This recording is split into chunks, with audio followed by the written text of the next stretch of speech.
Blue Planet, parallel universe. In the year 2420, numerous locations across the globe erupted with spatial rifts. Countless zombies, monsters, dwarfs, and colossal beasts emerged from these rifts, wreaking immense havoc upon the world. Humanity was left with no choice but to reside within the last bastion of Hope Noah, a glimmer of salvation for mankind hidden within a legendary survival game of the apocalypse. An alternate dimension. It is said that this place conceals the universe's secret treasures. Apocalyptic survival game. Realm of Winter, batch 10,000 players, is now in position, preparing for transmission. Transmission commencing. Please refrain from making unnecessary movements. Transmission successful. Realm of Winter has been reached. Realm of Winter, a vast and enigmatic icy expanse, 10,000 times harsher than the Arctic. Here, countless bears, leopards, fish, and other life forms coexist with unknown, ancient terrors. Exercise utmost caution. At this moment, upon an expansive and boundless glacier resembling the Arctic, a group of individuals clad only in rudimentary leaf garments suddenly materialized upon an ice cap. Among them stood a striking young man, measuring 1.83 meters in height. He is Su Xun, aged 22, with a mother and a younger sister at home. Since childhood, he has exhibited a resolute and composed character, excelling academically. With top honors, he graduated at 18 from the International Military Academy on a scholarship. Post-graduation, he served as a prison guard in the heavy security prison of Longwa within Noah. With his earnings, he supported his sister's education. Throughout his tenure, he maintained an impeccable record, earning widespread acclaim for his remarkable accomplishments. He has successfully apprehended numerous escapees, renowned for his calm demeanor and keen insight. Now, standing amidst the crowd, he towered above the rest, surveying his surroundings. His high nose and robust physique, coupled with sharply defined facial features, made him stand out. The inevitable has come to pass, he muttered, clenching his fist. I never imagined I would be transported to this terrifying world, where survival odds are a mere 5%. His expression grew grave. Based on his prior understanding of the literature, he deduced that the environment he now inhabited was categorized as level danger in the realm of winter. Depicted as a frozen hell within the apocalyptic survival game, it signified a realm devoid of life. According to documented records, the highest survival rate for successful task completers was a mere 5. Countless predators, lethal cold, unknown civilizations, and ancient creatures lurked here, making it far more dreadful than the Valley of Flames. Those who managed to survive in this realm were undoubtedly survivors of exceptional caliber. Enough of this overthinking, he resolved. Either I perish or emerge victorious to serve my country. With renewed determination, he began scanning the vicinity. Gazing into the distance, he first beheld the endless white glaciers and the azure sky. Mysterious, silent, and vast, it appeared harmonious. Yet beneath the surface, peril lurked ominously. Adjacent to the pristine ice was a pitch-black sea, bottomless and abyssal. Terrifying shadows swam beneath, and in a fleeting moment, it felt as though unseen eyes were fixated upon him. No one knew what dreadful monsters lay hidden within. At this juncture, the assembled crowd grew increasingly panicked. It's so cold, I can hardly bear it, but I heard there are ice storms here. According to the records, this civilization is exceedingly primitive and barbaric. It emphasizes individual prowess and martial skills. Surviving in this world is no small feat. We must band together for warmth. Just then, a mechanical voice echoed through the crowd. Alert! All players' clothing has been confiscated. To stay warm, you must hunt and craft your own clothing. Current outdoor temperature, 15 degrees. The temperature will drop over time. In 48 hours, it will plummet below 30 degrees, possibly even lower. Please find every means possible to stay warm and survive. Upon hearing this, the expressions of the crowd turned grim. With no clothing and temperatures set to plunge below freezing, it meant that without finding garments within 2 days, they would face certain death from the cold. At that moment, a biting chill swept over Su Xun, rendering half his body nearly numb. In a daze, another voice resonated in his mind. Realm of Winter survival game notification. To survive, the best course of action is to complete tasks. Level task in the Realm of Winter has been issued. Collect 50 units of the unique mineral, Ice Crystal Stone. Completers will receive a random weapon as a reward. Note, acquiring a weapon will enable you to combat dangers, eliminate adversaries, and seize resources. Task deadline, 24 hours. Task penalty, none. All participants will receive a complimentary item, a white pickaxe. How to use it is for you to discover. As the game system's announcement concluded, the crowd erupted into chaos. What the hell? In this frigid Arctic, we start with just a pickaxe, not even a padded coat. It's best if we form teams. The records indicate this world is incredibly perilous. Wah, I don't even have underwear. Please, kind sir, take me under your wing. I can. Where are the ice crystal stones? Has anyone spotted them? Let's communicate. A cacophony of voices arose as people sought companionship, yet most simply voiced their grievances. Seemingly, no useful information was exchanged. Some attempted to engage Su Xun in conversation, but he remained unresponsive. He harbored no trust for strangers at this moment, only a desire to fulfill his task. Su Xun scanned his environment, pondering where the elusive ice crystal stones might be. If his instincts were correct, they should be nearby, otherwise, the system would not have issued such a quest. Moreover, they must be connected to the pickaxe, perhaps hidden beneath the glacier or concealed at elevated locations. His gaze roamed in search of clues. Suddenly, a thunderous voice erupted within his mind. Ding! Congratulations, host, for activating the 10,000-fold reward critical strike system. Within the world of the apocalyptic portal, any rewards the host obtains will be multiplied by 10,000. Note, this reward cannot be brought back to the real world. Congratulations, host. You have received a 10,000-fold critical reward, acquiring 10,000 pickaxes. Please continue striving to obtain more rewards, all of which can yield critical strikes. Gazing at the plethora of over 10,000 pickaxes that appeared in his system inventory, Su Xun was left bewildered. What does such a 10-fold reward signify in a world rife with scarcity? It represents an infinite reduction in survival difficulty, enabling the accumulation of vast resource advantages. In a system task that required the collection of 50 ice crystal stones, merely obtaining one would suffice to complete the task. With this thought, even if his body trembled from the cold, Su Xun felt a surge of warmth within. It was as though boiling water coursed through his veins, igniting a fervent excitement. He ventured outward, eager to search for the ice crystal stones, hoping to experience a 10,000-fold critical strike. After barely taking a few steps, Su Xun noticed beneath his bare feet a blue gemstone resting in the snow, shimmering faintly in an octagonal shape. This, could it be? He seized the pickaxe and struck down with force. Moments later, the object was revealed, a thumb-sized blue gem that sent a shiver through his entire being. With few people around, he ensured no one was watching, stepped on it, crouched down, and carefully picked it up, ensuring it remained undetected.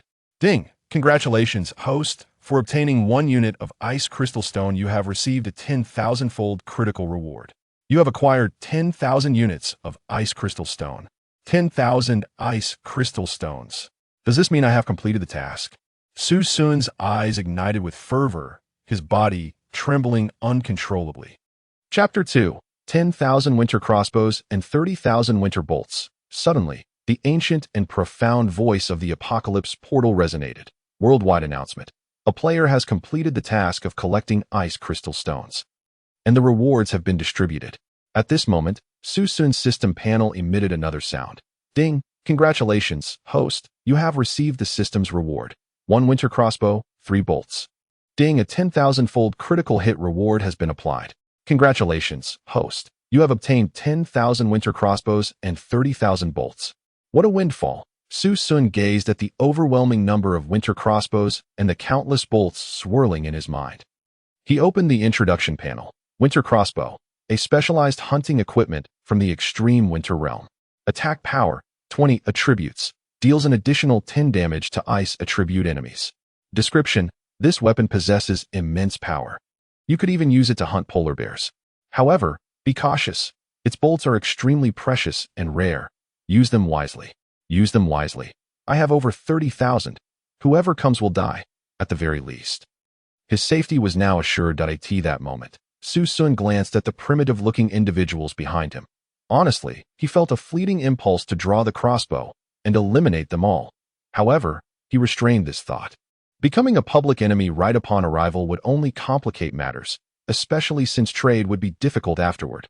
Even a 10,000-fold increase would not guarantee survival. He continued to observe the crowd.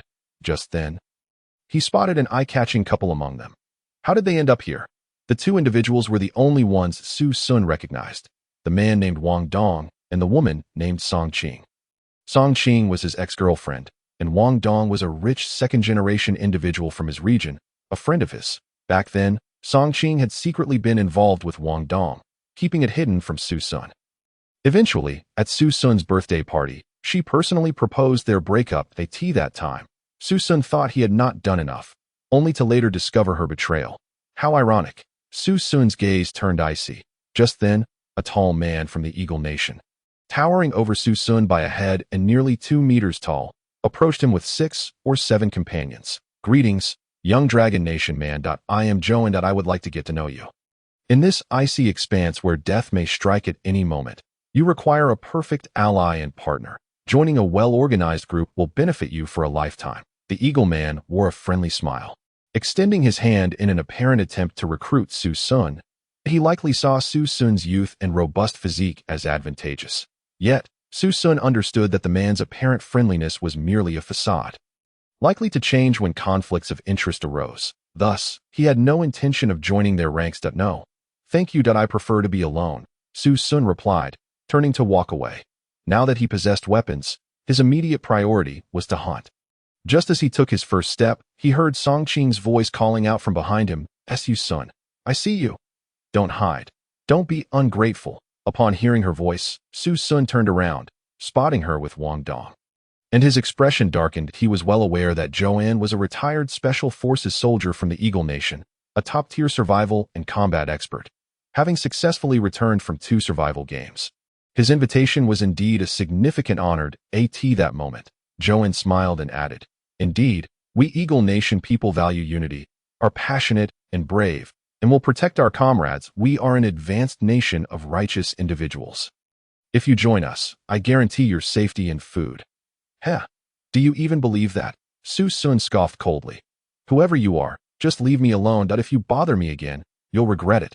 With that, he turned and suppressed his murderous intent, vowing to deal with them when the opportunity arose. That he left without looking back. But Joanne's grip tightened, a shadow flickering in his eyes. He had set his sights on the ice crystal stone beneath Su Xun's feet, intending to draw him in and find a chance to eliminate him and claim it for himself. However, Su Xun was not so easily deceived. Here, resources were always more valuable than lives, a lesson learned from his 2 experiences in survival worlds. Meanwhile, Wang Dong, oblivious, continued to embrace Song Qing, laughing as he pointed at Su Xun's retreating figure. Someone like him, who fails to understand the importance of unity and refuses to join a group, will soon freeze to death if he goes off alone. You're right, Song Qing concurred, exchanging confident glances with Wang Dong as they laughed, believing that joining Joanne's team had already secured their safety and allowed them to weather the crisis. Su Xun had no time to engage with them. Instead, focusing on his exploration of the periphery, suddenly, he sensed the ice beneath his feet trembling slightly. The tremors grew more pronounced, causing his heart to race as he realized something was approaching. A sense of foreboding washed over him, and he quickly scanned the distance. He saw massive dark figures swiftly advancing across the ice. Were they predators or ancient beasts? Su Xun's eyelids twitched, and the hair on his body stood on end. Whatever they were not to be taken lightly. Even with the Winter Crossbow in hand, he could not afford to be careless. When confronted with the unknown, caution and observation were paramount. Acting impulsively would only invite danger. Su Xun made the immediate decision to retreat while keeping a close watch on the approaching figures. Before long, the true forms of these creatures revealed themselves. Chapter 3.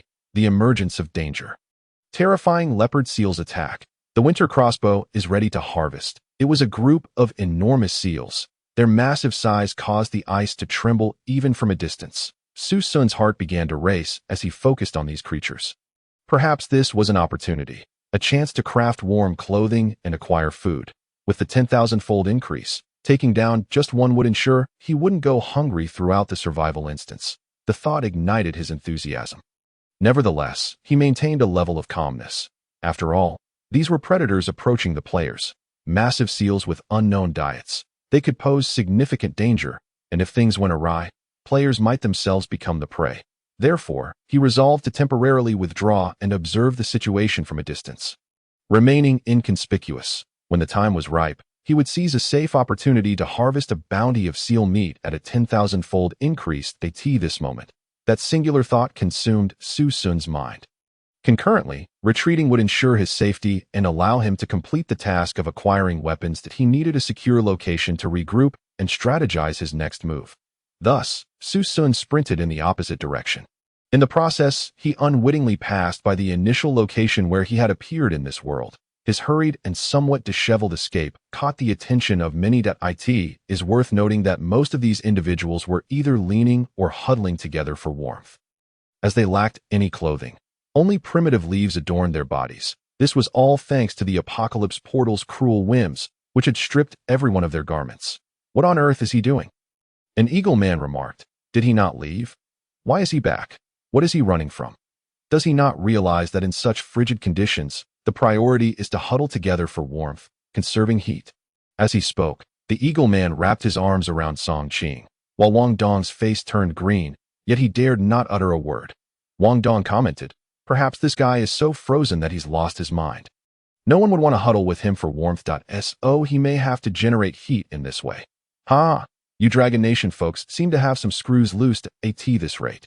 He won't last long before freezing to death." Some foreign onlookers began to mock Su Xun as he ran. They had no comprehension of the reason behind his frantic pace. However, just a minute later, they understood perfectly why Su Xun was sprinting. They were horrified. A massive leopard seal, weighing at least 2 tons, charged towards the crowd with lightning speed, beginning to feast ravenously. Its enormous fangs, colossal form, and greedy gaze indicated that these were terrifying predators.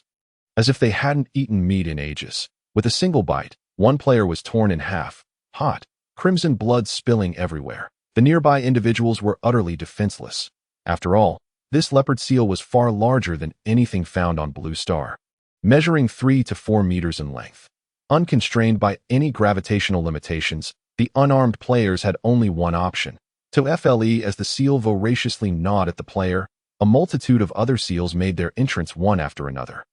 Among these seals, many individuals were even larger and more terrifying than this one. The mere presence of a human body paled in comparison to the enormity of its jaws. Such a fearsome behemoth naturally inflicted the most brutal punishment upon those elderly individuals who had been seated for too long or who were slow to react, being devoured alive. Help! Help! Someone save me! Run! Run! These seals are all carnivorous. It's impossible to kill them. My pickaxe just bounces off them. Curse the player.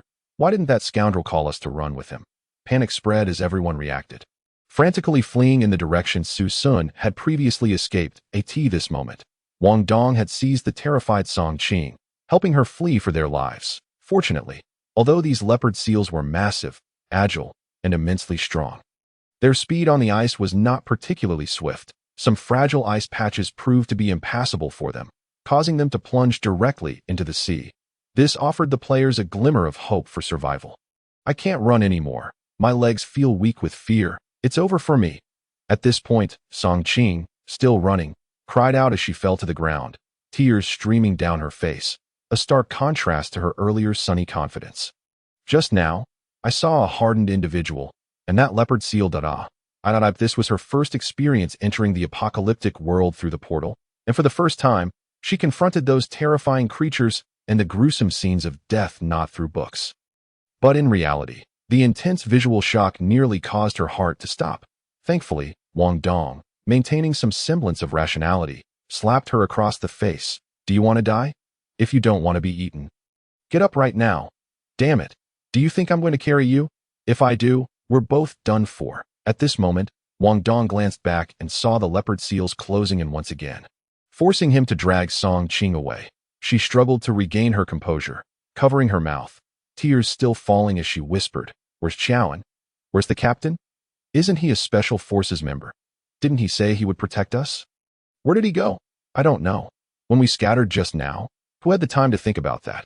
Wang Dong's face was etched with exhaustion and panic, the biting cold beneath his feet causing him immense pain. Yet, he had no choice but to keep running. Meanwhile, Nearly 2 kilometers away, in a snowdrift, Su Xun lay flat on the ground. Observing the panicked players scattering about, the boundless ice field offered no cover. Making it easy to watch, these leopard seals were truly ferocious. While they may not run fast, their endurance was remarkable as they kept pursuing. This situation was untenable. His stamina was dwindling, and the cold was stripping away his body heat. Perhaps killing a leopard seal and using its skin for warmth would be the best course of action. Just as Su Xun contemplated this, a horrifying and strange shriek erupted approximately 50 meters away. He turned to see a massive leopard seal surging from the ice, charging directly at him. But oh no, I forgot that this leopard seal could move through the water. Upon closer inspection, it resembled a mountain of flesh. With a gigantic, wrinkled black nose, vicious round eyes, and a mouth filled with blood, shredded meat, and bone fragments. The only words to describe it were ferocious. Su Xun's heart raced, overwhelmed by its imposing presence. This is the opportunity. Seal skin, seal meat. He quickly retrieved his winter ice crossbow from his system inventory, loading 7 bolts and aiming them at the roaring leopard seal, releasing them in rapid succession. The prospect of a 10,000-fold bounty of seal skin and meat unfurled in Su Xun's mind. In this frigid weather, possessing such resources would undoubtedly give him a significant advantage over others. Chapter 4. Out of food. Harvesting the Winter Realm's leopard seal prime meat. 100,000 pounds, fat. 100,000 pounds with a resounding click. Su Xun pulled the trigger, unleashing a barrage of bolts that flew forth like thunder and lightning. The cacophony was deafening, creating vibrations that made his hand ache. Truly, a weapon designed for hunting on the ice. Its power was immense, and Su Xun found it challenging to control. Yet, he remained uncertain if it would be enough to slay this particularly robust seal, which appeared to weigh around 3 to 4 tons. The massive leopard seal was suddenly riddled with holes as the bolts penetrated its flesh, piercing its innards. With a sorrowful howl, it halted, trembled for half a minute, and finally collapsed. Su Xun had no idea how many bolts he had used, but it was at least a dozen. Wiping the sweat from his brow, he felt the overwhelming pressure of this primal beast bearing down on him. In the presence of this leopard seal, he felt like a fragile infant, easily crushed in its jaws. This ice crossbow was far more powerful than he had anticipated. It must have penetrated its vital organs. He examined the holes in the leopard seal's body closely. Without this weapon, killing it would have been impossible. Apocalyptic survival game notification. Ice attribute creature. Leopard seal. Description. An extremely dangerous predator of the Winter Realm. It is carnivorous and exceedingly vicious, sparing neither ice nor sea, with a massive appetite and a tendency to hunt in packs. Its skin is remarkably thick, ideal for crafting blankets or bedding for survivors, providing warmth beyond your imagination. With a thick layer of seal skin, you will be safeguarded from freezing to death when ice storms strike. If you possess sufficient strength and courage, seize the opportunity. Su Xun exhaled deeply. Though difficult to kill, he had succeeded. Now it was time to reap the rewards of his conquest. He surveyed his surroundings as a biting cold wind swept through, nearly chilling his bones to the core. He felt an icy chill creeping along his shoulder, now a deep purplish red, and gazed down at his feet, which seemed completely numb. His hands and feet were on the verge of freezing off. Grasping his pickaxe firmly, he began to hack at the leopard seal's corpse with fervor. This creature was his only source of warmth now that Su Xun first carved a small hole into the deceased leopard seal. Eagerly awaiting the flow of its steaming, crimson blood, as it gushed forth, the pink flesh within was revealed. Su Xun nestled himself within, feeling a rush of warmth enveloping him, as the intense heat surged through his body. Bathed in the seal's blood, the near-frozen state of his body slowly began to revive. The massive body of the leopard seal transformed into a natural windbreak, through the warmth of its blood and muscle. Su Xun's body temperature was fully restored. Good. The risk of frostbite on my hands, feet, and ears has been completely averted. Gurgling that a powerful hunger stirred within Su Xun. In such frigid weather, the body's energy consumption accelerated significantly. He hoped for a 10,000-fold increase. Thus, he dug in with fervor.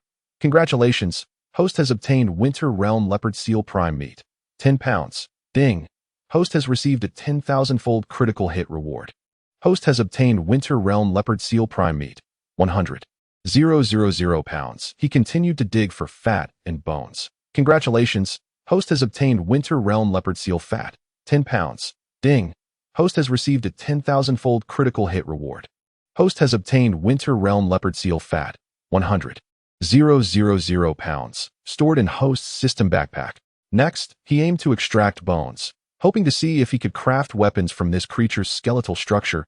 Su Xun dug relentlessly, yet after a long while, he failed to uncover any bones. The pickaxe was simply ill-suited for such a task, though well, the 100,000 pounds of prime meat and 100,000 pounds of fat were already sufficient, even if someone or a predator were to come and attempt to claim the leopard seal's carcass. He could afford to let it go without any loss. Exhausted, Su Xun slumped back into the blood-filled cavity he had just excavated. Continuing to warm himself, the leopard seal's body radiated heat like a furnace. He pulled out a piece of raw meat weighing 10 pounds from his system, contemplating its bright red hue, unsure whether to eat it or not. Could this be consumed?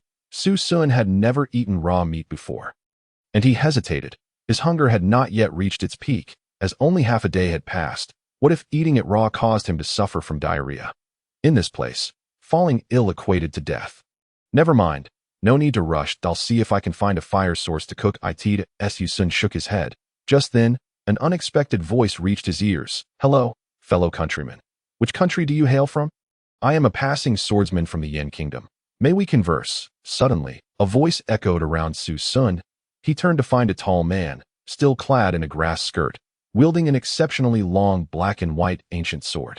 He bore the typical features of an Eastern face, handsome in appearance with an elegant demeanor, speaking in a peculiar, yet comprehensible, Eastern language thanks to the apocalyptic portal's translation that it appears to be a sword. Who are you? I am Wujia, a citizen of Yen, and our sovereign is Prince Dan. After being pursued, I inadvertently stumbled into this place. What? Prince Dan? Yen State. Could it be that you are from ancient times? Su Xun was taken aback. How could such a person enter the portal to the apocalypse? Where exactly does this apocalyptic game lead? Wujia did not comprehend the words of the esteemed guest. He saluted with the weapon in his hand, and from this gesture, Su Xun discerned that this individual must be one of his ancestors, one of the people from the 6 states unified by Qin. My brother, I previously overheard a group of barbarians, golden-haired and blue-eyed, intending to kill you and seize some gem from you. They are approaching, comprising around 7 or 8 individuals that I wish to alert you with this information. Hoping you will depart soon at the same time. I hope this news can be exchanged for a piece of meat you have acquired. What do you think? Hearing this, Su Xun was immediately startled. Could those barbarians be the captain of the Eagle Nation, Qiaoan? Fortunately, Wujia had informed him. Otherwise, he might have been caught off guard by their ambush. Here, Wujia, you deserve this for your timely warning. Su Xun tossed a chunk of meat, freshly cut from the seal, towards him, a substantial portion, nearly 16 pounds in weight. Thank you, valiant warrior. However, Wujia displayed evident sincerity, devoid of the deceit typical of the apocalypse. Upon seeing the meat, he regarded it as a treasure. Su Xun was ready at any moment to draw his ice crossbow. Remaining vigilant of his surroundings, he recalled Wujia's mention of a group of golden-haired, blue-eyed foreigners, the barbarians he spoke of, fixating upon him. Perhaps, at any moment, they might emerge from some hidden corner. In this realm, the slaughter among survivors is as commonplace as dining. After all, once the game concludes, no one knows the true identity of anyone else. Only survival remains paramount. Chapter 5. Seal Dragon Bone 100,000 pounds. Seal Fine Skin 100,000 pounds. How comforting. After waiting for quite some time without the arrival of that group, Su Xun engaged in a simple conversation with Wujia. He discovered that Wujia was indeed from ancient times. This revelation filled Su Xun with immense astonishment. The two continued their discourse. You have inadvertently trespassed and may not be aware of the customs here. Su Xun gestured. Allow me to briefly explain the situation to you and introduce myself. Such extraordinary events exist in this vast world. It is akin to tales from the Arabian Nights, truly unfathomable. Wujia, momentarily captivated by Su Xun's narrative, forgot even to eat this juncture. Su Xun raised his hand and said, We are but strangers. Whether to trust or not is your own concern. However, Wujia, I would like to borrow your sword for a moment. I intend to sever a segment of the seal's dragon bone. The vertebrae of the seal are a valuable resource. They can serve as weapons, building materials, or even furniture. In short, they possess a myriad of practical applications. If I can cut a piece off and store it in the system, it would undoubtedly provide a significant advantage later on. Upon hearing this, Wujia froze the eye. In his society and traditions, a sword symbolizes life itself and embodies the essence of gentlemanly conduct.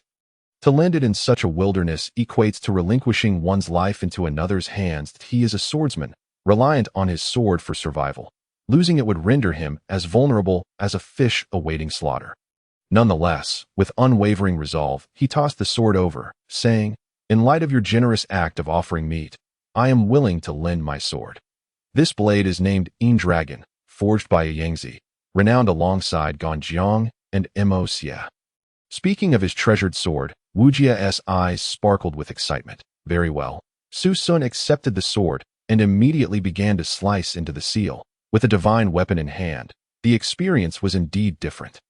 The sword's blade, 4 feet long, sliced through iron as if it were mud. In mere moments, Su Xun severed a substantial segment of the seal's vertebrae. Congratulations, host, for obtaining the Winter Realm Seal Dragon Bone. 10 pounds, ding. The host has received a 10,000-fold critical hit reward. The host has obtained 100,000 pounds of Winter Realm Seal Dragon Bone. Next, he proceeded to cut the seal's skin, this time aiming for uniformity to craft clothing. Su Xun selected the finest section, nearly 1.5 meters long and 3 centimeters thick. Congratulations, host, for obtaining Winter Realm Seal Fine Skin. 10 pounds. Ding. The host has received a 10,000-fold critical hit reward. The host has obtained 100,000 pounds of Winter Realm Seal Fine Skin. Simultaneously, Su Xun cut a square piece from the most exquisite part of the seal, totaling 50 pounds. To enhance his system, he gained 500,000 pounds. This time, the meat he obtained was deeper and more tender than the previous cut, and it was also more even. This sword truly is a remarkable tool. It is a pity that the system does not recognize my entitlement to this sword.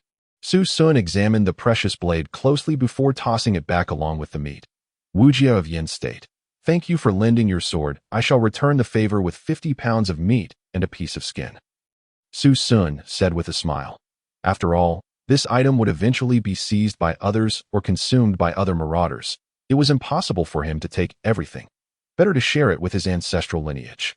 50 pounds is excessive. This meat is of prime quality. My brother, keep 30 for yourself. I shall take 20. Today's kindness will surely be repaid in the future.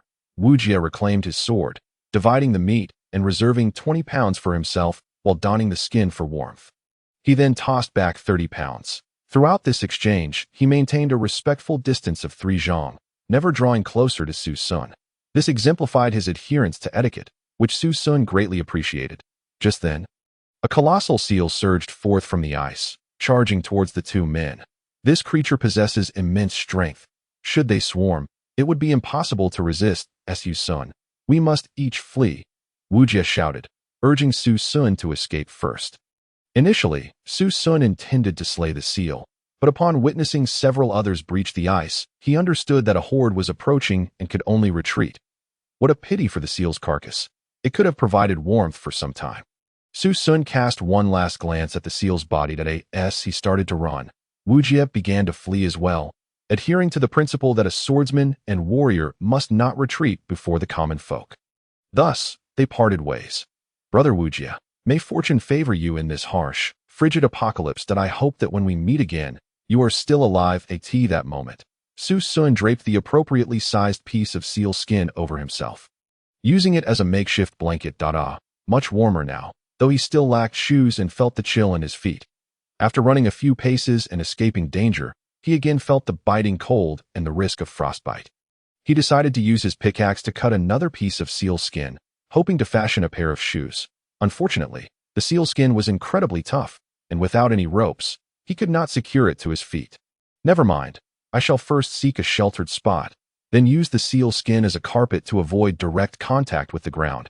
Additionally, if I were to hunt another seal for warmth, the scent of blood would likely attract other seals in no time, making it an unwise plan. Su Xun continued traversing the vast glacier, searching for a windbreak. Before long, he discovered an ice hollow surrounded by ice walls approximately 1.5 meters high. With a depression in the center, this would shield him from the wind on 3 sides, rendering the temperature here slightly warmer than elsewhere. Su Xun decided to rest temporarily, using his pickaxe to prepare the hollow so that he could lie down comfortably. He also gathered 4 or 5 pieces of the seal skin, spreading them around to create a makeshift bedding. The deep brown seal skins, each about 1.5 meters long and 3 centimeters thick, quickly filled the small ice hollow that Su Xun lay atop this improvised bedding. Taking a brief and AP'd eye in this perilous glacial expanse, where numerous large predators lurked, he was merely a delectable morsel in their eyes. Thus, he dared not fall into a deep sleep, merely dozing lightly to regain his senses and stamina.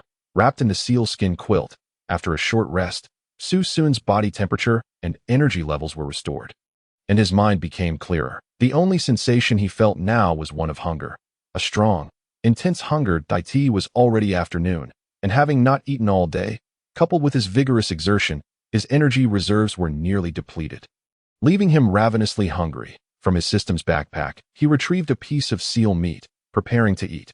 However, upon taking a bite, he found the icy, coarse texture reminiscent of sand, which caused him to choke and spit it out. This raw meat was not something an ordinary person could consume, yet abstaining from food was not an option. What to do? Hunt, Su Xun pondered. What kind of meat could be eaten raw?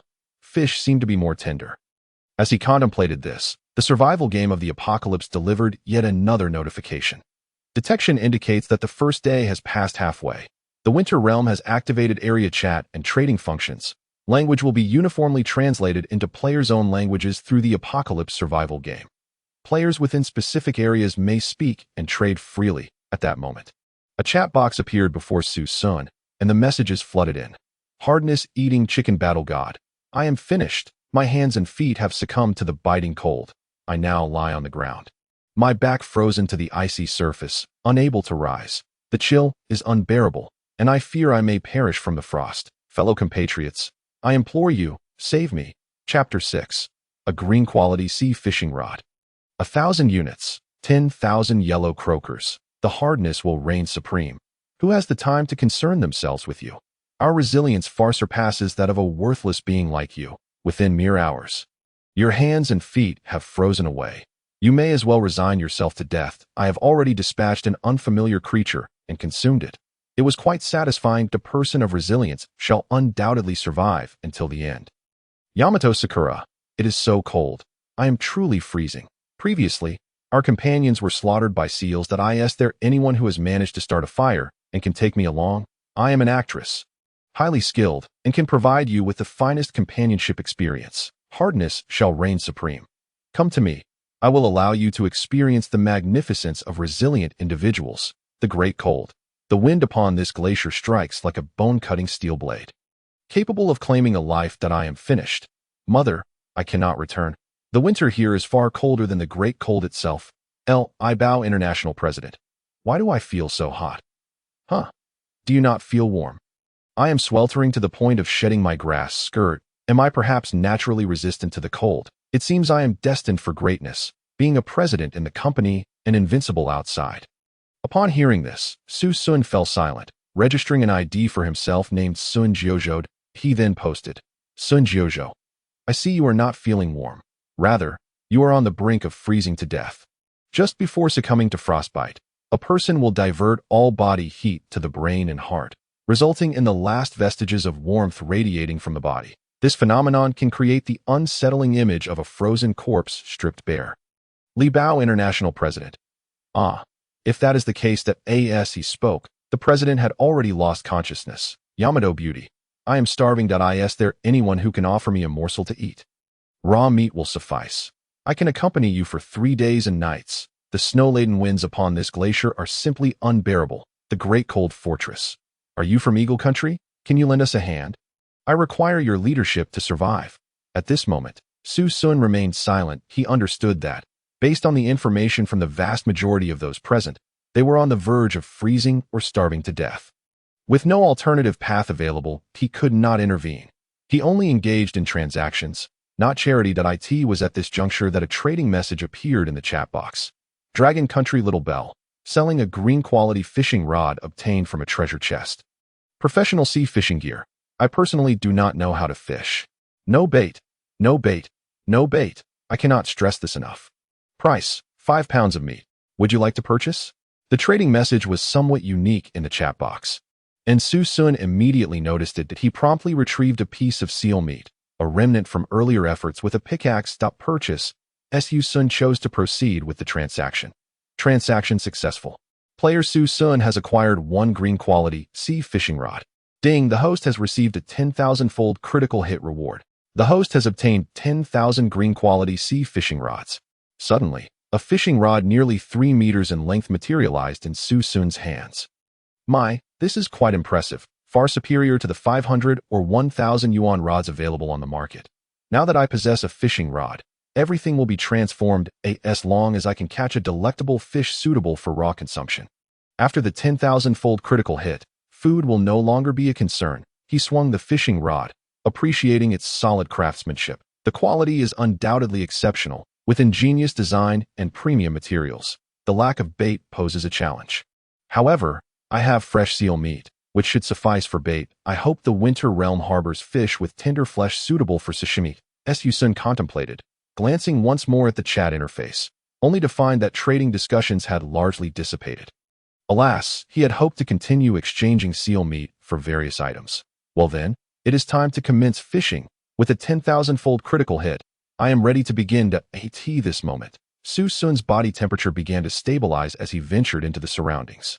Soon, he discovered a relatively thin patch of ice. Drawing on the survival techniques he had studied concerning glacial apocalyptic scenarios, he drilled a hole in the ice. Adjacent to it, he laid down seal skin as a makeshift seat and began fishing with the rod and seal meat. Before long, Su Xun had caught a fish that was a completely white fish, approximately 30 centimeters long and weighing around 2 pounds. There is indeed a wealth of marine life here, Su Xun exclaimed with excitement.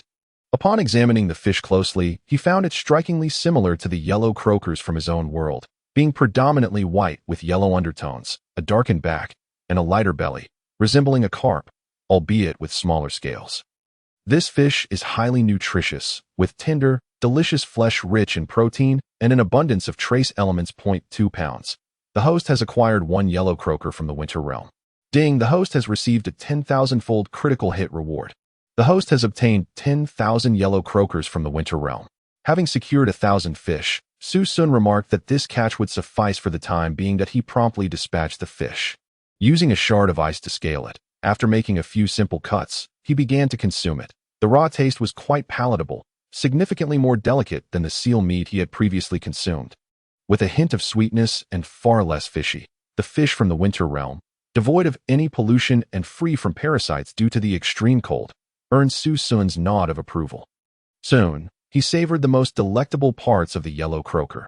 Discarding the remnants back into the ice hole to attract more fish, sated, Su Xun continued to fish in hopes of experiencing the flavors of various other edible fish.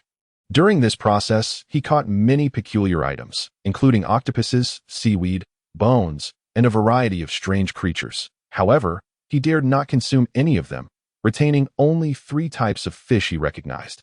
The host has acquired 1 salmon from the Winter Realm, measuring 1.2 meters and weighing 40 kilograms. Ding, the host has received a 10,000-fold critical hit reward. The host has obtained 10,000 salmon from the Winter Realm. The host has acquired 1 tuna from the Winter Realm, measuring 1.6 meters and weighing 80 kilograms. Ding, the host has received a 10,000-fold critical hit reward. The host has obtained 10,000 tuna from the Winter Realm. The host has acquired 1 mackerel from the Winter Realm, measuring 20 centimeters and weighing 0.5 kilograms. Ding, the host has received a 10,000-fold critical hit reward. The host has obtained 10,000 mackerels from the Winter Realm. The entire experience spanned nearly an hour and a half, during which Su Xun consumed a small mackerel. Now, he had 4 types of fish: yellow croaker, salmon, tuna, and mackerel, both large and small. He decided to cease further fishing in this frigid environment. The snow-laden winds upon the glacier are no trifling matter. I can no longer feel my ears, neck, hands, or feet. Continuing to fish might lead to dire consequences. Su Xun hastily returned to his ice shelter, draping sealskin over himself to retain body heat. At that moment, he opened the regional chat interface. The first message caught his eye, sent by his former girlfriend who had betrayed him, lamenting her predicament. She had once boasted while aligning herself with the Eagle Country, believing she had secured protection. Song Qing. Is there anyone who can rescue us? My husband Wang Dong is on the verge of freezing to death. It is all those Eagle Country people's fault. Upon seeing us attain the ice crystal, they injured my husband and abandoned me, that I am so hungry. Who will save me? They captured a small penguin and did not share a morsel with me.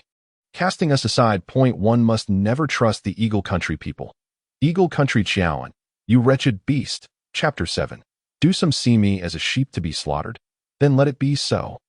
The hardness of the chicken-eating Special Forces captain. I have long said that I found those Eagle Country people distasteful upon entering here. They have been duplicitous for centuries, openly one way and secretly another.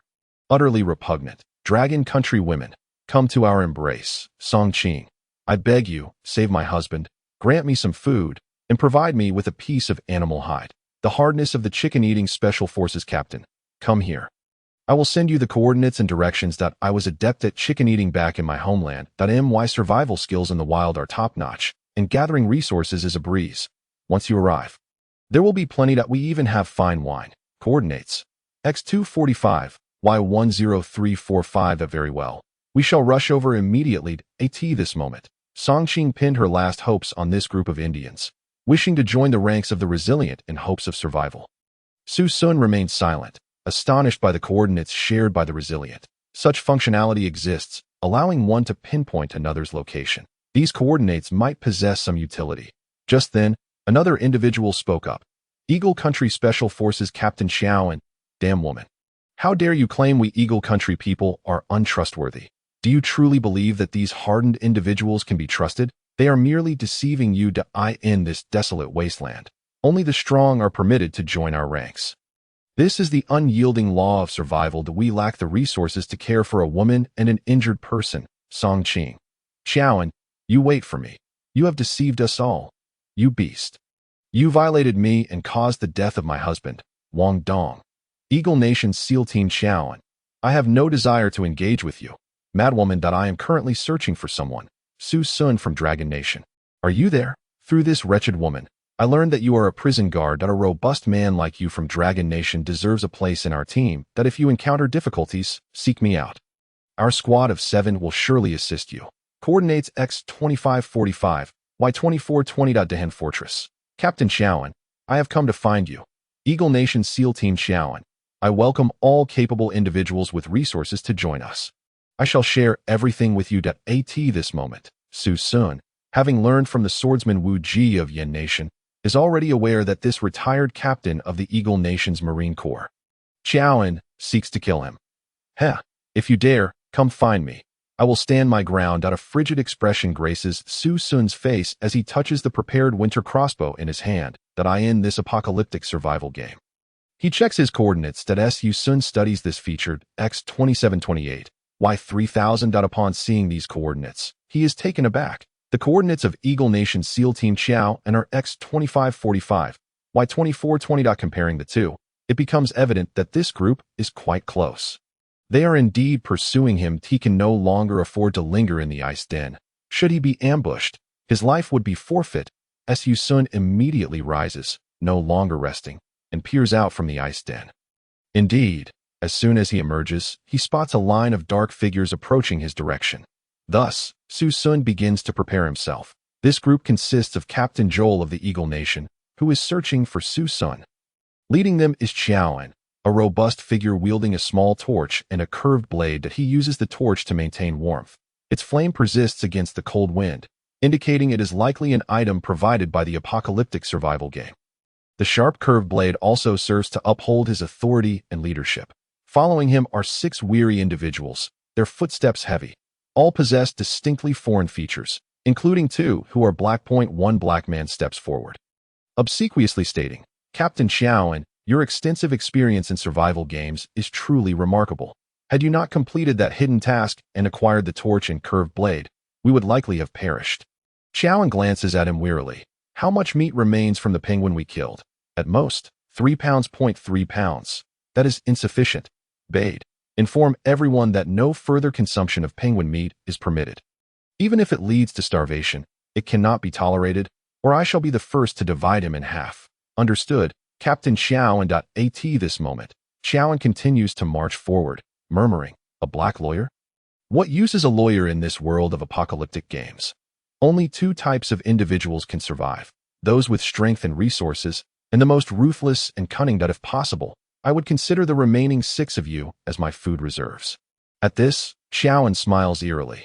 Indeed, Xiaoan, in the previous 2 survival games, consumed all H regrettably. It seems that Joanne's fortune is rather lacking, apart from a modest supply of penguin meat and various other types of game. Along with some scraps and ice crystals, Joanne possesses little of value. Unlike Su Xun, he does not have the luxury of an inherent storage space provided by the system that TO conserve energy. Joanne is compelled to carry only a meager assortment of useful items for survival. The beast meat is marred with bite marks, and upon a mere glance, Su Xun discards it. Faced with his own imminent ability to prepare grilled fish and a stockpile of tens of thousands of fish, the remnants of consumed meat hold no worth at this juncture. Su Xun, wishing to provide these individuals with a dignified burial, diligently excavates an ice pit, where he collectively deposits them along with the piece of meat. Covering them with snow, he then turns back to his ice den to resume his rest, for the weather has become rather inhospitable. Outside, a fierce snowstorm unique to the depths of winter has begun to rage. Once the storm unleashed its fury, the surroundings transformed into a shroud of gray. Hailstones, as large as fists, plummeted to the ground, accompanied by a chilling wind. The gale was so powerful that it nearly swept away the snow leopard pelts Su Xun had placed at the entrance of his ice den for protection against the wind. Battling against the frigid gusts outside, Su Xun promptly utilized his winter crossbow to affix a simple curtain and ceiling made of seal skin. He then added a massive ice cover to shield against the hail. Only then did he hastily retreat back into his den. This endeavor consumed a mere 10 minutes. Yet Su Xun emerged with numerous welts from the hailstones, his body bruised from the assault. His body temperature had plummeted significantly, reaching a dangerously low state. Had he delayed even a moment longer, he might not have returned at all. At this moment, the temperature outside had plunged into a veritable ice age.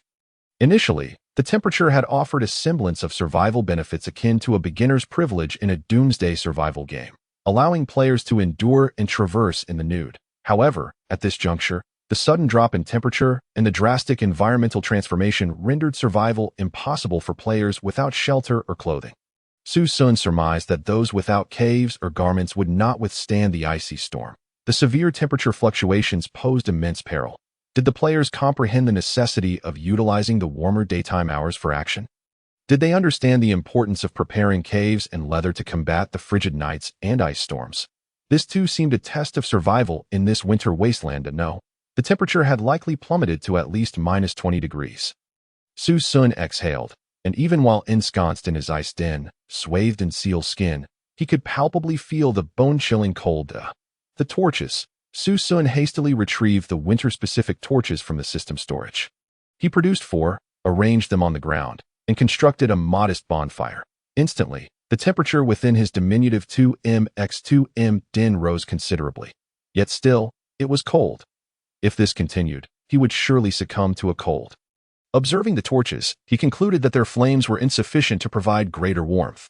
These torches, burning with a peculiar fire unique to the winter wasteland, would not extinguish but offered only limited heat. Barely better than nothing. But I possess seal fat. Fat can burn directly, producing a true flame. Subsequently, he retrieved the winter-specific curved knife and extracted a substantial slab of seal fat, placing it upon the fire rack. With a resounding whoosh, the temperature within the den soared, rising from near freezing to a comfortable 10 or even 20 degrees. The effect rivaled that of an air conditioner or stove. Su Xun extended his hand. His previously stiffened body began to soften at last. Chapter 9.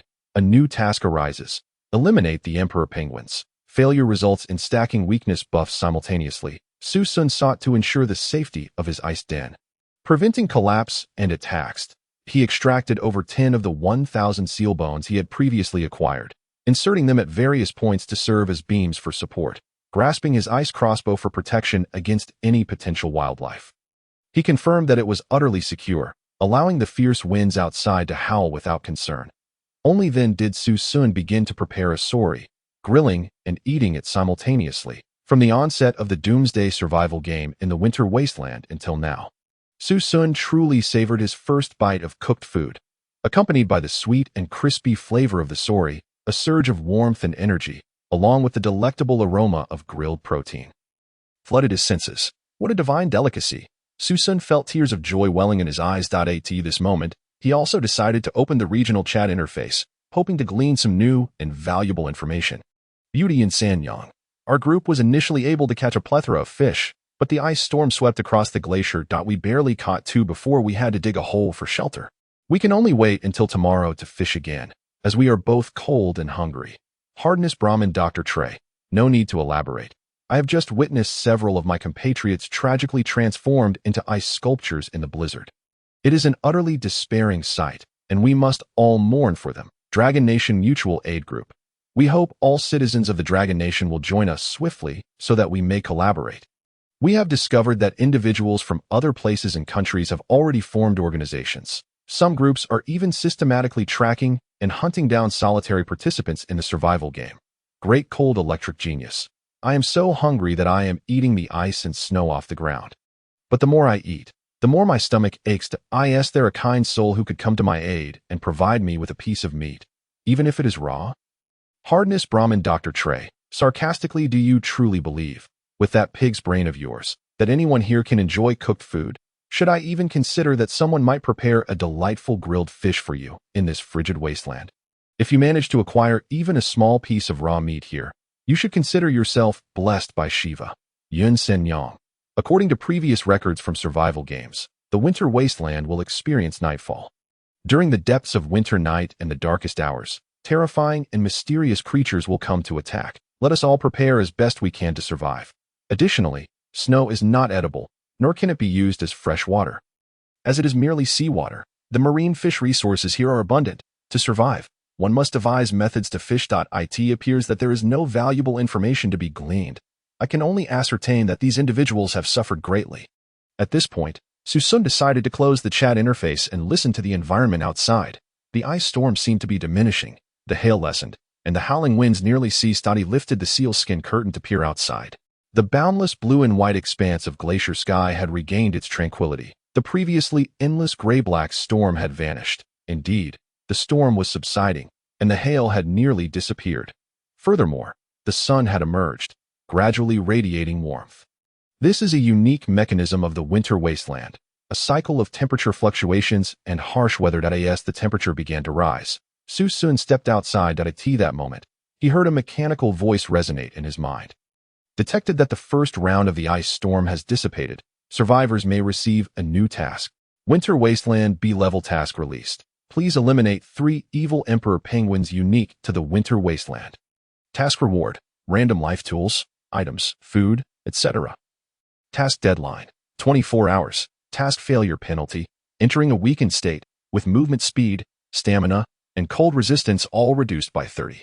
Debuff: upon hearing the penalty for this task, Su Xun was momentarily at a loss for words regarding the task itself.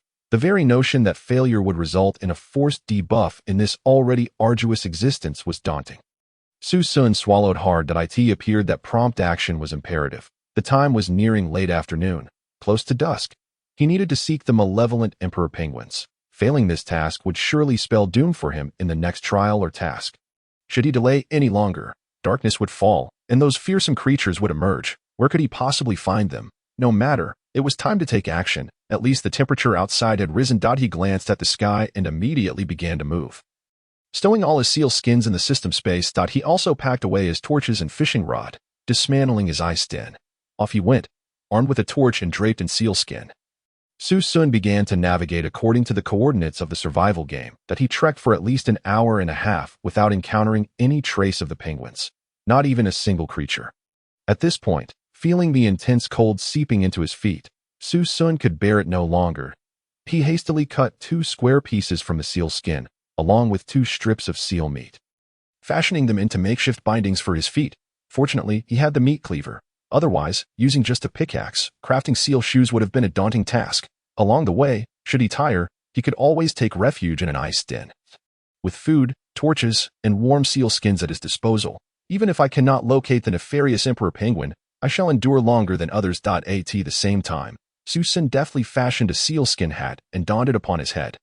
Draped in sealskin and adorned with a seal hat, He finally found the biting cold upon him to be somewhat alleviated. It was at this moment that Su Xun once again opened the regional chat interface, hoping to glean any recent information that might prove advantageous, considering everyone was engaged in a shared task. We have found the evil Emperor penguins, no? Thousands upon thousands of them. Each stands 2 meters tall. Good heavens, they are charging towards us. Help! Who will save me? They are as large as polar bears, and a single bite could devour a person. So much blood. Help! Chapter 10. For 100,000 blocks of ice rock. 10,000 cans of brick mud. 40,000 down jackets. Su Xun immediately sent a message. Sun Jojo. What are your coordinates? X3456. Y20345. What is your name? I will come at once. My name is Mari, and I am from Bilia. Alright. Su Xun compared this coordinate with his own. The distance was not great. He hastened his pace towards the destination. With the enhancement of the seal suit, his robust physique felt warm instead of cold. Soon, Su Xun arrived at the designated location. What lay before him was a grim spectacle painted in splotches of blood red. Each crimson stain represented a player's sacrifice. Farther afield, an endless sea of emperor penguins stretched out. Seemingly without end. He found himself at the outermost edge. At that moment, 3 individuals with golden hair and blue eyes, 2 men and a woman, were being pursued by a horde of gigantic emperor penguins. Upon spotting Su Xun from afar, they mistook him for a seal and veered off in fright. Su Xun charged forward to confront the emperor penguins, only to realize their immense size, standing at least 3 meters tall. Their backs were not clad in black feathers, but rather displayed a striking pattern of icy blue and yellow. Their beaks resembled those of dinosaurs, and their muscular frames exuded a ferocious aura. Akin to mutated creatures. As Su Xun closed in, the penguins turned to devour him.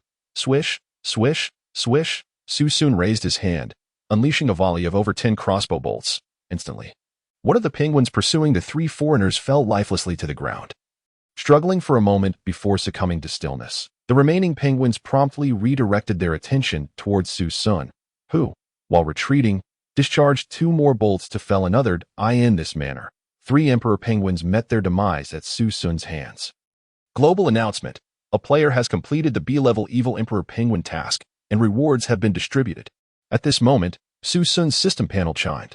Ding! Congratulations, player, you have received a reward from the Doomsday survival game. 40 blocks of winter ice rock, 1 can of winter brick mud. Hint 1. These 2 items can assist players in constructing shelters or buildings before nightfall to combat the darkness. Hint 2.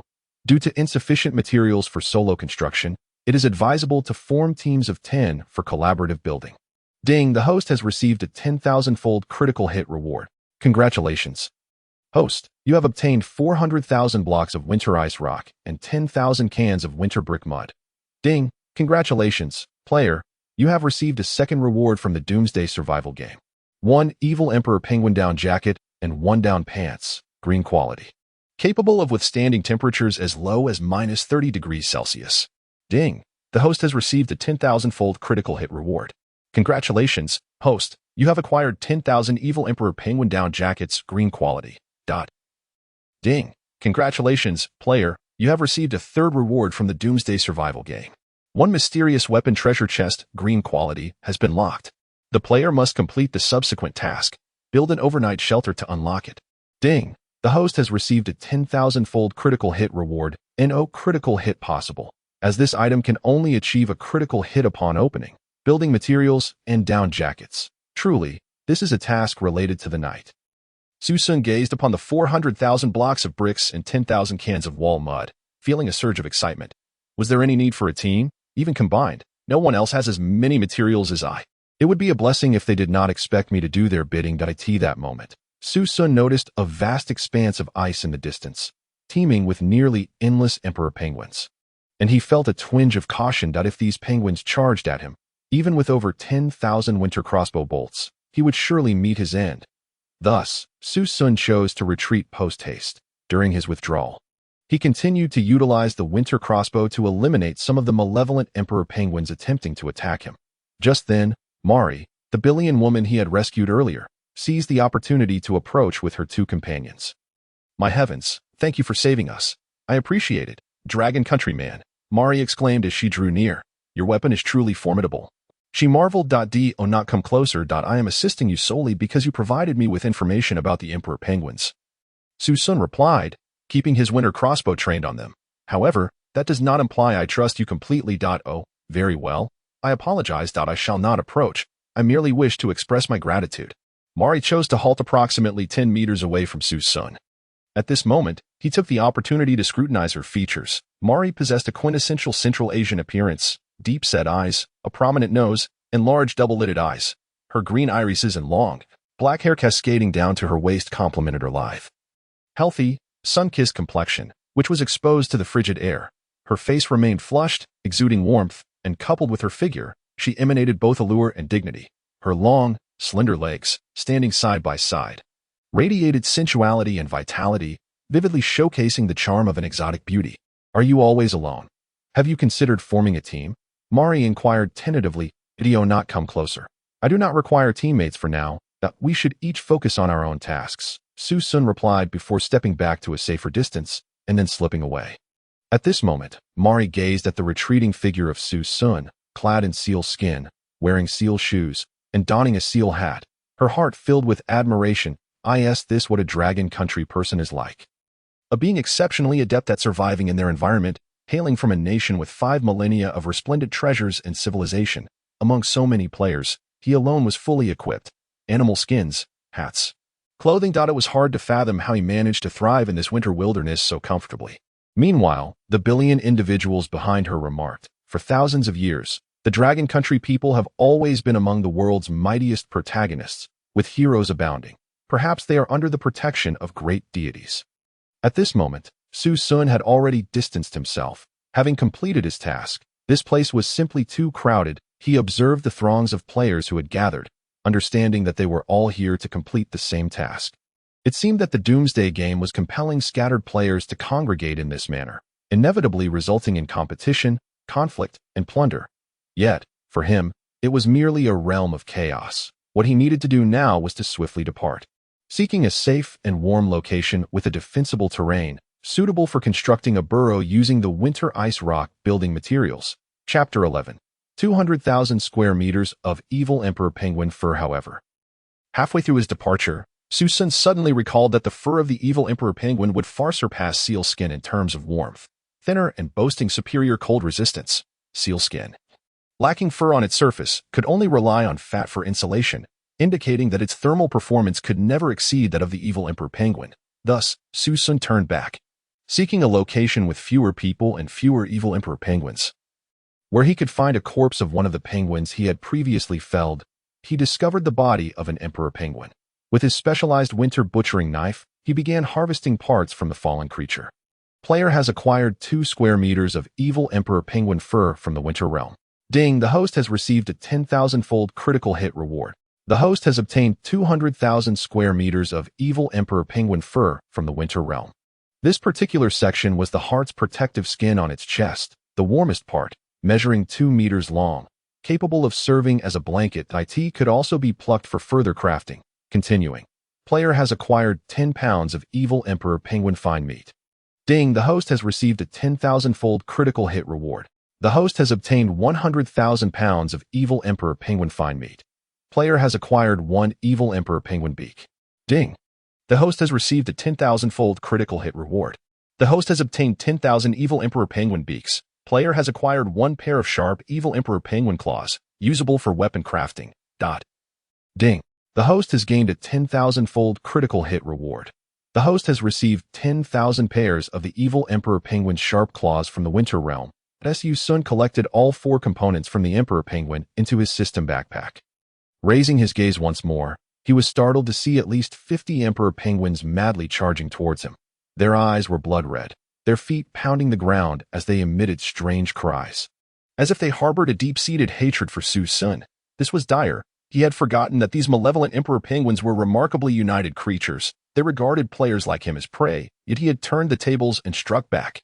They seemed utterly furious. In the next moment, Su Xun abandoned his intent to harvest the crowns of the wicked emperor penguins and began to flee with all his might. However, even as he escaped the immediate vicinity of the evil emperor penguins, At least 20 still pursued him relentlessly. It could be said that the entire hatching circle of evil emperor penguins had erupted into chaos. Numerous players observed Su Xun's frantic retreat as a slender woman draped in a simple penguin skin stood at a distance, accompanied by 7 or 8 compatriots from the Dragon Kingdom. Watching him, they were too wary to hunt the evil emperor penguins with such fervor. She was Yun Sanyang to my heavens.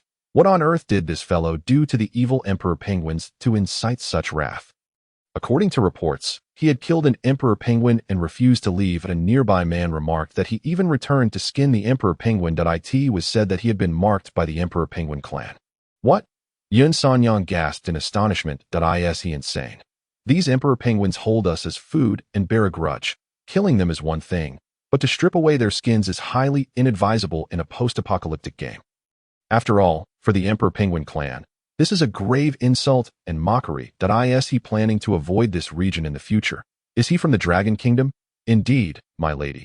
Perhaps such a survival game talent is worth our attempt to recruit. At this moment, Su Xun had been running on the ice for nearly half an hour, gradually shaking off the pursuit of the evil emperor penguins, though these wicked creatures possessed formidable combat strength and razor-sharp beaks. Their speed was hindered by the hunger of their offspring, preventing them from chasing too far. Turning around, Su Xun found himself on a desolate glacier, surrounded by a vast expanse of blue-tinged ice. It seemed he had ventured far enough. The intense cold has made me somewhat stiff, Su Xun remarked. The long run had also left him utterly exhausted. At that moment, he took out his pickaxe, found a sheltered spot, and created an ice nook for himself. He covered the top, lined the sides with seal skins, and used seal fat along with a torch to kindle a fire. Soon, he felt much warmer and began to tally his recent gains. First, he examined the down jacket received as a task reward. Su Xun unveiled the jacket. He discovered it to be a pure white garment, extending past the knee and featuring a hood. Its exterior was crafted from the genuine leather of the evil emperor penguin, while the interior was lined with its fur. The overall craftsmanship was exquisite and remarkably sturdy, far superior to his own seal skin. At last, Su Xun could shed the heavy seal skin he had been wearing. Donning the down jacket, he found it both lightweight and warm, its white hue serving as a natural camouflage, a perfect fit. The rewards of the post-apocalyptic survival game were indeed impressive. Merely wearing this down jacket within a small, fiery nook made him feel a touch overheated. Next came the pants. Su Xun swiftly put on the white down trousers. The enveloping comfort of these insulated trousers was nothing short of divine. The simple seal cloak he had fashioned could cover only his upper body. He had no means to protect his legs. Thus, throughout his journey, he had been warm above but cold below, with his arms frequently exposed, hardly better off than a primitive man. Now, with the addition of trousers, he could finally consider himself a true adventurer and survivor. The difference between primitive animal hides and industrial down jackets was as vast as the chasm between heaven and earth. Alas, he lamented, there were no shoes. A slight regret. Yet, he felt fortunate to possess this much. He reflected on how he had witnessed countless others unable to slay the emperor penguins, many of whom had become the very food of the evil emperor penguins. They had failed their first task, and thus received no random weapons, leaving them ill-equipped for the subsequent challenges. This moment, Su Xun turned his attention to the second, third, and fourth items: penguin meat, penguin skin, and the beak of the penguin. Each of these had been multiplied by a factor of 10,000, far exceeding what he could consume alone. First, he decided to sample the penguin meat. He casually took a piece, using the winter knife to slice it into small chunks and placing them over the fire to roast. Upon tasting it, he found the flavor akin to chicken, though tougher and chewier. It was not particularly appetizing. This is best suited for feeding sled dogs or as reserve food, he concluded, comparing it unfavorably to the delectable salmon, which was leagues above in taste. Su Xun decided against consuming more. Next, he examined the evil emperor penguin's heart protector fur, measuring 2 by 2 meters. This, he surmised, was likely what the down jacket had been made from. To be frank, this material would be far more suitable for crafting shoes. After all, the skin of the leopard seal was thick and slippery due to its fat content, that a simple pair of ice boots fashioned from the emperor penguin's skin would be ideal. Chapter 12. Horror. The mysterious strongman elder. Cautiously, Su Xun used the winter knife to cut out 2 circular patches of the emperor penguin's skin, each approximately 40 centimeters in diameter. He then cut 2 thin strips from the seal skin and bound them around his feet to create makeshift shoes. Odd indeed, they were far lighter than seal skin. Moreover, they They provided better insulation and greater traction against the ground, Su Xun mused. However, how he wished for a genuine pair of athletic, insulated running shoes. After all, these simple sock-like shoes made from animal fur lacked the distinction of soles and uppers, falling far short of true footwear. Now he turned his attention to the beak of the evil emperor penguin. This beak was nearly half Su Xun's height, immensely hard, and weighing approximately 1 meter in length. Had he not enhanced his physique during the apocalypse and taken gene-boosting agents, he could never have lifted it at this moment. I lack the capacity to forge this into a weapon, he mused. However, as a support structure for construction, it would be absolutely perfect. Su Xun swiftly grabbed the winter knife and struck the beak twice, discovering it left no mark whatsoever. Indeed, it was remarkably resilient. The combat prowess of the evil emperor penguins must be terrifying. Players unable to engage in long-range combat and forced to grapple with the evil emperor penguins in close quarters were likely suffering greatly. As he pondered this, Su Xun stored the beak away. Now, it was time to find a suitable location to construct his overnight ice cave. He surmised that the system had specifically designated this ice rock brick as a reward, indicating that a standard ice shelter would be inadequate against nighttime predators. Perhaps those nocturnal hunters would be exceptionally fearsome. Thus, Su Xun resolved to proceed with caution, making his ice dwelling larger and reinforcing it with several layers of ice rock. This necessitated finding a particularly thick ice layer.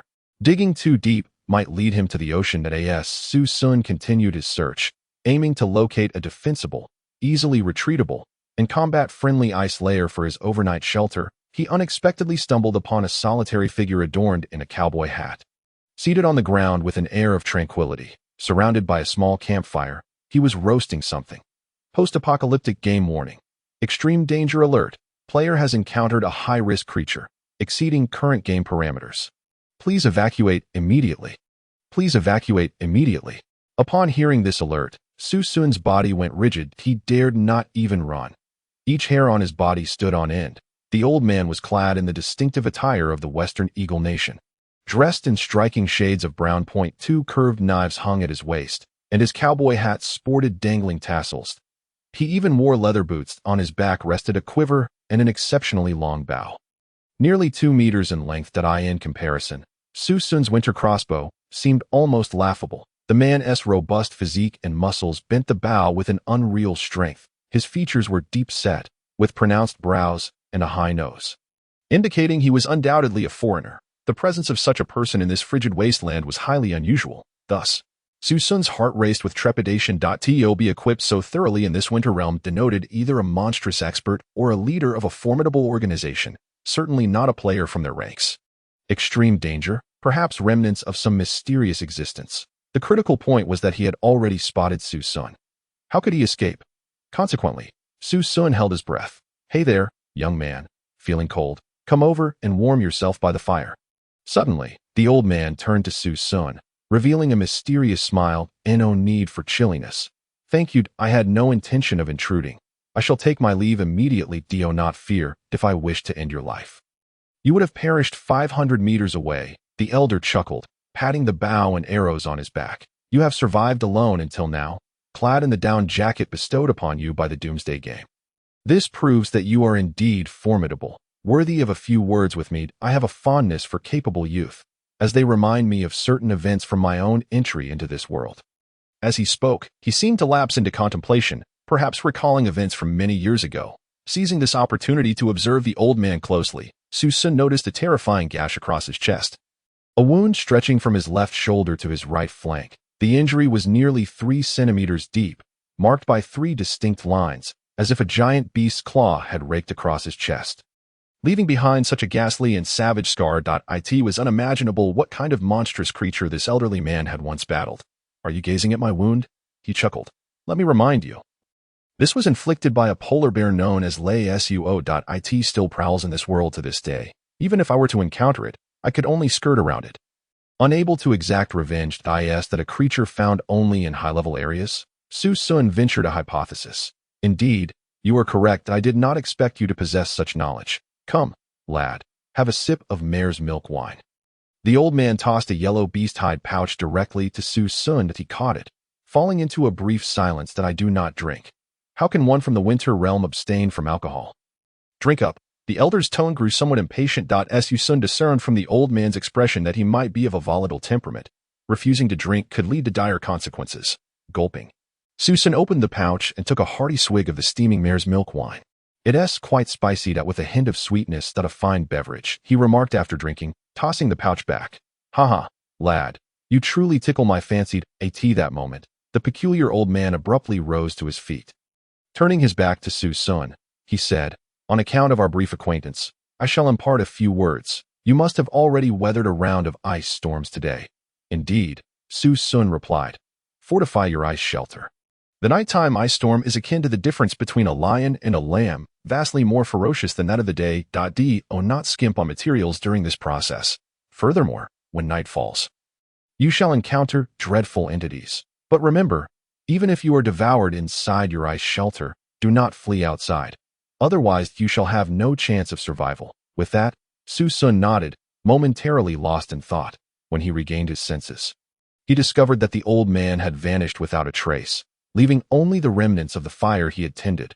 How strange! Su Xun approached the fire, scratching his head in confusion, standing beside the embers. He spotted a glimmering object on the ground. Upon picking it up, he found it to be a golden-hued pocket watch, framed in jade, with a white dial. Chapter 13. The Pocket Watch of Hunter Larry Solon Berzingit. The Pocket Watch of Hunter Larry Solon Berzingit. Description: a powerful and enigmatic pocket watch, harboring mysterious powers that may manifest at a crucial moment. Attributes: 5 to the wearer's stamina. Ding. Congratulations to the host on acquiring the pocket watch of Larry Solon Berzingit. Ding. The host has received a 10,000-fold critical hit reward. Detected that this item is not one that can be produced in the current game world, and it can be taken out of the game. Critical hit failed. Can rewards be taken out of the game? Su Xun's eyes lit up. Such items were exceedingly rare in the Doomsday survival game. Anything that could be taken out of the game world was invariably a top-tier item. Weapon or ability. Perhaps this old man had intentionally left it behind as a gift for him. Su Xun pondered while gazing at the campfire. However, the pressing concern was to swiftly locate a place to construct a secure ice shelter. The very ice house he had mentioned. Glancing up, he noticed that the sky had grown quite dim. Visibility was low. Howling. From a distance, the sound of wolves echoed, heightening Su Xun's anxiety. He needed to act quickly. Before long, Su Xun discovered a location with a sufficiently thick layer of ice, surrounded by rugged ice walls on 3 sides, effectively preventing some predators from the sea from launching an attack. Moreover, the area was spacious enough for him to construct a sufficiently large underground ice house. With the 3 surrounding ice walls providing natural concealment, Su Xun immediately began chiseling beneath the ice walls. At that moment, his ice pick proved immensely useful. Working far more efficiently than a pickaxe in the real world, he realized why the game had provided him with a pickaxe at the start. If he had attempted to dig by hand, it would have taken him 3 days to carve out even a single ice house. Soon, according to his design, a pit dug underground, with bricks laid on all sides. A subterranean ice house with 3 tunnels connecting to a central basement had taken shape. The 3 exit tunnels sloped downward, ultimately leading into his dwelling. Each tunnel had enough space to accommodate 3 emperor penguin beaks as makeshift doors, blocking external monsters while serving as emergency escape routes in case of an intrusion. The basic structure had been successfully established. All that remained was to affix bricks to the outer walls, estimating that at least 3 to 4 layers would be necessary. He hoped that these ice rock bricks would adhere to the ice blocks. At this moment, Su Xun retrieved an ice rock brick. It measured approximately 20 centimeters long, 10 centimeters wide, and 4 centimeters thick, exhibiting a sky blue hue that closely matched the surrounding ice. The brick was impressively heavy, sturdy, and solid. He produced this brick alongside a canister of winter-specific brick mortar, the size of a typical bottle of mineral water. Opening the lid revealed a deep blue cement-like substance. Unsure of its effectiveness, Su Xun smeared the mortar onto the ice rock brick and began to assemble. As soon as he pressed the mortar-coated brick against the ice surface, it adhered instantly, becoming inseparable. The temperature of the brick dropped immediately, and the ice surface within a 50-centimeter radius around the brick hardened. Su Xun realized he could no longer use the pickaxe to one-time use. Goodness, the effectiveness was astonishing. To thicken the brick layers, he further widened the tunnels and the entire ice house by an additional 30 centimeters. With 400,000 ice rock bricks at his disposal, once placed, the ice layer could no longer be modified. Thus, he aimed to create a larger space to ensure multiple layers of ice rock bricks for safety. Once the basic structure of the cave was designed, the construction of the ice rock house progressed smoothly. It only required applying mortar and placing the bricks. Initially, he had worried about the absence of a steel frame, fearing the bricks might be easily shattered. However, it turned out that as long as he applied the mortar, they fused seamlessly together, and oh wonder the Doomsday survival game only provided 40 bricks. The efficacy was simply extraordinary.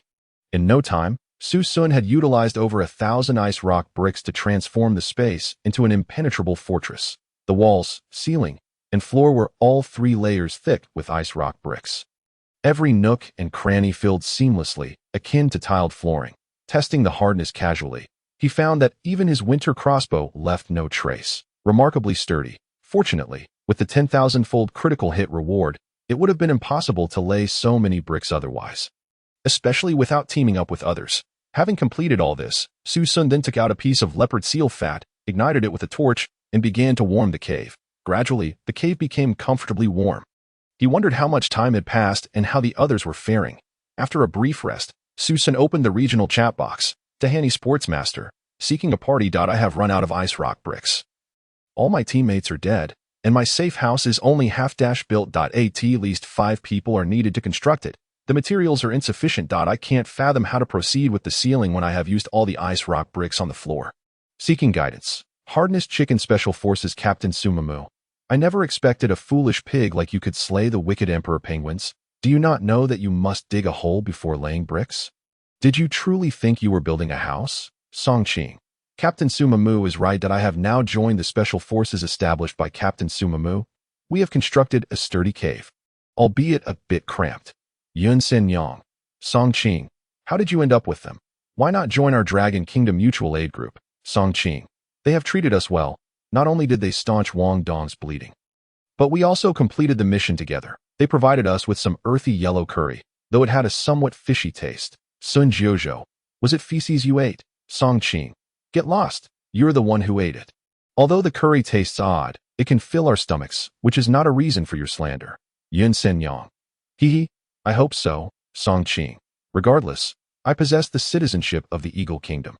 You, a lowly Dragon Kingdom commoner, understand nothing. It's a pity that later, the people of Great Eagle betrayed us. Sun Jiuzhou.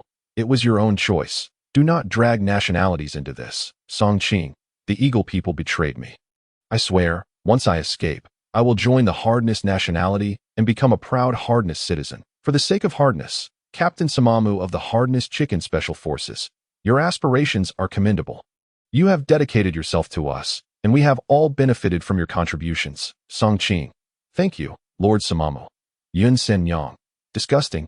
I knew they wouldn't help you out of kindness. Captain Samamu. In the future, once we Hardness succeed in the survival game, we will allow you to join the Hardness nationality in the real world. You can join our Dalit. Moreover, if any Dragon Kingdom individuals wish to join us, we warmly welcome Dragon Kingdom women. No, Dragon Kingdom people. Song Qing. Thank you. I am immensely grateful. Sin Jiuzhou. ISNT Dalit, the lowest caste in Hardness. Song Qing. Hee. I have long since renounced my Dragon Kingdom nationality. Dalit is still superior to that. We are now foreigners, not comparable to you Dragon Kingdom folks. In the Dragon Kingdom Mutual Aid Group, such a name screams of a worthless and trashy organization. Sun Jiuzhou. Night has fallen. I hope you survive till morning. Do not cross paths with me, or I will annihilate you. After speaking, Su Xun also ended the regional chat for such nonsensical talk, one that could turn traitorous at any moment. Su Xun was determined to eradicate the threat. Just then, he heard strange noises from outside his cave, as if something were scratching at the door. Chapter 14. The Plea and Bargain of the Beauty from Billion. At this moment, Su Xun swiftly approached the tunnel, pressing his ear against the massive beak of the penguin door. Though referred to as a door, it was merely a fade crafted from ice by Su Xun. Open the door. Is anyone there? Open up. Dragon Kingdom people. I know you're inside. Please save me. Help. It was a woman's voice. How could anyone know I am here? Su Xun was immediately taken aback. He recalled the words of that old hunter, who had warned that terrifying things would emerge at night. Su Xun certainly could not open the door now. I am Mari. We met at the Emperor Penguin's place during the day. Mari. My companions are gravely injured and dead. I saved your Dragon Kingdom people's lives before. I saved a man named Wuji. We didn't complete the mission. I beg you. I have some fresh water, food, and anything you desire. I can keep you company at this moment. Su Xun was stirred. Of course, it was not because Mari could keep him company, but rather because of the fresh water. Up until now, he had not had a single sip. He had previously tried to consume the snow in this winter realm, only to discover that both the snow and ice were made from seawater, overwhelmingly salty. Consequently, Su Xun's mouth felt parched, especially under the scorching heat of the fire. Based on the current information, it must be Mari. The mere mention of Wuji and the events that transpired confirmed that she was not some other creature. Perhaps she could indeed trade for some fresh water. Perhaps outside lay immense danger. He was uncertain whether he could obtain fresh water, but without it, he might truly face bodily harm. This could potentially affect his actions tomorrow.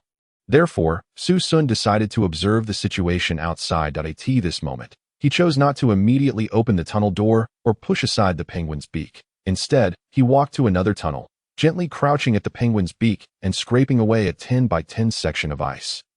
This was a lookout tunnel that Su Xun had specifically left, featuring a dedicated observation hole. The terrain here was elevated, allowing for a wide field of view. This tunnel's location was carefully selected, enabling him to monitor the entrances of his other two tunnels while also maximizing the observation of the outside environment. There were 3 such observation holes designed, each ensuring that only one pair of eyes would be exposed to the air while the body remained protected within his icy abode. Without needing to open the door, he could view the external environment. Here, Su Xun immediately saw that the sky outside was dim and gray. True darkness was approaching. A fierce cold accompanied by a storm surged into Su Xun's lookout hole, bringing with it an icy chill. The ominous signs of a massive and terrifying ice storm had already begun to appear. Snowflakes as large as goose feathers began to fall from the sky. Su Xun then spotted an injured woman crouching at the entrance of his other tunnel. Behind her lay a trail of bloody remnants. It appeared she had nearly reached Su Xun's icy shelter through sheer willpower. Her legs seemed Una this year. I have turned 21 and remain unwed.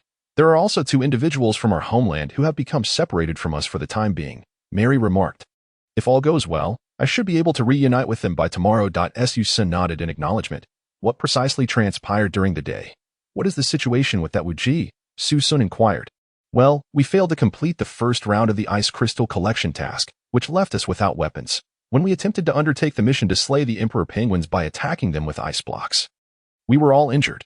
Baluin and Tech, in their efforts to save me, ultimately met their demise at the hands of the Emperor Penguins. At this point, Mary appeared despondent, as if she had endured the depths of despair.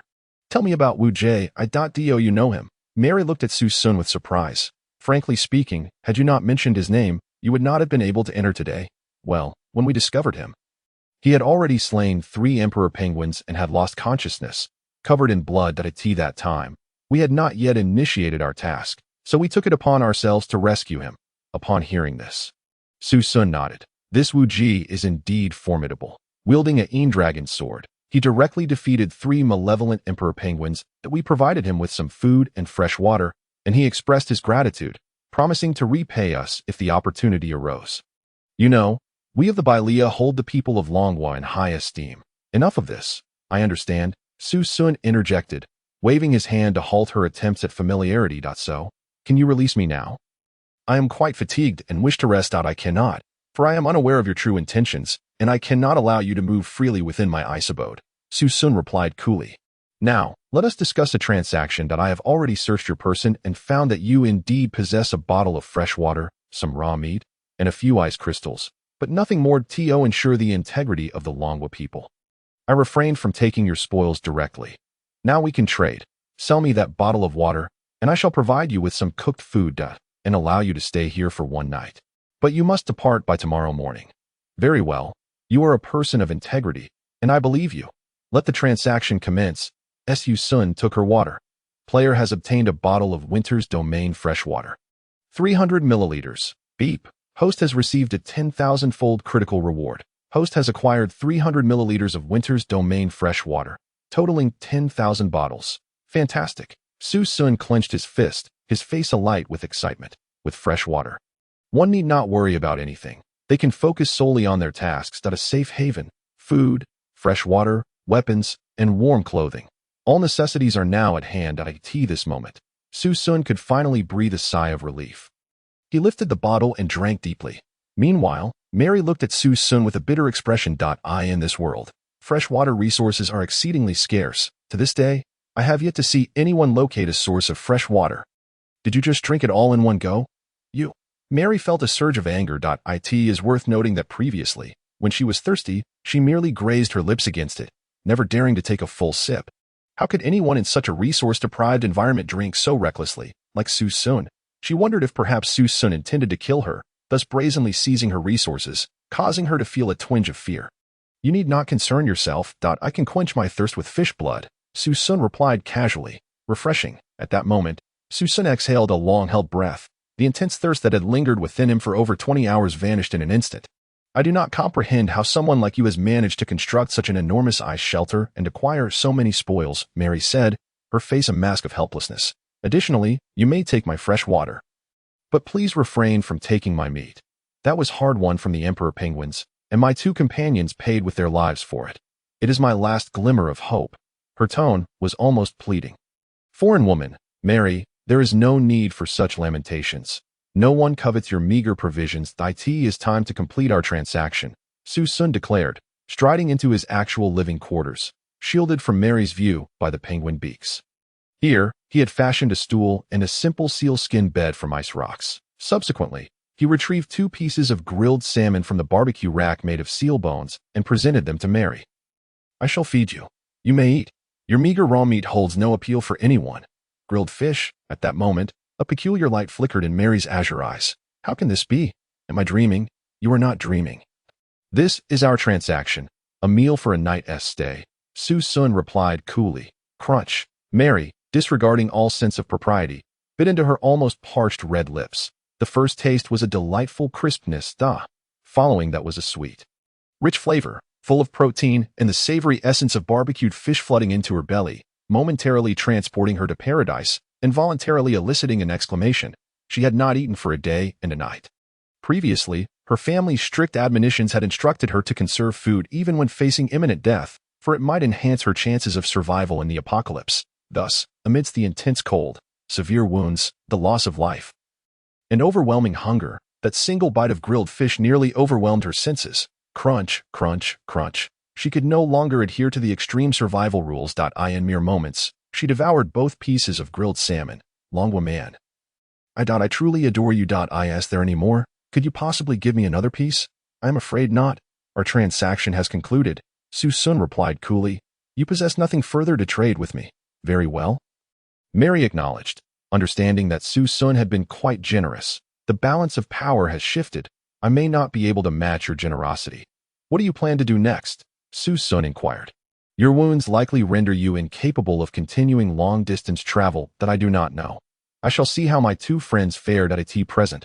I can no longer dictate my own fate. That a hint of despondency and sorrow flickered in her gaze, as if she could already envision her tragic demise upon the icy plains. Just then, a series of loud thuds resounded at the entrance. Something is approaching. This force is no mere injured creature. The 2 exchanged glances, each recognizing the gravity and fear reflected in the other's eyes. Chapter 16.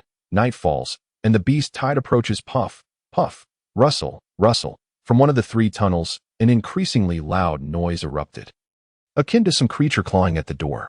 The sound was piercing, overshadowing even the howling of the icy winds outside. In that moment, Su Xun placed his hand over Mary's lips. Do not make a sound. Let us wait here. Something is approaching from outside. It seems quite large. I will investigate. Mary nodded in terror, realizing that the only ally she had was the man before her. Su Xun swiftly made his way to the tunnel's location, precisely where he had previously set up a lookout. Thud, thud, thud. Something was battering the door. Su Xun clearly saw that the Emperor Penguin beaks he had used to secure the door were vibrating and shifting from the relentless impacts. This is bad. This creature is incredibly strong. Su Xun thought, alarmed. The beak of an Emperor Penguin weighs several hundred pounds at the very least. Having 3 of them here, they could rattle the ice brick door. If it were to break in, we would be in grave danger. Su Xun hurriedly retrieved several more penguin beaks from his system backpack and piled them against the door. The creature outside continued to strike, dislodging several ice bricks. Fortunately, Su Xun had stacked 3 layers, and the outermost door was reinforced with 4 layers. Thus, after his rapid reinforcement, the situation remained manageable to AT that moment. He could not afford to observe the outside any longer and rushed to seal the other 2 tunnels with the penguin beaks. Only then did he return to Mary. "What is the situation? The creature outside is massive and exceedingly dangerous," Su Xun stated flatly. "It nearly pushed the door open, but thankfully, I reinforced it with ice bricks." Mary nodded, her face pale from lingering fear. "Thank goodness for you, Longwoman. Earlier, I saw some truly alarming news in the chat group."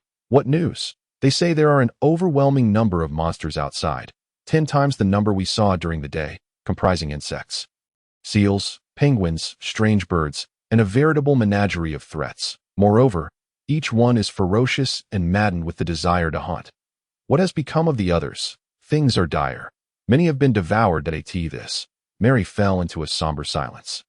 Su Xun took a deep breath. "At least here, you need not worry about danger." As he spoke, he also opened the chat interface. "Captain Summum of the Hardness Chicken Special Forces.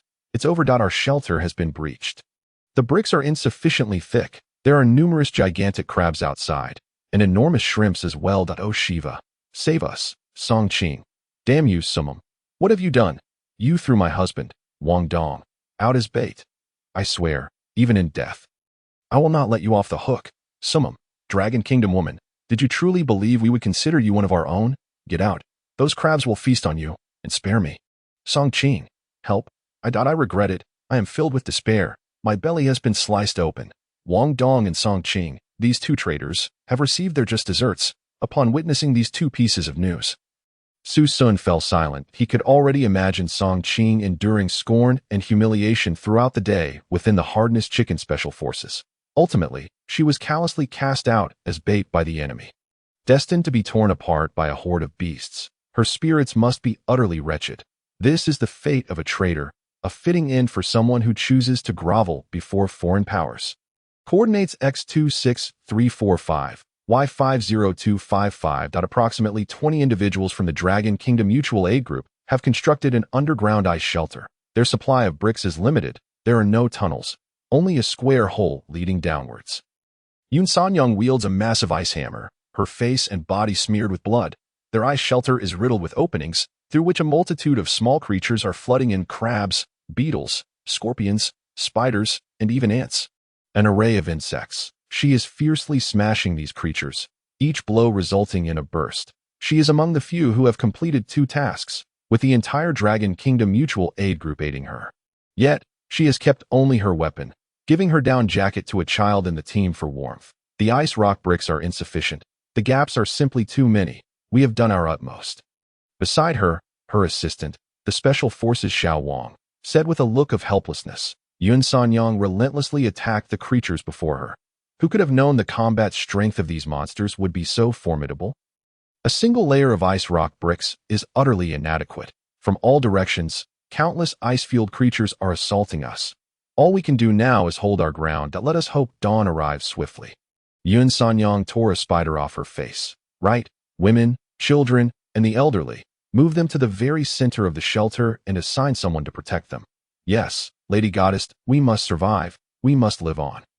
The ancestral teachings of the Dragon Kingdom dictate that there is always a way out. In that moment, Yun Sanyang recited the passionate words of the ancients. However, ultimately, Xiao Wang, I must ask you, can our people hold their ground?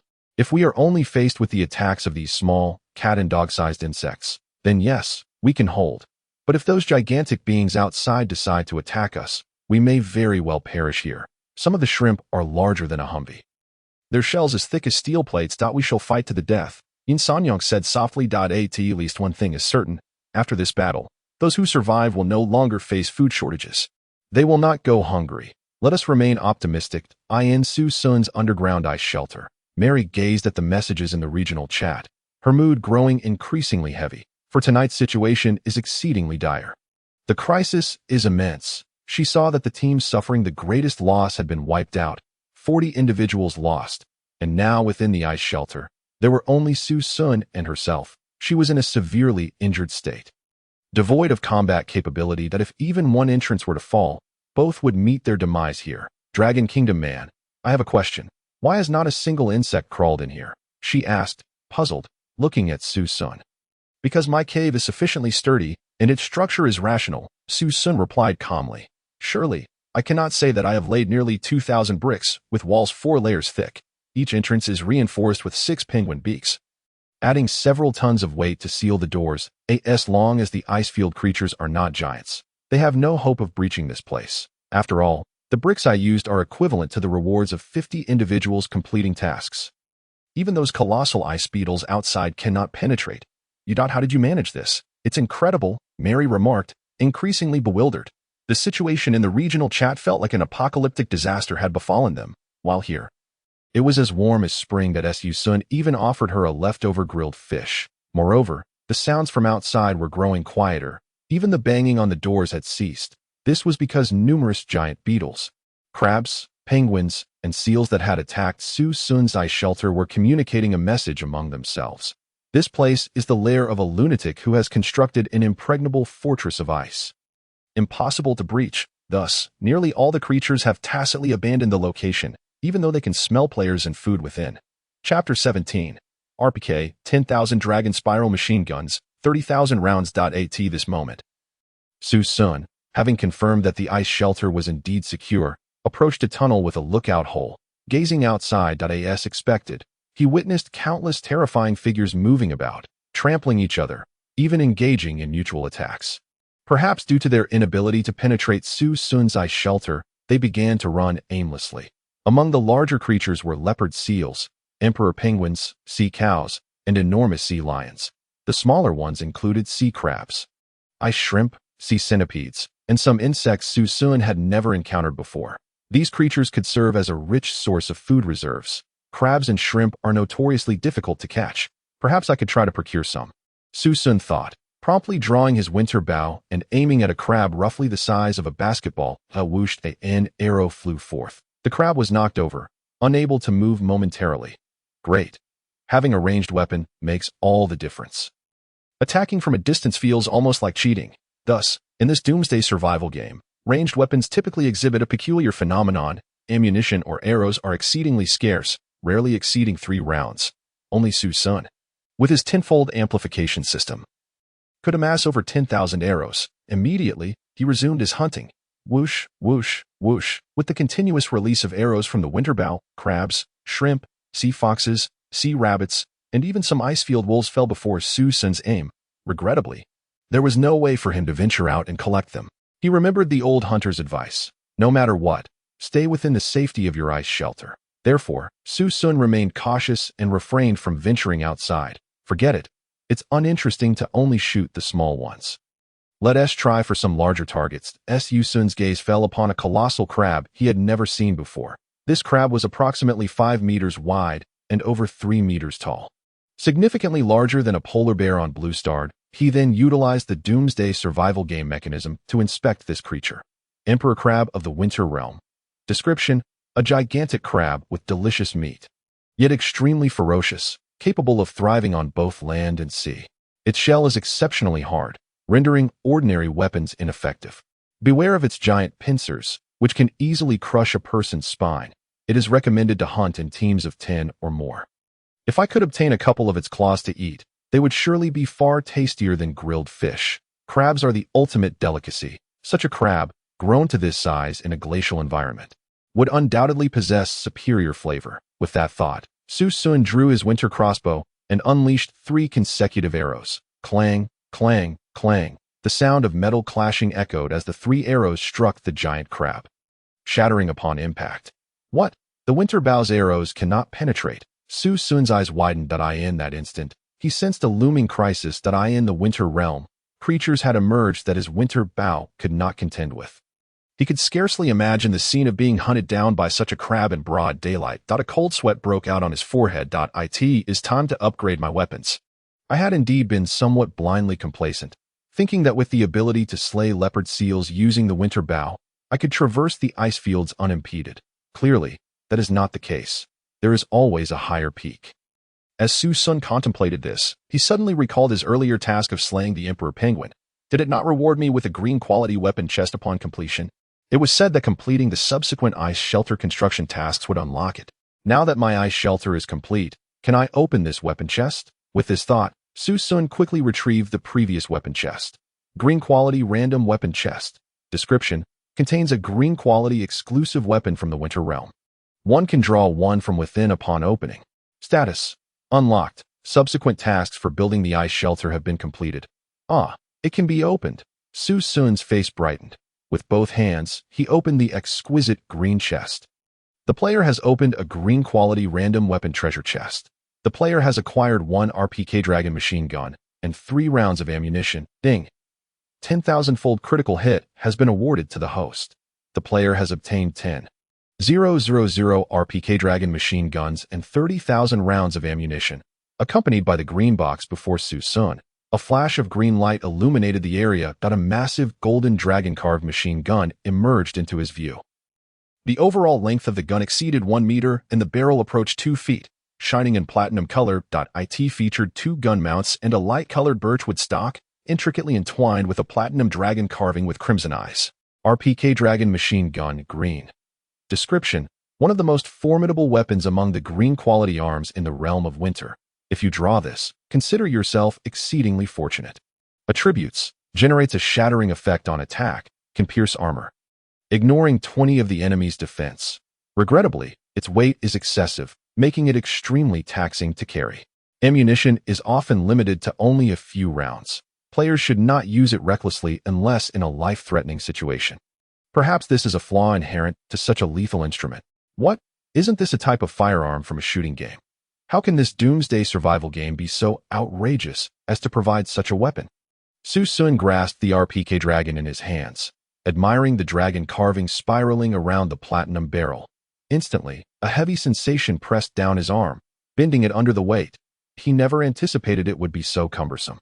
With this weapon in hand, who would dare to challenge him? At that moment, Su Xun's face shone with excitement. One must understand the vast technological disparity between firearms and crossbows. The ancient battlefield's most feared cavalry would seem like mere toys before a machine gun. The power and practicality of bows and arrows pale in comparison to that of machine guns. Cultivating a skilled archer requires at least 3 to 10 years, whereas a machine gunner could be trained in merely a week. Moreover, the critical drawbacks of this dragon machine gun, its portability and the scarcity of ammunition, were resolved by his system. The system could store an unlimited supply of resources for immediate access, alleviating the burden of carrying. Additionally, with a 10,000-fold amplification of ammunition, 30,000 rounds would be more than sufficient for this survival game. This weapon would henceforth serve as his primary armament, replacing the Winter Ice Crossbow. Now to test the power of the RPK Dragon. It boasts a piercing effect, which should surpass that of crossbow bolts. Su Xun positioned the RPK Dragon at the lookout and aimed at the Winter King Crab outside, pulling the trigger without hesitation. 1,000 delectable king crabs awaited collection. Chapter 18. The Unmatched Warrior of Yin Nation. Desperate survival players rat-a-tat-tat. As Su Xun pressed the trigger, the massive red king crab began to disintegrate at its chest. Even one of its enormous pincers was blasted off, fragments of its shell scattering everywhere. Numerous small insects, ice rabbits, and even some agile foxes were crushed in the debris. Creak. The colossal king crab emitted a strange cry before slowly collapsing, creating a gaping hole in the ice below. As it fell, Su Xun clearly observed a large cavity in its chest from which crab roe oozed, a sight that appeared utterly delectable at this point. He could confidently assert that he could prepare a lavish seafood feast. All that remained was to venture out and collect these delicacies, subsequently amplifying the yield 1,000-fold through the system. I yearn to retrieve this crab. However, it is perilously dangerous now that Su Xun felt a wave of frustration. Just then, he noticed numerous creatures converging on the carcass of the king crab, intent on dividing it among themselves. How dare they attempt to claim my prize? Su Xun's anger flared. He unleashed a barrage of fire from the RPK, incinerating numerous predators while sending the rest fleeing. Consequently, the entire area was cleared. Nonetheless, several winter creatures remained lurking at a distance, poised to pounce and seize the food. Damn it, I won't sleep tonight. I will guard this spot. Whoever dares to touch my crab shall meet their demise. At that moment, Mari's voice broke through. Dragon Countryman. What are you saying? Is there danger? I just heard a series of gunfire. No. I just stored the RPK and checked to ensure no predators were near the crab before returning to your side. Upon reaching Mari, he noticed her sigh heavily. gazing at him with sorrowful eyes. Instantly, Su Xun's heart grew wary. What is this?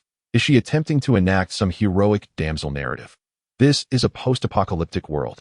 Such tactics are ineffective against me. Just as he was about to firmly point out her intentions, he noticed a flicker of sadness in her gaze. Dragon countryman, we Libyans have suffered tremendous losses this time. My last two companions just messaged me in the regional chat. They have been killed. She fought to hold back tears, refusing to let them fall. I am now utterly alone and gravely injured. I can no longer complete this game. What about you? Su Xun inquired. Suddenly she spoke. Mr. Su, I am preparing to forfeit this doomsday survival game by tomorrow. To forfeit? Su Xun asked.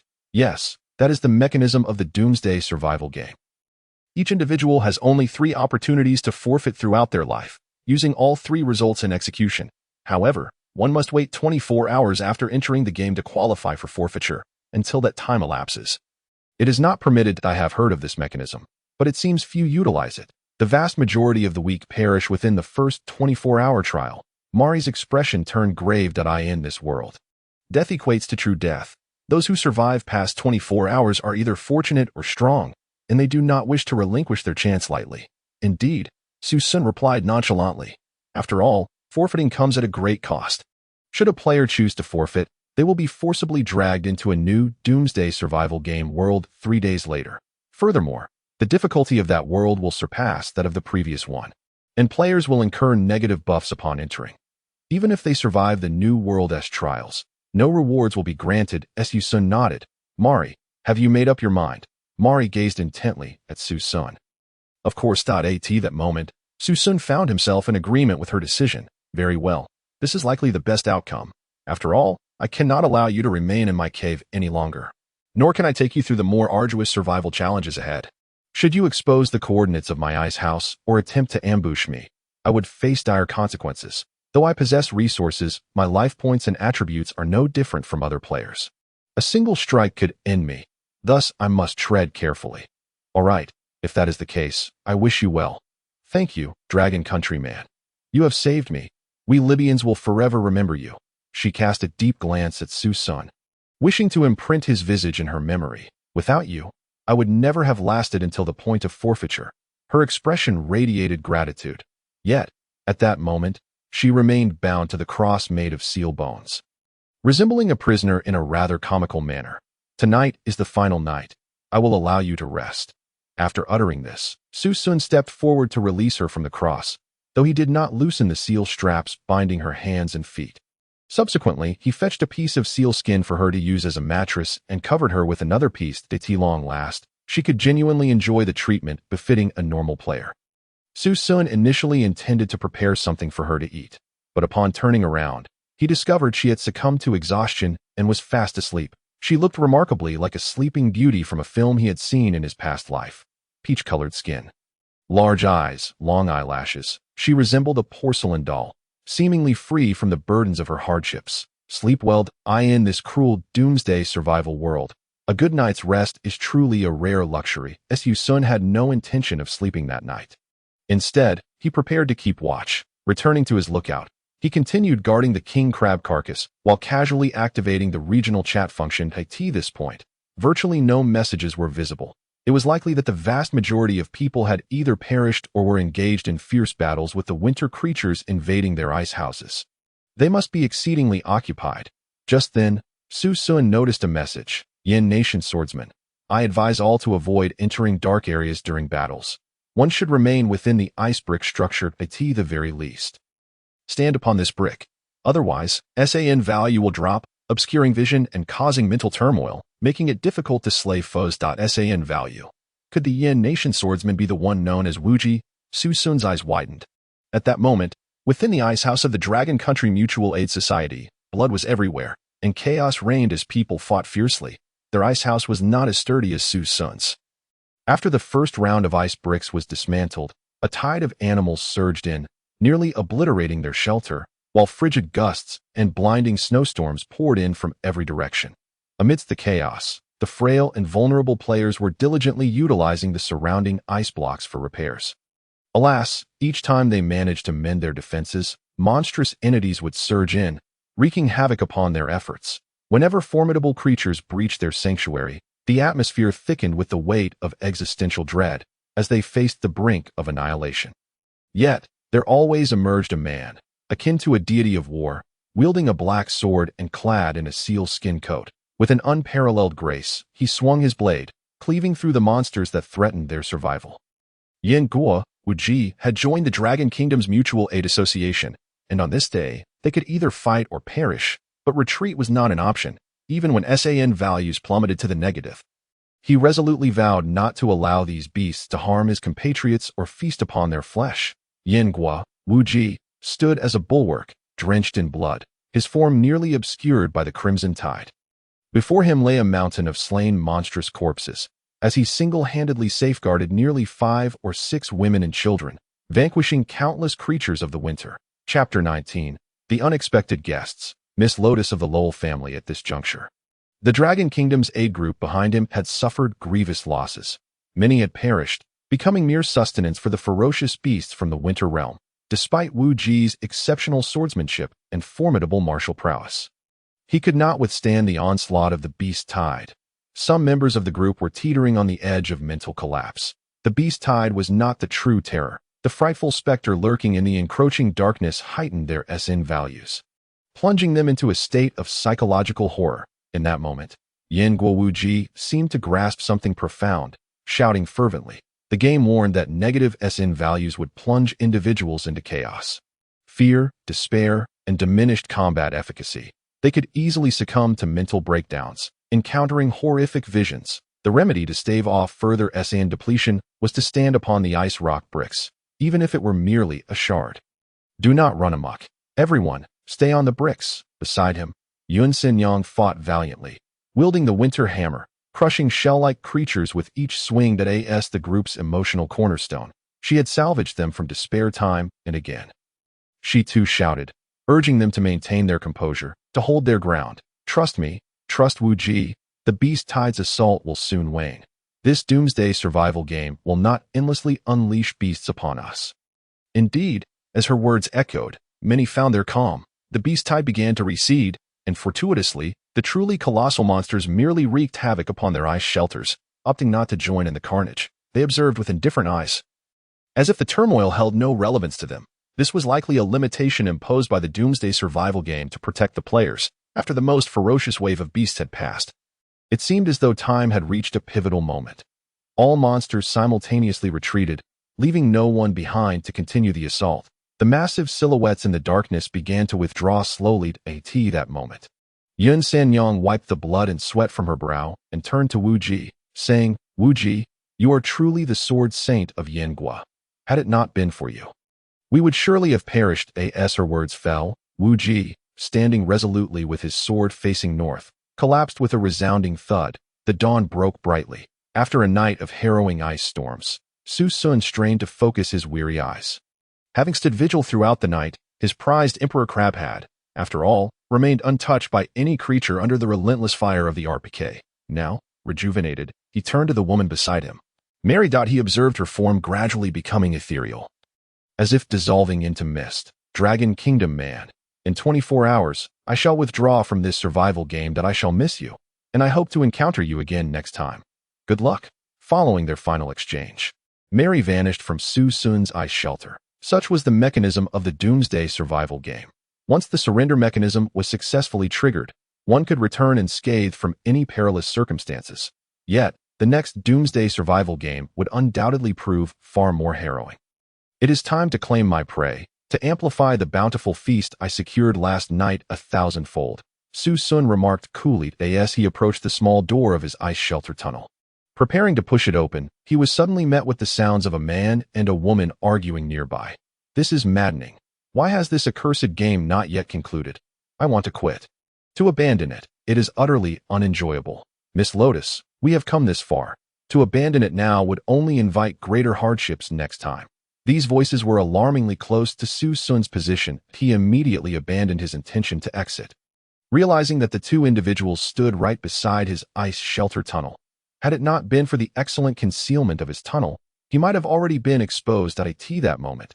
Su Xun made his way to the other side of the tunnel. Reaching the observation area, through the viewing point, he spotted a group of approximately 20 individuals. The leaders donned animal pelts, while those behind were bare-chested, bound by ropes, trembling and huddled together like slaves. They were scavenging the spoils from the previous night's RPK hunt, Arctic hares, shrimp, crabs, and various other game. Damn it, Su Xun cursed under his breath. Uncertain of their weaponry, he hesitated to confront them. The foremost of the group was a young woman, blonde and blue-eyed, clad in the same down jacket and pants as his. The others were draped in tattered pelts, clearly indicating her higher status among them. Miss Lotus. Her profile was turned away from Su Xun, obscuring her face, allowing him only to glimpse her freckles and sun-kissed cheeks. "You wretched scoundrels, you did not speak thus before I entered," Miss Lotus exclaimed. "You have no idea how terrified I was last night. I have never seen a crab so colossal, it nearly crawled onto my face." "You imbeciles!" At that moment, Miss Lotus brandished a silver handgun, likely a reward from their previous mission to eliminate the Emperor Penguin. With no hesitation, she pulled the trigger that a younger slave girl, barely older than a child, collapsed to the ground with a bloodied forehead, a clear indication of her Dragon Kingdom heritage. "Curse it, they have enslaved other players." Su Xun's eyes flared with rage. "Miss, is this really necessary?" a burly tattooed foreign man outside remarked. Frowning, "What is it? Are you feeling pity?"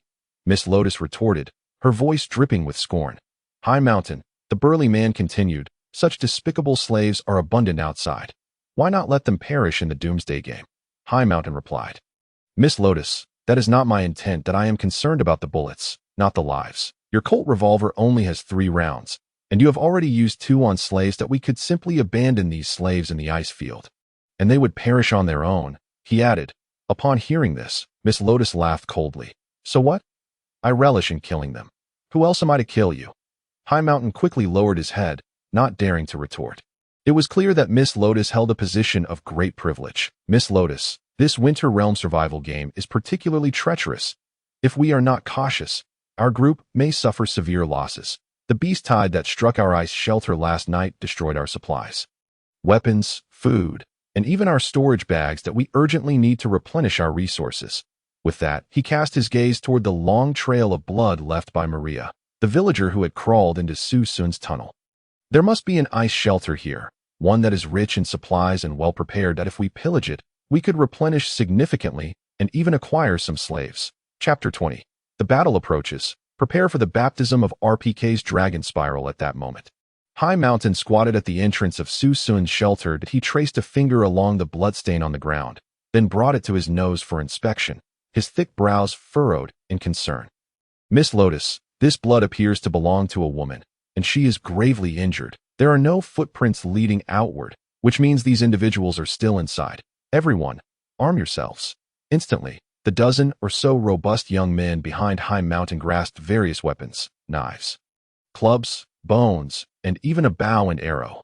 These weapons, either acquired through their missions or through bloodshed, were stained with the remnants of violence, making them a formidable threat. "Humph, High Mountain, your overreactions are amusing," Miss Lotus scoffed, tossing her golden hair back. "Since the advent of the apocalypse game, countless extraordinary survivors have been inscribed in the annals of history. Our family has grown to nearly 1 trillion in scale.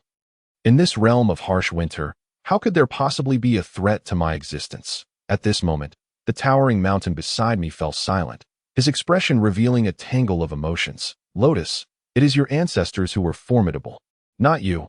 Anyone who underestimates the survival game of the apocalypse, thinking it merely a simple child's play, will ultimately pay the price." Naturally, he could never voice such thoughts. After all, he was merely a high-end mercenary, invited by her family to earn a living. "Miss Lotus, what do you propose we do next?" the mountain inquired. A trace of disdain curled at the corners of Lotus's lips. "Is there any need to ponder?" She exhaled onto her hands. "We will locate their ice house and eliminate all the able-bodied men who constructed it, capturing the elderly and women as slaves. That I do not wish to traverse this path any longer."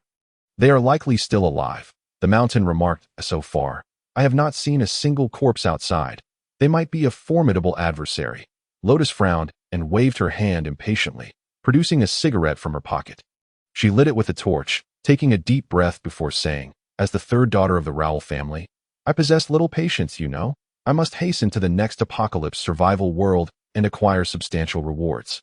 Then cast these damned achievements upon my biological father. Understood, Miss Lotus. I will promptly search for the entrance to their ice house. Hyena, Lone Eagle, you two provide cover for me. Yes, Lord Mountain. Unbeknownst to them, their conversation was being overheard in its entirety by Su Xun, who was concealed within the ice house. That a significant figure and her mercenaries. Su Xun furrowed his brow. As a young adult participating in the survival game of the apocalypse, he was quite knowledgeable about such matters. The current era for humanity was one dominated by monstrous creatures. The world Su Xun inhabited was scarcely less perilous than the survival game itself. Almost all humanity was crammed into the Noah base. Resources were dreadfully scarce, competition for survival was increasingly fierce, and conflicts had escalated. The apocalypse game, which promised resources and the means to conquer monsters, had become humanity's foremost concern. The Rowell family had been the most illustrious and prominent family in the apocalypse survival game for nearly 3 centuries. However, their methods within the game had always been criticized. Encountering them meant only one path. Either you perish, or they do.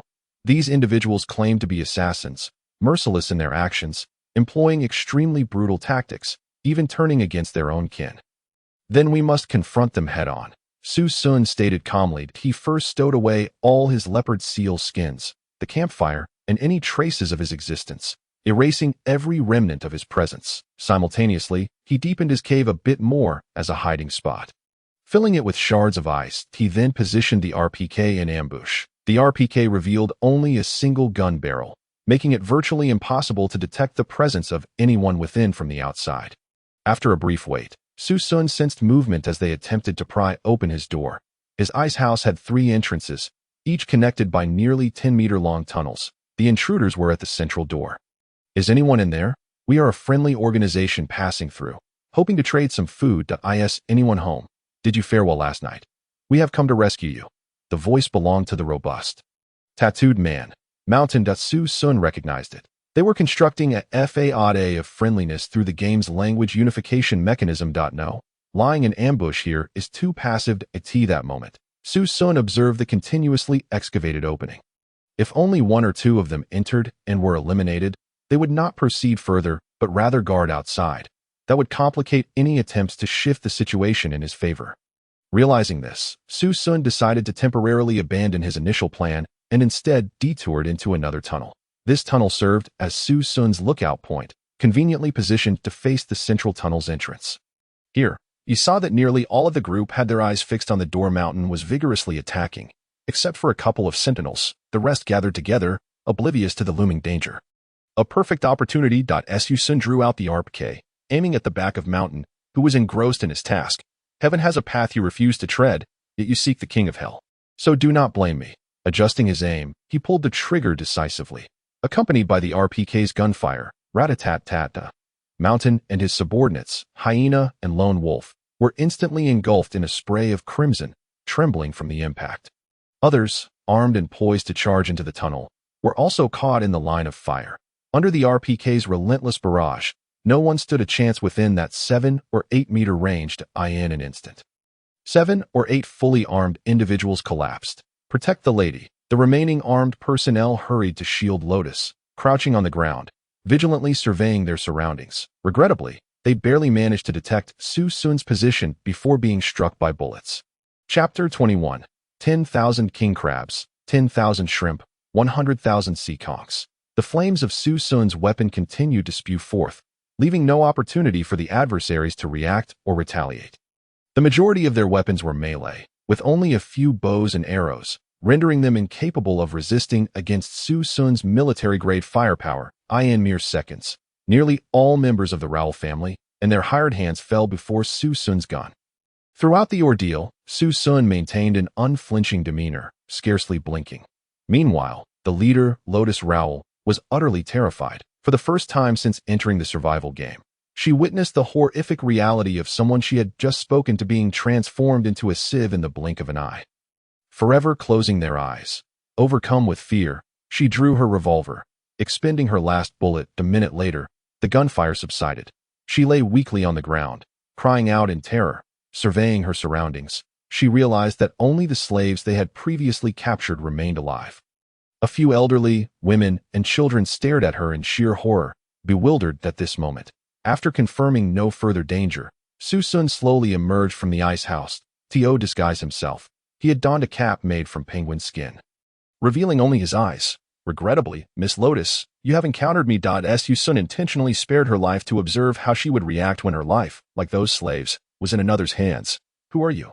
You madman. We came to help you. Why did you kill our people? Huh?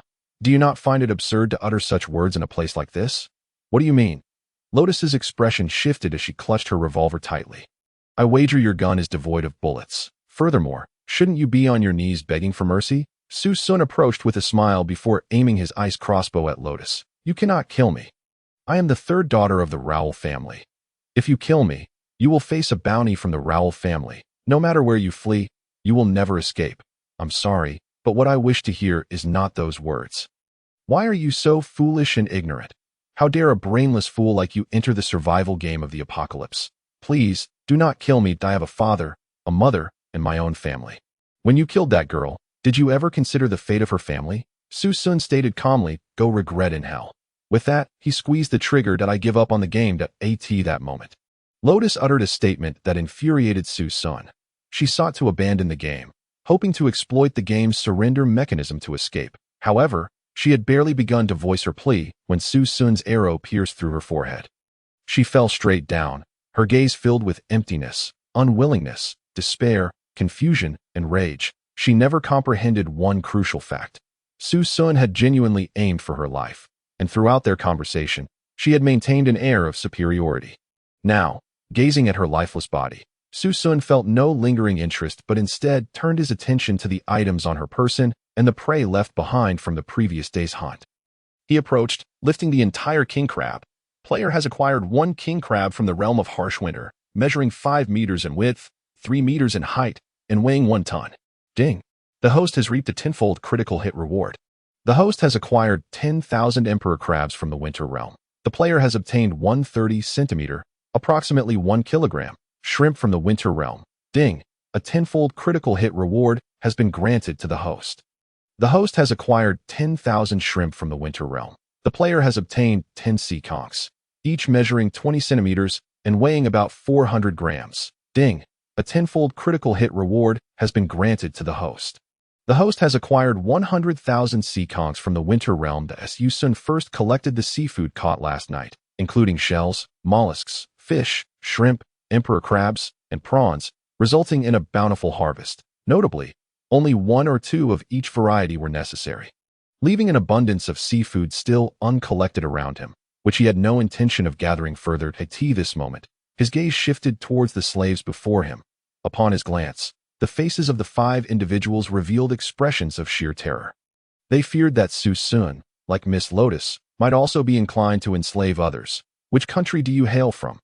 Su Xun inquired, observing the diverse hues of their skin, the variety of their eye colors, and their distinct appearances. They were presumably captured by the Lotus family and their henchmen during their journey yesterday. I am from the Dragon Kingdom, spoke a young boy, seemingly around 18 or 19 years of age. I am from the Hardness, replied a middle-aged man, approximately in his 40s, with a slight limp. I am from the Austro-Hungarian Empire, declared a woman in her 20s. I am from New Rome, stated an elderly man. I am from Billion, chimed in a child. Those from the Dragon Kingdom and Billion stepped forward. Su Xun beckoned with a finger. The Dragon Kingdom boy and the Billion child exchanged horrified glances, fearing execution yet feeling too intimidated to resist. They could only muster the courage to step forward. State your names and the reason for your capture by Lotus. What is your organization? Su Xun queried. The Dragon Kingdom boy replied, I am Wei Chu Bing, a scout. I belong to the Dragon Kingdom Mutual Aid Group. Last night, our ice house was attacked, and many perished. It dawn, Lotus and his men struck again. I lagged behind during the retreat and was captured. The Billion child stepped forward. I am Barik Tush. I was part of our nation's Eagle Squad, but they were all killed by Lotus. Please, I beg you, do not kill me. Barik, seemingly recalling a traumatic memory, fell to his knees before Su Xun, pleading for his life. Tears welled in his eyes, for he was merely 13 or 14, engulfed by fear. Enough. Rise, Su Xun commanded. The Dragon Kingdom Mutual Aid Group comprised his compatriots. known for their protection of the weak and active participation in various apocalyptic survival games, enjoying a commendable reputation. Being fellow countrymen, Su Xun decided to assist Wei Chu Bing in locating his organization. His own abilities and resources had reached a top-tier level in the Winter realm, and establishing connections now would benefit his future endeavors in survival games. As for the Billion Child, being one of the few allies akin to the Dragon Kingdom's steadfast friends from centuries past, Su Xun was inclined to keep Barik close, hoping to find an opportunity to reunite him with his people. Regarding the Hardness Man and the Austro-Hungarian woman, Su Xun regarded them with a piercing gaze. Chapter 22. 10,000 ice oranges, 10,000 bottles of fresh milk. You may stand to the side, Su Xun instructed. The remaining individuals could only shift awkwardly to the side, rubbing their hands together, still bound by ropes. They were chilled to the bone. At that moment, Su Xun began to strip the clothes from Lotus and Gao Shan, providing one down jacket and one pair of down pants to Wei Chu Bing and Barik. Once clad in the garments, the boy and the child realized that the man before them likely had amicable relations with their nations, bringing them a sense of relief. This spectacle stirred envy in the Hardness middle-aged man, the Austro-Hungarian woman, and the elderly New Roman. As merely hours in the biting cold had already cost them fingers and ears, they understood that their exclusion from Su Xun's favor suggested past conflicts with his nation. The Hardness man felt an overwhelming sense of dread, for the reputation of his people in survival games had been dismal. Not only were they known for their erratic behavior, but they also often provoked enmity. Considering themselves superior, particularly to the Dragon Kingdom, frequent skirmishes and altercations occurred between them, although they did not engage in outright enslavement or slaughter. However, they were known for exploiting vulnerabilities and setting traps against the Dragon Kingdom.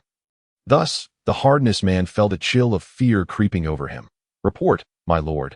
I have information regarding this Hardness man," suddenly interjected the young boy, Barik Tush, raising his hand. "Speak." Su Xun nodded at my lord. He previously assisted individuals from the Lotus family in assaulting us and bullying us. He also personally killed several Dragon Kingdom individuals. Along the way, he lured passing organizations into traps through chat, resulting in numerous casualties. This man is the worst of the worst. Upon hearing this, Su Xun's brow furrowed in alarm. "What?" He advanced with the Winter Ice crossbow in hand. "How dare you? Boy, you speak nonsense. How could we esteemed Hardness people commit such acts? I am a renowned driver in Hardness," the Hardness man retorted. Agitated.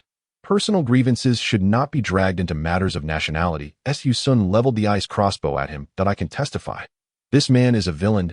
He has even assaulted several enslaved men. Those who were injured were ultimately discarded on the Winter Ice Plains." At this moment, Wei Chu Bing chimed in urgently. Without hesitation, Su Xun released the bolt from the ice crossbow. "Oh, you won't escape justice, will you?" With a swift whoosh, the bolt pierced through the man's brain. And the Lotus henchman paid the ultimate price for his actions. "What about the two of you? Have you committed any crimes?" Su Xun inquired. "None." Both Wei Chu Bing and Barik nodded earnestly. "Princess Andra has treated us very well." Barik added, "She shared her hidden provisions with us. Otherwise, we would not have had the strength to reach here." "Very well. Andra, you stay. The old man may leave." Su Xun gestured dismissively. The elderly man pointed to himself, suddenly beaming with "My lord. Are you saying I am free?" He preferred to leave rather than remain at Su Xun's side, believing that even the perilous outside world could not be as dangerous as being among fellow survivors. "Of course, you are merely a slave captured by them. You may go," Su Xun reiterated, waving his hand. At that moment, Su Xun regarded a youth, a small boy, and a striking woman clad only in leaves. The woman, Andra, remained silent, fixated on Su Xun, her fingernails digging into her flesh, concealing an ice spike, ever ready to fight if Su Xun harbored any ill intentions. "Here, take this seal skin to keep warm. I do not have any spare down jackets at the moment." Su Xun observed her gaze, his initial intention to provide her with a down jacket now dissipating. Andra was taken aback as she received the nearly 1.5-meter-long seal skin. She had not anticipated such kindness from the man, having prepared herself for death. "Stop talking. Go squat on the side," Su Xun commanded. "Do not stray from my sight. Though I have spared you, it does not mean you pose no threat to me." The three complied without protest. With that declaration, Su Xun prepared to commence his thorough looting of the corpses belonging to the Rowell family, and the Three Lotus Sisters, a band known for their predatory practices of plundering, hunting, and enslaving other players. The provisions on their bodies were undoubtedly abundant. Su Xun began his search for resources. The player has acquired Winter Realm specialty ice oranges, measuring 10 centimeters in length, width, and height, weighing 200 g. Ding! The host has received a tenfold critical hit reward. The host has acquired 10,000 ice oranges from the Winter Realm. The player has obtained 10,000 bottles of Winter Realm specialty fresh milk, each containing 200 milliliters. Ding! The host has received a tenfold critical hit reward. The host has acquired 10,000 bottles of fresh milk from the Winter Realm. The player has obtained 1 pair of Winter Realm ice skates. Ding! The host has received a tenfold critical hit reward. The host has acquired 10,000 pairs of ice skates from the Winter Realm. The player has obtained 1 high-temperature pot for winter use from the Winter Realm. Ding! The host has received a tenfold critical hit reward. The host has acquired 10,000 high-temperature pots for winter use from the Winter Realm. Additionally, there were some other assorted items, such as cheese, but they were all nibbled upon and held no value for him. The most significant items were the 4 oranges, milk, ice skates, and pots as Su Xun examined the object in his hand. He retrieved the orange, labeled as Winter Realm Specialty Ice Orange. Description: an exceptional fruit native to the Winter Realm, rich in nutrients and delectable in taste, effectively combats scurvy and a range of nutritional deficiencies found in the icy plains. Attribute: restores 2 points of stamina. What could be more invigorating than enjoying an orange in an ice house? The most scarce resource in the icy expanse is vitamins, alongside various nutrients aside from fats. With this orange, many of my problems seem to be resolved. It can quench thirst and replenish nutrition. I just hope it isn't soured. As Su Xun peeled the orange, he was taken aback to find its flesh was a striking ice blue. Can this be consumed? After scrutinizing it closely, he decided to take a segment and taste it. The moment it touched his palate, a silky sweetness enveloped him, and surprisingly, it wasn't cold.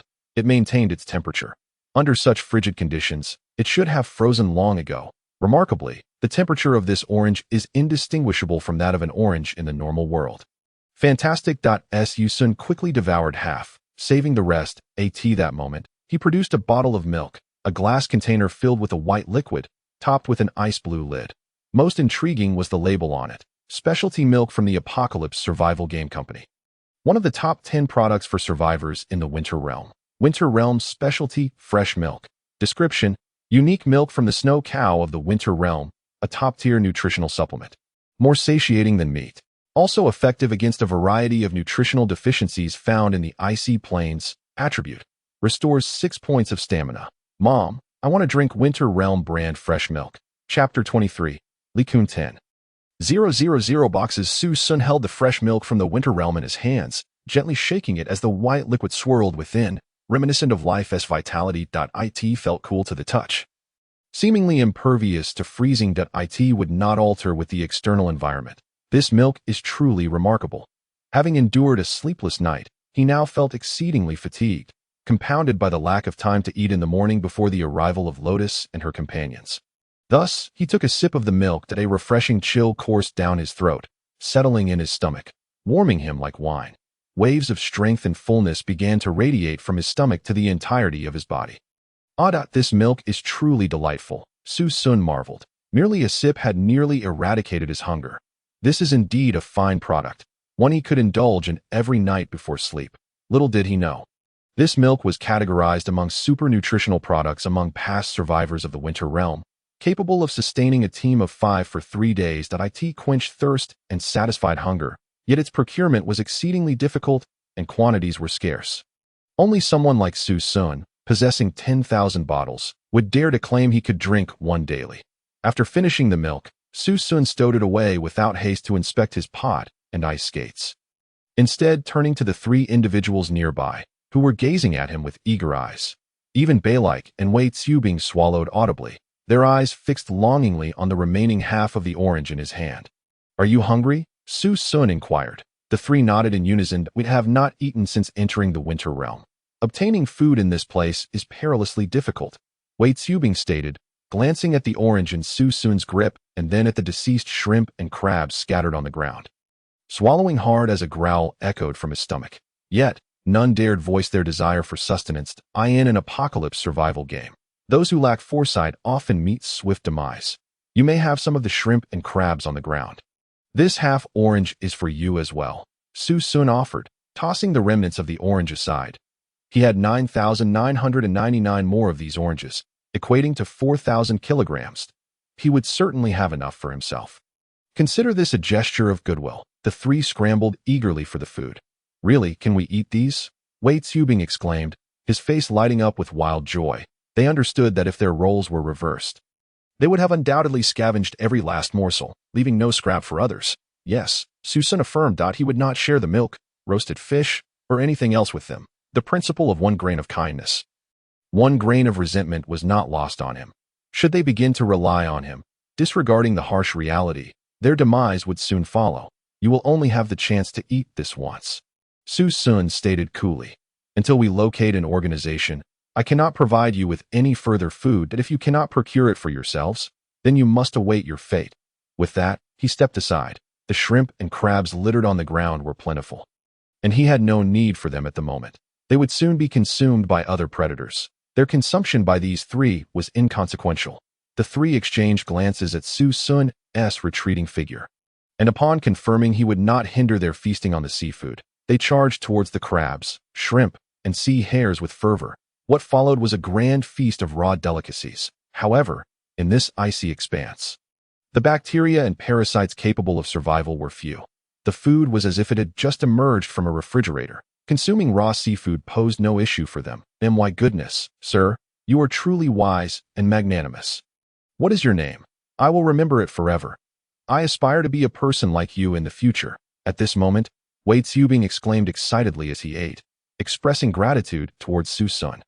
No need for that. Just remember, should you have the opportunity to grow stronger, support the Han Dynasty and aid my Dragon Country people. Additionally, my name is Jiuzhou, as in the 9 provinces of Huaxia. Hearing this, the Austro-Hungarian woman, who was devouring a large crab, blinked and regarded Su Xun with newfound contemplation at this moment. To be frank, her perception of the Dragon Country people had shifted entirely. She looked at Wei Tsubing. Are all Dragon Country people this generous? No. The Dragon Country possesses everything. A person like you should be referred to as a gentleman of the Dragon Country in our nation. Such individuals are revered. Wei Tsubing chuckled wryly at a gentleman of the Dragon Country. This is the first time I have heard that, the Austro-Hungarian woman, Andra, remarked. Dragon Country men, you are commendable. She raised her thumb in admiration that I am merely the most inferior of Dragon Country people. There are many greater and more virtuous individuals in our land, as numerous as the fish in the sea. Upon hearing this, the Austro-Hungarian woman and the nearby child from Bilia were both astonished. Su Xun then rose, casually walking over to the cigarette box that had been knocked aside during the earlier scuffle, where a pack of red cigarettes lay, adorned with the characters Li Kun. Player has obtained 1 box of Li Kun from the Winter Realm Dragon Country, 10 cigarettes remaining in the box. Ding! Host has received a 10-fold critical reward.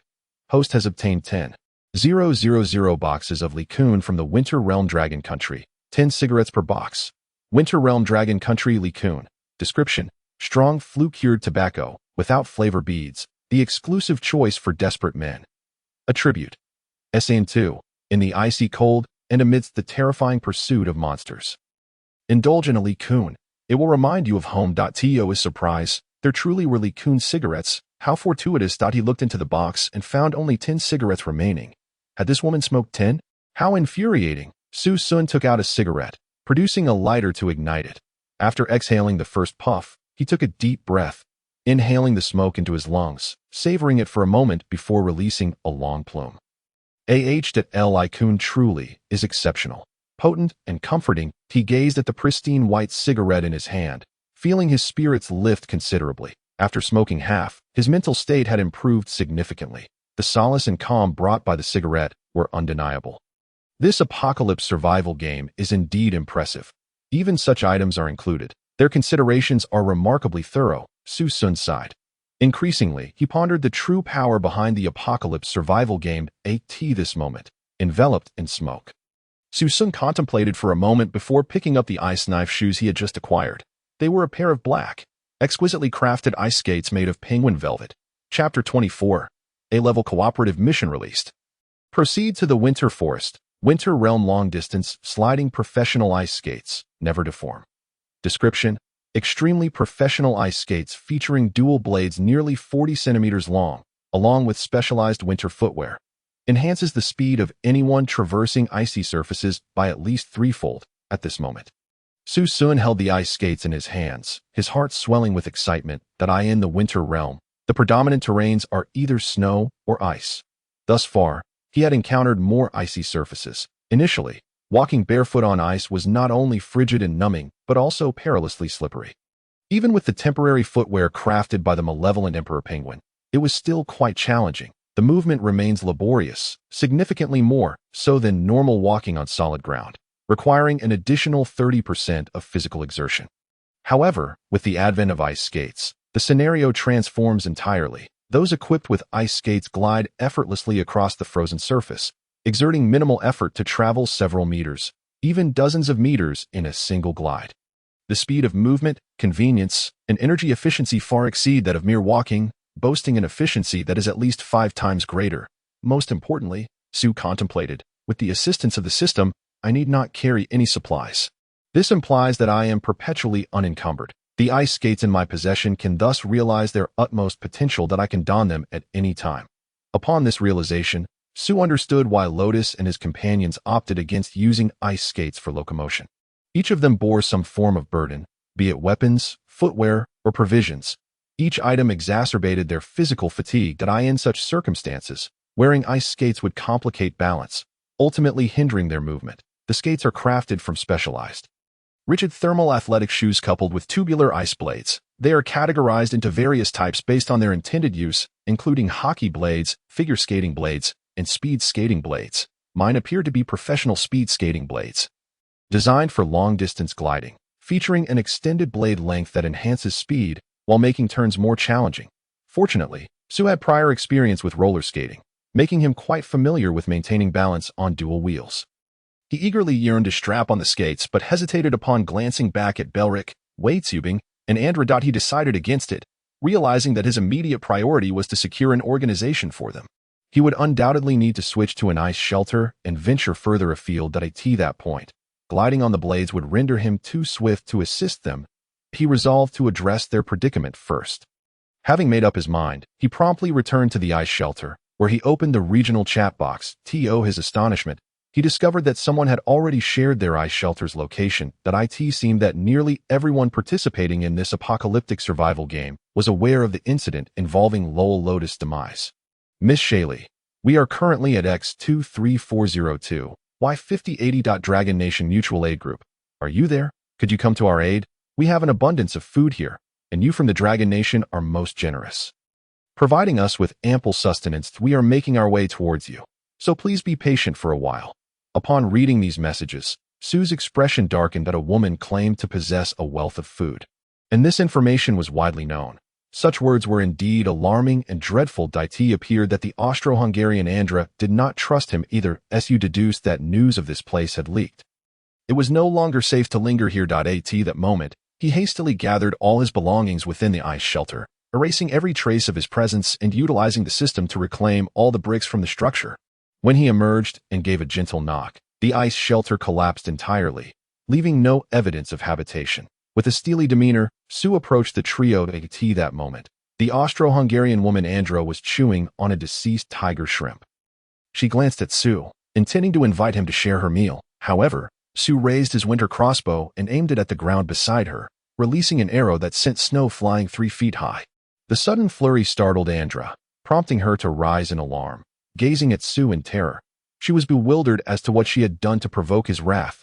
If you are so keen on broadcasting your surroundings, then you shall bear the consequences of the ensuing disaster, Su declared, tearing the leopard seal skin from her shoulders. The warmth of the seal fur was instantly replaced by the biting cold, causing her to shiver as the frigid wind enveloped her, reminding her of the perilous nature of this world. Since you have already established contact with the Dragon Nation Mutual Aid Group, await their rescue. I must take my leave. Hey, Master of the Dragon Nation. At that moment, Waitsubing, distressed, called out to Su's retreating figure. However, once Su donned his ice skates, he moved with such speed that he vanished from sight in the blink of an eye. Having swiftly departed, Could it be that our communication with the Dragon Nation Mutual Aid Group regarding the coordinates has led to this? Andra suddenly realized, addressing Wei Tsubing. Quite likely, Wei Tsubing replied, a look of regret etched on his face. Had I known, I would not have listened to you. Sister Andra, I believe his reasoning holds merit. Be wise saying such things. You may be attracting not friends but foes. Andra paused, looking at him incredulously. Surely not? Did the Dragon Nation Mutual Aid Group not say they would come to our aid? We must leave this place immediately, Miss Andra. You should remain here on your own, Wei Tsubing urged, recognizing the gravity of the situation. Revealing their coordinates and food supplies was tantamount to courting death.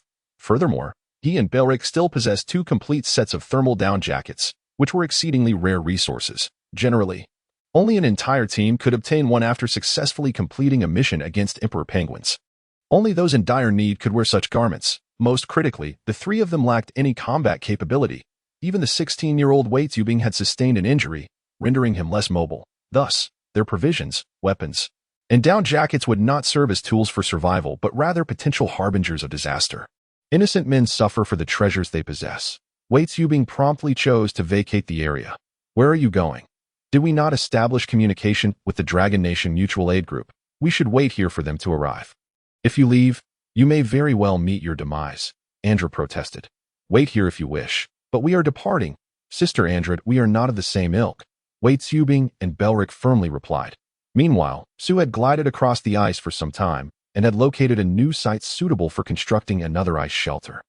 Fortunately, he had enough ice bricks on hand to erect a new dwelling. Just then, the apocalyptic survival game registered a new development. Detected that a complete 24 hours of the first day has elapsed. Survivors may accept new tasks. A level cooperative task Winter Domain has been issued. Proceed to the designated location, Winter Forest, and acquire 10 logs of camphor pine from the forest. This area offers tents, hot water, and food sausages. First arrivals will receive priority. The first to reach the task area will receive a mysterious reward. Task deadline, 96 hours. Task penalty, entering a weakened state. With movement speed, stamina, and cold resistance reduced by 30. Chapter 25. Triggering the mysterious task. The Winter Mutant Lion King A.S. Su read through the task. He began to analyze its implications. They in a level task had emerged, offering substantial rewards. Based on his previous experience with B-level tasks, he surmised that this task would undoubtedly be challenging. The rewards for completing the A-level task would likely be closely intertwined with subsequent events. And it could be argued that whether or not he secured the task rewards was pivotal for his survival. Additionally, the penalties for failure were severe. Being afflicted would equate to death in this icy expanse.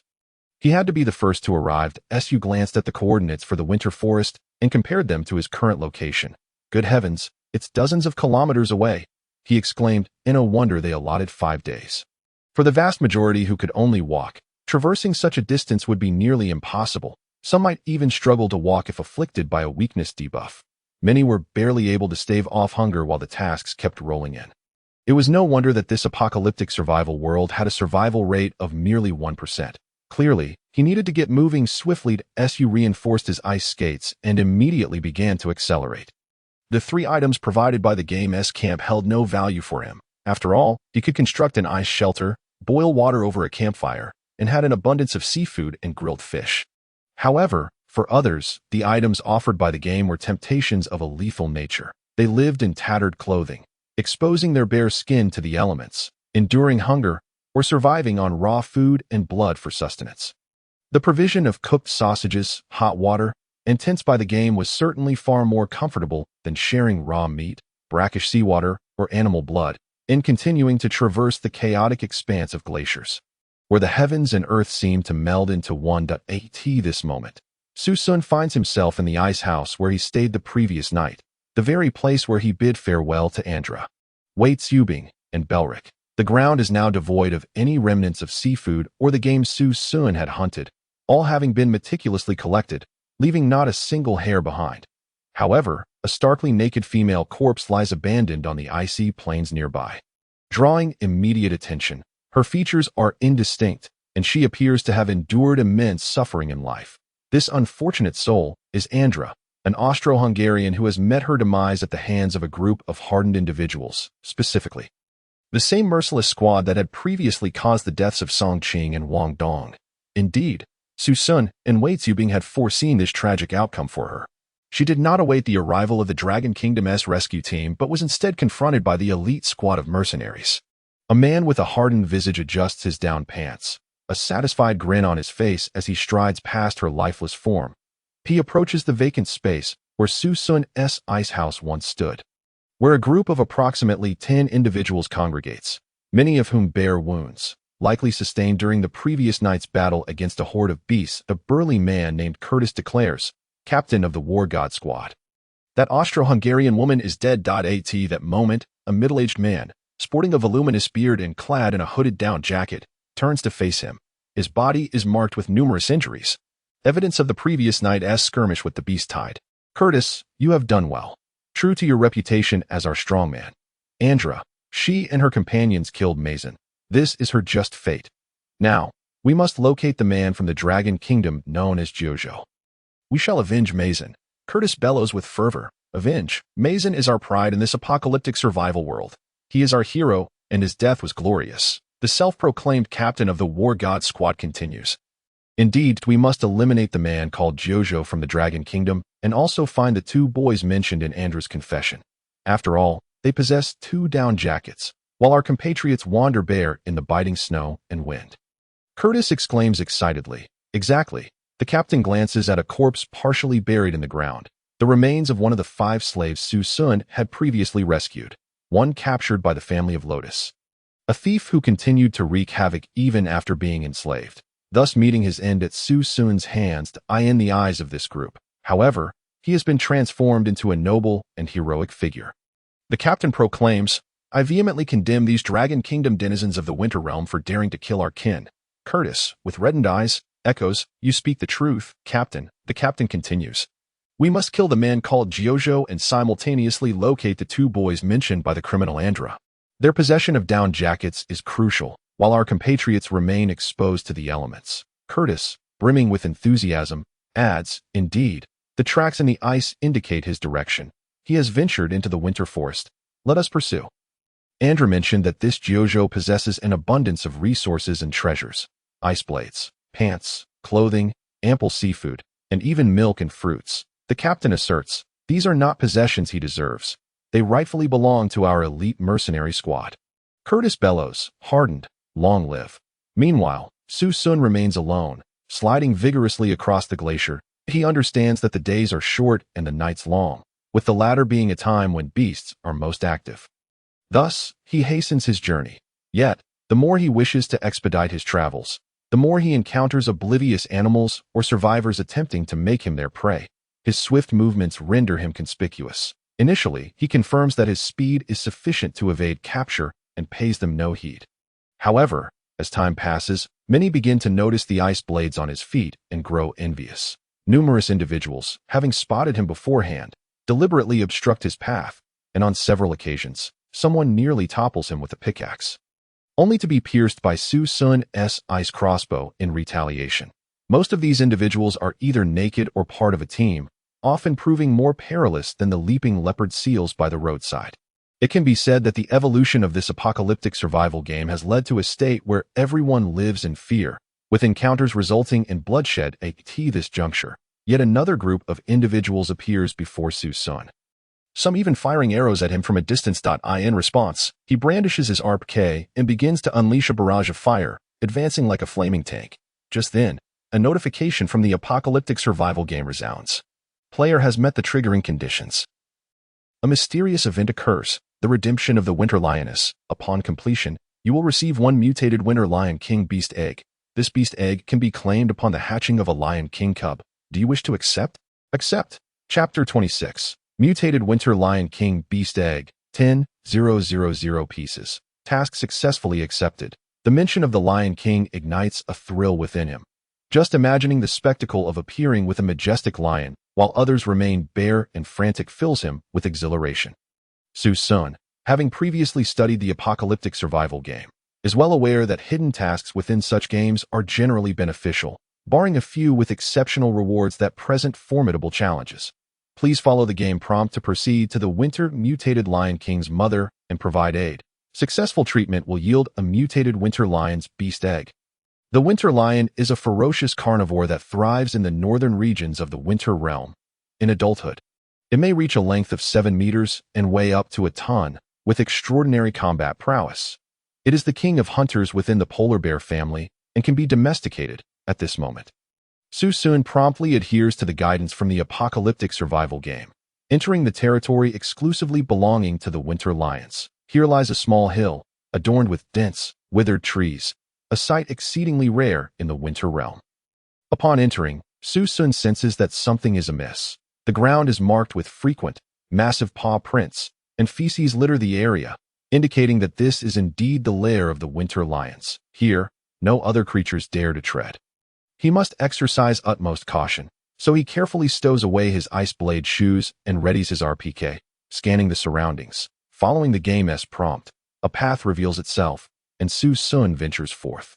Before long, he reaches the entrance of a secluded cave, where he hears a roar akin to thunder. The sound is as if the thunder god himself has descended, nearly knocking Su Xun off his feet, causing his eardrums to ache. Apocalyptic survival game prompt. The winter lioness is gravely injured and can no longer move. Please enter and fulfill her final wish. Hiss. Unable to walk yet roaring so fiercely.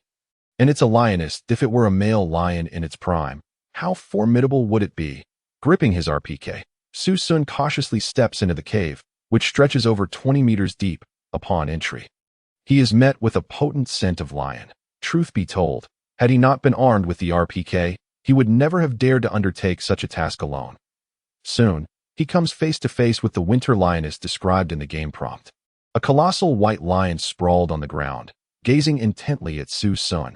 Her massive, powerful paws resemble branches of a pine tree, and the white mist she exhales is reminiscent of a steam engine. Leaving Su Xun utterly awestruck, akin to Li Hongzhang's first elevator ride in a skyscraper in New York. He swears he has never encountered a lion of such magnitude in his life. This lion is as large as a truck, with eyes akin to lanterns, glowing with an eerie green light. Even her fangs appear as thick as Su Xun's legs. Seeing such a gigantic lion, Su Xun is immediately drenched in cold sweat. He swallows hard and aims his RPK at the lion. If sensing a threat, the massive winter lioness emits a roar, struggling to rise and confront this intruder. But alas, she cannot stand. Apocalyptic survival game prompt. The lioness has been rendered immobile due to territorial disputes and internal conflicts among lions. She has sustained severe injuries, with her spine bitten through, leaving her unable to stand. Having gone days without food, her final wish is to feast. Moreover, she will entrust her offspring to whoever brings her sustenance. So simple. Su Xun casually produces over 100 pounds of seal meat and hurls it toward the winter lioness. Then, pondering the flavor, he adds some large crabs, prawns, ice foxes, and ice rabbits, along with dozens of various fish. Ultimately, one cannot catch wolves without first sacrificing the lamb. Su Xun decides to ensure the winter lioness is well fed before moving on. As he throws these offerings, the enormous winter lioness's eyes widen, filled with a fervent and eager glimmer, for she did not anticipate that this man was not there to kill her. Instead, it was here to bring it food. The sustenance provided by Su Xun could only be described as an unprecedented feast in its lifetime, comprising fish, shrimp, seals, shells, and even rabbit meat. The winter white lion began to devour it with fervor. The scene left Su Xun utterly astonished. The sheer force and ferocity with which it tore into its prey rendered the phrase wolfing down painfully vivid. Before long, the mountain of food before them had been consumed entirely by the winter white lion. After finishing, its hauntingly green eyes remained fixed intently on Su Xun. What? Is that not enough after such a feast? Do you still wish for more? Su Xun swallowed hard to his surprise. The winter lion seemed to understand. Nodding earnestly. Fine, you are quite something. After saying this, Su Xun tossed out another 200 pounds of seal meat, which he had no intention of consuming himself, with a reserve of 50 to 60,000 pounds. He could afford such generosity. Otherwise, feeding it merely fish and shrimp would indeed be painful. After this round of eating, the hunger in its gaze gradually subsided. Su Xun offered another 100 pounds, which it promptly devoured. In total, 500 pounds of food had vanished into its belly. The enormous winter white lion seemed to have fulfilled a long-held desire. It began to show signs of fatigue, its energy swiftly waning. Then, it gently nudged a white, fluffy egg, nearly half a person's height, From its embrace, it looked at the egg with affection, for within it lay its offspring. It was the first time Su Xun learned that lions could lay eggs. Perhaps it was a consequence of the extreme cold climate of the winter realm in that moment. The round, fluffy white egg rolled to rest at Su Xun's feet after being gently pushed by the winter white lion. Player Su Xun has completed the mysterious event, Redemption of the Winter Lion Mother. Final game score has increased. Player has received 1 mutated Winter Lion King egg. The host has received a 10,000-fold critical reward. Host has acquired 10,000 mutated Winter Lion King eggs. 10,000 eggs. Su Xun swallowed again. Does this mean I can cultivate my own lion army in this winter realm? Who would dare to provoke me then? At this moment, Su Xun was filled with excitement. He glanced at the winter white lion, which had peacefully closed its eyes. He expressed his gratitude and took the egg outside.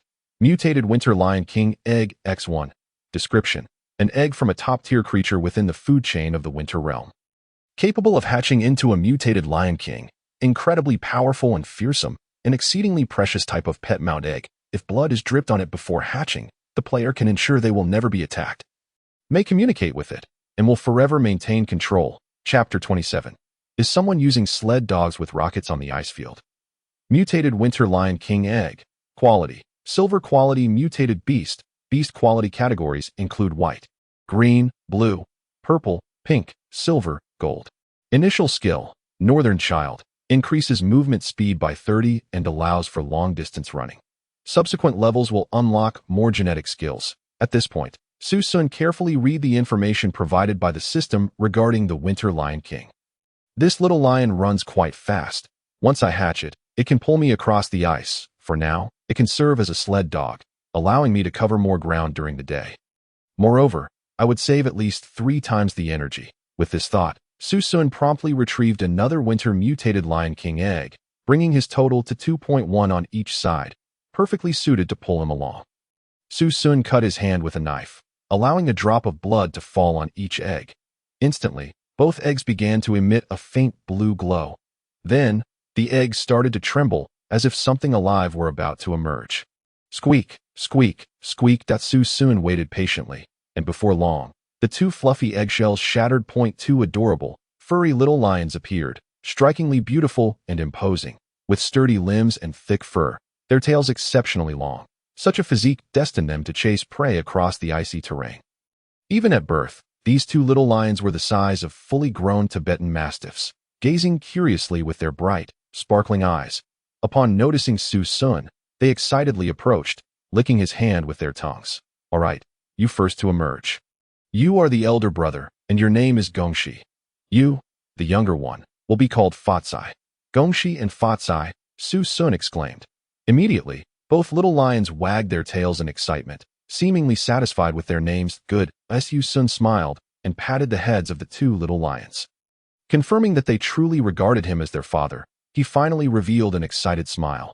Just then, the little lions began to frolic around, getting accustomed to their surroundings. Suddenly, they emitted a low growl directed at Su Xun.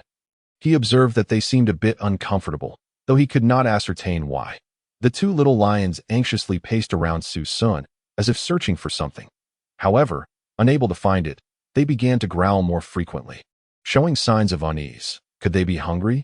Watching the increasingly agitated movements of the 2 little lions, Su Xun thought, all right, let's start with a bottle of milk each. With that, he took out some Winter brand special milk. Indeed, upon seeing Su Xun's actions, both little lions sprang into action, wagging their tails excitedly. Come and drink, Su Xun said, grasping a bottle in each hand, and began to feed the 2 little lions. They drank as if they were guzzling. Finishing in mere moments, they gazed at Su Xun with longing eyes, indicating they wanted more. Are you kidding? This milk is no ordinary milk. Its nutritional value is astounding. It is incredibly filling as well. Still, 2 bottles are not enough, Su Xun sighed, retrieving 2 more bottles for the little lions to drink. Fortunately, he had a substantial supply, with 10,000 bottles in stock. Otherwise, it would be painful. At this moment, Su Xun realized that perhaps only he had the resources necessary to complete this task. For others, or even a small team, just getting past the winter white lion mother would be impossible. Where would they find hundreds of pounds of meat? They might even have to sacrifice teammates just to provide sufficient food. Once the little lions were hatched, a significant investment would be required. Even raising a dog demands leftover food or dog food. How much more for a lion that would grow to the size of an elephant? Ah, eat up, eat up. Only I, your father, am a wealthy landowner. Otherwise, I truly could not afford to keep you.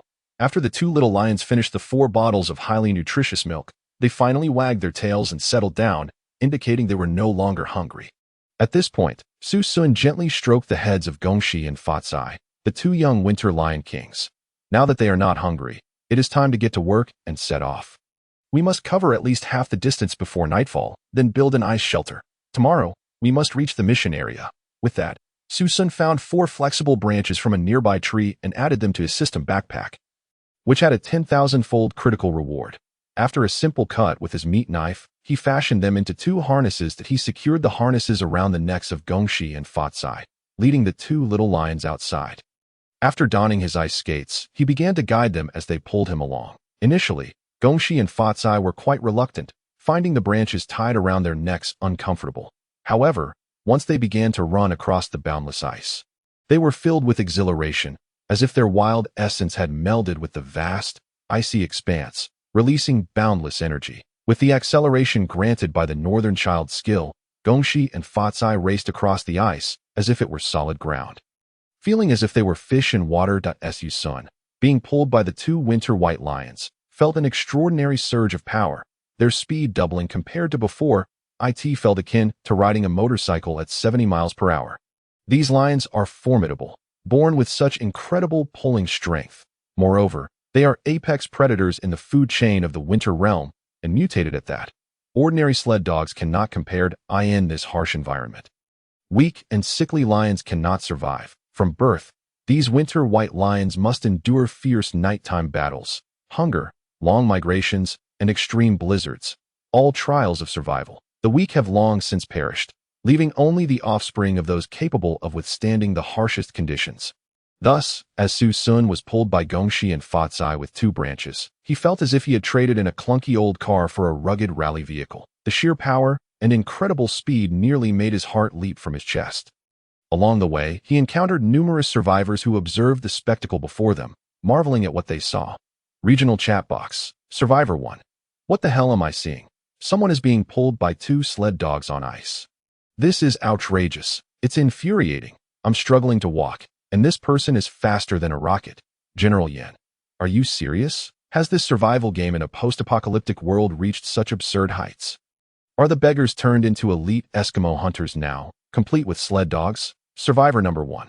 Without a doubt, it zipped past me in a flash. Compared to him, I felt like a tortoise crawling. He must have been the first to reach the A-level task area. Is anyone selling ice skates? I wish to purchase a pair. Chapter 28. The Declaration of War by the Special Chicken Eating Squad. Survivor number 1. I genuinely envy him. I would trade 10 pounds of meat for it. General Yan. The key point is, did you mention that besides the ice skates, he also has sled dogs? No one would likely sell sled dogs. They probably can't get enough to eat. Survivor number 1. True. I really don't know where he got them. In a survival game with such a freak, I can only hope to perish early. At this moment, dusk was gradually settling. After an entire afternoon of frantically running with 2 winter white lions, Su Xun found himself merely 20 kilometers away from the A-level task area. The grip he had on the lions caused his hands to bleed, and his face was stiff from the biting cold. His body trembling, he felt as if he had been laid bare in the depths of winter for an entire night. Hiss. Nightfall approaches. We must quickly construct an ice shelter and light a fire. Su Xun said he sought out a sheltered spot and erected the ice shelter. This time, he kept it simple, knowing that a thicker layer of ice bricks with more levels would keep the beasts at bay. Thus, he only used 1,000 bricks to complete it. After fortifying the entrance, he returned inside, ignited a fire, and began to roast some seal meat for the 2 little ones, after having tasted Su Xun's roasted meat for the first time. The 2 white lions, Gongxi and Fatsai, had become quite discerning and refused to eat raw meat. However, Su Xun did not indulge them. After roasting a few pounds, he still tossed them some raw meat. Though Gongxi and Fatsai were reluctant, a couple of taps on their heads soon made them obedient. This moment. After warming himself by the fire, Su Xun opened the chat box. The words Dragon Nation Mutual Aid Group appeared at the top. Yun Sen Yang of the Dragon Nation Mutual Aid Group. Damn that bunch of special chicken-eating squad members. You actually slaughter the innocent and frame others for your deeds. What has Andal done to offend you? Captain Su Ma'am of the Hardness Chicken-Eating Squad. Haha, Dragon Nation woman. Don't resist. Sooner or later, you will become my plaything. Our Hardness Chicken-Eating Squad declares war on your Dragon Nation Mutual Aid Group. The reason is that a person named Jojo maliciously killed our unfortunate compatriots. And Jojo, you wait. I, Su Ma'am, will personally avenge you. That Su Xun was momentarily taken aback. Could this Su Ma'am be referring to the person I killed earlier? At that very moment, at the location where Su Xun had previously encountered Miss Lotus of the Lowell family, a group of wounded soldiers, accompanied by their families, arrived. This was the Dragon Nation Mutual Aid Group. Leading them was the previously speaking Yun Sen Yang. Standing beside her was the swordsman Wu Ji from Yin Country, who had joined the Dragon Nation Mutual Aid Group. Before them stood Barik and Wei Tsubing, who had returned to the place they had left in order to reunite with the Dragon Nation Mutual Aid Group. These two children, despite being battered and with heavy expressions, held their weapons firmly. Fortunately, they were clever and had managed to protect themselves well during Su Xun's absence, even successfully coordinating with the Dragon Nation Mutual Aid Group through secret signals, wiping the frost from her forehead. The curvaceous yet worn-out Yun Sen Yang said, Tsubing, initially, you were enslaved by the Lowell family. We never expected you to survive. I'm sorry for not being able to protect you. Wei Tsubing shook his head. It's all right. In such a cruel world, one must make the right choices at every moment. That I do not blame you. However, that Jojo you mentioned, does he truly possess such power? Did he single-handedly eliminate everyone in the Lowell family's team? Including Miss Lotus, he spared no one. Is that even possible? Absolutely, he replied. He wields a silver gun. Wei Tsubing recalled. Moreover, he has an abundance of ammunition, far exceeding the 3 rounds we typically acquire from ranged weapons. He must have at least 50 rounds. What? So many? Yun Sen Yang was astonished. That I've studied this. The ranged weapons in the Winter Realm are excessively powerful. The game limits the number of rounds to no more than 3. I have no idea where he procured such resources. He is truly a mysterious and peculiar individual. If only such a formidable person as Brother Jojo could join our Dragon Nation Mutual Aid Group. By the way, how did Andra die later? And you two are still unharmed. It was those members of the Hardness Special Chicken-Eating Squad who did it. We witnessed the horrific scene from afar. We had urged Sister Andra to leave with us, but she insisted on waiting for you all and never made it. Upon hearing this, Yin San Yang's face turned ashen. Damn those Hardness Special Chicken-Eating Squad. They have declared war on us. Just you wait. At this moment, after listening to all this, Wu Ji from Yin Country fell into a long silence, resting his sword on one hand. He recalled the young man from the Dragon Nation who had given him a piece of seal meat and skin when he first emerged. Brother, I never expected you to be such a mysterious hero of the Dragon Nation. How have you fared? Your seal skin has been a great help to me. I can only repay this kindness with my life. Thinking of this, Wu Ji immediately opened the chat box. Hardness Special Chicken-Eating Squad.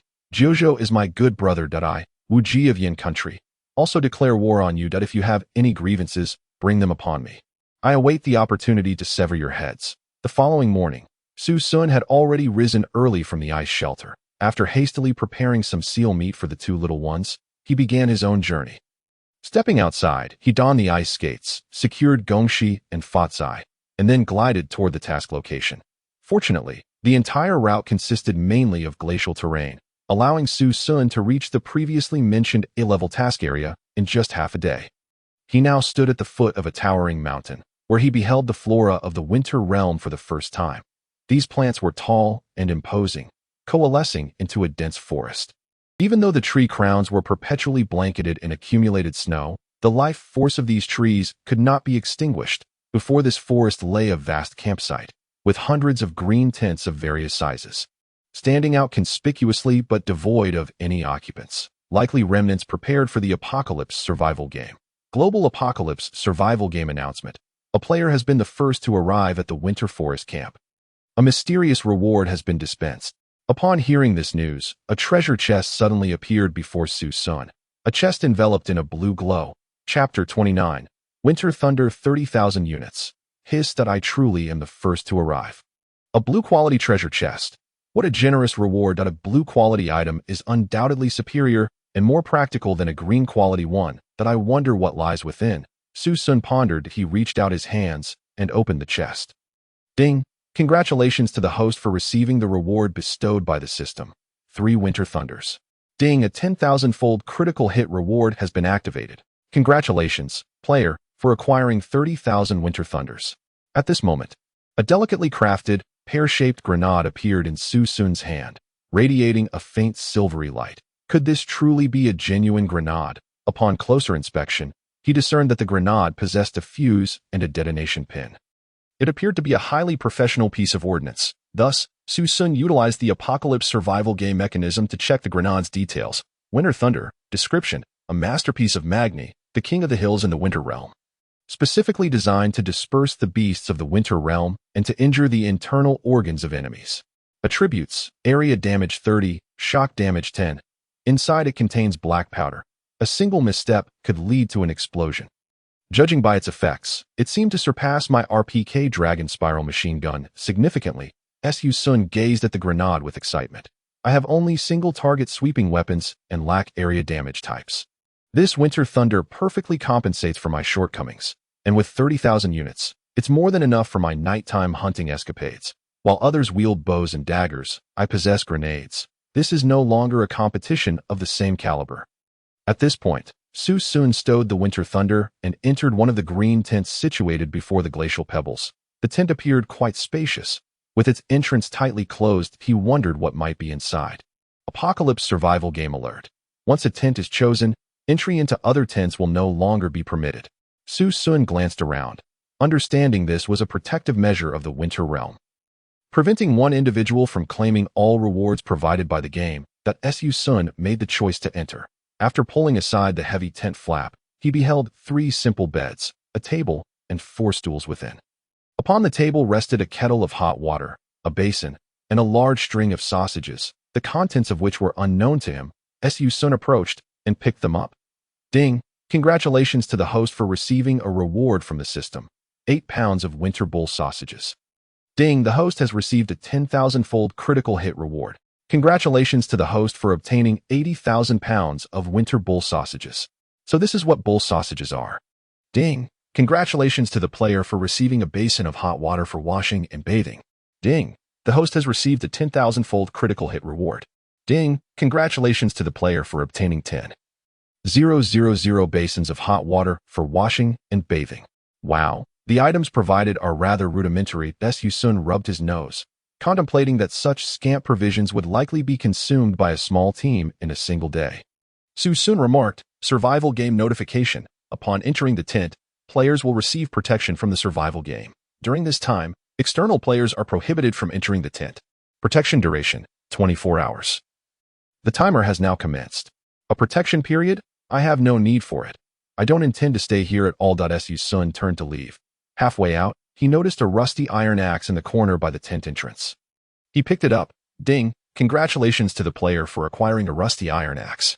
Ding! The host has received a 10,000-fold critical hit reward. Ding! Congratulations to the player for obtaining 10,000 rusty iron axes.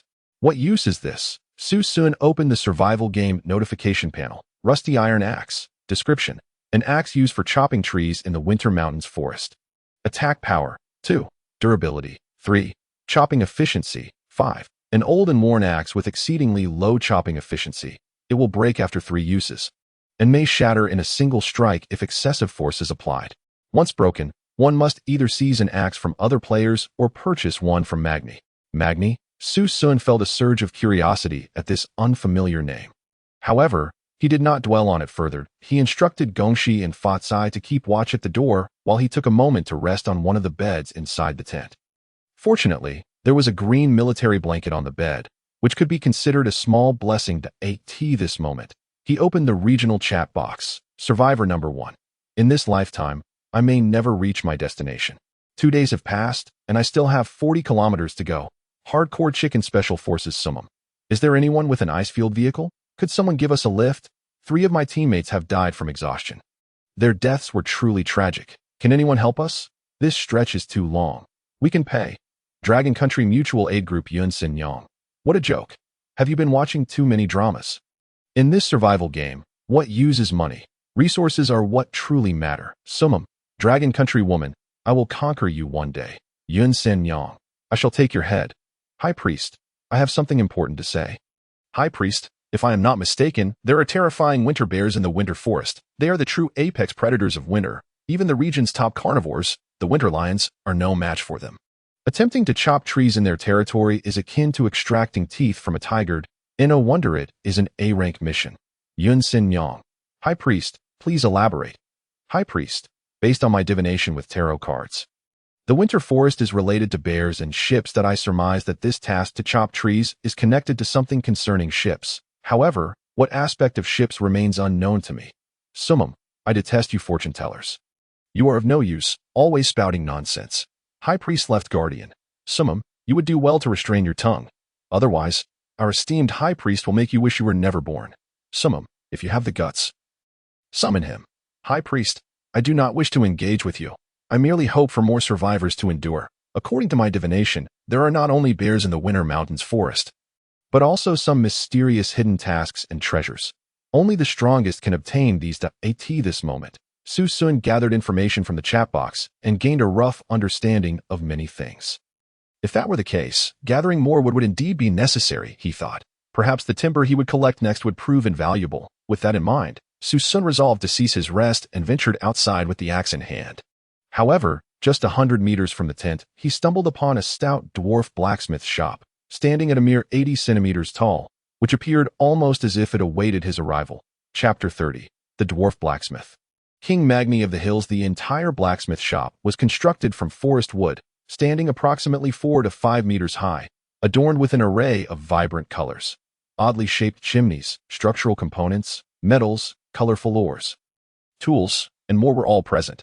Several cats, including Persian, Siamese, and tabby breeds, along with various exotic beasts, curiously regarded Su Xun, as if they found this unfamiliar outsider fascinating.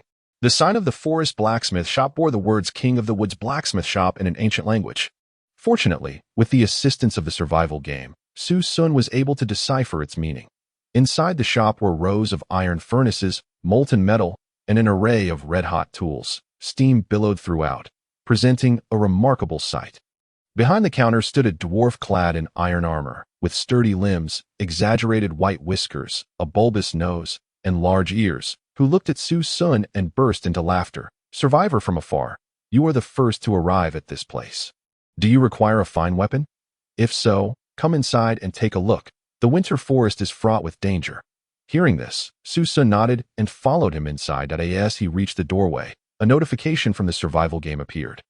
Upon entering this area, please harbor no hostility. Otherwise, the dwarf Magni may execute the player at any moment. Upon hearing these words, Su Xun glanced at the jovial old dwarf and noted his warm smile and the large hammer in his hand. He could hardly believe that this old man was a formidable figure. Survivor, come take a look. I have all kinds of weapons here. Swords, guns, clubs, various bows, and most importantly for your first visit, this finely crafted iron axe.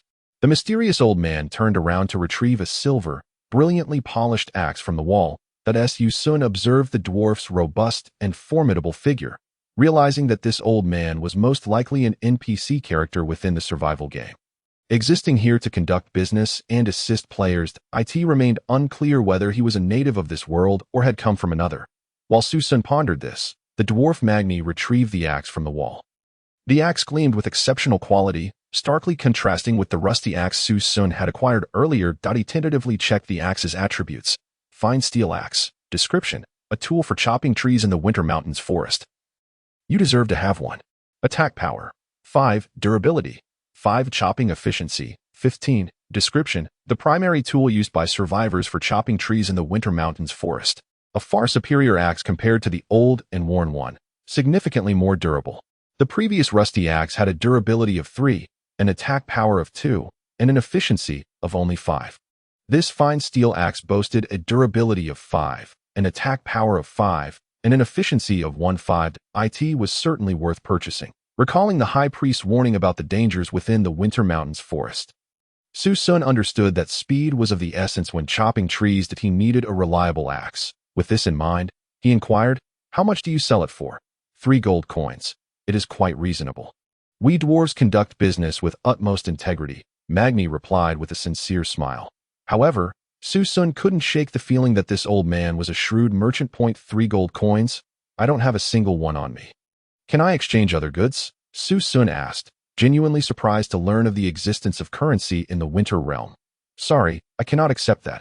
You aren't thinking of trading your foul and rotten meat. Are you? Magni frowned and replied that we dwarves have no need for such things. I only accept gold coins. That I have no sympathy for paupers. If you can't afford it, then leave. Magni's demeanor shifted dramatically from sunny to stormy. How can this old man turn hostile so quickly? I may not have money now, but that doesn't mean I can't earn some, Su Xun retorted, bemused by the old man's avarice. Well then, since you've mentioned it, I can offer you a suggestion. The old dwarf Magni chuckled, his blue eyes glinting ominously as they met Su Xun's gaze. To the left in the Winter Forest, there lies an abandoned Mani mine. In the depths of the mine, a myriad of monsters emerges. Should you triumph over them and collect the metallic ores they possess, I may consider exchanging a portion of those for gold coins. If your strength is sufficient, you will soon possess a fine steel axe. Moreover, the confident smile graced his face as he gestured towards the wall behind him. There, not only was there a blue fine steel axe head, but also a purple round axe, a pink crystal axe, and a silver giant axe that gleamed with golden light. These superior axes, exceeding the blue quality, could be acquired. They would enable you to fell trees in the Winter Forest with the ease of slicing through a watermelon. It is worth noting that the large trees in the Winter Forest are so massive that it would take at least 7 or 8 people to encircle one. They are not easily toppled. To accomplish your task, a good axe is indispensable. All right, Magni, I shall return to exchange for those axes. Su Xun nodded, demonstrating his unwavering determination. Soon, he stepped out the door. At that moment, Magni watched Su Xun's retreating figure. A flicker of astonishment crossing his eyes. This young man was unlike the others. While others appeared gaunt and malnourished, with frostbitten limbs, this lad radiated vitality, as if he were on a leisurely vacation. He was as robust as a tiger. He was the first to arrive here. I must keep a close watch on him. This time. Su Xun exited the dwarven blacksmith shop, opting not to head directly to the Mani mine, but instead to venture to the outermost edge of the Winter Forest. Away from the camp, roughly 4 to 5 kilometers distant, he sought a secluded spot, shielded by mountains, to construct his own ice house. The reason was clear: dusk was approaching, and nightfall was imminent. It was once again time to take refuge in an ice house for the night. At this juncture, no external activities could be undertaken. The 2 white lions, Gongxi and Fatsai, watched with eager excitement as Su Xun chipped away at the ice with his pickaxe. They understood that once he began to carve out the ice house, a fire would be kindled within, leading to the much-coveted roasted meat. Before long, with his experience in construction, Su Xun had kindled a fire in his ice house, preparing to endure the lengthy night ahead. Gongxi and Fatsai savored the roasted seal meat they had longed for. At this moment, Su Xun reclined on a seal skin and opened his chat interface.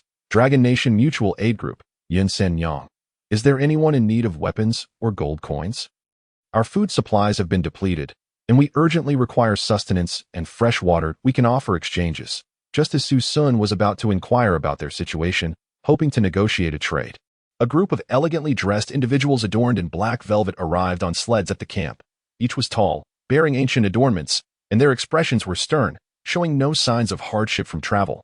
At the center stood a strikingly handsome man, hair tied high and draped in a black cloak, exuding an air of nobility akin to that of a dragon. Surrounding him were over 50 followers, with 7 or 8 enormous white snow oxen laden with an abundance of prey and supplies. They were impressively affluent. These individuals seemed to wear the word winter upon their faces. The strikingly handsome man was the first to arrive at the center of the Winter Forest camp, only to discover that no reward awaited him. In frustration, he slammed his fist into the ground, furrowing his brow as he exclaimed, "Damn it, how could someone arrive before me? Gu Su Xiaolong. How did he manage it?" Chapter 31. Winter Roasted Meat Chili Powder 10,000 bottles. At this moment, Su Xun remained unaware that someone had closely followed him into the Winter Forest camp. Outside, the weather had turned fierce. With strong winds and heavy snowfall, the night sky gradually darkened, as if the apocalyptic survival game sought to deliberately punish those who arrived late. A rare and colossal ice storm began to ravage the land once more. Fortunately, I have Gongxi and Fatsai to assist me on this journey. Otherwise, I fear I wouldn't have made it here at all. Su Xun rubbed his hands together to elevate his body temperature a bit more, preparing to roast some meat. Colossal king crab. Description: an exceptionally rare species, known for its massive size and delectable meat. If you can obtain one and roast it during the winter, you shall be the happiest person alive. The king crab was indeed enormous. Su Xun extracted one of its legs, which was remarkably thick and long, nearly as wide as he was and longer than his height. Upon casually striking the shell, he discovered it to be about 3 centimeters thick. This shell is incredibly tough. Were it not for the power of RPK, I doubt ordinary weapons could inflict any damage. How am I to remove this shell? As this thought crossed his mind, he found himself at a loss. He tried using his pickaxe and a meat cleaver, but neither proved successful. At that moment, his gaze fell upon the excitedly bouncing figures of Gonchi and Fatsai. Can you two manage it? Su Xun pondered, deciding to enlist the help of the two little fellows to see if they could tear open the crab's leg shell. He handed them the crab leg, and to his astonishment, they tore through it as easily as if it were tofu. Witnessing this scene, he was utterly amazed. He never expected these little snow lions to possess such sharp teeth. Having just been born today, they could shred apart a crab leg that even a knife struggled to cut. With the assistance of the two little lions, Su Xun soon delightedly feasted on roasted crab meat. Stamina 2, Nutrition 2, Stamina 2, Nutrition 2, Stamina 2, Nutrition 2. Su Xun casually lit a cigarette, sharing a bit of crab meat with the two little ones. Next, he retrieved the high-temperature cooking pot he had obtained earlier and boiled a pot of shrimp. Beginning to enjoy his meal, regrettably, there were no chili peppers, no hot pot oil, no dry spices, and no soy sauce. The taste felt somewhat lacking. While the freshness was certainly there, it just seemed devoid of flavor. He wondered if anyone was selling seasonings. Su Xun opened the regional chat interface and was immediately met with a barrage of questions. Gu Su Gongzi. Who was the first to arrive at the winter forest camp? I paid a hefty price for this first place, only to have it snatched away by you. You scoundrel, hand over your reward, or I will hunt you down and take your life. Gu Su family assassin. The organization that robbed our young master of the first arrival reward is simply audacious. Come forth and beg for mercy. Surrender the reward, and we will spare your lives. At this moment, Su Xun gazed at these individuals with a hint of confusion. Who were they? Why were they so domineering? Was it unacceptable for him to claim a reward simply because he arrived first? With this thought in mind, Su Xun decided to inquire further. Sun Jiuzhou. Who are you all? I don't recall seeing you before. Dragon Nation Mutual Aid Group. Yun Senyang. They are one of the prominent families from the northern region of the Dragon Nation, the Gu Su family. They are renowned for their achievements in apocalyptic survival games and have received national accolades for their exploits. Their survival style is often characterized by ferocity and efficiency. Gu Su Gongzi. I didn't expect to encounter a fellow countryman from the D. The fiery, aromatic, and spicy flavor of the chili pepper melded perfectly with the incredibly tender and succulent crab leg meat. Swiftly flooding Su Xun's palate, it was utterly delectable. Who would have thought that the realm of winter could harbor such delights? This chili powder was nothing short of divine for barbecued meats. At that moment, Su Xun casually glanced at the chat group. The captain of the Hardness Special Forces, Su Mamu, exclaimed, "Damn you, Sun Jiuzhou. Are you the one who previously slaughtered my kin?"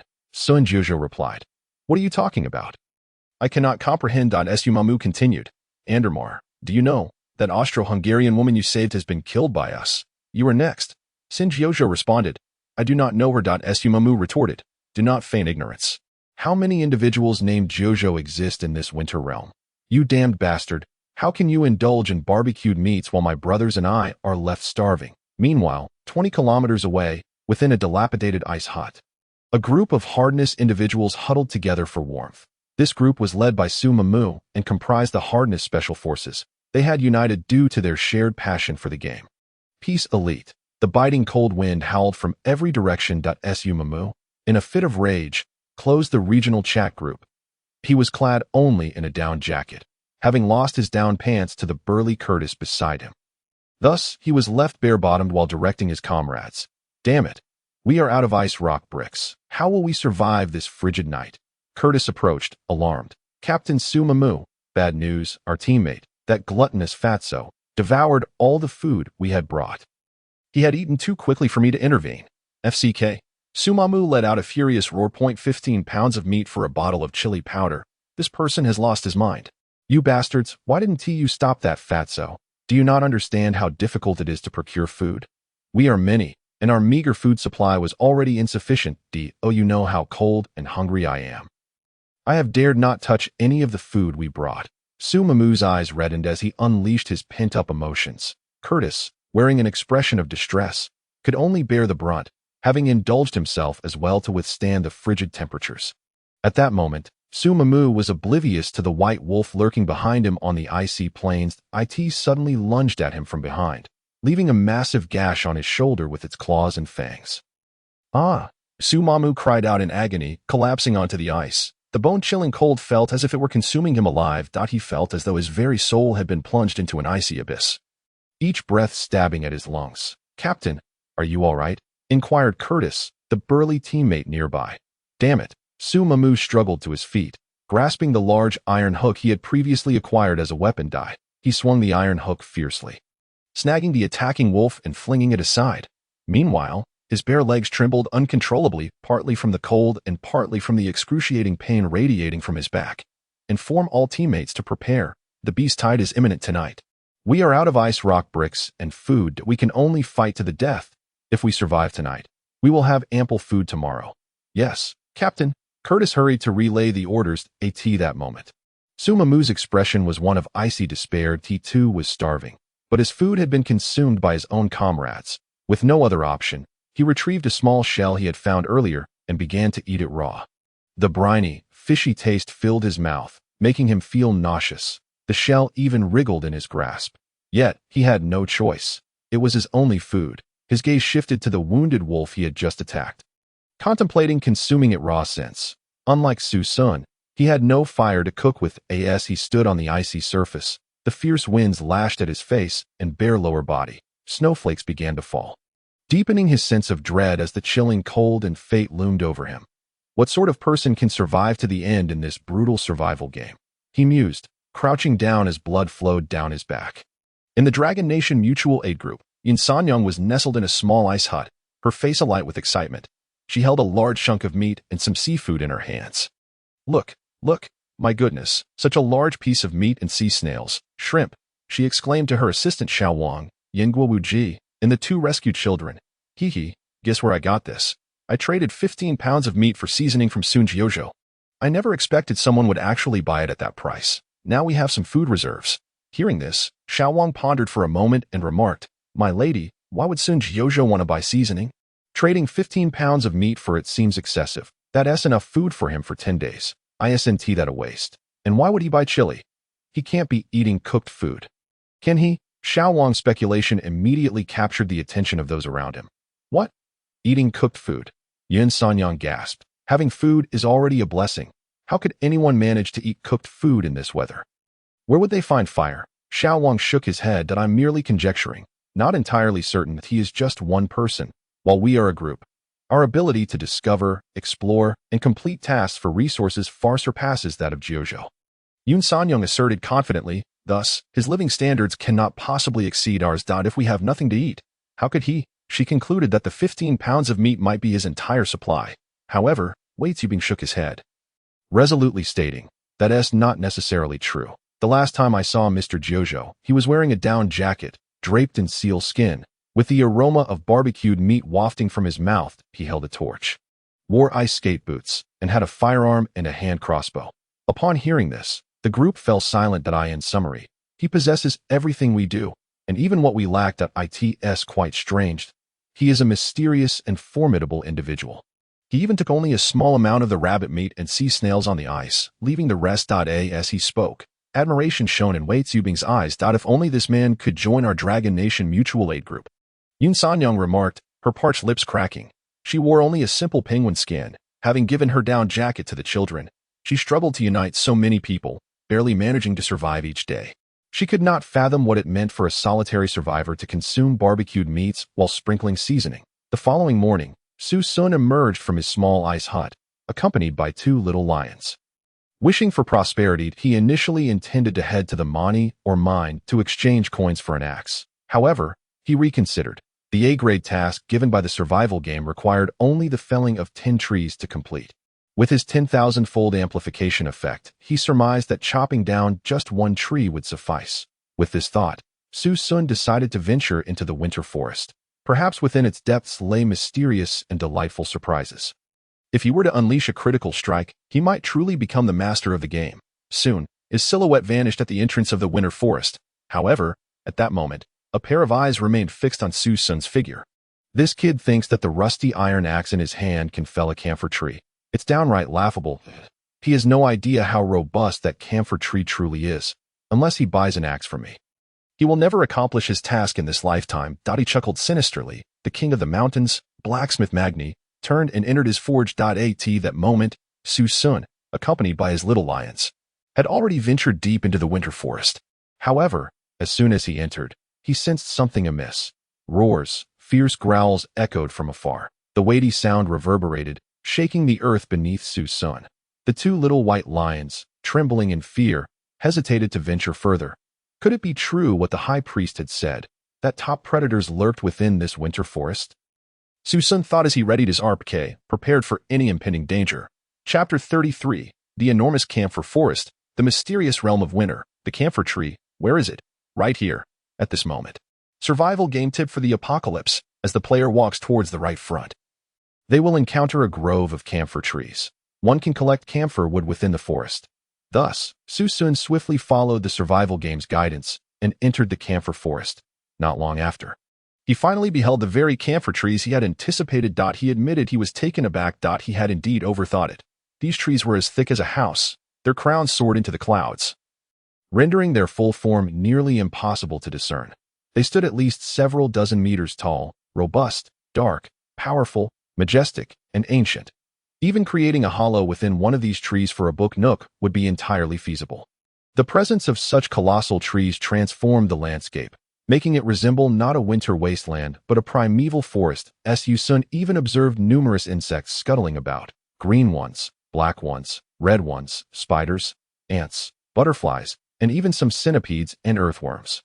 It was, in essence, a microcosm unto itself. It could be said that the once biting cold winds had been effectively obstructed by these towering trees. The extreme chill, upon entering this realm, seemed to lose much of its potency.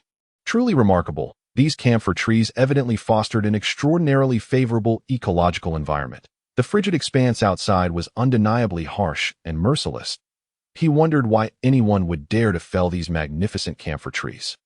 As Su Xun approached closer, he discovered that within this camphor grove, besides the towering trees, there were even more ancient species. Their existence could be inferred from their bark, the surrounding environment, and the decayed wood, suggesting they were at least a millennium old.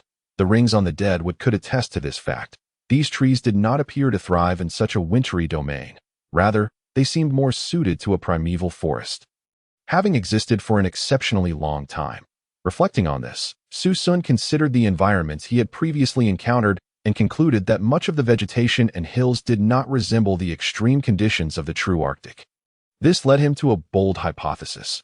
Could it be that this place was originally a primeval forest, later transformed into a so-called winter world by the survival game? Perhaps there were unseen hands manipulating events, compelling players to fell trees and hunt. To reshape the environment. Su Xun dared not ponder further. Regardless of whether there was a conspiracy behind it all, his singular focus remained. He merely wished to survive and return home with the rewards from this quest. With that thought, Su Xun retrieved his rusted iron axe and approached a camphor tree. He swung it with ferocity. Hey! Su Xun struck the tree's roots with a mighty force. Bang! The rusted iron axe left a faint mark upon the camphor tree. And after a spark flew by, the axe snapped cleanly in two. Su Xun could not help but smile wryly. Damn it, Magni. I never imagined you were right. He shook his head in resignation. This axe was utterly ineffective, and he would need to earn some coins to purchase a better one. Only then would he stand a chance of felling this camphor tree. The task of chopping down even one tree was exceedingly arduous. Attempting to take down 10 would be nothing short of a Herculean challenge. He could only wonder how many would fail this time and be forcibly afflicted with debuffs. That moment, Su Xun decided to exit the winter forest. A roar, akin to thunder, erupted. Su Xun's instincts flared. Fearing that a beast might emerge from the shadows at any moment, he felt an overwhelming sense of danger and resolved to retreat swiftly. Two winter white lions, stealthily following behind with their tails tucked, were soon at his heels. Before long, Su Xun retraced his steps as he approached the winter forest encampment. he noticed several individuals had already settled into the tents. This was evidence that the first wave of players, aside from himself, had arrived. These individuals were either the strongest or the swiftest in their march and had successfully survived the trials of the preceding days. Each one likely possessed ranged weapons, sustenance, and warm clothing. None were to be underestimated. Thus, Su Xun, in light of this situation, would certainly not reveal himself easily. He abandoned his initial plan to seek out the dwarf old man Magni for advice, and instead turned directly towards the Mani mine. He intended to venture into the mine to gather some coins. Little did he know, the Mani mine had existed for countless millennia, influencing numerous civilizations and universes at this very moment, in a state of frustration. Gu Su family's young master, Gu Su Xiaolong, entered Magni's blacksmith shop alone. He was still brooding over Su Xun's earlier theft of his initial reward. "Hey, old man, what are you up to?" he impatiently queried Magni. Observing this, Magni smiled faintly. A newcomer among the survivors. "I am a blacksmith merchant providing tools and weapons for you all if you wish to complete tasks and fell trees in the winter forest. My weapons are indispensable." Gu Su Xiaolong frowned at the old man, engaging in a brief conversation to ascertain the price of the axe and its efficacy. "Old man, can you lend me one? I'll return it after use, and I can offer supplies in exchange," he proposed. "Lend?" Magni was taken aback. "I have never encountered such shameless individuals. In my shop, the king of the forest, items sold are never reclaimed. Do you understand, boy? Let alone returning them after use. That is absolutely out of the question.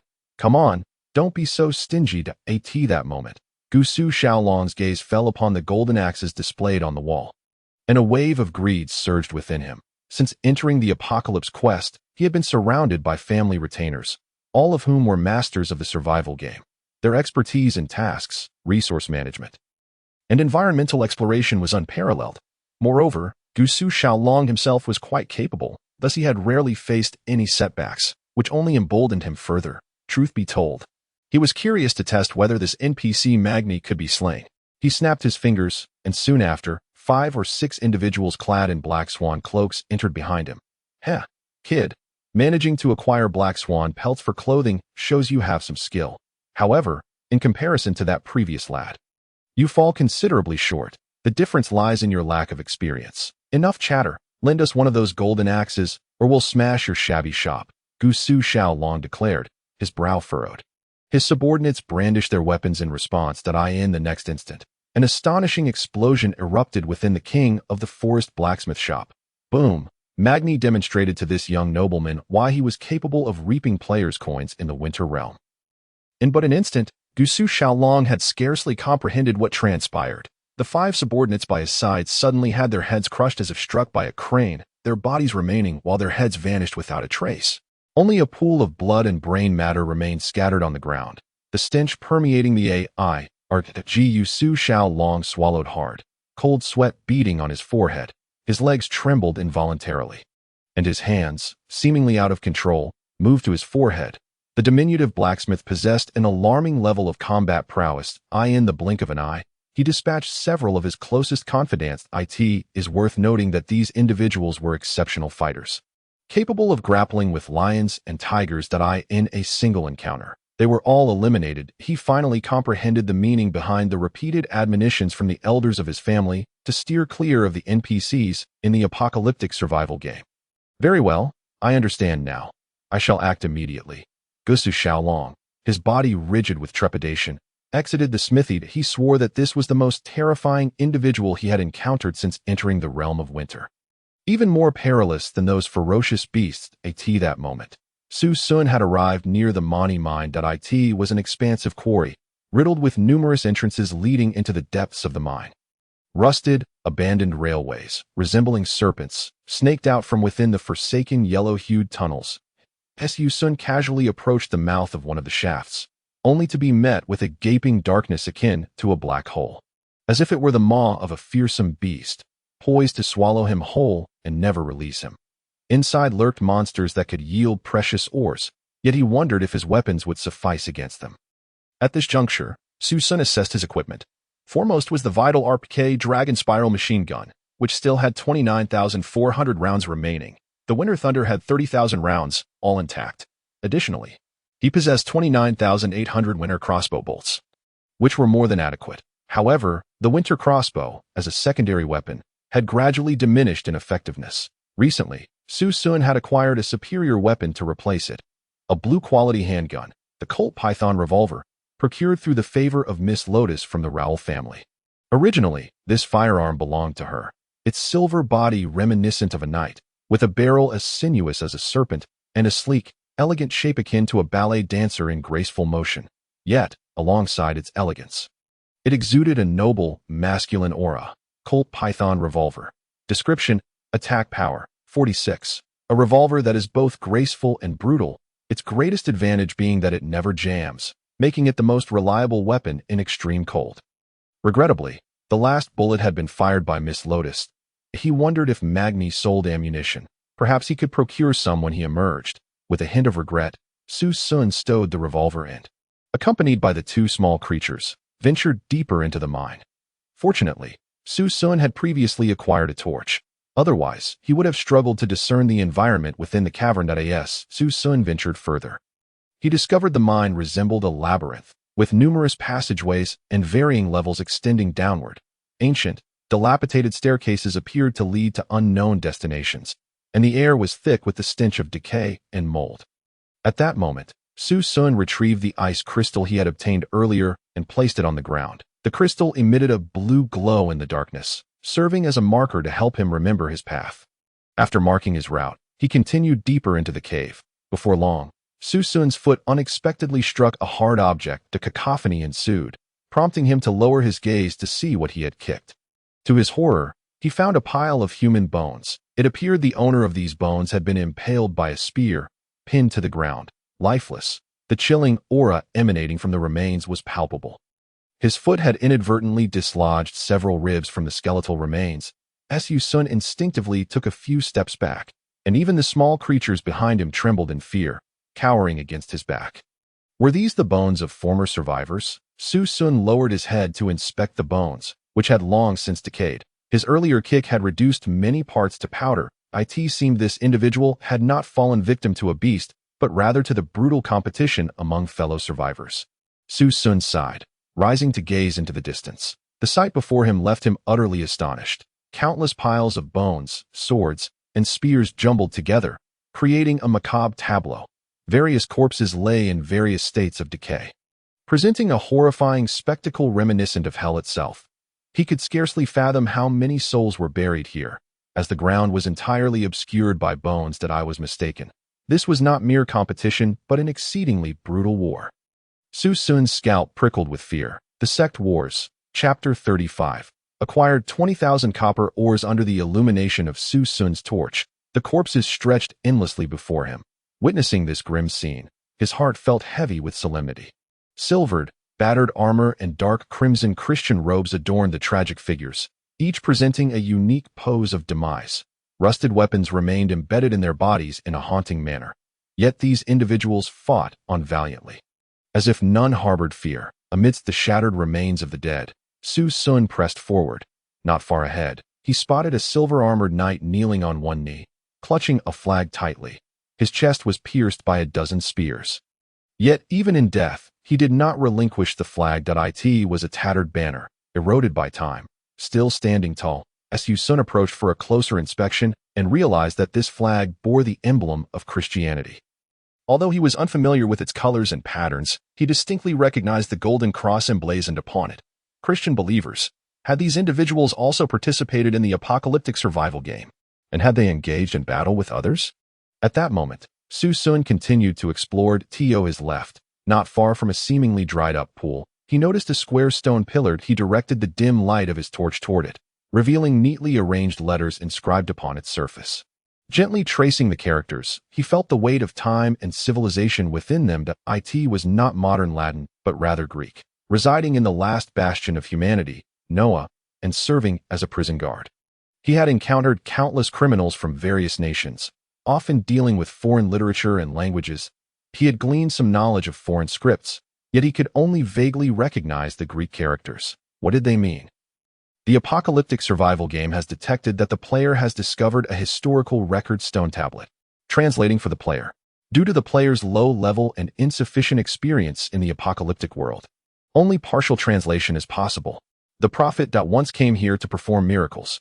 With a mere touch, those afflicted with grave illnesses were instantly healed. The terrifying Trinity sect army has returned. We can only fight to the death. We need the prophet's guidance. Secretly, the world's golden treasure lies within. As Su Xun pursued further, he could discern no additional translations. The apocalyptic survival game hinted that its translation mechanism could no longer proceed. The Trinity sect, the treasure? Su Xun pondered these phrases. What could they signify? The name of this sect seemed rather obscure. Moreover, how could sectarian strife occur in a mine? What had transpired here? Su Xun ruminated for a moment, particularly fixating on the golden treasure, which ignited a profound contemplation. Unfortunately, with limited information, he could discern no clear answers. Never mind. It was of no concern to me that I shall press onward, oblivious to the whereabouts of the rumored cave monsters. Continuing his advance, Su Xun descended layer upon layer. Counting approximately 3 levels in this location, he stumbled upon several round stones, each roughly the size of a foot, arranged in an oval formation. There were around 20 in total. These mineral orbs resembled dark yellow spheres, half embedded in the ground, perfectly aligned. A vast expanse of stone spheres appeared silver-gray, with a few yellowish mineral spheres standing out distinctly. Su Xun approached with his pickaxe in hand and felt the surface of one of the silver-gray stones. Noting its remarkable hardness, with a decisive swing, he struck the stone. The large sphere, measuring approximately 30 centimeters in length, shattered under the force of his blow, releasing several irregularly shaped brown stones, each about the size of a fist. Su Xun collected them. Ding! Congratulations, player, on mining the minerals. You have obtained 3 stones. Ding! You have received a 10,000-fold critical reward. Congratulations, host, on acquiring 30,000 stones. Stones? What purpose do they serve? Su Xun glanced at the items in his system backpack. Feeling perplexed, stones, description, a commonly used material for paving and forging, can be exchanged for coins at Magni's blacksmith shop. However, the price is exceedingly low. To think I could profit from such cheap materials at the unscrupulous merchant Magni's place. What a foolish dream. Upon encountering such a description, Su Xun immediately comprehended that these ores must have sprouted from the survival game of the apocalypse. In a wonder Magni had summoned him. But what, pray tell, is this dark yellow ore? Su Xun approached the yellow, or egg. This dark yellow mineral egg was clearly distinct from the other dark gray mineral eggs. He grasped his pickaxe and struck it forcefully. Alas! He discovered that the yellow mineral egg only exhibited a few minor cracks and did not shatter completely.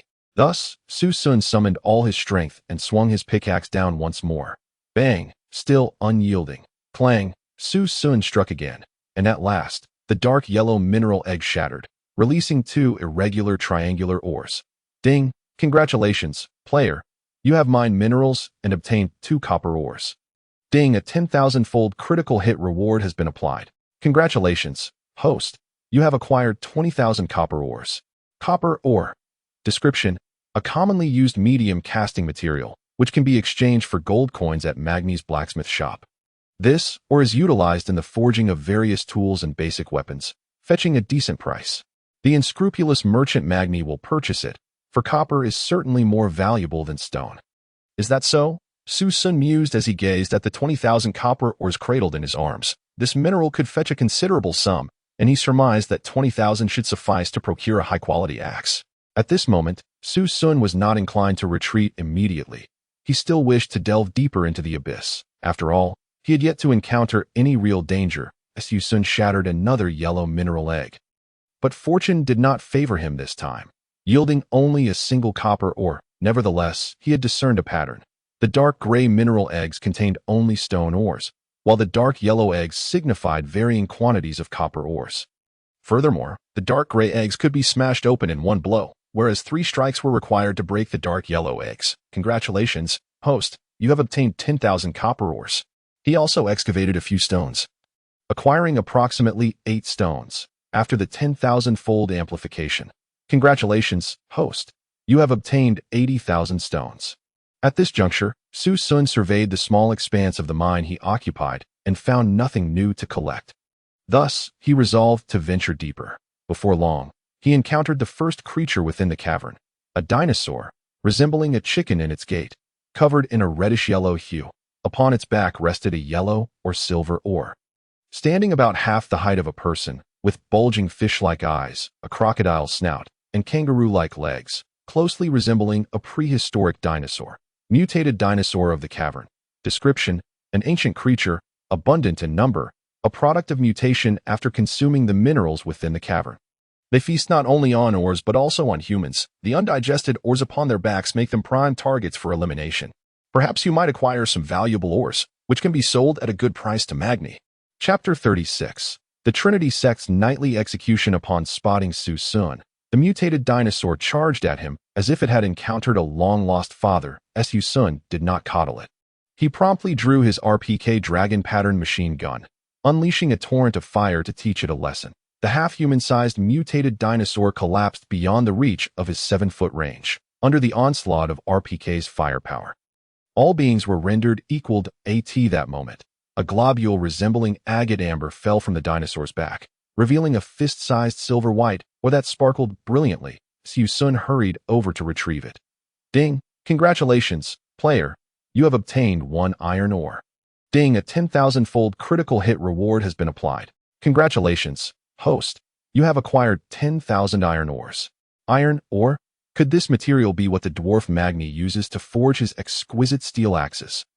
Iron ore. Description: a highly useful and rare material. It can be exchanged for gold coins at Magni's blacksmith shop. 1 iron ore can be exchanged for 10 copper ores, reflecting its true value. With this ore in hand, the unscrupulous merchant Magni would treat you with great respect. Goodness, the value of this iron ore is astonishing. 1 piece can indeed be traded for 10 pieces of copper ore. Such a conversion would be unthinkable in the world of Noah where I once survived. Perhaps copper is abundant in this realm, while iron possesses an enchanting allure. At this point, Su Xun scoured the other areas of this layer. He stumbled upon dozens of mineral eggs, but all were stone eggs, save for 1 copper ore egg. He opted to strike the copper egg thrice, again acquiring the copper ores within.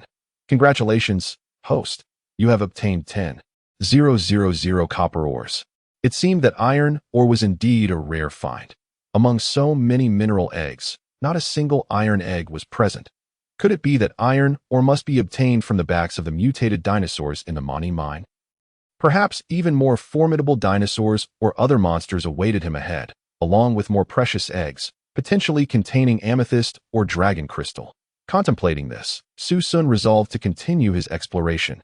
Just then, the 2 small winter lions, Fortune and Prosperity, began to roar alarmingly, tugging at his down jacket as if to drag him away. What is it, Fortune? Is there something amiss? Su Xun furrowed his brow in confusion. Roar. The 2 small lions could not articulate their fears, only emitting deep growls, their fur bristling as they focused intently in one direction, clearly perceiving an imminent threat. Su Xun quickly grasped the implications and drew his RPK, aiming into the darkness. Click, click, click. A spine-chilling sound echoed.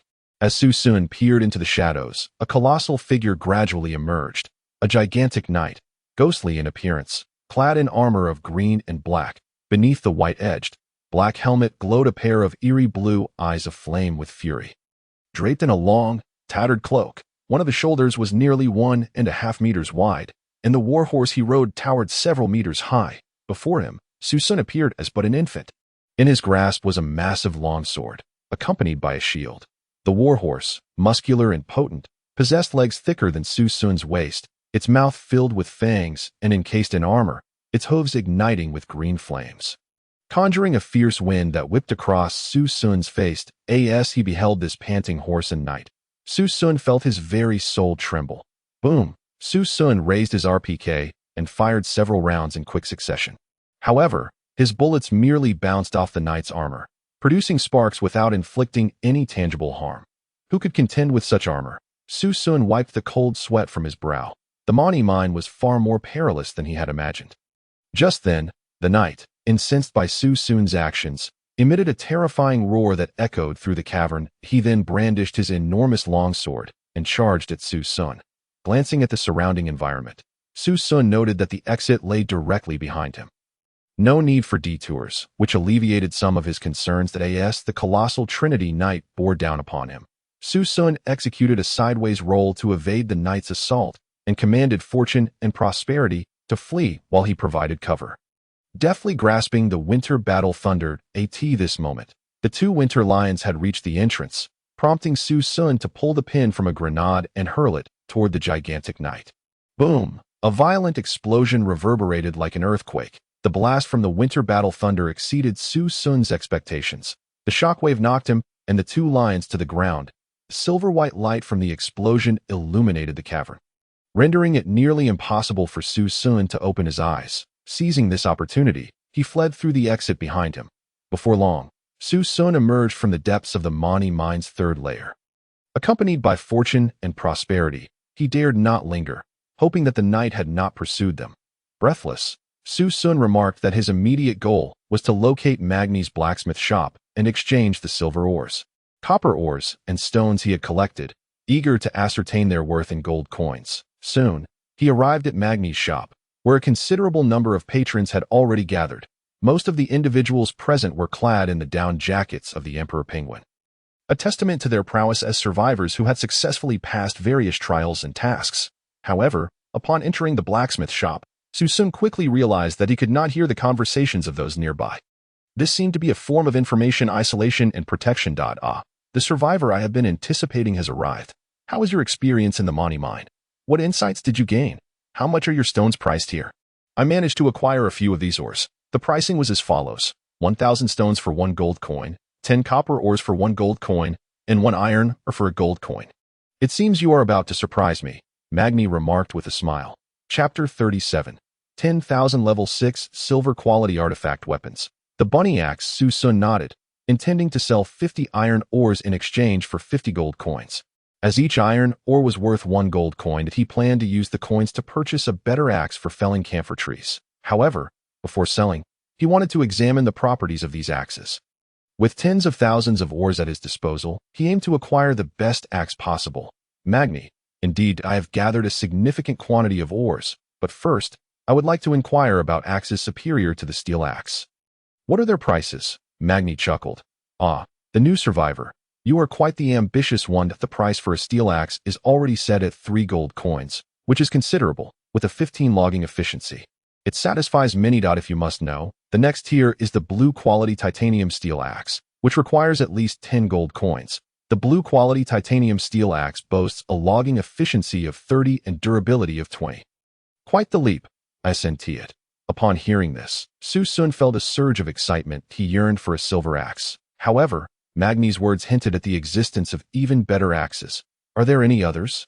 The purple quality alloy axe offers a logging efficiency of 50 and durability of 40, priced at 25 gold coins. The pink quality crystal axe provides a logging efficiency of 65 and durability of 50, available for 40 gold coins.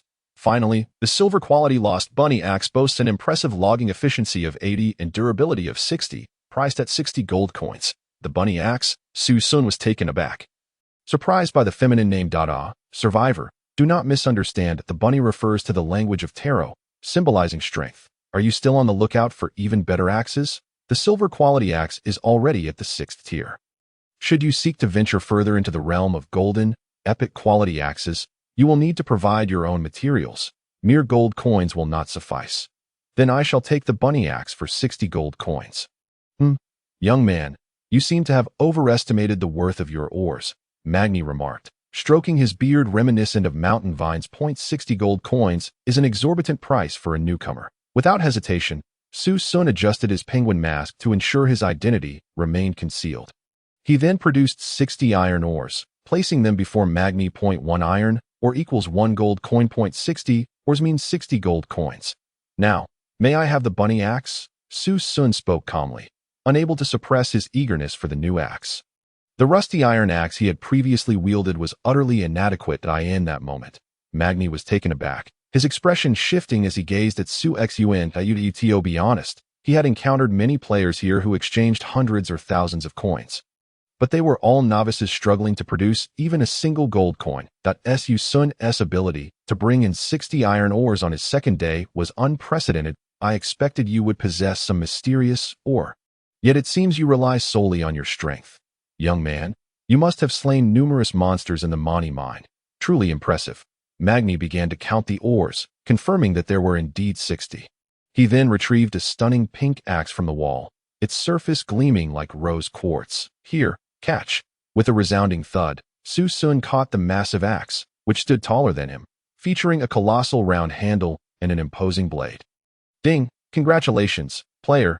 You have acquired a silver quality, tier 6, bunny axe. Ding! A 10,000-fold critical reward has been granted.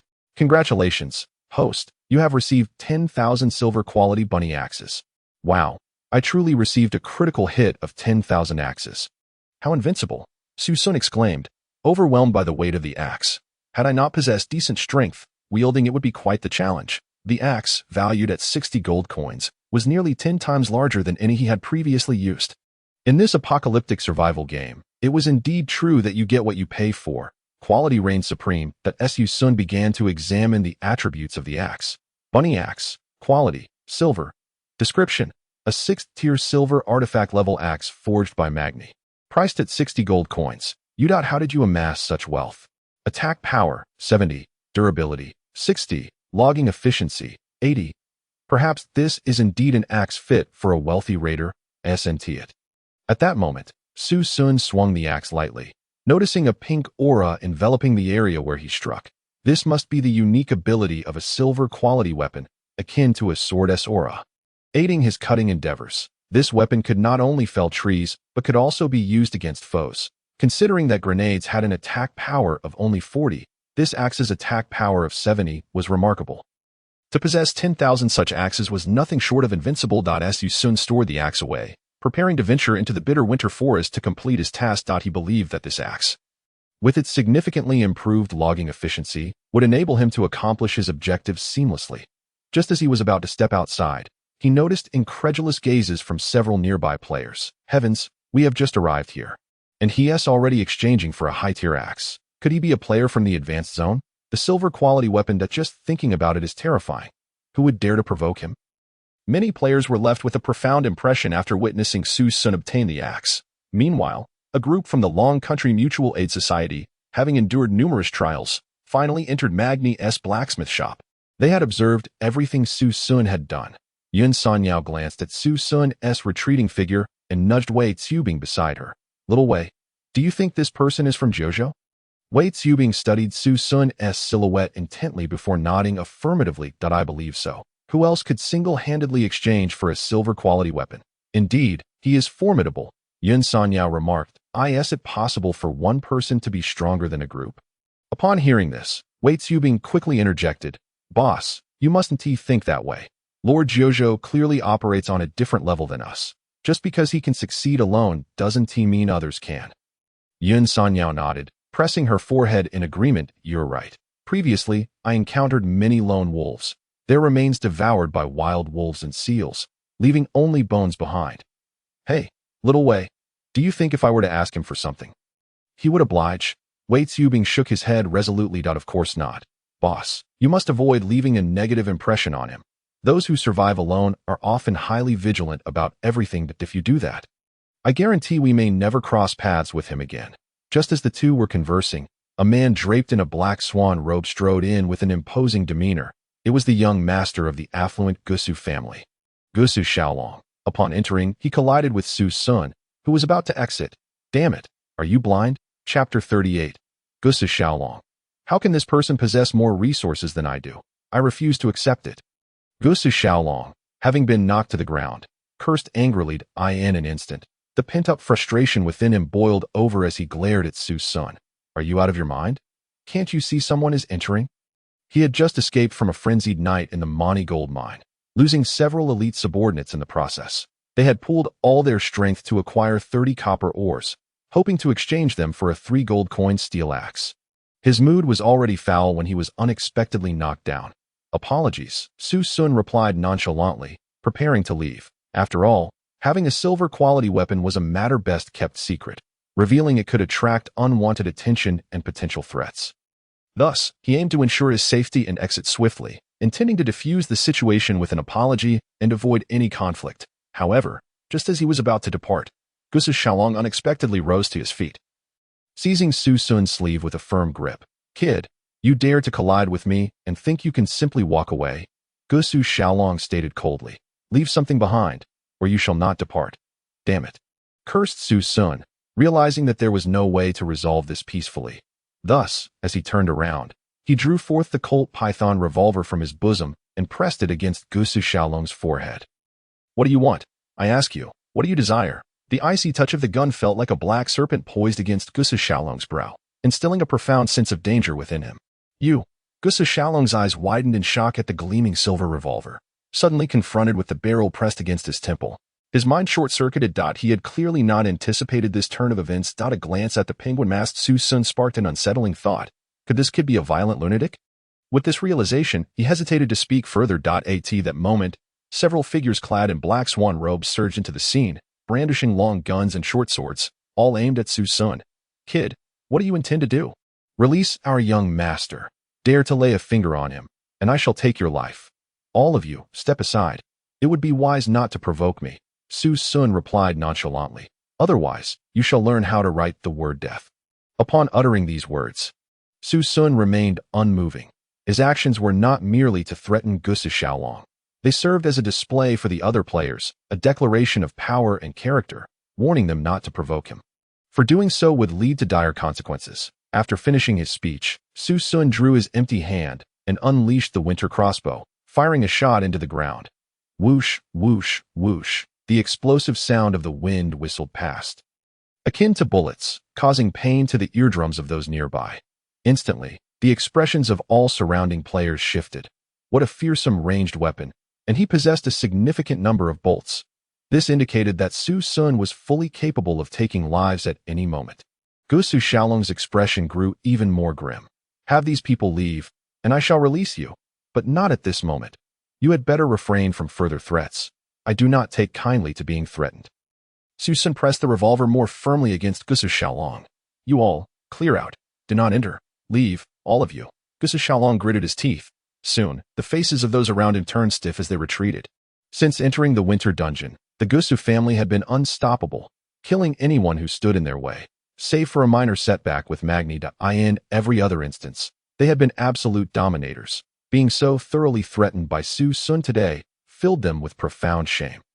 Su Xun kept the revolver aimed at Su Xiaolong as he made his way to the entrance of Magni's blacksmith shop. There, he produced a winter thunderbolt, tossing it into the sky. Boom. A sound akin to an avalanche or earthquake reverberated, leaving everyone momentarily deafened.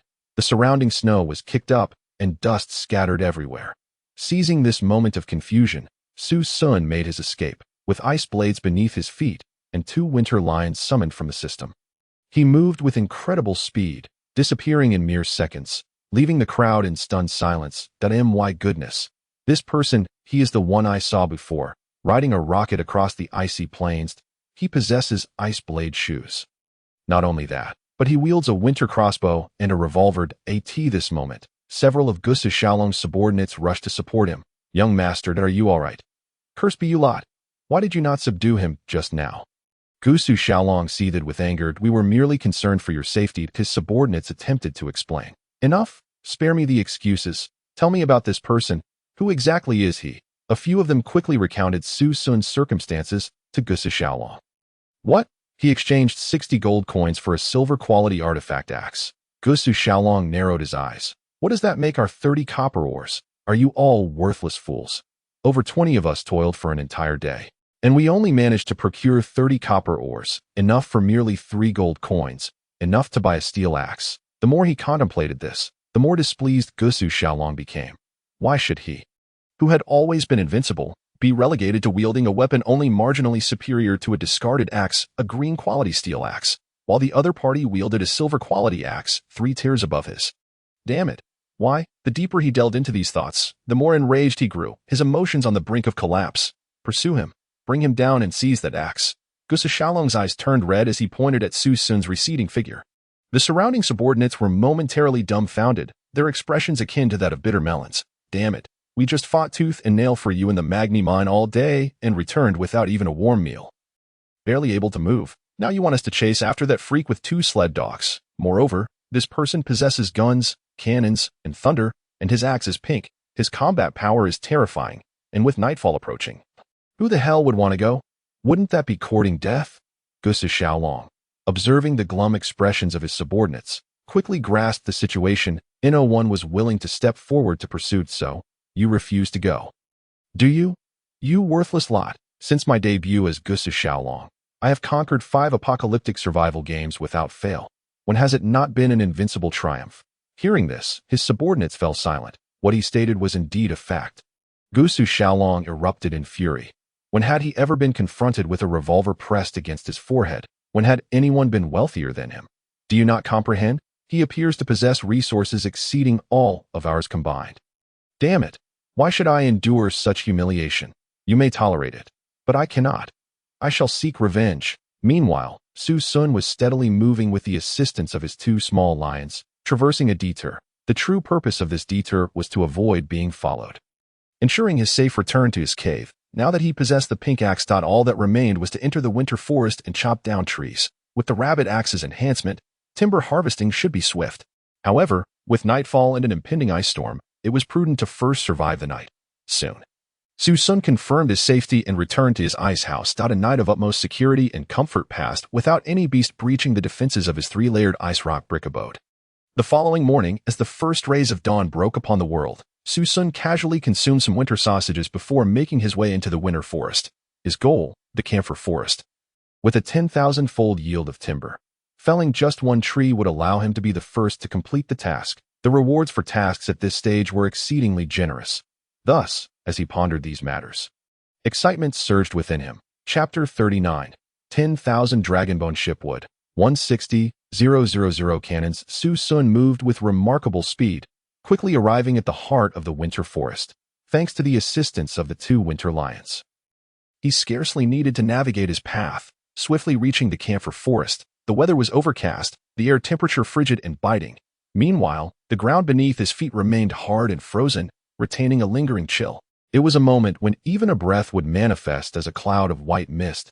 Su Xun keenly sensed that the temperature had dropped several degrees. The ground was gradually becoming more sodden, an indication that it would not warm up anytime soon. That a premonition urged him to swiftly complete the felling of the camphor trees and depart. Perhaps something significant would transpire alongside his task. Those who failed to complete the task might encounter grave trouble. Based on Su Xun's understanding of the mechanisms within apocalyptic survival games, when they urged you to undertake a task, it was wise to act promptly. Otherwise, soon, Su Xun found himself standing before a camphor tree. Fortunately, he was indeed the first surviving player to reach this location, allowing him to chop down the tree without interference from others. He grasped the giant axe and aimed it at a nearby camphor tree. At this moment, the 2 small lions beside him appeared increasingly restless, jumping around and fidgeting as if urging Su Xun to act. Paying them no mind, he rubbed his hands together and began.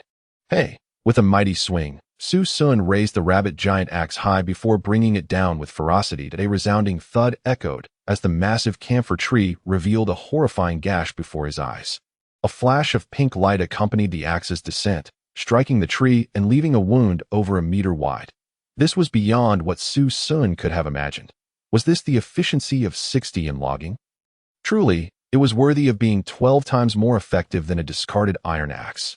Even if he lacked proficiency in tree felling, this strike achieved what a discarded iron axe could never hope to accomplish. Now, Su Xun felt confident. Even though this camphor tree was exceptionally tall, requiring a dozen or more people to encircle it, his rabbit battle axe could swiftly cleave it apart. Thwack, thwack, thwack. The sound of Su Xun chopping would reverberated through the camphor forest, akin to a rhythmic symphony. However, as Su Xun's strength in chopping increased, so too did the volume of the sounds. The 2 small lions, in response, seemed to grow increasingly agitated and even began to emit low, rumbling roars. It was as if a terrifying entity was approaching. They urged Su Xun to hasten his efforts with increasing desperation. The closer he drew to severing the tree, the more intense the menacing growls of congratulations and prosperity became. Su Xun understood that this signified something was rapidly nearing their location. He dared not delay any longer, increasing both his speed and strength, to the point where beads of sweat dotted his forehead, and he began to breathe heavily. Creak.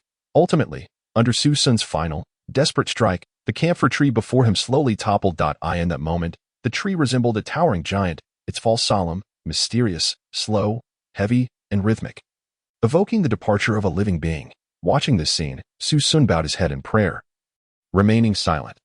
Ding! Congratulations, player has obtained one towering camphor from the realm of winter, measuring 30 meters and weighing 35 tons. Ding, the host has received a 10,000-fold critical reward. Congratulations, host has obtained 10,000 towering camphors from the realm of winter. The task required the felling of 10 trees to complete, yet now there were 10,000. Surely, it must have been accomplished. Indeed, in the next moment, a resounding voice erupted in Su Xun's mind. World announcement. A player has completed the A-class cooperative logging task. The first completion reward has been distributed. Ding! Congratulations, player has received the completion reward. One camphor wood for the construction of a deep-sea vessel from the realm of winter. Ding! The host has received a 10,000-fold critical reward. Congratulations, host has obtained 10,000 camphors for the construction of a deep-sea vessel from the realm of winter. Ding! Congratulations, player has received the first completion reward. 16 mighty cannons for the dragon ship. Ding! The host has received a 10,000-fold critical reward. Congratulations, host has obtained 160,000 mighty cannons for the dragon ship. Ding! Congratulations, player has received the first completion reward. One refined steering wheel, mast, and hull construction technology. Ding! The host has received a 10,000-fold critical reward. Refined steering wheel, mast, and hull construction technology. 10,000 types. Ding! Congratulations, player has received the first completion reward. 1,000 professional shipbuilding goblins from the realm of winter. Ding! The host has received a 10,000-fold critical reward. Congratulations, host has obtained 100 million professional shipbuilders from the realm of winter. Congratulations, player has obtained the honor of being the first captain of 10,000 batches of players in the realm of winter. Game prompt. The player has collected sufficient camphor materials. Thus, the game is dispatching goblin workers to construct a vessel capable of crossing the ocean for the player and their team. Please name your ship. Jojo Dragon Ship. Esteemed captain of the Jojo Dragon Ship, based on the number of free goblin shipbuilders you have acquired, your colossal vessel will dock at the unfrozen port of the realm of winter. The Alps, in 3 days. The fog in that location has dissipated, and the coordinates have been revealed to the player. Please proceed there. Friendly reminder. The final size and quality of your ship will depend on the quality, quantity, and dimensions of the camphor wood you have acquired, as well as the number of ship fittings and goblin workers that moment. A purple title slowly emerged above Su Xun's head. The 4 characters glimmered in vibrant hues, exuding an air of extravagance and opulence that resembled titles from those browser games he had played in his previous life. First Captain, Su Xun mused, finding the title quite commendable. First Captain. Title. Description. The first player of the same batch to become a captain. You are impressively swift. Attributes. Increases the movement speed of sailing vessels and ships by 20. Enhances resistance to wind and waves by 10. Reinforces the ship's hull by 20. Increases the firepower of onboard cannons by 20. A new era of ships has set sail. In that moment, Su Xun finally grasped the reality of his situation. The apocalyptic survival game had summoned him to fell trees for the purpose of gathering materials. And what would this lead to? Shipbuilding. And what was the purpose of building ships? To venture out to sea, of course, to traverse the icy seas. This was the essence of the apocalyptic survival game. Complete tasks, receive rewards that would greatly assist in survival. But what awaited him above the icy seas? Su Xun dared not dwell on it. Merely the thought of glaciers conjured images of countless terrifying creatures, and the ocean, that what horrors lurked within its boundless depths, simultaneously, in this enigmatic realm of winter. Countless adventures, treasures, and rewards awaited discovery. Su Xun felt a surge of excitement coursing through him as for his dragon ship sailing upon the ocean. It seemed that the more materials and fittings he had, the larger and better the ship would be. With 160,000 cannons and 10 million goblin workers at his disposal, what magnificent vessel could be crafted? Could it be a ship of aircraft carrier proportions? Piloted solely by him, the thought exhilarated Su Xun, causing him to swallow hard with anticipation. Chapter 40. Encounter with the Giant Yeti in the invitation from Gu Su Xiaolong. Surely, it would be the grandest, most luxurious, and most durable vessel among all survival players. Su Xun felt a profound sense of gratitude for his decision to purchase the silver quality axe. Just then, the 2 white lions, congratulations and prosperity, emitted a deep, fierce roar, jolting Su Xun back to reality. He turned to see their fur bristling, their eyes wide with fury, fixated on a particular direction, as if something were about to leap forth. Simultaneously, the two lions frantically tugged at Su Xun's clothing, seemingly desperate to urge him away. Could it be that danger was imminent? Su Xun furrowed his brow and promptly stowed his axe, preparing to flee. He understood that lingering would be unwise and thus began to run. With congratulations and prosperity leading the way at that moment, Su Xun stole a glance behind him. The thunderous sound erupted. A massive silhouette, adorned with a furious crimson visage, suddenly emerged from the woods, towering over 10 meters high. It was a monstrous ape. This creature had been lurking, observing Su Xun, waiting for the opportune moment. Only when Su Xun began to run did it realize its prey was attempting to escape. Rushing forth with alarming speed, it boasted enormous fangs and fierce scarlet triangular eyes, its physique exuding immense strength, resembling a mountain with its muscular chest and pillar-like limbs. Su Xun felt as if he had stepped into a cinematic spectacle. It bore an uncanny resemblance to the legendary Yeti he had encountered in his past life. However, its fur was a deep blue, save for its light pink underbelly. Gazing at its enormous fangs, Su Xun felt a chill run down his spine, hastening his pace. What fate awaited him if that gigantic ape were to seize him? Roar! In that moment, it was seething with rage, as if its prey had evaded its grasp. Realizing it would not catch Su Xun, it pounded its chest in fury, the thunderous sound echoing like an earthquake, as though Su Xun's previous actions had utterly offended its dignity. Roar! A terrifying roar reverberated through the forest. Suddenly, it seized a massive tree nearby, a trunk at least 10 meters tall, and with ease, it uprooted it as if it were merely pulling a green onion from the ground. Grasping the tree trunk, it hurled it towards Su Xun's retreating figure. Whoosh! Su Xun, naturally aware of the impending danger, swiftly rolled aside to evade the projectile. An explosive sound rang in his ears, reminiscent of someone tearing through the air beside him. When he glanced back, he saw that the colossal tree had been uprooted by the giant ape and smashed into the ground, sinking at least 2 meters deep. What in the realm of winter could possess such terrifying creatures? Su Xun's scalp prickled with fear as he resolved never to let it capture him. He refrained from drawing his RPK for a direct confrontation. If he failed to overpower it, he would only end up as its prey. With that thought in mind, Su Xun quickened his pace. Unfortunately, the giant ape could cover a distance equivalent to 10 of Su Xun's steps in a single stride, relentlessly pursuing him, the gap between them narrowing dangerously, to the point where Su Xun could smell the foul odor emanating from the creature's maw. Its hands clawed at Su Xun repeatedly, coming perilously close to ensnaring him. Damn it! Why wouldn't it relent in its pursuit? As Su Xun ran, he realized the danger was escalating. With no other option, he pulled out the Winter Thunder grenades from his pocket and tossed several behind him. The Winter Thunder grenades were his first reward upon reaching the winter camp. He had received a total of 3. Their effects were expected to be potent, specifically targeting the creatures of the winter forest.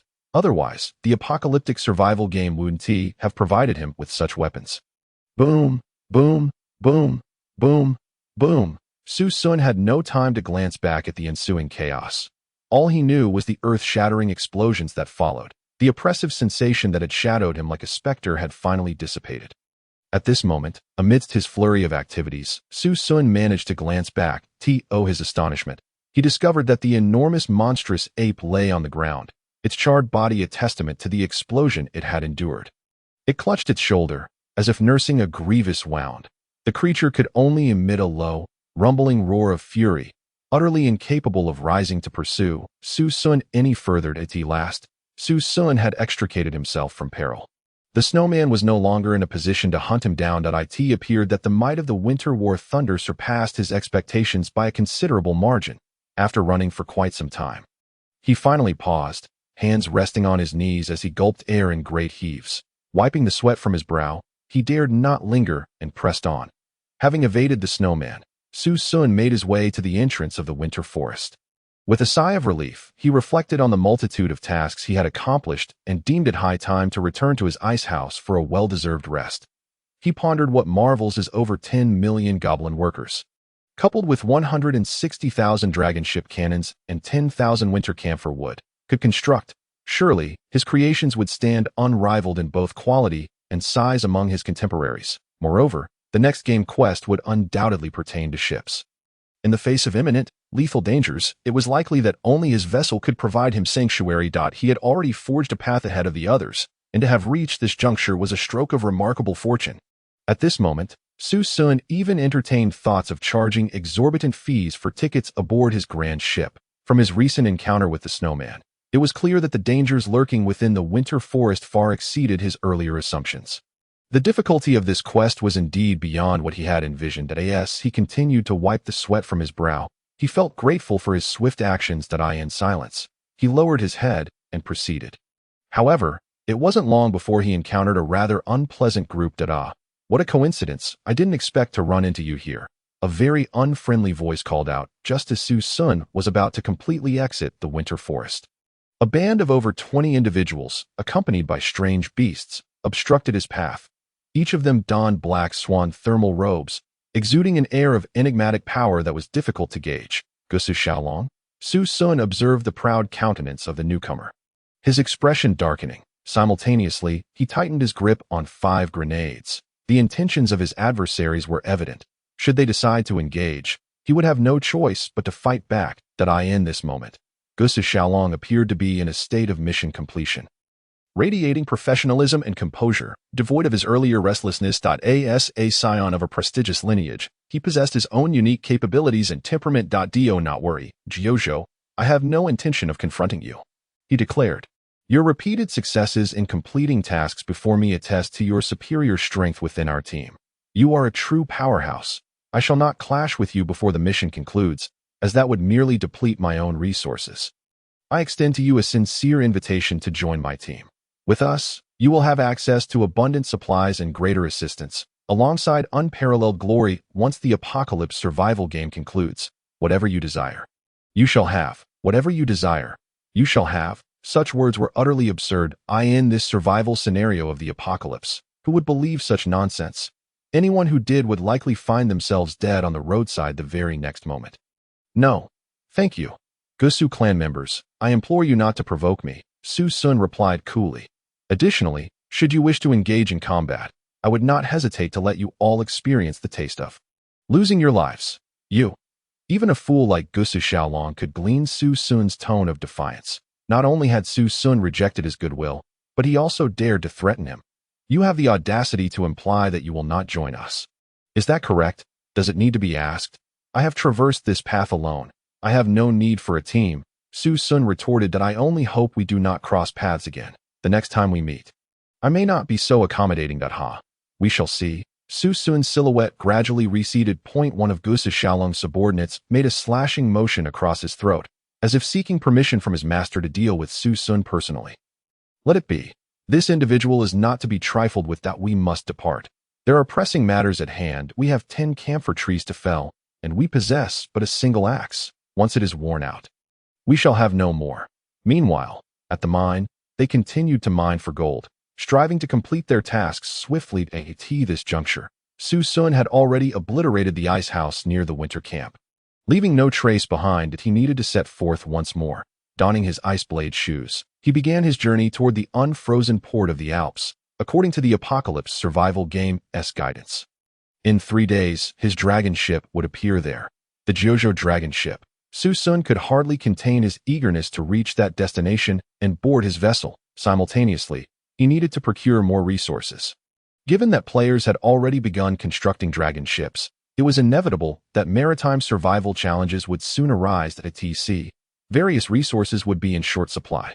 Thus, Su Xun needed to ensure he was well prepared before that time arrived. Congratulations, Fortune. Go and catch the prey ahead for me, Su Xun instructed as he maneuvered his ice blade, eyeing the quarry not far away. Winter deer. Level 8. Description: a herbivorous creature inhabiting the winter realm. Its meat is delectable, and its temperament relatively gentle. Tip: it possesses potent aphrodisiac properties. Please consume with caution. The deer was of substantial size, appearing to be at least half the length of a vehicle in Su Xun's eyes. However, the 2 winter lions, Fortune and Congratulations, were merely the size of ordinary adult hunting dogs, yet they effortlessly dragged the enormous carcass of the winter deer back to Su Xun. They seemed to possess an innate talent for hauling prey.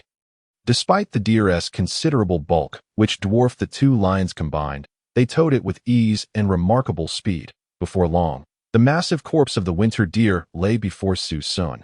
with fortune and congratulations prancing proudly. Seemingly eager to showcase their recent triumph. "Well done," Su Xun praised with a smile. He then produced a carving knife from his pocket and began to butcher the winter deer before him. Ding! Congratulations, player has acquired 15 pounds of winter deer meat. Ding! Host has received a 10,000-fold critical hit reward. Congratulations, host has acquired 150,000 pounds of winter deer meat. Ding! Congratulations, player has acquired 2 pounds of winter deer antler. Ding! Host has received a 10,000-fold critical hit reward. Congratulations, host has acquired 20,000 pounds of winter deer antler. Ding! Congratulations, player has acquired 1 pound of winter deer tail. Ding! Host has received a 10,000-fold critical hit reward. Congratulations, host has acquired 10,000 pounds of winter deer tail. This creature is a treasure trove that Su Xun swiftly collected all the valuable parts from the deer. He also left the remaining carcass for fortune and congratulations to enjoy. The two little lions feasted joyfully. Su Xun patiently waited for them to indulge for a while before continuing on his journey. Not long after, he stumbled upon an injured mammoth. This colossal creature stood over 10 meters tall. Comparable and immediately thereafter, Su Xun unexpectedly beheld the corpse of the winter mammoth being dragged. "You all can manage to haul this?" Su Xun's eyes widened in astonishment. "This must weigh at least 7 or 8 tons. To be careful not to damage your teeth," he cautioned, swiftly approaching to halt the actions of the two small creatures. Subsequently, Su Xun began to extract the winter meat cleaver from his belongings to carve the massive mammoth meat. Ding! Congratulations, player. You have acquired 2 pieces of golden quality material, winter mammoth tusks. Ding! The host has received a 10,000-fold critical hit reward. Congratulations, host. You have obtained 20,000 pieces of winter mammoth tusks. Chapter 42. Hypothermia Golden Quality Weapon Crafting Material. Mammoth tusks. Su Xun stored the items in his backpack. This indicated that it was a weapon of a tier even above the silver quality rabbit's axe. He was uncertain of its exact nature. Having departed from Magni's blacksmith shop, he realized he had no opportunity to procure one now. However, he hoped to encounter him again in the future to exchange for a golden quality weapon.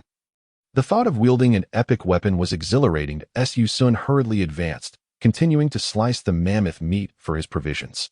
Ding! Congratulations, player. You have acquired 20 pounds of winter mammoth meat. Ding! The host has received a 10,000-fold critical hit reward. Congratulations, host. You have obtained 200,000 pounds of winter mammoth meat. This was not merely for himself. At the very least, it ensured a source of sustenance for the 2 winter lion cubs. Congratulations and prosperity. Su Xun quickly completed the harvesting of the mammoth meat. He pressed onward, aiming to reach the alpine port of eternal frost within 3 days. He had already examined the coordinates provided by the game, which indicated that his current position was relatively distant, at least over 100 kilometers from the winter mountain range. However, the game did not impose any time constraints on his journey, making the distance a trivial matter. As Su Xun glided forward across the vast, desolate ice expanse, he found himself utterly alone, that he ranked first in the entirety of the apocalyptic survival game's progression. There existed a hidden scoring mechanism that Su Xun could not see. Had he been able to, he would have realized he was far ahead, with his hidden game score surpassing that of the second-place contestant by several multiples. Such a stark disparity was exceedingly rare in many survival games set in apocalyptic scenarios.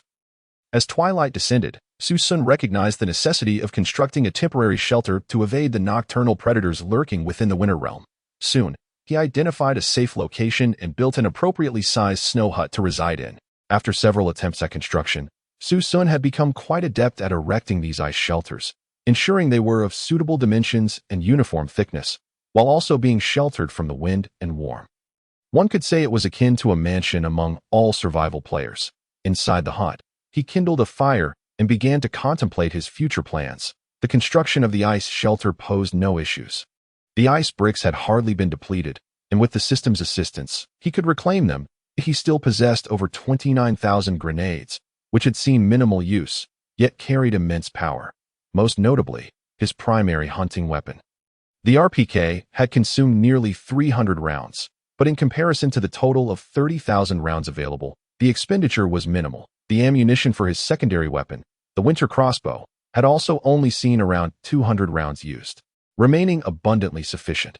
Additionally, he had 10,000 bottles of fresh water 10,000 bottles of milk, and nearly 10,000 winter ice oranges, over 10,000 each of salmon, sorry, tuna, and yellow croaker, as well as over a dozen varieties of shellfish. Nutritional seafood such as king crabs and shrimp were also well-stocked. The seal meat and mammoth meat designated for the two lions amounted to over 1,000,000 pounds. This stockpile was more than sufficient for his expeditions. They could not possibly consume it all. The torches providing warmth were plentiful. With over 9,000 remaining, he had 10,000 blankets, pillows, down jackets, pots, and 10,000 basins of hot water, all readily available for his daily needs. In preparation for the upcoming maritime life, he felt adequately equipped. With these thoughts, Su Xun's mind was at ease. Just as he was about to retire for the night, an idea struck him, prompting him to sit up.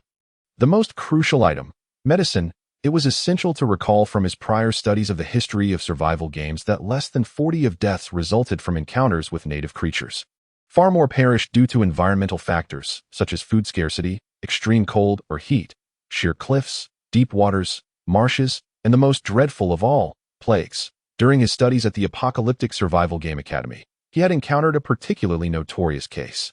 A group had successfully navigated through a forest marsh survival game, emerging as the sole survivors among 99 teams. Despite facing fearsome creatures and cunning traps, they had persevered until the very exit. However, in their elation, they grew complacent and neglected to don a crucial item acquired during the game, a gas mask. Exhausted from their perilous journey and not having witnessed any deaths from poisonous gas, none considered wearing the mask. Ultimately, at the last moment, an unknown, colorless, and odorless gas from the marsh gradually claimed their lives. By the time they realized, they were utterly immobilized. The exit's light flickered, yet not a single soul emerged alive from the game. These unfortunate players perished near the final exit. Su Xun was profoundly impacted by this case.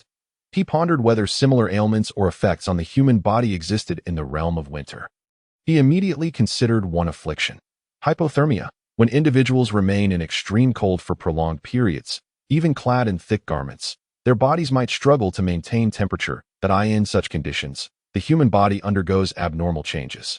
As Su Xun reflected on this, anxiety began to creep in. He had never trained to withstand such severe cold, and his physical resilience was lacking. He touched his hands and feet, discovering they remained quite chilly even beneath the warmth of the fire. It seemed his body maintained a constant state of coldness. Simultaneously, Su Xun felt a stiffness setting in. After several tumbles on the ice, his physical condition had deteriorated. Perhaps the extreme cold was indeed altering his body. Unbeknownst to him, he resolved to prepare for this eventuality. Su Xun decided that upon waking the next day, he would seek out remedies to combat hypothermia and withstand the cold. Chapter 43. Winter Ice Sadis Route. 30,000 stocks. Seized the day at the break of dawn. Su Xun arose that he utilized the hot water from his system backpack to wash himself, while also giving the two lion cubs congratulations and prosperity. A thorough rinse. Afterwards, he fed each lion approximately 10 pounds of seal meat, nearly causing their bellies to bulge to the point where they struggled to stand. Winter White Lion. Level: LV5, Juvenile. Attack Power: 35. Running Speed: 476. Status: Satiety: 99. After assessing the condition of the two cubs, Su Xun felt quite satisfied. "You both appear to be in excellent shape. Now we can continue our journey," he remarked lightly. Soon, he set off with the two lion cubs, intending to hunt and explore various regions of the winter realm, seeking any potential sources of medicine. Even if not capable of treating hypothermia, ordinary herbs that could ward off the cold would suffice. Regrettably, Su Xun was not particularly knowledgeable about medicinal plants, rendering him nearly incapable of identifying them during his travels.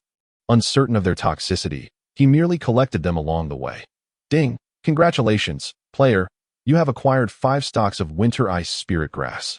Ding! The host has received a 10,000-fold critical hit reward. Congratulations, host! You have obtained 50,000 stalks of Winter Ice Spirit Grass. Ding! Congratulations, player! You have acquired 3 stalks of Winter Isidis Root. Ding! The host has received a 10,000-fold critical hit reward. Congratulations, host! You have obtained 30,000 stalks of Winter Isidis Root. Ding! Congratulations, player! You have acquired 2 stalks of Winter Fire Spirit Grass. Ding! The host has received a 10,000-fold critical hit reward. Congratulations, host! You have obtained 20,000 stalks of Winter Fire Spirit Grass. That moment, Su Xun checked his backpack and discovered a substantial collection of herbs, perhaps numbering over 10 different varieties. For the time being, he lacked expertise in their application, so he decided to gather them and await the arrival of someone knowledgeable about medicinal uses, hoping they could provide some assistance with that. Su Xun continued on his journey. Before long, Su Xun caught sight of a flickering bonfire not far away, accompanied by distant cries of battle that echoed in his ears, leaving him profoundly shaken. Could it be that players were fighting here once more? Listening intently to the sounds nearby, Su Xun pondered the likelihood of encountering any survivors again. Thus, he resolved to approach these individuals, hoping to meet someone knowledgeable in herbal medicine who could assist him in identifying herbs for his own healing purposes. Not long after he began to walk, he noticed a figure rushing towards him. "Help me. Please help." The voice of a girl was filled with desperation and urgency, as if a ferocious beast were hot on her heels. Strikingly, her language was neither that of the Dragon Kingdom nor English, but rather an unfamiliar dialect that Su Xun had never heard before. What was happening? His gaze fell upon the girl, who was clad in white fox fur and black rabbit fur boots. Wearing a hat adorned with rabbit ears, an arrow wound marred her arm, blood streaming down to her chest as she stumbled toward him in just a few steps. A piercing sound sliced through the air beside him, and he turned to see a swift arrow whizzing past like a rocket, embedding itself deep into the ice. The sheer force behind the shot was staggering. The girl collapsed at his feet, revealing a striking young woman with rosy lips and white teeth, her chestnut hair framing a face that radiated in ethereal beauty. Her lake blue eyes sparkled like precious gems, exuding an enchanting vitality. Yet, Su Xun averted his gaze, for in this apocalyptic world, any moment of distraction could prove fatal. "Help me, please. I am Min Tai, the sister of Shui Bongla." By Su Xun maintained his stoic demeanor, continuing to move forward as if he had not heard her. Undeterred, her will to survive surged as she called out again. "Outsider, I can offer you this pearl powder. Applying it can help you withstand the cold and maintain your body temperature." Su Xun remained unimpressed, dismissively curling his lip. Who would heed her pleas? He brushed past Min Tai, knowing he was no savior. How could he trust her enemies would not turn on him as well? Having walked scarcely 10 meters, he found himself confronted by a group of men clad in attire reminiscent of gladiators. Each bore thick, red tribal markings on their faces, a sign of their affiliation, while silver rings adorned their noses like bulls. One man, towering and muscular, draped in a massive cape of buffalo fur, stepped forward, his stature imposing at nearly 2 meters tall. Clearly, he was the leader of this brutish band. "Hey, foreigner, are you one of the Banta tribe? Have you joined them?" "No," Su Xun replied, shaking his head. "Ha. I see you wish to save Min Tai, do you? Let me tell you, once the Shoal tribe issues a hunt order, no one can intervene." Su Xun shook his head once more. "I do not know anyone named Min Tai, nor do I have any connection to your Bantu or Shoal tribes. Leave me be." At that moment, the hulking man scrutinized Su Xun as one of his subordinates whispered in his ear, "Captain, have you seen his ice blade shoes and those 2 winter lions? Those are rare items in the winter realm. Especially the 2 winter white lions. They must be less than a month old. If we could capture them as mounts." The captain's interest in Su Xun intensified as he listened to his subordinate's words. It was evident they were contemplating murder and theft. Overhearing their exchange, Su Xun wasted no words. He swiftly drew his RPK and aimed it at them, pulling the trigger. Chapter 44. Captain Jin Dao and the invitation of the tribal beauties in a tight spot. The quick draw wins. Outnumbered and facing foes equipped with ranged weapons, Su Xun knew that engaging them would leave him riddled with arrows. Without hesitation, he pressed the trigger, and the RPK unleashed a torrent of fire. Before the might of this modern weapon, the unshielded, towering brutes suffered devastating losses, quickly falling as cold corpses sprawled across the ground. Su Xun approached the fallen adversaries, utilizing the survival game's prompts to examine their details. Indigenous of the Winter Realm, Bisha tribe, Captain Gelo. Level: LV8. Health: 50 points. Description: a warrior of the Bisha tribe. Known for his brutality, he relishes in hunting unsuspecting survivors. Turns out you were never virtuous to begin with. Your companions behind you are mere lackeys. I wonder how many unfortunate players have perished at your hands. It's about time you met your end.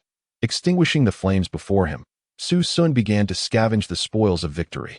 Congratulations, player has acquired 10 Bisha great bows. Congratulations, player has received a 10,000-fold critical hit reward. Congratulations, player has acquired 100,000 Bisha Great Bows. Congratulations, player has acquired 30 Bisha Arrows. Congratulations, player has received a 10,000-fold critical hit reward. Congratulations, player has acquired 300,000 Bisha Arrows. Congratulations, player has acquired 3 jars of mare's milk.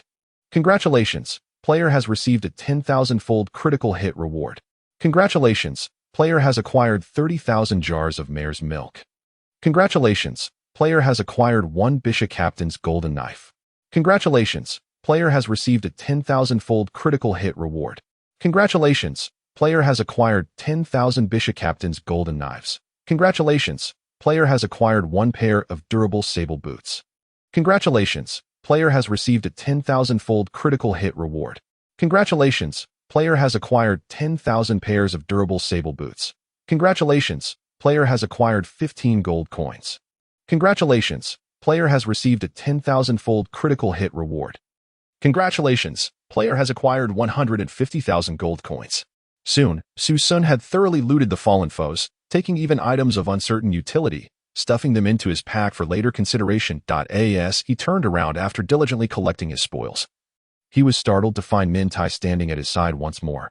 Pointing at him, she exclaimed, You're not a good person. You killed them, you? Her eyes reflected sheer terror that of course I'm not a good person. Not only am I not good, but I am also a ferocious wolf, Su Xun replied, making a fierce expression at her. If you comprehend this, you'd best leave at once and refrain from being a nuisance here. Wah. I must find my brother. Mintai was evidently terrified, having witnessed the gruesome scene of the Bisha tribe's demise, their bloodied corpses strewn across the ground, leaving a haunting impression that would linger in her nightmares for days. Yet, she did not leave. Su Xun sensed this and turned to her, questioning, If you're so afraid, why do you not depart? Mintai, wiping the sweat from her forehead, replied, Because I believe you won't kill me. The great mountain god protects me. You won't kill me, will you? Her gaze was filled with innocent conviction. Su Xun was unaware of the ferociously protective brother Mintai had, who had shielded her throughout her life, allowing her to retain her innocence in such a harsh and unforgiving environment. How do you know? He smirked. What if my intention is to kill you and seize what you possess? Su Xun continued to threaten. You are not one to engage in idle chatter. If you truly wish to kill me, I would have perished the moment you brandished that firearm. Mintai pointed to the RPK that Su Xun held, saying, Such a keen mind. To deduce even this, Su Xun secretly marveled at her insight. I wish to propose a transaction, Mintai stated. What kind of transaction? Su Xun inquired. Mintai shook her head. You have just slain members of the Bisar tribe. They will undoubtedly hunt you down. They do not know it was me who struck them down. Incorrect, Mintai replied, shaking her head. You know, I know, the heavens know, and the earth knows, the eagle soaring in the sky, the pure white deer, and the deities upon the snow-capped mountains, all are aware. How can one claim ignorance? Mintai frowned. That I truly cannot comprehend the thought processes of you so-called savages. I am not a savage. I am a distinguished member of the Bantu tribe. Mintai insisted, her brow furrowed in earnestness, even though her height barely reached Su Xun's shoulder, rendering her appearance rather comical, akin to a wobbly little bear. Hey, I am speaking to you quite seriously. You will certainly be pursued by the Bisar tribe.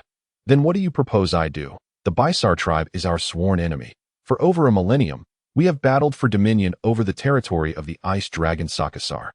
The enemy of my enemy is my friend. That I warmly welcome you to join our Bantu tribe. That my clan will provide for you to so that was the invitation I received earlier. Sorry, but I have no interest. Su Xun shook his head. I shall soon depart from here and make my way to Alpine Port. Upon hearing this, Mintai shook her head and remarked, Alpine Port. With all due respect, if you wish to reach that destination, you must traverse a towering mountain.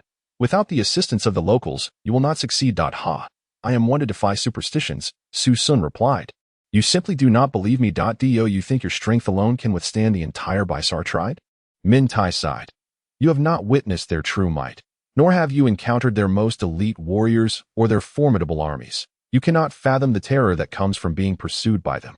They possess war chariots, bears, and fearsome shamans. Outsider, you are in dire need of my assistance. I believe it is you who requires me, Su Xun stated nonchalantly.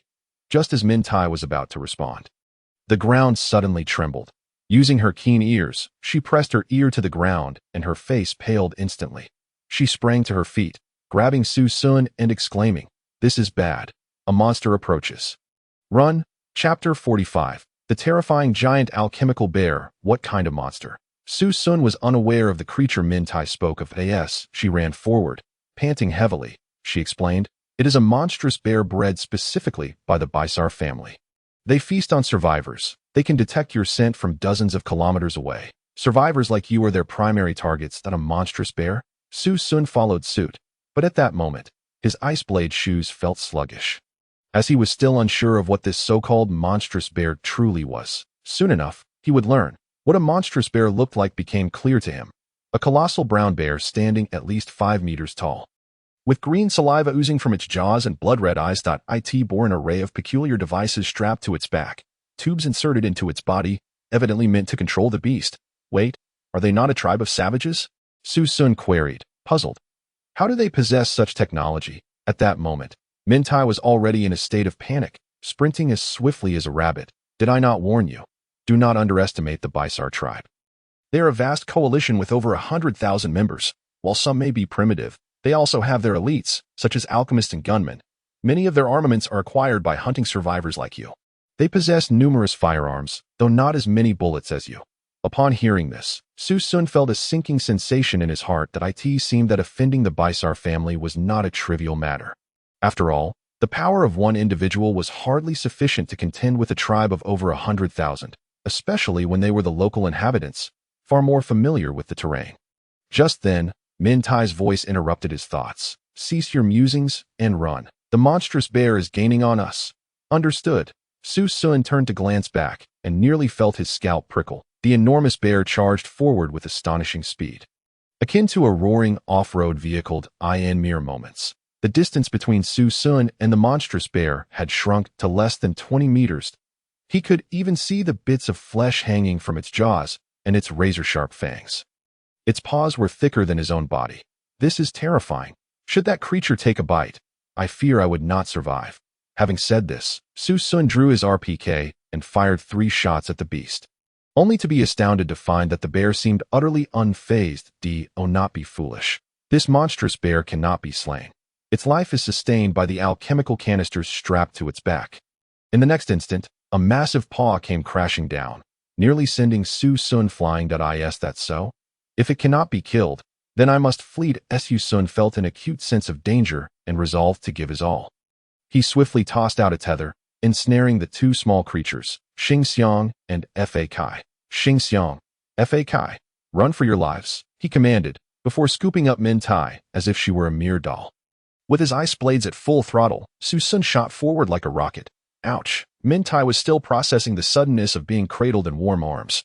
All she could hear was the howling wind. The fierce snowstorm made it nearly impossible for her to open her eyes. She could only glimpse the blurred scenery flashing past. Suddenly, a whoosh echoed as Su Xun's figure swiftly distanced itself from the pursuing monstrous bear. Meanwhile, the regional chat box began to buzz with conversation. Survivor 1. Damn, I see someone carrying a woman, racing across the glacier. Isn't that the same person from the other day? This time he is carrying a woman and still moving at such speed. General Yan, enough chatter. I haven't even reached the camp yet. I have no idea if there are any sausages or tents left. I'm about to drop dead from walking. I'm looking to buy a pair of ice blade shoes. Also, I need 2 sled dogs. Suma Mu, captain of the elite team. Hey, are you referring to that Hua Xiaolongwu guy? The one from Zhuzhou? I've only heard of him having ice blade shoes. Survivor 1. That's right. It's him, a freakish lone wolf. Suma Mu. Well, let me remind you, the animals pulling his sled are probably not just 2 sled dogs, but rather 2 lions, the true apex predators of winter. The winter white lions, Survivor 1. What? This person is so bizarre, using lions to pull a sled. That is absurd. What you're saying sounds a bit fantastical, my friend. Suma Mu, not fantastical in the least. If I told you this person annihilated the Lowell family's Lotus 3,000 gold team single-handedly, killing nearly 20, would you still think it's fantastical? The regional chat box fell into a brief silence. Su Xun, with Mintai in tow, skated forward with reckless abandon on his ice blade shoes. He had no idea how long he had been racing, but ultimately, he had completely shaken off the so-called modified monstrous bear. He unceremoniously tossed Min Tai onto the ground and began to breathe heavily. This had been the most strenuous exertion since acquiring his ice blade shoes and the fastest he had ever moved.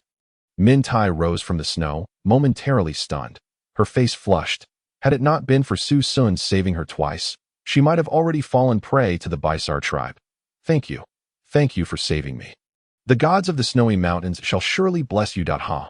I do not require such blessings that I only trust in myself. Min Tai, you mentioned earlier that you possess a type of pearl powder that can help us outsiders resist hypothermia. Is that true?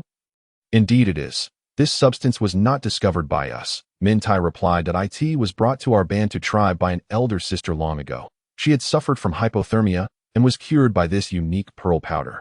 As she spoke, she retrieved an exquisite white vial from her clothing, opened it, and poured a small amount into her palm. She approached Su Xun and applied it directly to the back of his hand. Hiss! Look, this is emitting smoke. It is indeed undergoing treatment. The effects of this are somewhat akin to the traditional Chinese therapy known as moxibustion from the Dragon Kingdom. With this, one can remedy the mysterious affliction known as hypothermia that plagues you. Chapter 46. 100 Bottles of Red Pearl Powder. The significance of the centurion's golden knife. Hiss, as Su Xun felt the warmth emanating from the red pearl powder, that he immediately sensed a significant relaxation in the muscles of his hands. As if the muscle vitality he had gradually lost was returning. This substance is remarkable. Could you spare me a bottle? Su Xun inquired. I can offer you something in exchange. No need. I have plenty. Consider this a token of gratitude for saving my life. With that, Min Tai handed Su Xun a small vial of red pearl powder. Ding! Congratulations! Player has received 1 bottle of red rock shell powder. Ding! Host has received a 10,000-fold critical reward. Congratulations! Host has obtained 10,000 bottles of red rock shell powder. This item, known as magma shell, can only be produced in very special winter terrains. When ground into powder, it can be utilized. Currently, this magma shell is under the control of our Bantu tribe. Upon saying this, her face broke into a proud smile, revealing her 2 canine teeth. Hey, Min Tai, how old are you this year? Me? I am already 20 years old. Why do you look like a child? Humph, don't speak nonsense. If you keep this up, I won't talk to you anymore. Min Tai turned away, visibly annoyed. All right, here's an orange for you. Su Xun said, pulling an orange from his pocket and tossing it over. This was one of his previous spoils. Wow, a winter ice orange. Min Tai's eyes lit up upon seeing the orange. Where did you get this? Such oranges are quite precious. Without hesitation, Min Tai hurriedly peeled the orange and offered half to Su Xun, stating that such a precious fruit was too valuable for her to consume all at once. Enough! You're making a big deal out of 1 orange. That Su Xun frowned and waved his hand dismissively. I still have over 9,000 of them, totaling 4,000 jin. Who has the mood to eat your leftover half? You. Fine. It's clear you outsiders know nothing about the value of these items. Even among our Bantu tribe, only the chiefs and princesses can enjoy such oranges. Common folk cannot afford them, as there are only a handful of ice orange trees in the entire winter realm, yielding merely 100 jin each year, yet thousands of people desire them. Su Xun waved his hand, acknowledging its worth but asserting that he could afford it, as he did not plan to stay here long. After saying this, Su Xun began examining the recently acquired red rock shell powder. This substance is indeed quite extraordinary. Su Xun had previously felt cold all over, and his muscles were gradually stiffening. He was genuinely worried about his condition but had no solutions, so he dared not dwell on it. However, upon applying the red pearl powder, it felt as if something within him was dissolving. Almost immediately, his muscles began to regain their vitality. Red rock pearl powder. Quality: blue. Description: capable of dispelling the freezing effects inflicted by the winter realm on the player. A highly precious item. Only the indigenous peoples of the winter realm, such as the Bantu, Sharl, and Gambino tribes, can acquire it. If you have the chance to encounter them, please inquire and negotiate with them. No wonder.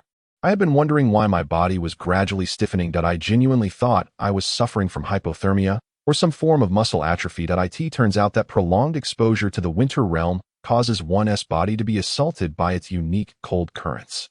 Only the natives can resist this, while we outsiders unwittingly fall victim. Hiss, meeting Min Tai turned out to be quite fortuitous, Su Xun mused. reflecting that his efforts to save her were not in vain. At that moment, he poured out the red pearl powder and applied it to his legs and body. Before long, he felt a resurgence of vitality. This restoration was completely different from the revival one experiences after a nap in an ice house. It was a thorough awakening of vigor, a complete unlocking of a body long suppressed that it felt as if the layer of ice crystals enveloping him had melted away entirely. Hiss! This substance is truly miraculous. With this pearl powder, I need not worry about hypothermia in this world anymore, Su Xun thought. Hey, I advise you not to apply so much red rock pearl powder on yourself. It's too wasteful. Upon hearing this, Su Xun rolled his eyes. Wasteful? I still have over 10,000 bottles. I doubt I'll use them all before this survival game concludes. Furthermore, there is another item that can assist me in combating illness in this bitter cold. Panlong. Winter Panlong, quality, green, type, herbal medicine, description. When ground into powder and brewed with boiling water, it can cure colds, fevers, and other ailments caused by the harsh winter environment. The Panlong in the winter realm is remarkably effective. Having grown for decades, items in the winter realm often differ from those outside. Therefore, Panlong should also be of a special grade, excellent for treating colds and fevers that I possess tens of thousands of these. It should be more than sufficient. With these two medicines, along with the nourishing milk and oranges to counteract the shortage of medicinal supplies at sea, I should be well prepared. Concluding these thoughts, Su Xun retrieved the Centurion's golden knife he had recently acquired. Charles Centurion's golden knife, quality, silver. Description, a short knife made of pure gold, symbolizing the honor and bravery of the Charles family, also a mark of status. Attack power, 63, durability, 50, of course. It is exceptionally sharp and effective for close combat. Holding the golden knife felt heavy in Su Xun's hand. Though he was uncertain of its purpose, Su Xun muttered a "T" that moment. Mintai noticed the golden knife in Su Xun's hand. Puffed. How could you bring that here? She spluttered, nearly spitting out the mare's milk she was drinking. What's wrong? Is there a problem? No, if the Charles family sees that golden knife. You re-goner, Mintai exclaimed, her excitement palpable. That knife is more important to them than life itself. It represents status and honor. Do you think they'll let me off just because I keep it hidden? Su Xun rolled his eyes. Mintai was momentarily stunned, pondering for a long while before responding. You have a point. However, you could use that knife to earn the trust of our bandit tribe. Mintai said eagerly.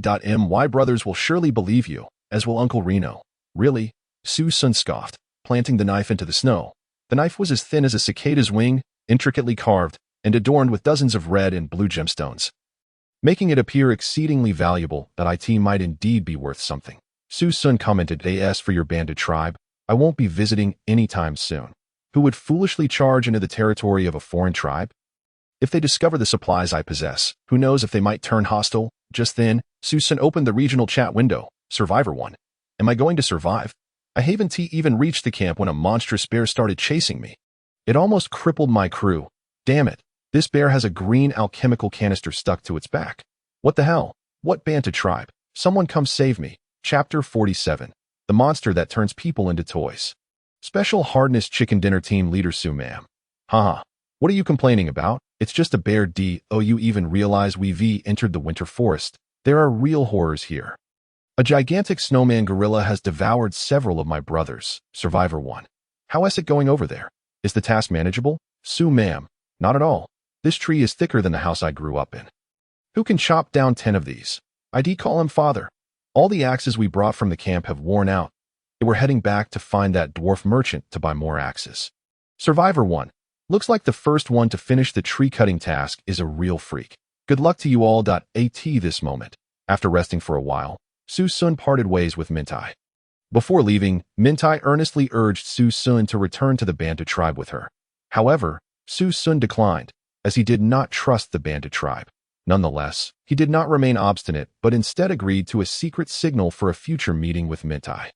Deciding to mark their place of parting with a pile of broken stones, the two agreed to return each morning. As long as these stones were formed into a small mound, it would signify that one party wished to meet the other. By noon the following day, they would simply wait here again to reunite. Shortly after, Su Xun embarked on the path towards the Alpine harbor alone. Alas, as Mintai had predicted, the journey was fraught with peril. The route was scarcely traversable, and the landscape was dominated by towering mountains. Exhausted, Su Xun finally reached the edge of a cliff, where he beheld an immense snow-capped peak. In the presence of such a majestic mountain, Su Xun felt insignificantly small, overwhelmed by the vast expanse of white that stretched endlessly before him. Reminiscent of a desert, a profound sense of reverence stirred within him. It was no wonder that some revered the snow-capped mountains. Before such grandeur, it was difficult not to entertain notions of the divine. How could he possibly traverse this snow-laden behemoth? The Alpine harbor lay just beyond the mountain, yet the map offered no navigational route. Only coordinates. With a sigh, Su Xun contemplated the impossibility of proceeding any further. Moreover, the weather had turned gloomy. A fierce snowstorm accompanied by biting cold winds lashed against him like icy blades, reddening his face. After much contemplation, Su Xun ultimately resolved to enlist the guidance of the local Min Tai from the Bantu tribe. He swiftly returned to the spot where he had parted ways with Min Tai and carefully piled the small stones together. Constructing a makeshift igloo nearby, the night passed quickly, and by midday the following day, Su Xun once again encountered Min Tai. Min Tai, Su Xun spoke, I have decided to accompany you back to the Bantu tribe. Can this golden dagger serve as a means of trade with your people? Min Tai nodded earnestly. Of course it can. What does your tribe require that I might exchange? Su Xun inquired, essentially probing for bargaining chips. As long as he possessed some form of leverage, he would hold influence within the tribe. What remains is the universally accepted gold coins. Min Tai replied, that's so? Su Xun's heart soared with elation. Though he maintained a composed exterior, after all, he had confiscated a staggering 150,000 gold coins from the centurion. With such wealth, would he not command respect within the tribe? Initially, Su Xun had felt a pang of regret, uncertain if he would ever encounter Magni again. Without a trading post, that currency would be rendered useless, akin to a pile of worthless paper. However, the situation had changed. As long as these gold coins could circulate among the various tribes, his fortune would be monumental. Indeed, very well. Su Xun replied with a smile. You have any gold coins? Min Tai asked earnestly. I possess a few. Su Xun nodded. That should suffice. Min Tai chuckled. Living in the territory of the Bantu tribe requires payment. Payment is just fine. Su Xun breathed a sigh of relief upon hearing this. He had feared they might demand something far more sinister than mere currency. Soon, Su Xun accompanied Min Tai into the Bantu tribe settlement. A highly organized and well-guarded establishment. The inhabitants were largely clad in seal skin, wielding primarily spears and bows. After undergoing a thorough examination and questioning, and with Min Tai's connections vouching for him, having recounted how Su Xun had saved her, he finally earned their trust and was granted entry to the eastern region of the Bantu tribe's territory. Designated for guests, there, he encountered a towering, bald, rotund man standing barefoot on the ground. Uncle Reno, perpetually inebriated, he clutched a jug of mare's milk and oscillated between melancholic expressions and bursts of jovial laughter. His prominent nose and round belly exuded a welcoming aura. Boy, you hail from the outside, yes? I've heard the women there are particularly fiery. Is it true? Gulping down another swig of liquor, he seemed quite pleased. Uncle Reno, please don't get too drunk. Remember the weapons of the tribe. Min Tai cautioned. I've been forging for 20 years. I won't forget. Min Tai, is this the lad who saved you? Indeed, Su Xun nodded. Good lad. I've heard of your deeds. If you can produce a golden dagger from the Charles family centurion, it will prove you as our friend that I seek to traverse the snow-capped mountain to reach the Alpine harbor. Min Tai added. That's so? Young man, that route has been rather perilous of late. Reno's demeanor shifted to one of seriousness. What do you mean? Su Xun inquired. Our Bantu trade caravans do not cross the snow-capped mountains. There exists a hidden, narrow path that offers the fastest passage through the mountains to that place. Unfortunately, a creature capable of transforming people into toys has been obstructing that route for several years. You may find it impossible to pass, Reno stated calmly after taking another sip of his drink. That a creature that turns people into toys? Su Xun raised an eyebrow. Chapter 48. The Battle of Prosperity and the Dominance of the Apex Predator. Upon hearing this, Su Xun was taken aback. What sort of creature is that? He asked. I cannot say. Its appearance is difficult to describe. Reno sighed. In any case, it is an ominous sign. I suspect it may be connected to the ice dragon Skasa. Perhaps it is a person cursed by the ice dragon Skasa, Reno speculated. What is the ice dragon Skasa? Su Xun queried, puzzled. You may consider it the true sovereign of these snow-capped mountains, Reno replied. Sipping his mare's milk, it is the source of all calamities and misfortune. It rends the earth, devastates the mountains, freezes our kin into ice sculptures, and abducts our children. That moment, a shadow of sorrow crossed Reno's face as he seemed to recall painful memories. So, it is a colossal dragon? Su Xun asked, his mind conjuring an image of an actual dragon. The thought of a dragon slumbering within the very snow-capped mountain he was destined to traverse was indeed terrifying. Such a creature was not something to be countered with mere firearms. Enough? Foreigner, do not press further on these matters. Reno suddenly frowned, seemingly reluctant to continue. In any case, if you wish for our people to guide you along that narrow path, you must face what lies beyond. Very well. Can you send someone to accompany me? Is Min Tai able to? Su Xun asked. Reno turned to Min Tai, who nodded affirmatively. Excellent.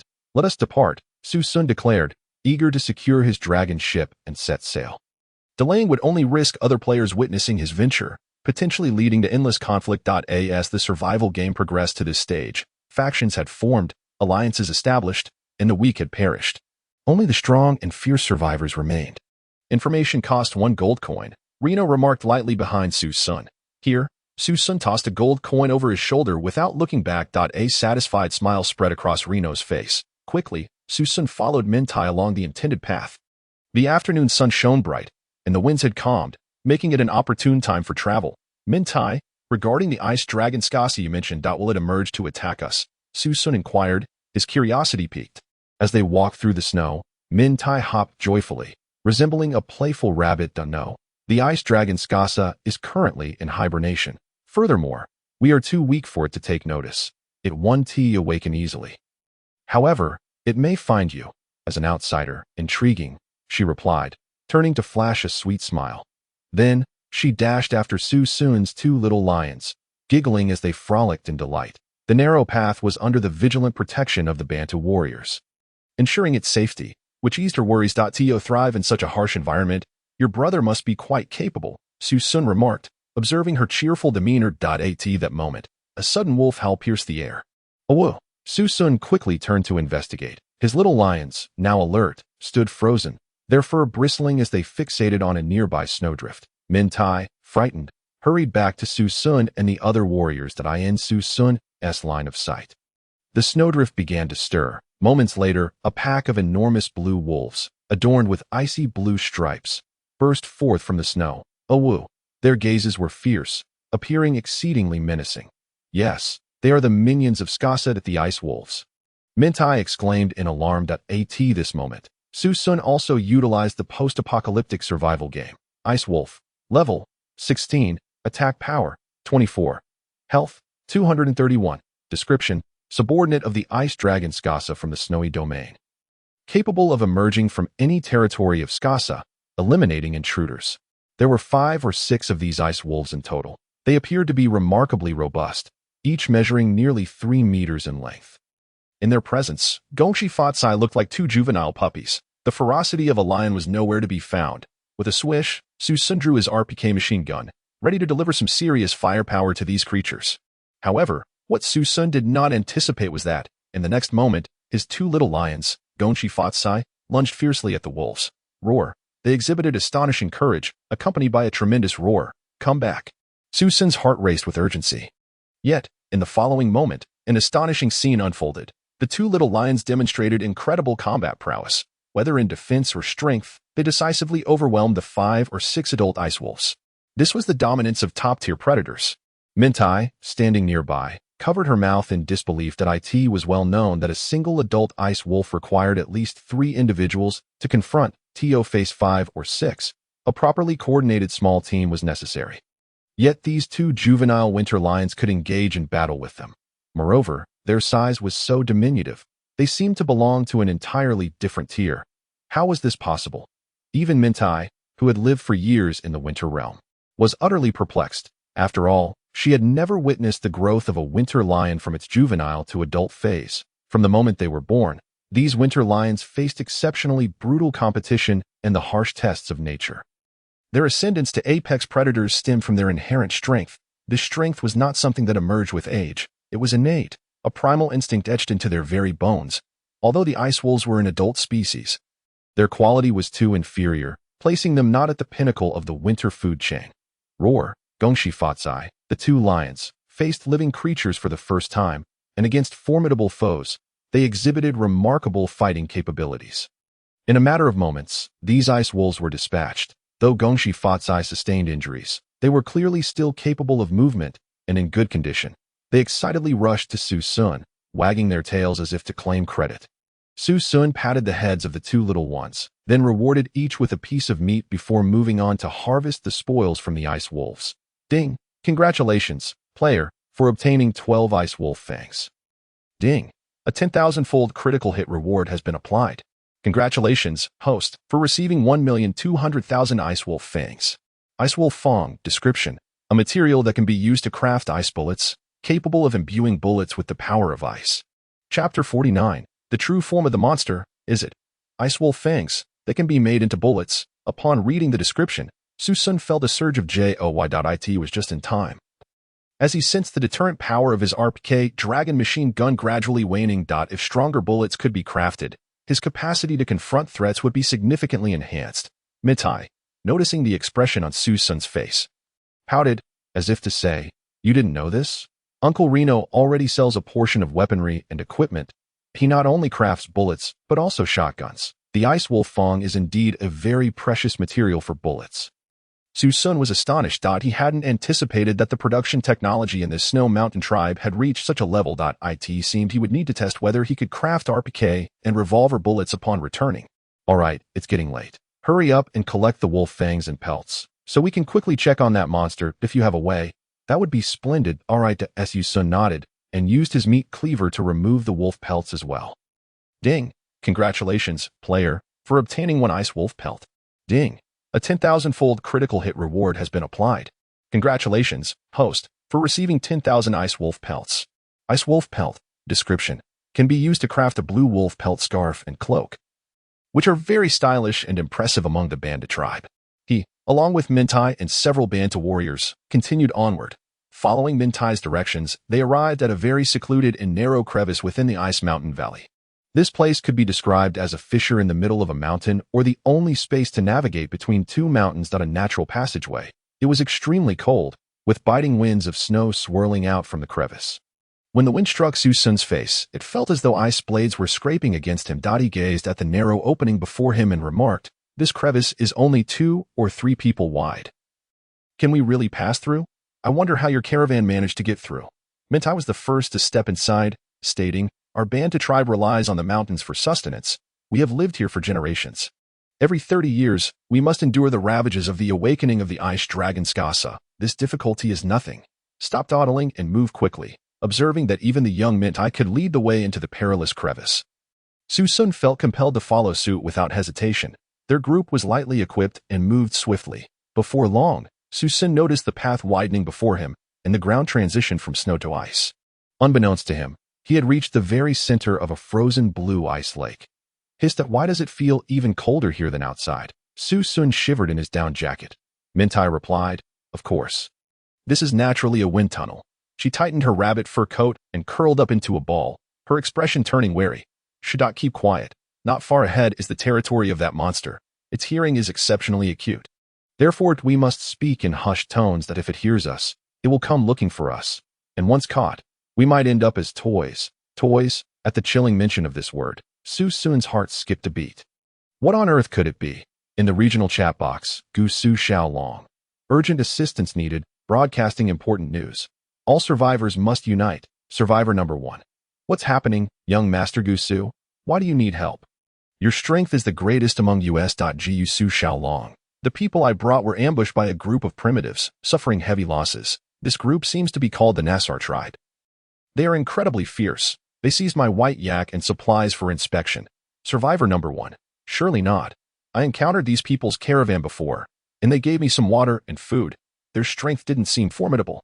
Gu Su Xiaolong. Nonsense. The situation has changed. They are now under martial law. They even have cannons. Do you think they're easy to provoke? These people say that among us survivors, someone killed an entire squad of theirs, including one of their Gru, a centurion. That person took the Gru's golden knife. They seek revenge.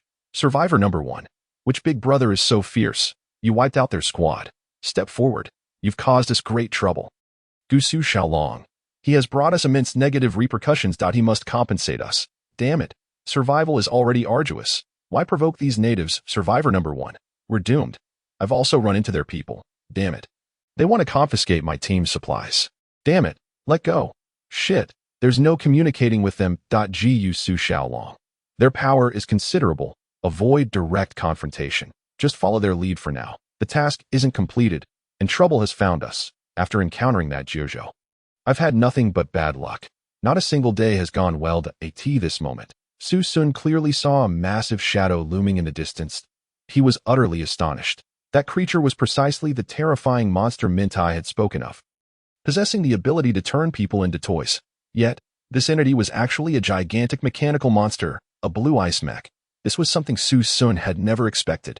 The snow mountain, in his mind, was a profoundly primitive place. The appearance of a mechanical monster was simply too bizarre. At this moment, Mintai wore a face full of vigilance. Jojo, pay close attention. That is the creature. If it grabs you with both hands, you'll be in grave danger. Su Xun's expression grew serious. What will happen? Transformed into mere playthings, Mintai remarked, gesturing towards a nearby cluster of ice sculptures. Su Xun followed her, immediately spotting a collection of frozen dolls, more precisely, a multitude of crimson puppets. Their heads, bodies, and even their eyes had been utterly reduced to the shape of round buttons. These individuals were perhaps once vibrant survivors and members of the Banda tribe.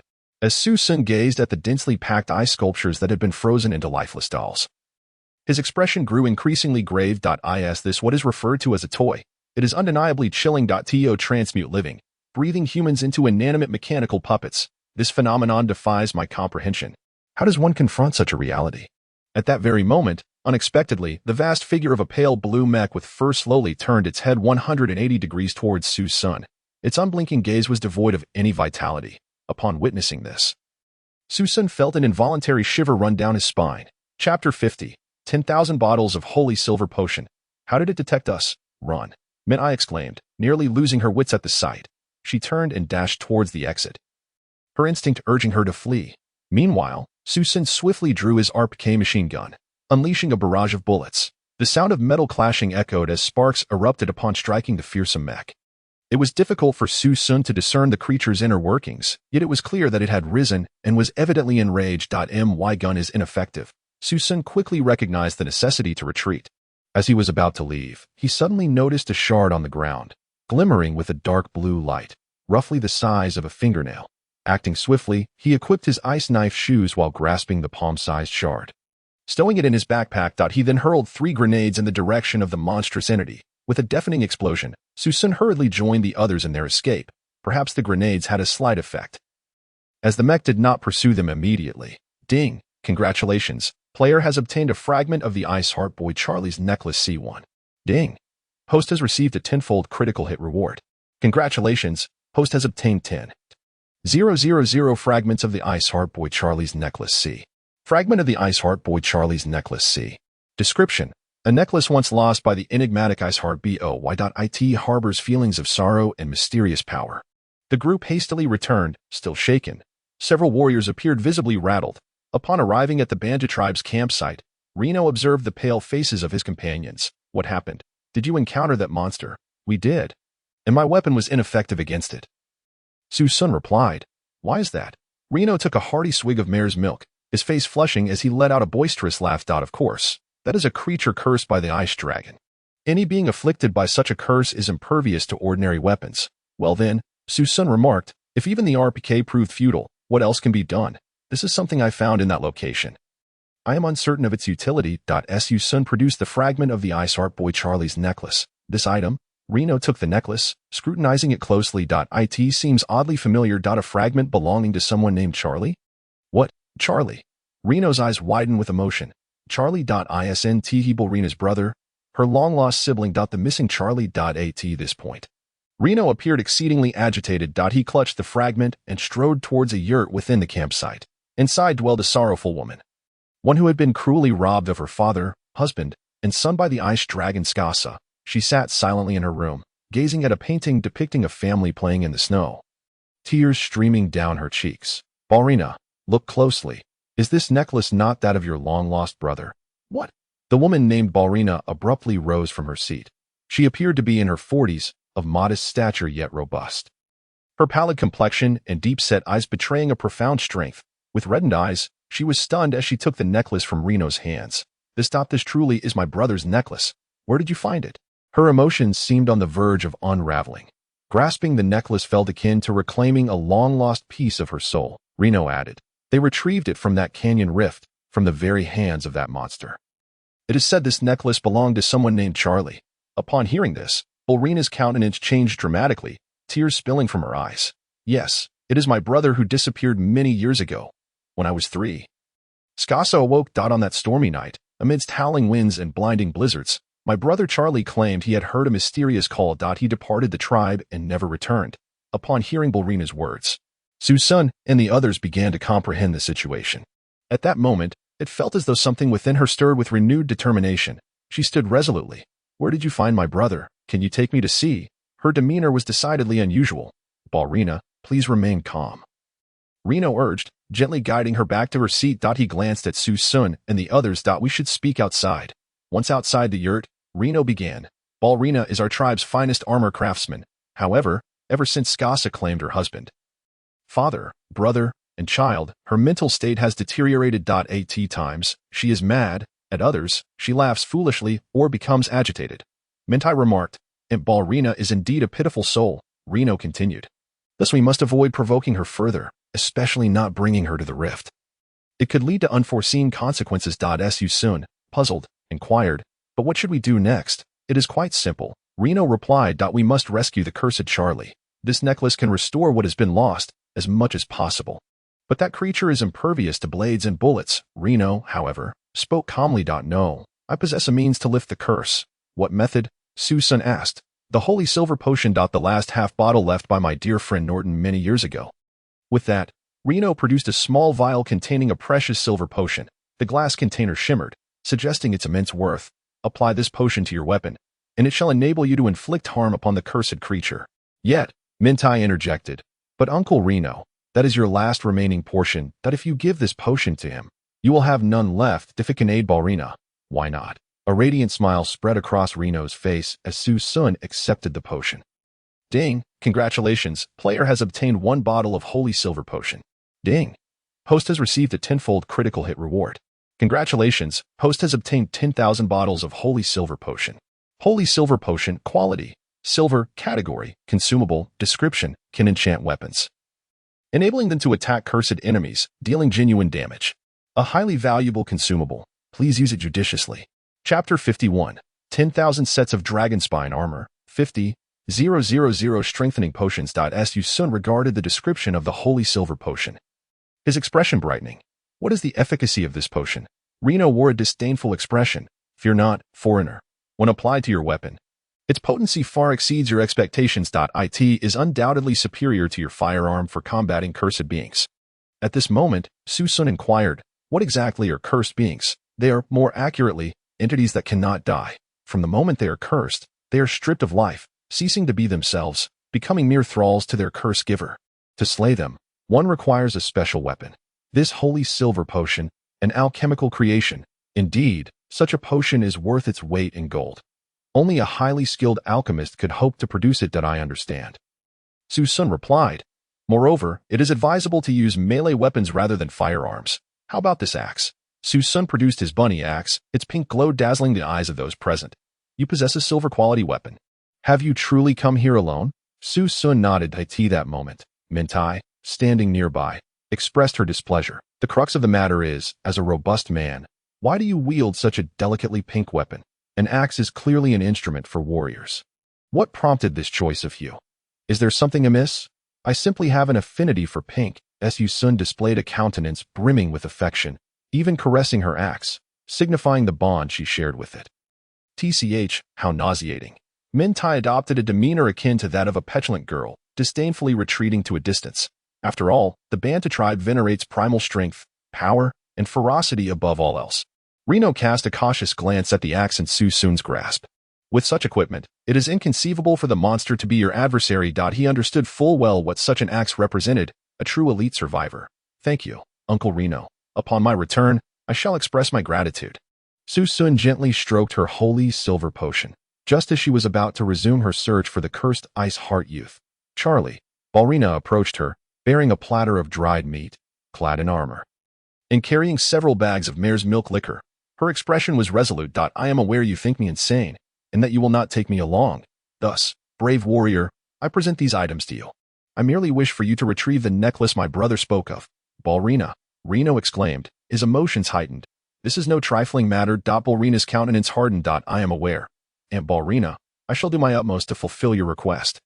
Su Xun stepped forward to collect the items. Ding, congratulations. Player has acquired 2 pounds of winter lamb jerky. Ding. Host has received a 10,000-fold critical reward. Congratulations, host has obtained 20,000 pounds of winter lamb jerky.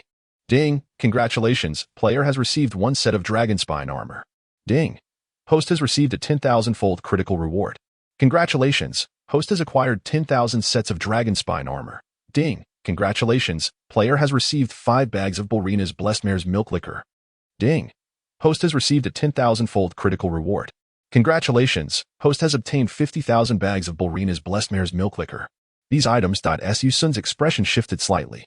Winter lamb jerky, category, consumable, attribute, consuming restores 30 of total health. Description, a premium dried lamb product crafted with exquisite skill within the Bandit tribe. Obtaining this jerky signifies your trust within the Bandit tribe. A restoration of 30% health. Su Xun murmured softly, if I consumed 3 pieces of this jerky, would it not enable a miraculous revival? With this thought, Su Xun felt a surge of joy. Dragon spine armor. Quality, pink. Category, equipment, attribute. Increases the wearer's strength by 20. Running speed by 20, and defense by 650. Strength. And defense, these are the attributes I most urgently require at present. After all, I must engage in close combat with the Iceheart youth, Charlie, without defensive armor. I shudder to think of the dire consequences. Su Xun opened the armor in his hands and discovered a comprehensive set including a chest plate, leg guards, shoulder armor, and arm guards. Upon donning it, he felt as if he had transformed into a different person, his body feeling remarkably lighter. Not only was there no burden, but his physical capabilities were also enhanced. Ballerina's blessed mare's milk liquor. Quality, purple. Category, consumable, attribute. Increases mental power by 30 points. Strength by 30 points, sand value by 10, and movement speed by 10. Effect lasts for 12 hours. A purple consumable, this is my first encounter with such an item. Its effects are astonishingly potent. Consuming it is akin to taking a stimulant. With 50,000 bags in hand, each bag could sustain me for half a day. I could treat it as a beverage, consuming it until I exit the instance without issue.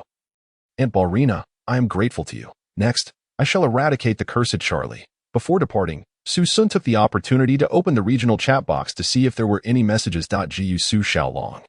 How many more ores must I mine in the Mani mine to pay off this damn fine? The Shar tribe has imposed a fine of 200 gold coins upon me. Everything is due to that individual who first attacked the Nazhar family. Survivor number 1. I am out of here. If I don't leave now, there won't be anything left. These tribespeople have begun indiscriminate attacks on us. I have been mining copper ore in the Mani mine, having extracted dozens of copper ores. I suspect I was a miner in my past life. I truly enjoy mining. Once I mine 100 copper ores to exchange for 10 iron ores, I will buy a purple axe. Mining efficiency above 20%. Gu Su Xiaolong. Useless. If you wish to fell more than 10 trees, you will need at least a pink quality axe, and you will need 3 of them.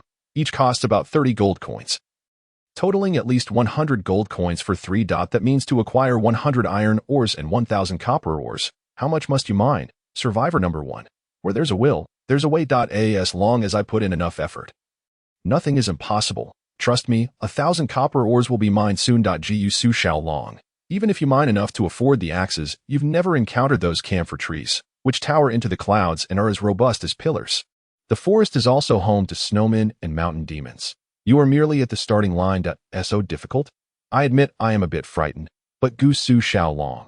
Do you think someone could effortlessly complete the task? Gu Su Xiaolong. There is one anomaly. When we first arrived here, this individual had already obtained a pink axe. He even pressed a revolver to my head. That Jojo? Yes. I have no idea how that fellow managed it. He seems to possess everything. Damn, I truly wish to eliminate him. Chapter 52. The Necklace of the Ice Heart Youth. Charlie, 10,000. How did he achieve this? Haha, of course, it is due to the 10,000-fold amplification reward. However, you all shall never be able to match my accomplishments in this lifetime. Su Xun closed the regional chat box and commenced his own endeavors. Taking advantage of the waning daylight, Su Xun once again set forth with Min Tai towards the fissure.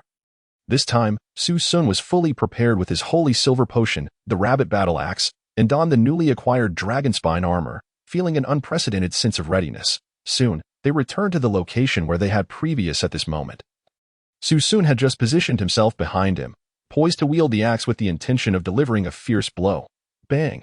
In the next instant, Su Xun raised both hands, and with a swift motion, the axe descended. The blow struck Charlie squarely on the head. Roar! Charlie emitted a powerful roar, akin to that of a lion, exploding with fury. It was as if someone had trespassed upon his territory. Inciting his wrath. Thud, thud, thud.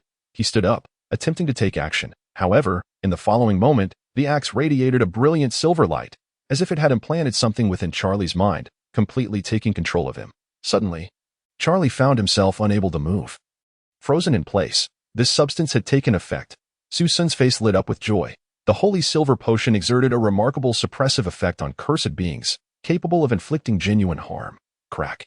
Su Xun's subordinate continued to exert force, striving to extract the axe, only to discover that he was utterly incapable of doing so. What on earth is happening? Su Xun felt a surge of panic. A melee warrior on the battlefield fears nothing more than the loss of control over his weapon. And he was experiencing just that. The means to defeat Charlie lay not within him, but within his heart. At that moment, Min Tai suddenly recalled something. She pointed towards a nearby square pink ice pillar. What? Why didn't you mention this sooner? Su Xun's complexion paled. Immediately thereafter, an immense force surged through his hands, as if the axe were about to lift him off the ground. What is going on? Su Xun's expression changed dramatically. In the next moment, the gigantic wooden Charlie slowly began to rise. Min Tai hurried forward to assist, stating, "It seems this wooden figure was Uncle Charlie's favorite toy." The ice dragon Skasa sealed his soul within this construct, separating his kind heart from his spirit, causing his essence to be eternally lost within. Fixated solely on creating toys. In the end, he turned all intruders into the dolls he desired. At this moment, Min Tai revealed the secret of her Uncle Charlie and how to confront it. Oh, what am I supposed to do? Su Xun observed that Charlie had turned his head to face him, his cold, crimson eyes betraying the fury within. Su Xun found himself nearly suspended in midair, his axe still in control. The situation was dire. Only by destroying his heart could he extinguish his life force. The heart served as the energy core for this body. Why didn't you say so earlier? Su Xun felt a surge of urgency, summoning all his strength to finally dislodge the axe. He quickly rolled aside. But this action would also ensure that Uncle Charlie's soul perished forever in this world. Min Tai hesitated for a moment before responding. Damn, so that's what it is. You have ulterior motives regarding Uncle Charlie. Su Xun cursed inwardly with excitement. Your Uncle Charlie's life is precious, yet the lives of those he transformed into dolls are not. At this critical juncture, why bother with such concerns? If I can't even care for the living, how can I concern myself with someone who died over 30 years ago? Without a second thought, Su Xun dashed towards the vicinity of the heart, with Charlie closely pursuing him, almost reaching out to touch him. Slap! With a fierce swing of Su Xun's axe, the ice pillar began to crack slowly. Within, a pulsating heart, frozen in time, changed color upon the pillar shattering. Subsequently, its rhythmic beating diminished until it gradually ceased, showing clear signs of atrophy. After a flash of white light, several shimmering silver fragments flew forth. Su Xun quickly grasped them and rolled aside, narrowly evading a lethal strike from Charlie. Ding! Congratulations, player. You have obtained one fragment each of the Ice Heart Boy Charlie's necklace. H.A.R.L.I.D. Detected that the player has obtained the Ice Heart Boy's necklace fragment. C. All fragments of Charlie's necklace have been collected. The fragments of Charlie's necklace have automatically combined to form one Ice Heart Boy Charlie's necklace. Ding! The host has received a 10,000-fold critical hit reward. Congratulations, host. You have acquired 10,000 Ice Heart Boy Charlie's necklaces. Ice Heart Boy Charlie's necklace. Category: Equipment. Quality: Silver. Attributes: Upon wearing, all weapon attacks will gain an additional 20 ice attribute damage. Description: a silver piece of equipment with extremely high added value.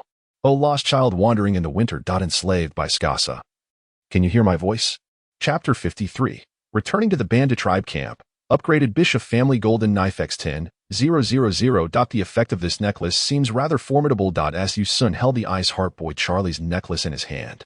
He estimated that a single bullet would inflict around 30 damage. With this necklace, each subsequent bullet would deal 36 damage, a significant enhancement. If wielding the rabbit battle axe, the damage would reach an impressive 70 points, ultimately elevating to 84 points. Contemplating this, Su Xun's expression brightened with excitement. At this moment, Mintai hurriedly jumped over, her small brows furrowing. Hey, Jojo, you don't intend to keep that necklace for yourself, do you? Mintai stared intently into Su Xun's eyes. Of course not. Oh, I thought you wanted to claim it for yourself. This is a relic of Uncle Charlie. It should be returned to Aunt Barlina. Mintai placed her hands on her hips. While this item might be immensely useful to you, its value in your hands cannot surpass what it is worth to Aunt Barlina. She has suffered far too much over the past decade. Hearing this, Su Xun gently patted Mintai's head. Don't worry, I will definitely return this pocket watch to Aunt Barlina. After all, she has given me so much mare's milk and dried mutton. At this point, he nearly forgot to drink the mare's milk. After experiencing a fierce battle, Su Xun felt mentally exhausted. It was his first time in this post-apocalyptic game, facing off against a monster with an axe. The tension and thrill were indescribable. Su Xun nearly drained half a bag of mare's milk in one go. Player's mental strength 30 points, player's strength 30 points, player's sanity 10, player's movement speed 10. This effect cannot be repeated. Wow, it's sweet and sour, not cold, truly delicious. Su Xun chuckled as he drank, feeling warmth spread from his mouth to his stomach, and then throughout his entire body. Observing this, Mintai felt a pang of envy. Mare's milk was the finest beverage among the bandit tribe, cherished by every member since childhood, and Mintai was no exception. However, she had not brought any with her. Here, have a sip, just as Mintai looked at Su Xun with longing. He offered her the mare's milk. Come on, drink up. Su Xun smiled. Seeing this, Mintai wasted no time, snatching the mare's milk from Su Xun's hands and gulping it down, though she appeared to be a small girl. She drank with a vigor that rivaled that of a man. Ah, what a delight! Mintai was oblivious to how much she had consumed, tossing the empty vessel aside. You finished it all? Su Xun looked at Mintai with a hint of helplessness. Hee, my bad. Mintai covered her mouth, her cheeks flushed, resembling a fruit fallen in the snow, rosy and vibrant. It's quite tasty. I didn't expect Aunt Barlina to be so generous, adding so much honey to it. I've never had such delicious mare's milk before. I'm feeling a bit dizzy. Upon hearing this, Su Xun felt equally exasperated. All right, let's hurry back. Su Xun said. Okay. Having finished the mare's milk, Mintai appeared exceedingly cheerful, swaying as she walked, reminiscent of a child. Hee, it's so delicious. When I return, I must ask Aunt Barlina to get me some of this mare's milk. She blinked her eyes, seemingly thrilled. Su Xun sighed, saying nothing further. The group swiftly returned to the Banta tribe's camp. By this time, the sky had grown dim, with hardly any sunlight remaining. Upon seeing Su Xun and Mintai return, Reno beamed with joy. He took a hearty swig of mare's milk. Kid, Mintai, if you hadn't come back soon, I would have sent someone to find you. It's not safe out here in the snow-capped mountains at night. How did it go? Are you both unharmed? Su Xun nodded, replying, No, Uncle Reno. Everything is well. I have eliminated the cursed Charlie. Moreover, I have also brought back Charlie's necklace. Su Xun produced the necklace. Upon hearing this, Reno's expression shifted dramatically. You truly resolved the matter of Charlie? My heavens. I never anticipated. At that moment, Reno's demeanor grew complex. He cast a glance at the tent where Balrena was situated, his mind swirling with myriad emotions. Unable to articulate them, it was not that the Banta people were utterly incapable of eliminating Charlie. Rather, many harbored sympathy for Balrena, resulting in a rather convoluted predicament that proved difficult to address. Yet, this issue was evidently resolved with ease by the outsider. Lu Hao, well then, congratulations. The golden knife you entrusted to me has been meticulously crafted. This blade, bearing the marks and essence of the Bishal family, has been modified. It will no longer be recognizable to members of the Bishal family. You may take it back for your use. With that, Reno retrieved the golden knife he had previously taken from Su Xun and handed it over. Modified Bishal family captain's golden knife, quality, bright silver, category, weapon, description, a refined golden knife. Engraved with the mark of the Reno family, even members of the Bishal family will not be able to discern its true nature. Attack power, 84, durability, 60, the masterpiece of the Banta clan's master blacksmith. Reno, capable of effortlessly slicing through the flesh and bones of nearly all creatures in this harsh winter realm. Su Xun accepted the golden knife, and a flash of bright silver gleamed in his eyes. The blade measured approximately 30 centimeters in length, significantly longer than an ordinary dagger, taking on a curved sword form. The edge was as thin as a cicada's wing, and the blade was both agile and graceful. Coupled with the handle intricately carved with banta totems, adorned with an elegant red tassel and a wolf tooth pendant, the knife's beauty and sharpness exceeded Su Xun's expectations. Ding! Congratulations, player.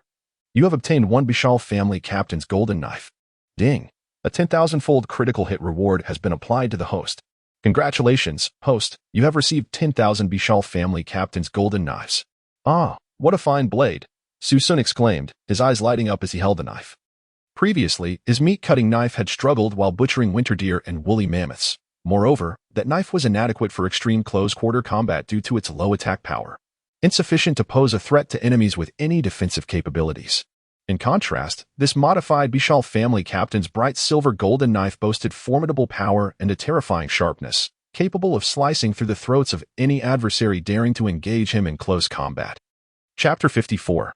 10,000 Ice Wolf Pelts. At that moment, Su Xun promptly retrieved the Ice Wolf Pelt he had previously acquired. Ice Wolf Pelt. Category: Material, Quality, Blue. Description: Can be used to craft a highly flexible blue wolf fur scarf and cloak. Quite stylish and a symbol of bravery among the Banta people. He first took his earlier meat-cutting knife and attempted to make a few cuts on the pelt, but could only leave faint white marks, utterly failing to penetrate it. After all, the quality of this wolf pelt surpassed that of his green-quality down jacket. The initial white-quality meat-cutting knife was incapable of slicing through the wolf fur. Perhaps I should try the rabbit axe, Su Xun mused, retracting the meat-cutting knife and pulling out the axe. He then made several attempts to slice the wolf pelt with the axe. The rabbit axe, being a silver-quality weapon, could indeed cut through the fur with relative ease. However, the cut appeared rather rough. If intended for clothing, the details would not meet standards. In other words, this axe was suitable for chopping but not for cutting. Thus, Su Xun decided to employ the Bishal family's golden knife he had just acquired. The golden knife no longer resembled the ancient golden hue but had been polished to a bright silver finish. Its glimmering surface shone under the sunlight, and the blade was crisp yet remarkably resilient.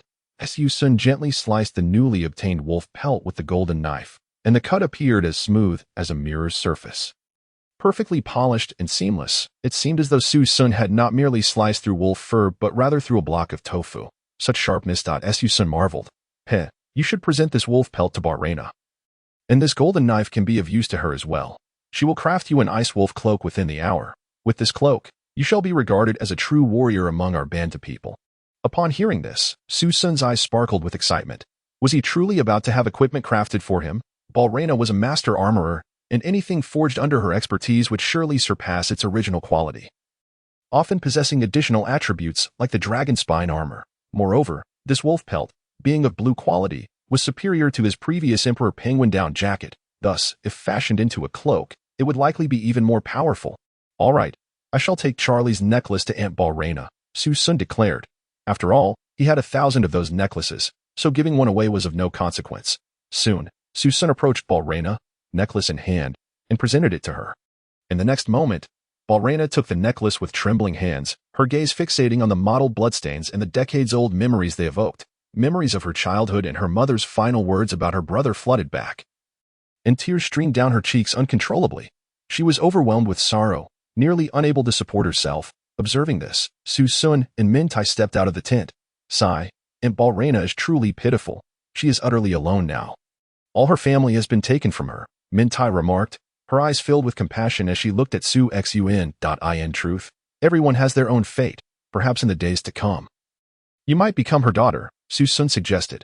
Mintai nodded earnestly. I shall take good care of Aunt Barrena as long as I remain unmarried. At this, her face flushed. Then, she turned to Su Xun, curiosity glimmering in her eyes. Geo Shou, what happened after you passed through the Snow Mountain Tunnel to Alpine Port? Of course, I went to retrieve my ship, Su Xun replied. What, you have a ship? Mintai exclaimed in surprise. Indeed, I possess a ship. Moreover, all survivors who eventually pass through here should have their own vessels. After all, I consider myself a pioneer, aiding them in overcoming the obstacle that was Charlie. What awaits in the ocean? What wonders lie beyond? Mintai gazed at Su Xun, her eyes brimming with longing. Having only ever roamed the Banta territory, she had never ventured outside, leaving her unaware of the vast ocean's mysteries. Perhaps there were colossal octopuses, gigantic blue whales, and an array of shells, turtles, and even mysterious mermaids. Su Xun recounted tales from his home, sharing various stories and scientific wonders, and as Mintai listened, her eyes sparkled with excitement. Listening to you, I desperately want to go. That ocean sounds enchanting. Jiao, will you take me there? She clasped her hands together, adopting a pleading posture. But don't you have an elder brother named Rabina, known as Avalanche? You should ask him if he agrees. Su Xun teased. At the mention of her brother Rabina, Mintai's demeanor deflated, as though the air had been let out of a balloon. The thought of her formidable, cold, and fierce brother extinguished her hopes. He would never allow her to leave the tribe with a stranger from another land. Just then, the tent flap behind them opened, and Balrena stepped out, weariness etched on her face, her eyes slightly red. Yet, she had managed to stifle her tears. In the face of suffering, she had chosen the path of resilience. Outsider Jiao, thank you for aiding me and my brother Charlie. I truly do not know how to express my gratitude. I heard you wish to craft a wolf pelt cloak. I believe I can assist with that. Upon hearing this, Su Xun hurriedly handed over the wolf pelt and the golden knife. Aunt Balrena, thank you. This is merely my duty. I hope your brother's spirit finds peace in the heavens. Balrena accepted the golden knife and wolf pelt, retreating into the tent. When she emerged again, she held a beautifully crafted, meticulously sewn, and warm wolf pelt cloak that boasted formidable defensive capabilities. Warrior, this is for you. Balrena presented the cloak. Su Xun accepted it. Ding, congratulations, player. You have obtained 1 Banta Warrior wolf pelt cloak. Ding. You have been awarded a 10,000-fold critical hit bonus. Congratulations to the player for obtaining 10,000 pieces of the Banta Warrior Ice Wolf Fur Cloak. Banta Warrior Ice Wolf Fur Cloak. Quality. Pink. Category. Equipment. Attributes. Increases stamina by 15 points. Increases defense by 500 points. Strength increases by 20 points. Cold resistance increases by 10 points. Description. A symbol of glory, courage, strength, and capability, an honor only truly worthy warriors of the Banta tribe can attain. Chapter 55, Traversing the Snowy Mountains Towards the Port of the Alps. The mysterious figure Su Xun felt a surge of joy in his heart. He promptly donned the ice wolf fur cloak, and instantly, his entire demeanor transformed into one of wildness, from a previously slender figure clad in a thin down jacket. Devoid of any imposing presence, he morphed into a man exuding raw primality and fierce vigor. The large wolf's head rested upon Su Xun's shoulder, adding an extra layer of ferocity to his appearance. The cloak, along with the standard scarf, adorned with thick blue and white fur, made Su Xun's back appear considerably bulkier. At that moment, even Mintai beside him blushed slightly, whispering, I never expected that you, who seem rather unassuming, would look like a true warrior in our cloak. She chuckled. That's how it should be. Su Xun, upon hearing this, smiled and corrected her. I am, first and foremost, a true warrior, deserving of such a cloak. I believe this is also a tradition of your Bantu tribe. Mintai smiled, her lips pursed, not offering any rebuttal. Having eliminated Charlie and acquired the Centurion's golden blade, Su Xun could indeed claim such a title. At this moment, he tightened the clasp of the cloak around his neck, feeling a surge of warmth enveloping his back. This wolf fur not only provided an intimidating presence and attribute bonuses, but also offered substantial warmth. Just as Su Xun fully donned the ice wolf cloak, the 2 white lions, Gonshi Fatsai, excitedly roared. Roar, roar, roar. They sensed a change in their master before them, their agitation palpable. Both visually and in scent, he had transformed somewhat, instilling a sense of fear and uncertainty about whether this person was indeed their master. Naturally, Su Xun would not indulge them. He kicked one of the lions sharply. What are you roaring about? Haven't you seen someone wearing a wolf fur cloak? After the kick, Gonshi Fatsai let out whimpering sounds, having sensed the change in scent and visual appearance. Yet, the large foot remained unchanged, allowing them to confirm that this was indeed their master. It was only then that Gonshi Fatsai cautiously approached Su Xun, rechecking his scent. Su Xun allowed them to sniff, declaring, It's getting late. I must take my leave. Upon hearing this, Mintai felt a pang of sadness wash over her. Balrena, who initially intended to bid farewell, glanced at Mintai's expression and understood the situation. Mintai was evidently reluctant to see Su Xun leave. Well, Jiao, the sky is darkening. Perhaps you should stay here for one more night. Balrena suggested. No need. I am on a tight schedule. Today is the last day. My ship awaits at the port of the Alps, Su Xun replied. Upon hearing this, Mintai's eyes glistened, and she turned away, seemingly unwilling to engage with Su Xun any further. However, Su Xun smiled and patted her shoulder. When she turned back, she found him holding several ice oranges, an abundance of fresh winter milk, and some shrimp and crabs. Here you go, Mintai. Enjoy these, and perhaps in the future, we may have the chance to meet again. Thank you for your guidance. I shall take my leave now." With that, Su Xun resolutely turned and strode out. He was now a man who danced on the edge of danger, uncertain when he might lose his life in this apocalyptic survival game. Thus, he could not afford to grow attached or entertain any developments with what might be NPCs. Soon, Su Xun found himself alone, taking advantage of the fading sunlight. He departed in silence, just as the sky began to unleash a torrent of heavy snow. The entire realm of winter was once again besieged by fierce winds and biting cold, accompanied by snowflakes that seemed to freeze one's very soul. At that moment, Mintai gazed at Su Xun's retreating figure, not uttering a single word. She held tightly to the ice oranges and milk he had given her. Standing motionless as snowflakes accumulated on her hair and shoulders, "Mintai, it's windy outside. Come in and stay the night. I can have your aunt light a fire for you to warm up. Your brother will return from hunting soon, and we can share some mare's milk together." "No," Mintai replied calmly, turning away. "Balrena, do you think we, the Bantu tribe, are doomed to remain here forever? Must we, from the moment we are born, be bound to this place for all eternity? Will we fight the ice dragon Skasa until death?" Upon hearing this, Balrena sighed deeply, unsure how to console Mintai. She recognized that Mintai's words were not merely about the identity of the Bantu tribe or the ice dragon Skasa. Rather, she was questioning why she could not venture forth with Su Xun. She yearned to explore the world beyond with that man, or perhaps even marry him. Yet, she was one of the most important individuals in the Bantu tribe, destined from birth to a predetermined fate. Alas, Balrena could only sigh deeply, acknowledging that the blossoming heart of a daughter is beyond remedy. Perhaps every Winter Realm game contains a Mintai, but each Mintai may be uniquely irreplaceable. Let Mintai remain a cherished memory. At this moment, Su Xun, accompanied by Gongshi Fatsai, had slowly emerged from the icy crevice. The violent winds and hail between the two mountains had become almost unbearable. However, he persevered. Without the final wolf fur cloak, it would have been exceedingly difficult for Su Xun to escape. Stepping out from the gap, he was greeted by an expansive landscape. The endless snowy peaks that had once loomed before him had vanished, signifying that Su Xun could continue his journey. Before him lay an unending plain, a vast expanse of white, obscuring any further mountains in the distance. To him, this terrain felt strangely alien. As Su Xun took a few steps forward, he sensed an even more frigid temperature. This place seemed to be far colder than the previous icy mountains and plains. A serious expression crossed Su Xun's face. "I must have entered an intermediate zone. This area is undoubtedly harsher in terms of environment and competition than before. My opponents will be the victors from the last round, and they will be stronger." Exhaling, a dense cloud of white vapor escaped his lips like smoke. At that moment, a formidable figure descended from the heavens, landing not far from Su Xun like a cannonball. Chapter 56. Strengthening. Summoning Magni's smithy, Su Xun immediately became alert, drawing forth his RPK Dragon Spiral machine gun and aiming it. Simultaneously, Gongshi Fatsai, the two white lions, roared fiercely, sensing an imminent threat. Upon closer inspection, Su Xun realized that it was a figure carrying another person on their back, meaning there were two individuals. Moreover, they had descended from the sky. In this apocalyptic survival game, every player bore heavy shackles. Soaring through the air was nearly impossible. Thus, one could only conclude that this individual had jumped down from a snow-capped mountain, carrying someone along with them. What a bizarre existence this must be. The figure advanced slowly towards Su Xun. "Don't come any closer." Su Xun furrowed his brow. "I mean no harm." The other party replied in a language Su Xun could not comprehend. It was only through the system's translation that he could barely make sense of it. "What do you want?" Su Xun sought to avoid provoking the individual, knowing full well that their physical combat prowess far exceeded his own.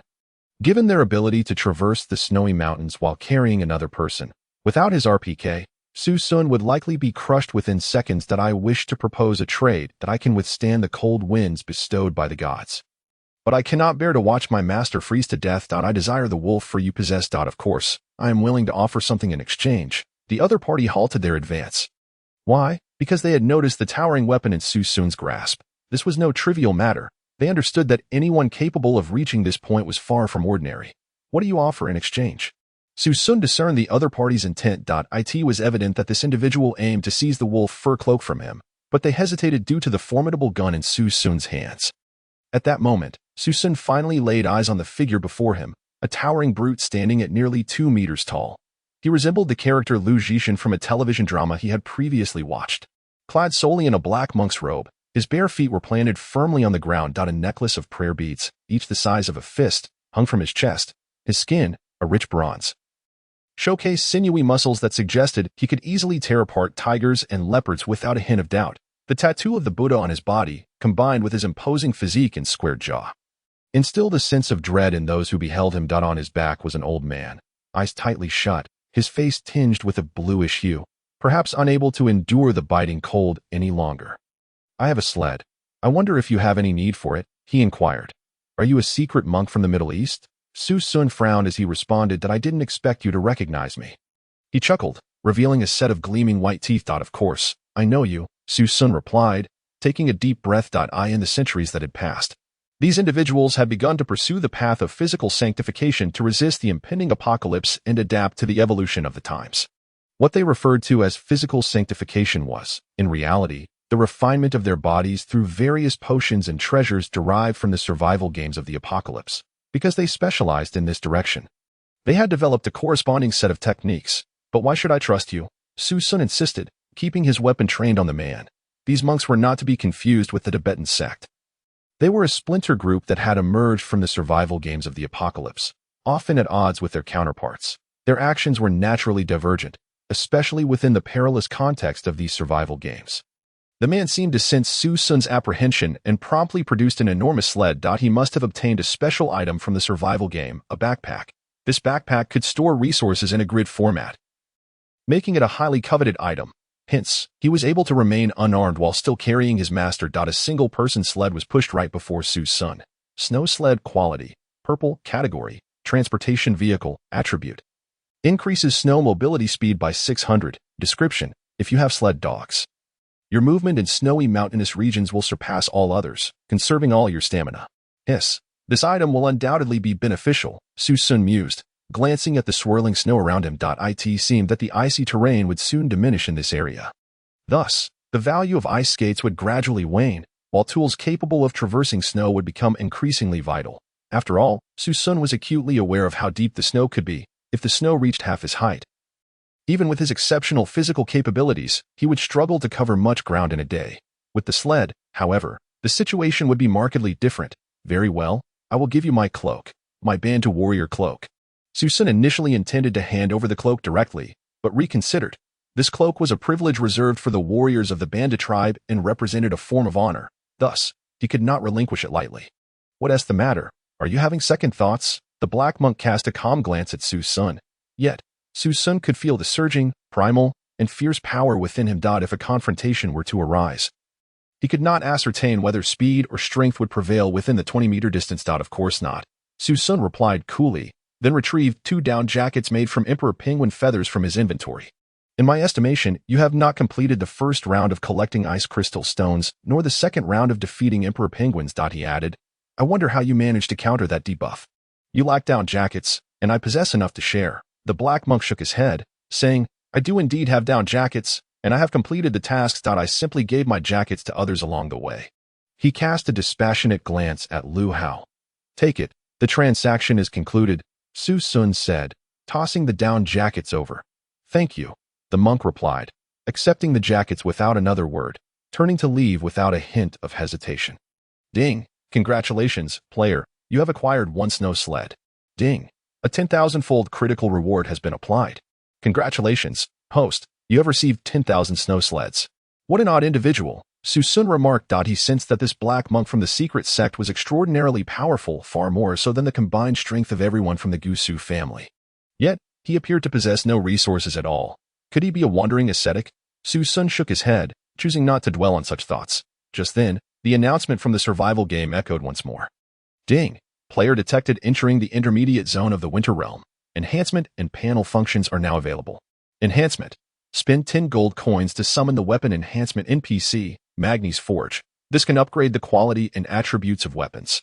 Chapter 57. Upgrading Weapons, RPK Dragon. What is this function? Su Xun's expression shifted in surprise. Enhancement. He recalled hearing such terminology in textbooks while outside. In every survival game, there existed weapon merchants who could perform enhancements. At that moment, Su Xun decided to test his first enhancement. He glanced at the Middle Eastern monk in the distance and noted that he had moved away. With this in mind, Su Xun chose to summon Magni's Forge directly. System: spend 10 gold coins to summon. This was no small sum. The average person could scarcely afford it. After all, it took 10 copper ores to equal 1 gold coin, meaning summoning Magni required 100 copper ores. Copper ores were not easily found in the previous Mani mines. There were only a handful on each level. Ding. Player has spent 10 gold coins, summoning Magni's Forge for the player. Ding. Summoning successful. Magni's Forge has been summoned for the player. With a tremendous rumble, Su Xun beheld a classical wooden cabin, approximately 6 or 7 meters tall, plummeting from the sky, crashing down not far from him and creating a large crater in the ground. This cabin appeared just as it had during his first encounter. Several Siamese and Persian cats lounged lazily on the roof, while gemstones, glass, gold, and other precious materials adorned the top, creating a resplendent and dazzling spectacle. A plaque inscribed with an enigmatic language proclaimed it as Magni's Forge. Su Xun quickly entered. The stout, beer-bellied dwarf, Magni, stood inside, hammering away at something. Upon noticing Su Xun's arrival, he turned from behind the counter. Smiling broadly. A wealthy survivor. What can I assist you with?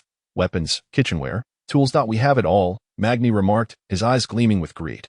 Any survivor capable of spending 10 gold coins would undoubtedly spend at least that much within his establishment. Representing a significant source of income. What about enhancing equipment? Su Xun asked directly. Survivor, you have chosen the most splendid method to gain strength. Magni rubbed his hands together, visibly pleased. The enhancement price varies according to the weapon's quality and type. What equipment would you like to enhance? Su Xun retrieved his RPK Dragon submachine gun. What a fine piece. Magni's eyes sparkled. A green quality firearm. The price for enhancement varies as follows. Levels 0 to 4 require 10 gold coins. Levels 5 to 10 require 15 gold coins. Once you elevate this weapon to level 10, it will undergo a qualitative transformation that I can forge it for free, upgrading it from green to blue quality, which will also alter its attributes. When it reaches blue quality and you enhance it to level 12, it will become a purple quality firearm. Should you enhance a purple quality firearm to level 15, it will transform into a pink quality weapon. After considering this, Su Xun made a decision. Then let us enhance it 10 times to upgrade it to blue quality. He recognized that he might soon face even more formidable foes and could not afford to lower his guard. Strength in combat was paramount. Certainly, my generous guest, enhancing from green to blue, for a total of 10 enhancements, will amount to 130 gold coins. Take it, Su Xun said, handing over a sack of gold coins without a moment's hesitation. Begin the enhancement. Very well, Magni replied, his eyes wide with astonishment. He had not anticipated that Su Xun would be so affluent, able to produce 130 gold coins. This was a true tycoon. Although firearms were rare, the enhancement prices remained consistent across all weapon types. That a pink axe would only cost 60 gold coins, which meant that even if an ordinary player were fortunate enough to acquire a firearm, the low quality and limited ammunition would hinder their effectiveness. One often opts to purchase high-quality melee weapons. After all, enhancing a green item to blue costs a substantial 130 gold coins. Individuals as affluent as Su Xun are truly rare. Moreover, given the current circumstances, it seems he is also preparing for further upgrades. Hey, Magni, do you sell firearms here? Su Xun inquired. No, I do not, Magni replied, shaking his head. Such weapons possess excessive power. They can only be acquired through in-game quests or by opening treasure chests. At that moment, Magni had already taken Su Xun's Dragon Spiral submachine gun and commenced a series of tasks using an electric drill, welding tools, and other equipment, producing a cacophony of sounds. Simultaneously, he continuously placed Su Xun's weapon into a massive black runic furnace nearby, which appeared exceedingly enigmatic. Approximately 10 minutes later, he turned around and handed the RPK Dragon Spiral submachine gun to Su Xun. Upon receiving it, Su Xun immediately perceived that the weapon felt significantly heavier. The luminosity upon it had also transformed into a soft blue glow. The barrel had elongated, and its overall texture transitioned from metal to a mineral-like substance. RPK Dragon Spiral submachine gun. Quality: blue. Type: firearm. Attack power: 60. Attribute: when attacking, it generates a shattering effect, able to penetrate armor, ignoring 25 of the enemy's defense. Unfortunately, it is excessively heavy, making it very taxing to carry. Ammunition is often limited to a few rounds. Players should not use it lightly unless in a critical life-threatening situation. Perhaps this is also a drawback of such a killing instrument. The initial attack power was 46, now elevated to 60. Coupled with the enhancement from the ice bullets, it might reach even greater heights, Furthermore, when it was of green quality, it could only ignore 20 of the enemy's defense. Now, it has escalated to 25. This improvement is indeed substantial at this juncture. Su Xun continued to inquire. How much would it cost to upgrade this Dragon Spiral submachine gun another 10 times to purple quality? What attributes would it gain? Also, could you check if this bullet can be upgraded? Su Xun produced the Wolf Fang bullet given to him by Reno. Upon hearing this, Magni's eyes lit up. My dear customer, that would approximately require 180 gold coins. Additionally, the weapon's armor-piercing attribute will increase to 32, and its attack power will soar above 70. Moreover, it will gain a stronger attribute, considering your weapon's inherent quality is rather unique. Simultaneously, I can upgrade this Ice Wolf Fang bullet for you free of charge. Alright, commence the upgrades, Su Xun said, tossing another pouch of gold coins. Chapter 58. Can I afford to be short on funds? Continuing the upgrade of the terrifying silver-quality RPK submachine gun. As Magni hammered away for quite some time, Su Xun seized the opportunity to open his panel. This marked the first time Su Xun accessed his panel. Player name, Su Xun.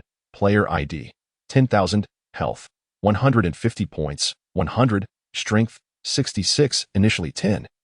Currently in a state of drinking horse milk wine, stamina, 30, initially 10, attack power, 10, unarmed state. Attack power differs from actual damage dealt. Damage is calculated based on player attributes, defense, 1150. Hunger level, 90, health status, good. So this weapon is indeed formidable. It was Su Xun's first glimpse of the so-called attack power attribute. An RPK submachine gun upgraded to purple would directly escalate its attack power to around 70, in addition to the original 80. Furthermore, the actual damage inflicted is calculated in conjunction with strength, meaning it will undoubtedly surpass the attack power, likely exceeding 150 with a single shot. In fact, a shot fired at himself would easily result in his demise. Moreover, when targeting players, critical damage spots, such as headshots, may further amplify the damage dealt. This indicates that the situation is exceedingly perilous, especially upon entering this so-called unknown intermediate area at this moment. The survival game in a post-apocalyptic world presented Su Xun with these panel functionalities. Could it imply that he ought to identify shortcomings and enhance what is necessary? Su Xun considered this possibility. Thus, he provided Magni with a means to summon the store. If one lacks defense or strength, they could purchase equipment here. If their weapons are inadequate, the same logic applies. This suggests that the difficulty of the game may soon escalate. Contemplating this, Su Xun's expression grew solemn. He must ensure that his equipment is sufficiently formidable before embarking on the next journey. While Su Xun pondered on how to upgrade his gear, Magni completed the crafting of the RPK submachine gun. Here, take a look, Magni said, taking a puff from his cigar and casually offering one to Su Xun, demonstrating his generosity. However, the cigar appeared rather aged. RPK Dragon Spiral submachine gun, quality, purple, type, firearm, attack power, 75 firing rate, 600 rounds per minute, attribute, when attacking. It generates a shattering effect, able to penetrate armor, ignoring 30 of the enemy's defense. Additional attribute 1. Increases firing rate by 20 when attacking. At this moment, Su Xun distinctly observed that the stock of the entire gun had transformed to purple. The barrel had become slimmer and longer, and the overall design had adopted a more streamlined aesthetic. An aura of purple light emanated from it. When Su Xun held the weapon, it felt surprisingly lighter and extraordinarily comfortable, as though it had been custom-tailored for him. I made some slight modifications. The submachine gun's dimensions have changed somewhat, allowing for a more effortless grip. How does it feel? Was the money well spent? Magni inquired, a proud smile gracing his face as he held the cigar. Just then, something flashed through the snow nearby. The congratulatory menu announced that 2 lions had begun to roar ferociously. What is that? Su Xun furrowed his brow and instinctively raised the RPK Dragon Spiral submachine gun, unleashing a volley of fire. This time, Su Xun distinctly heard the sound of the submachine gun. Previously, it had sounded like a tractor's engine. Now, it emitted a remarkably smooth and swift sound akin to water cutting through a stream, light and rapid, as if slicing through the current. Previously, pulling the trigger once would yield 2 or 3 bullets in a second. Now, a single pull resulted in 5 rounds fired in succession. This clearly indicated an improvement in firing rate. The transformation was astonishing. Su Xun himself found it hard to believe. The enhancements made to this weapon were indeed significant. At this juncture, Su Xun received 2 notifications from the survival game. Ding. Player has slain a Winter Realm Snow Rabbit, gaining 2 attribute points. Ding! Player has slain a Winter Realm Snow Rabbit, gaining 2 attribute points. Freely distributable. Upon reaching this point, killing monsters has begun to yield attribute points. Su Xun sensed a peculiar shift. Additionally, attribute points do not seem to be a tangible reward. This implies that his 10,000-fold material crit system did not activate to indicate a 10,000-fold enhancement. Otherwise, receiving 10,000 points in attributes would be immensely gratifying. 4 free attribute points. What could be accomplished with such a sum? Su Xun scrutinized his panel once more. Player name: Su Xun. Stamina: 30 points. Free attribute points: 4. I shall allocate these to stamina. First, one must possess stamina before anything else. Ding! Player Su Xun has increased stamina by 2 points. Current stamina now stands at 34 points. Player name: Su Xun. Stamina: 34 points. With the addition of 4 points to Su Xun's stamina, he immediately felt a marked alleviation of fatigue coursing through his body. His energy surged anew. He recalled feeling this way several times while donning equipment. It appears this is the sensation one experiences after enhancing stamina. Su Xun felt the coldness he encountered after traversing the tunnel being completely dispelled, replaced instead by a robust vigor. This way, he could venture further and endure longer in combat. At this moment, Su Xun glanced once more at his panel. Wait, why has my health increased to 160? Does this stamina boost also enhance health? 1 point of stamina increases health by 2.5 points. This implies that if my stamina were to reach 10,000, my health would ascend to 25,000, making it quite possible to withstand gunfire without succumbing. How impressive! Upon grasping all this, Su Xun felt an even greater surge of strength within himself. These upgrades are undeniably straightforward and effective. With this thought in mind, Su Xun tossed another substantial pouch of gold coins. Approximately 500 gold coins should suffice to upgrade me to pink quality and then to silver quality. What attributes might that entail? Magni mused, contemplating the coins before him, but I fear the gold may still fall short. What? Earlier, upgrading a quality cost only 180. Now, I'm offering you 250, and it's still insufficient. Magni shook his head. Not enough. Upgrading from purple to pink quality requires around 15 attempts, and each enhancement incurs a steep price. We are at a critical juncture here. From a hue of pink to a shimmering silver, a total of 17 enhancements would require no less than 700 gold coins, and cumulatively, around 1,000 coins. It would be prudent for you to venture through the intermediate zones first, accumulating a greater sum of gold before returning to me. This amount is beyond your means. Upon hearing this, Su Xun was momentarily taken aback. 1,000 gold coins. Indeed, such a sum is unattainable for a novice player. Even the affluent family of Suzhou Xiaolong would find it necessary to withdraw. He cursed under his breath. But who does Su Xun think he is? Could he endure such indignity? Does he think that the 150,000 gold coins in his pouch are merely for show? In the next moment, Su Xun prepared to produce 1,000 gold coins from his bag, albeit hesitantly. Instead, he inquired, what changes occur once the RPK submachine gun is upgraded to silver? Magnus' expression grew serious, far exceeding your expectations. Weapons that have undergone such enhancements are significantly more formidable than their standard counterparts. Its armor-penetrating effect will rise from 30 to 50. Additionally, the attribute for rate of fire will exceed 100, and the attack power will reach 110. Moreover, an unknown additional attribute will manifest, guaranteed to be no less potent than the first enhancement. Possessing this weapon would render a nightmare for players newly entering the intermediate zone. Without hesitation, Su Xun tossed a pouch of gold coins. Chapter 59. Pink Quality RPK Dragon Coil, Ice Wolf Fong Bullets 50. 000 pieces. Witnessing this scene, Magnus fell into complete silence. Damn it, this newcomer is unexpectedly affluent. How much did he rob from other weary survivors to amass 1,000 gold coins, adding to what he had already spent? He was nearing 2,000 gold. Magnus nearly doubted his own eyes. After receiving the heavy pouch of gold from Su Xun, he counted it and could only sigh, what a wealthy patron. Without further ado, he turned and began his work. Clang, clang, clang. The sounds of hammers striking weapons echoed through the blacksmith's forge. Su Xun awaited with anticipation, eager to see how his weapon would transform. Before long, a brilliant pink glow erupted from Magnus' workbench. Su Xun heard a resounding ding. Magnus then turned around, presenting an elongated and slender weapon into Su Xun's hands. Upon seeing the gun, Su Xun was utterly astonished. The golden dragon embellishment that once adorned the RPK dragon coil had transformed from a mere decoration into the very barrel of the gun. The entire weapon now gleamed in a bright silver hue, glimmering with a subtle pink sheen. The dragon's head had morphed into the muzzle, while the grip at the tail end had taken the shape of a dragon's claw. The barrel had lengthened by 1/3, presenting a remarkably streamlined appearance, reminiscent of an elongated tuna. Could this be turning into a sniper rifle? As Su Xun held it, he noticed the weapon was now a third lighter than before, its overall size having diminished. What is going on? Hey, old man, I wanted a heavy machine gun, not this lightweight. Su Xun expressed his dissatisfaction. Novice, do you truly believe that in this brutal world, the size of one's weapon determines their might? Magnus retorted with a derisive smirk. You clearly lack discernment. Do you see this? Magnus pointed to a massive sword beside him, a pure white broad-bladed sword, its width surpassing that of Su Xun's waist when combined. It was quite imposing, nearly 1 meter wide and 3 meters long, yet it sold for a mere 2 gold coins. That's simply because it was the lowest quality white weapon, you see. Now, take a look at this ring I wear.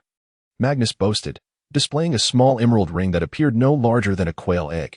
Guess its price? 1,000 gold coins. Su Xun boldly speculated 0.2 million. Magnus replied with a scoff. So now you understand?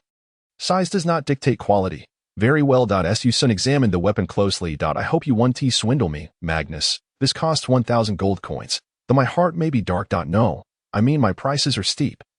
I never cheat my customers. My wares are worth every coin. You can rest assured. Magnus chuckled. At that moment, Su Xun continued, Magnus, may I inquire how much it would cost to upgrade my dragon coil to silver quality? 2,000 gold coins. Magnus replied without a flinch. You truly think me a wealthy man? I have not a single coin to my name. Su Xun suddenly realized that this NPC might possess its own awareness. Upon perceiving the value Su Xun carried, it could be attempting to inflate the price in hopes of swindling him. I am not arbitrarily quoting prices. Silver quality weapons are not merely for anyone to possess. They're the pinnacle of weaponry in this region. Even many experts from intermediate and advanced zones predominantly use this type of weapon, with pink quality being even more common. Furthermore, even if you have the gold, I will not forge for you. What? Su Xun was momentarily stunned. What does that mean? I also require furnace coal. Every enhancement of a weapon above pink quality necessitates furnace coal. What is that? Su Xun inquired. It is the fuel for my enhancement furnace. Magnus gestured towards the large black box emitting smoke beside him. Weapons of pink quality and below require no extra materials for enhancement. However, for those above pink quality, furnace coal is essential. Otherwise, the machine will be unable to process them. Where can I acquire furnace coal? Su Xun asked. There are many avenues to obtain it. Once you have traversed the snowy mountains beyond, you will enter the intermediate zone, where numerous methods to acquire it await you. You will need to refer to the game quest.it is a pink circular or... Alright, and can you provide me with the Ice Wolf Fong bullets you promised? Su Xun inquired. Of course, here are 5. Use them sparingly. Magnus replied with a grin, placing 5 ice blue bullets, exuding a white vapor and approximately a finger's length, before Su Xun. Only 5. You are rather stingy. I have spent nearly 2,000 gold coins here, Su Xun exclaimed as he collected the bullets from the table. Ding! Congratulations, player, for acquiring 5 Ice Wolf Fong bullets. Ding! A 10,000-fold critical reward has been applied. Congratulations, host, for receiving 50,000 Ice Wolf Fong bullets. Ice Wolf Fong bullets, quality, purple, type, bullets, attack power, 30, attribute 1, causes freezing effects upon attack, with a 30 chance to freeze the target. Attribute 2, adds 10 freezing damage upon attack.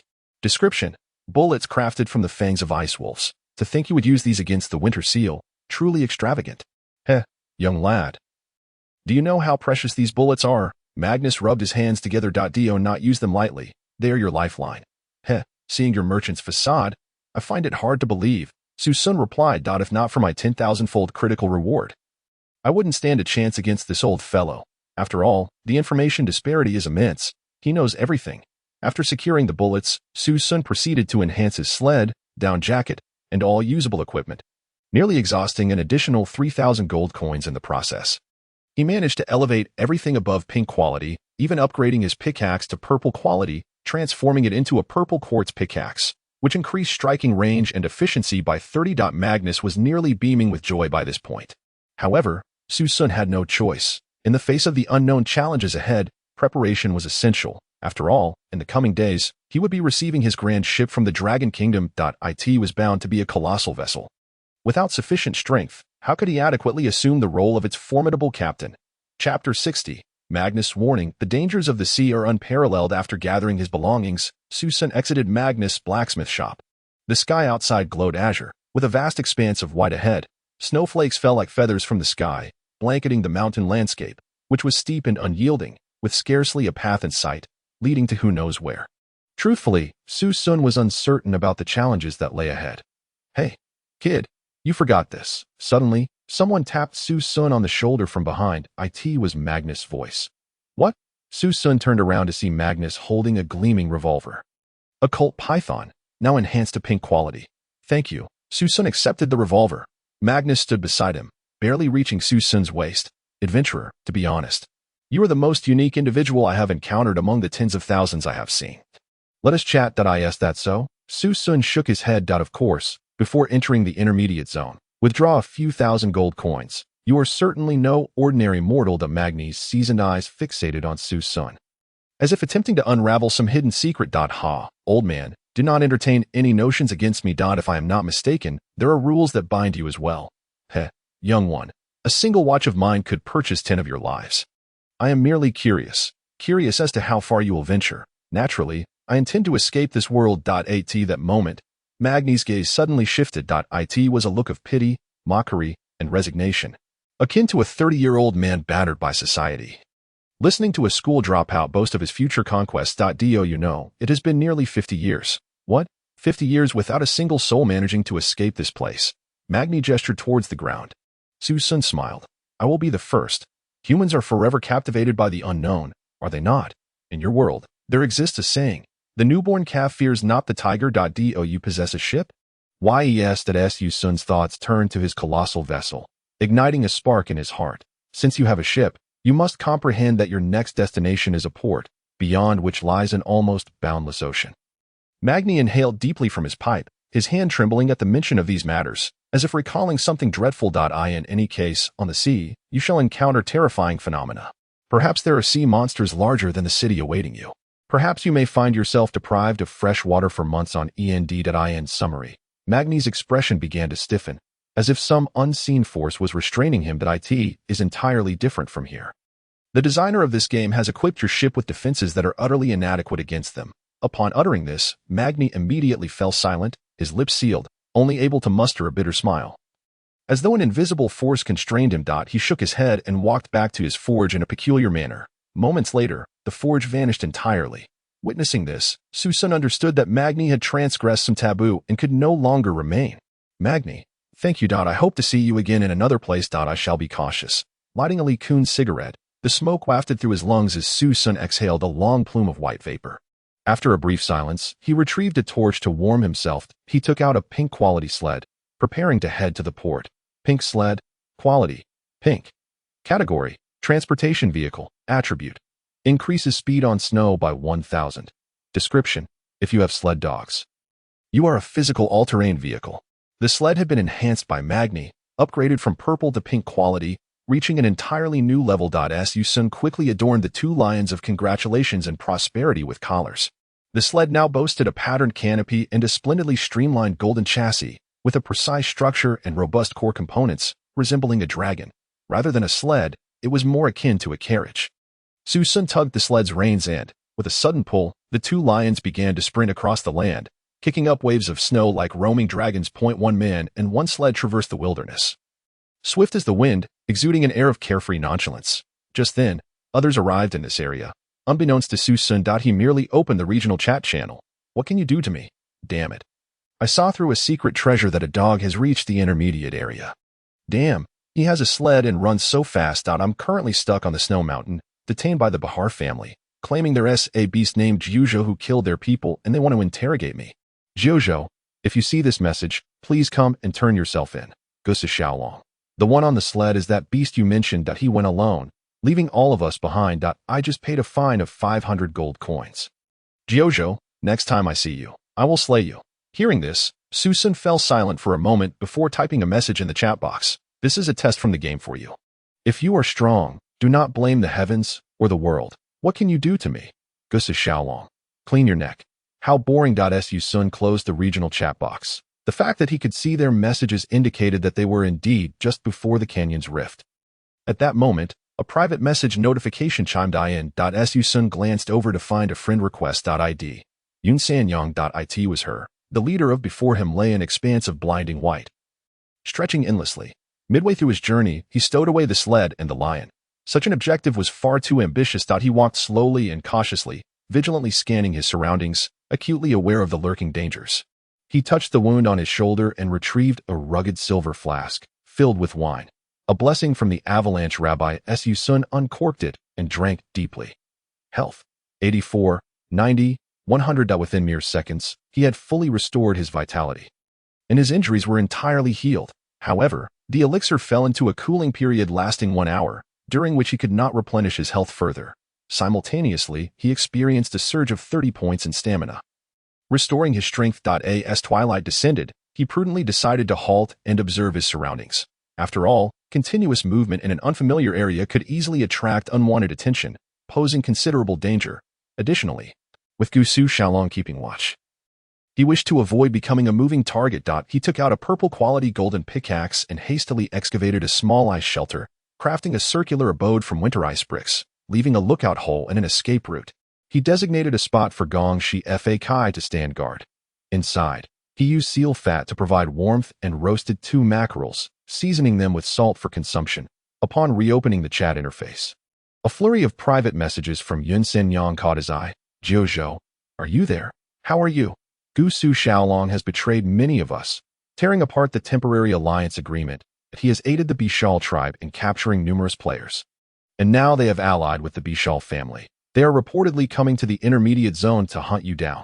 Reading through these anxious messages, Su Xun felt an inexplicable warmth in his heart. Yet, sentimentality was a dangerous indulgence in a world rife with survival challenges. He had encountered them once in direct confrontation and suffered a minor setback, but that was of little concern. Next time, he would reclaim his honor. After sending a message, he glanced at the chat area. Survivor 1. Damn, is Su Xiaolong really that fierce? No wonder he's the young master of the Su family. They say he shot Jiuzhou. Jiuzhou fled injured. It won't be long before he's finished. Yeao Naiwei. He deserves it. He has betrayed so many of us. Well done, young master Su. Dahan esports genius. Good. I relish watching you Dragon Kingdom folks squabble. Reluctantly, Su Xun typed a response. Jiuzhou, I await you all at the Alpine non-frozen port. I seldom take lives, but should you seek mine, I shall not hesitate to kill. After sending the message, he exited the chat room, enjoying a piece of roasted fish and a sip of milk to replenish his energy.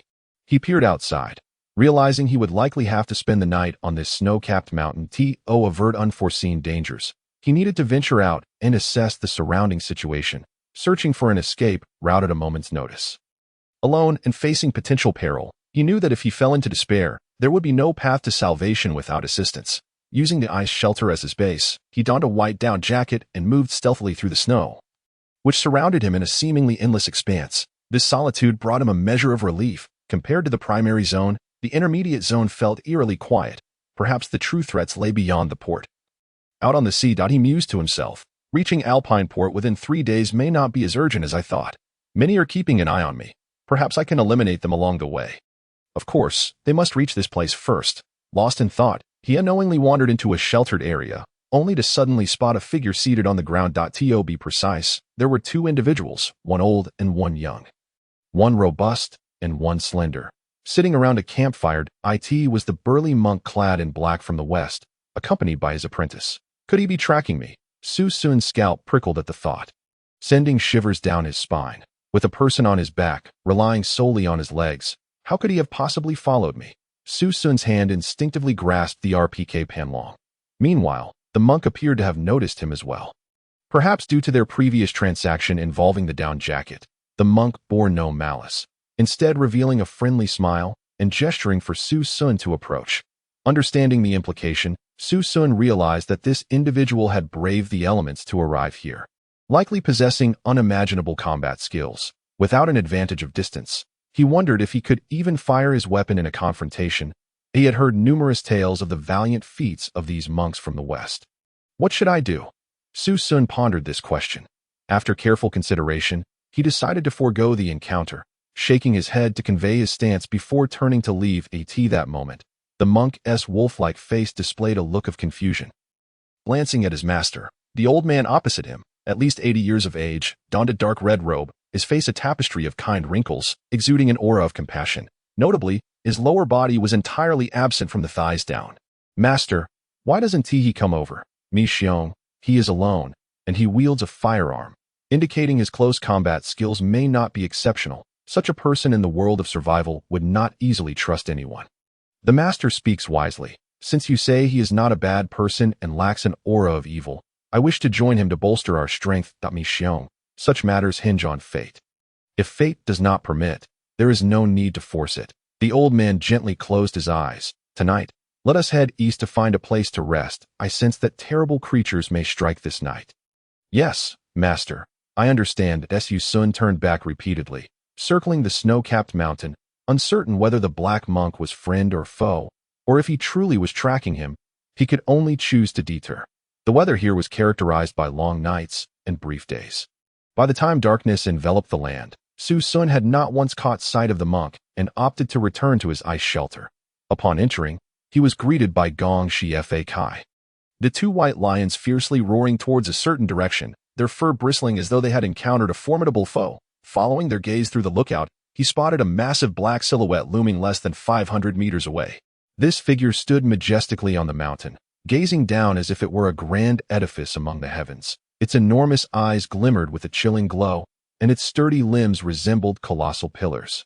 It was a gigantic yak, its long fur resembling a forest. Even from this distance, Su Xun could sense the explosive power contained within that robust form, an overwhelming pressure emanating from it.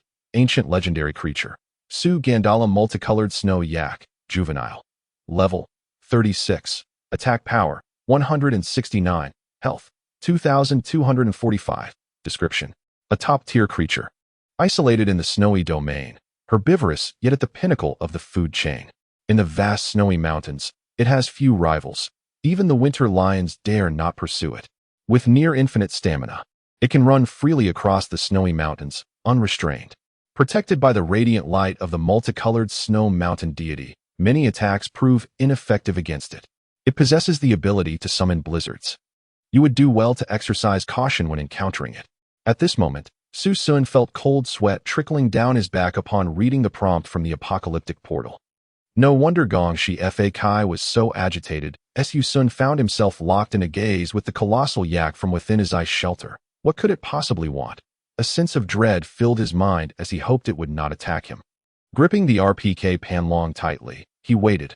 After a moment, the yak seemed to lose interest, suddenly turning and leaping away with a graceful bound, vanishing into the vastness of the terrain. Only after it had completely disappeared did Su Xun exhale in relief. This single yak could rival 20 of the previous ice wolves. If they were to confront it head-on, players without pink weapons would likely perish in an instant. Understanding this, Su Xun grasped why survival rates were so perilously low in the realm of Winter's domain. This was merely the intermediate zone, and already such monstrous creatures existed. Entering the sea beyond was a thought too terrifying to contemplate. It seemed that my tenfold amplification was not as formidable as I had imagined. At the very least, combat prowess could not be exponentially enhanced to Su Xun's side. Realizing he would need to make more meticulous preparations moving forward, he gazed into the distance. The night had fully descended. The biting north wind howled outside, mixed with a blizzard that seemed intent on engulfing everything in its path. Su Xun reached out, catching a snowflake that was surprisingly the size of a fist. With this snowfall, perhaps all traces of my presence would be buried in the mountains, and the ice shelter would become even more concealed, a fortuitous development for him. Having kept watch for a good part of the night without any monster attacks, he finally felt a sense of relief. He casually roasted 2 mackerels and reopened the chat area. Survivor 1. Brothers, after paying the fee, I reckon I've escaped from the Bishal family at last. I have arrived in the intermediate zone, where the snow falls heavily. What can I do about my pride? I owe my thanks to the esteemed young master of Suzhou, Xiaolong, for facilitating my ascent directly into this intermediate realm.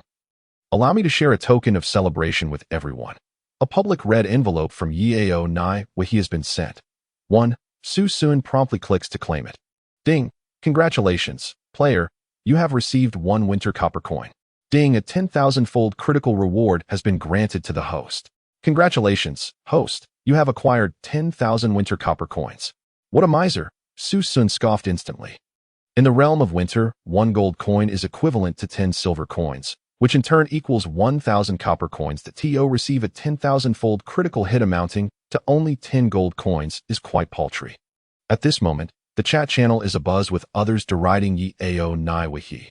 With such a meager offering, you might as well be giving alms to a beggar that I do not want it. Take it back and buy yourself some diapers. They jest. How tedious, Su Xun remarked, swiftly closing the chat channel and opening the marketplace. As the game has progressed to this stage, the marketplace is already brimming with abundant goods. As players have amassed considerable resources and are eager to trade, Su Xun casually browses and purchases a variety of items. Ding! Congratulations, player! You have obtained 1 searchlight, 1 pair of snow boots, 1 climbing pick, 1 bulletproof armor. Ding! Congratulations, player! You have received 1 bag of chips, 1 cigarette, 1 bottle of tequila. Ding! A 10,000-fold critical reward has been granted to the host. Congratulations, host! All of the aforementioned rewards have been amplified by 10,000 times.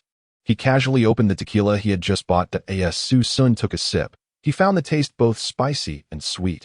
Quite delightful. It differs from the flavor of domestic liquor.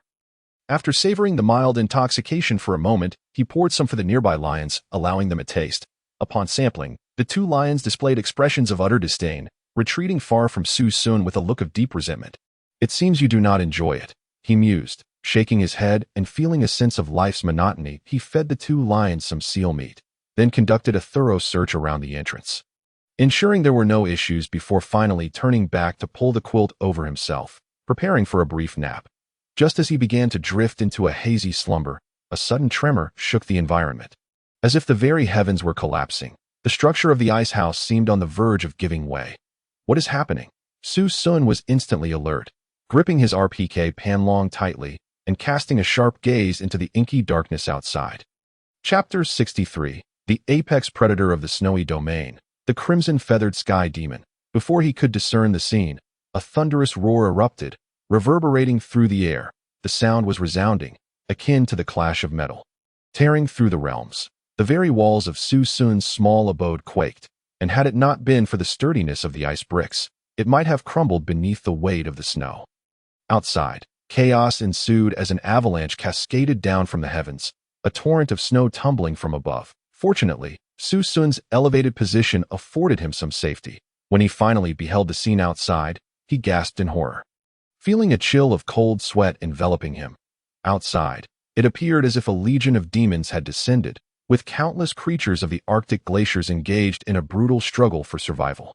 Millions of them, as far as the eye could see. Not a patch of ground was left untouched. In the air and on the ground, bears, dogs, wolves, pigs, cattle, monkeys. There were innumerable ferocious beasts tearing at one another, each vying for the flesh of the other. Before one was consumed, another would swoop in for its share. The scene resembled hell itself. How did they come to be here? Su Xun felt as though a bucket of cold water had been thrown over him, disbelief washing over him.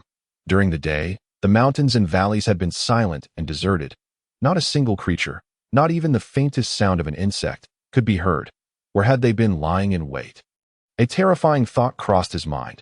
Could it be that beneath his very feet, millions of ferocious beasts had lain dormant during the day, unable to move until nightfall, when they emerged to hunt and slaughter?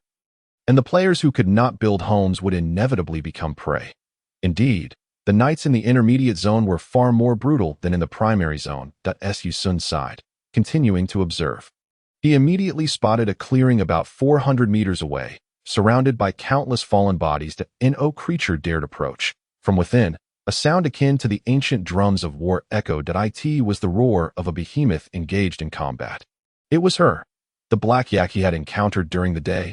Su Xun watched in shock as the black yak leapt and bounded, radiating a kaleidoscope of colors that dazzled in the night.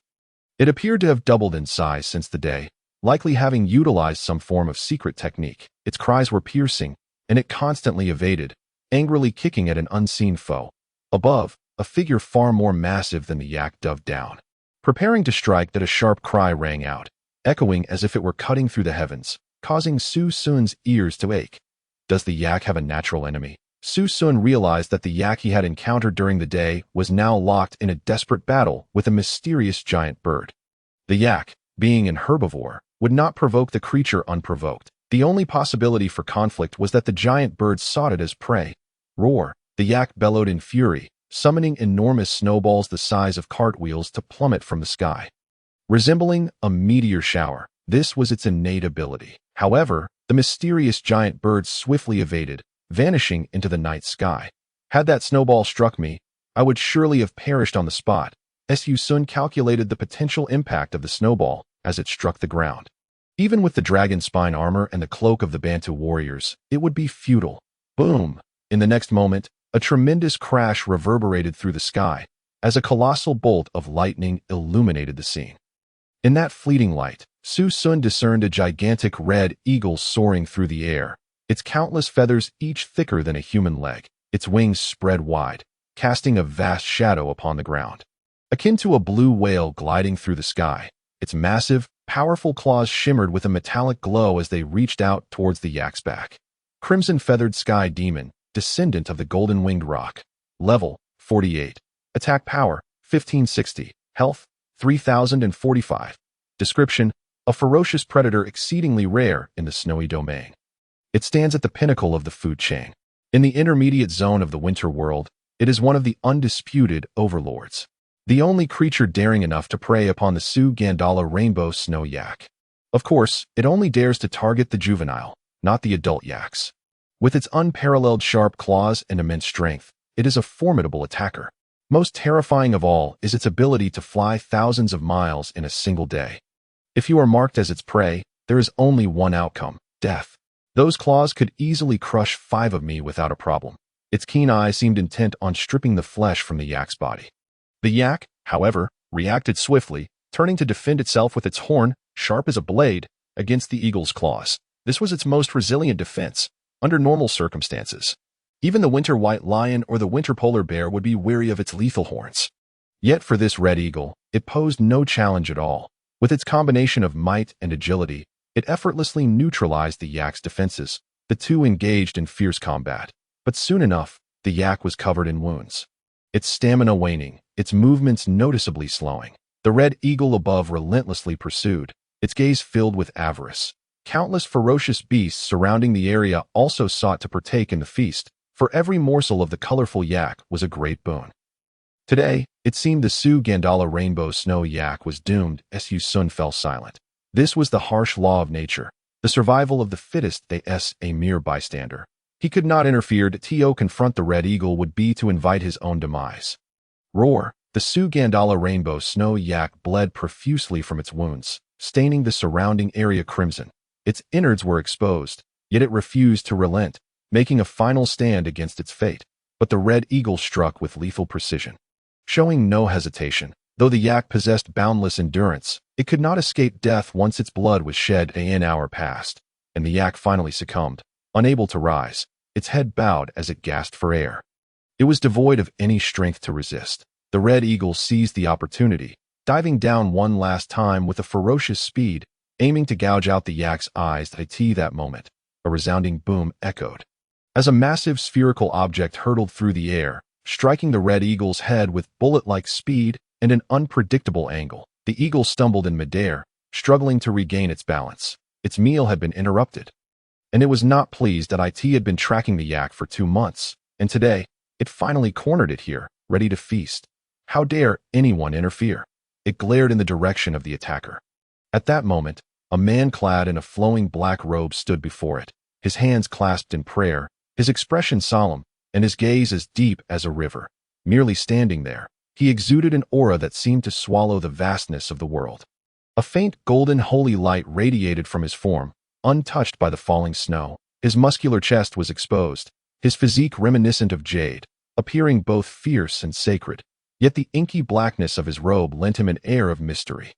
His enormous bare feet left no trace upon the snow, and the black beads hanging from his neck, combined with his thick beard, made him resemble a divine figure akin to Bodhidharma. What was cast away moments ago was none other than his golden bowl for meals, which he had magnified through his cultivation technique. Su Xun's eyelids twitched with urgency, rendered almost incredulous that it was that dark monk from the Xiamet sect.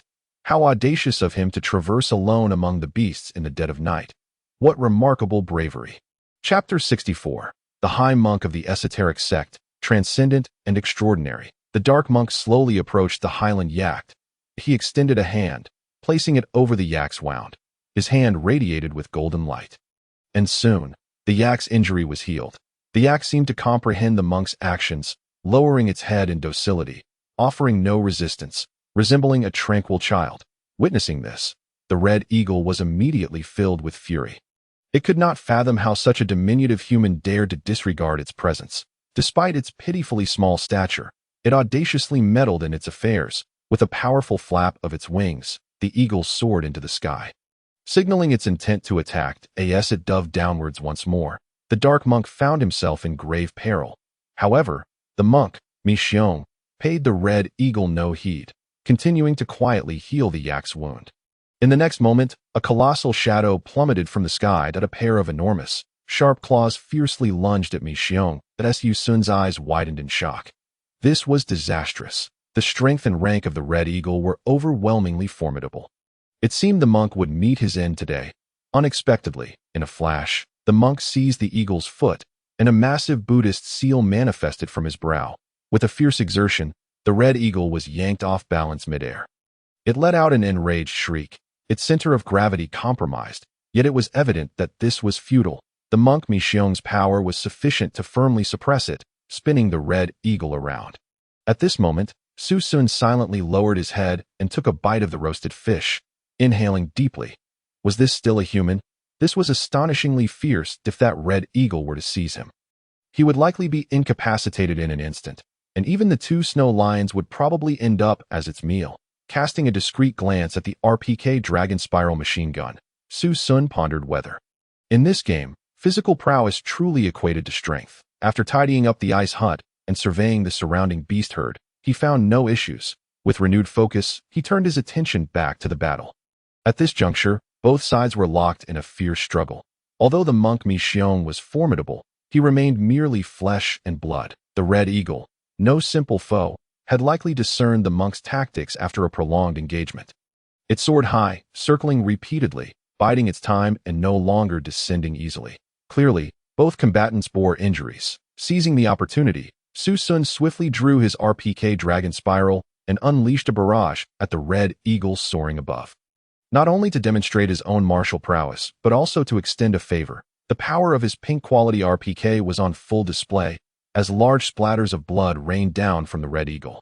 While the attack alone was insufficient to be fatal, the RPK's rapid-fire capability ensured relentless coverage. Accompanied by a series of mournful cries, the red eagle sustained severe injuries, unable to maintain its leisurely aerial dominance or find the opportunity to dive. In that moment of imbalance, as it began to plummet, a far more terrifying shadow descended from the sky, swiftly engulfing the red eagle in one massive bite before soaring back into the heights. No one discerned what this creature was, only noting its vast maw and its cold, fearsome yellow eyes that in that instant, Su Xun felt a chill of fear. This intermediate zone was indeed far more perilous than he had imagined. Just then, the dark monk Su Xun turned towards him, bringing his hands together in prayer, deeply bowing in gratitude as Su Xun understood that the monk was aware of his presence, and thus he fired 2 shots into the air to signal his acknowledgement. As the 2 shots rang out, the surrounding environment seemed to clear, with many fierce beasts sensing the danger posed by Su Xun and opting to retreat to engage in battles elsewhere. For Su Xun, this was a welcome development. After a night of blizzard, Su Xun opened the door and stepped outside. He saw the monk Su Xun seated beside the multicolored yak, guarding it while the yak shielded him from the snow and cold winds with its massive frame. Upon spotting Su Xun approach, the yak immediately stirred, its eyes filled with wariness that in that moment, Su Xun felt as if a black mountain had risen before him. "Greetings, citizen of Longhua," the monk greeted. "Hello, monk," Su Xun replied with a smile, tossing 2 winter ice oranges towards him. Without hesitation, Su Xun accepted the oranges, while the yak ignored them, showing no interest other than in the monk who had saved its life. Su Xun quickly explained to the yak. "Abullah, the red eagle from yesterday was shot by him. You simply did not see where he was hiding." Upon hearing this, the yak's demeanor softened, and it nodded at Su Xun before consuming the orange. It can still understand your words. In our beliefs, it is a deity of the mountains, the monk stated. Very well. Might I inquire if you are interested in traveling together with us? The Yak Abu La will accompany our journey. Mi Xiong succinctly suggested, already feeling immense gratitude towards Su Xun, as his master had deemed him a good person. Not at this time, Su Xun replied, shaking his head. Very well. Mi Xiong's eyes reflected a hint of regret. His master had already foreseen this outcome. Lately, my master has been growing colder. He can no longer withstand the chill of this place. Might I request you sell me something to keep warm? Why not purchase it from the trading post? Su Xun inquired. This. Mi Xiong's expression turned slightly awkward. The items there are far too expensive. Su Xun was taken aback. It dawned on him that not everyone shared his ability to procure whatever they desired. 50% of survival players, upon entering, are left with nothing but their undergarments, aside from a few who act as middlemen. Take me to see your master, Su Xun suggested. Certainly. Mi Xiong nodded, then mounted the yak. Su Xun followed closely behind.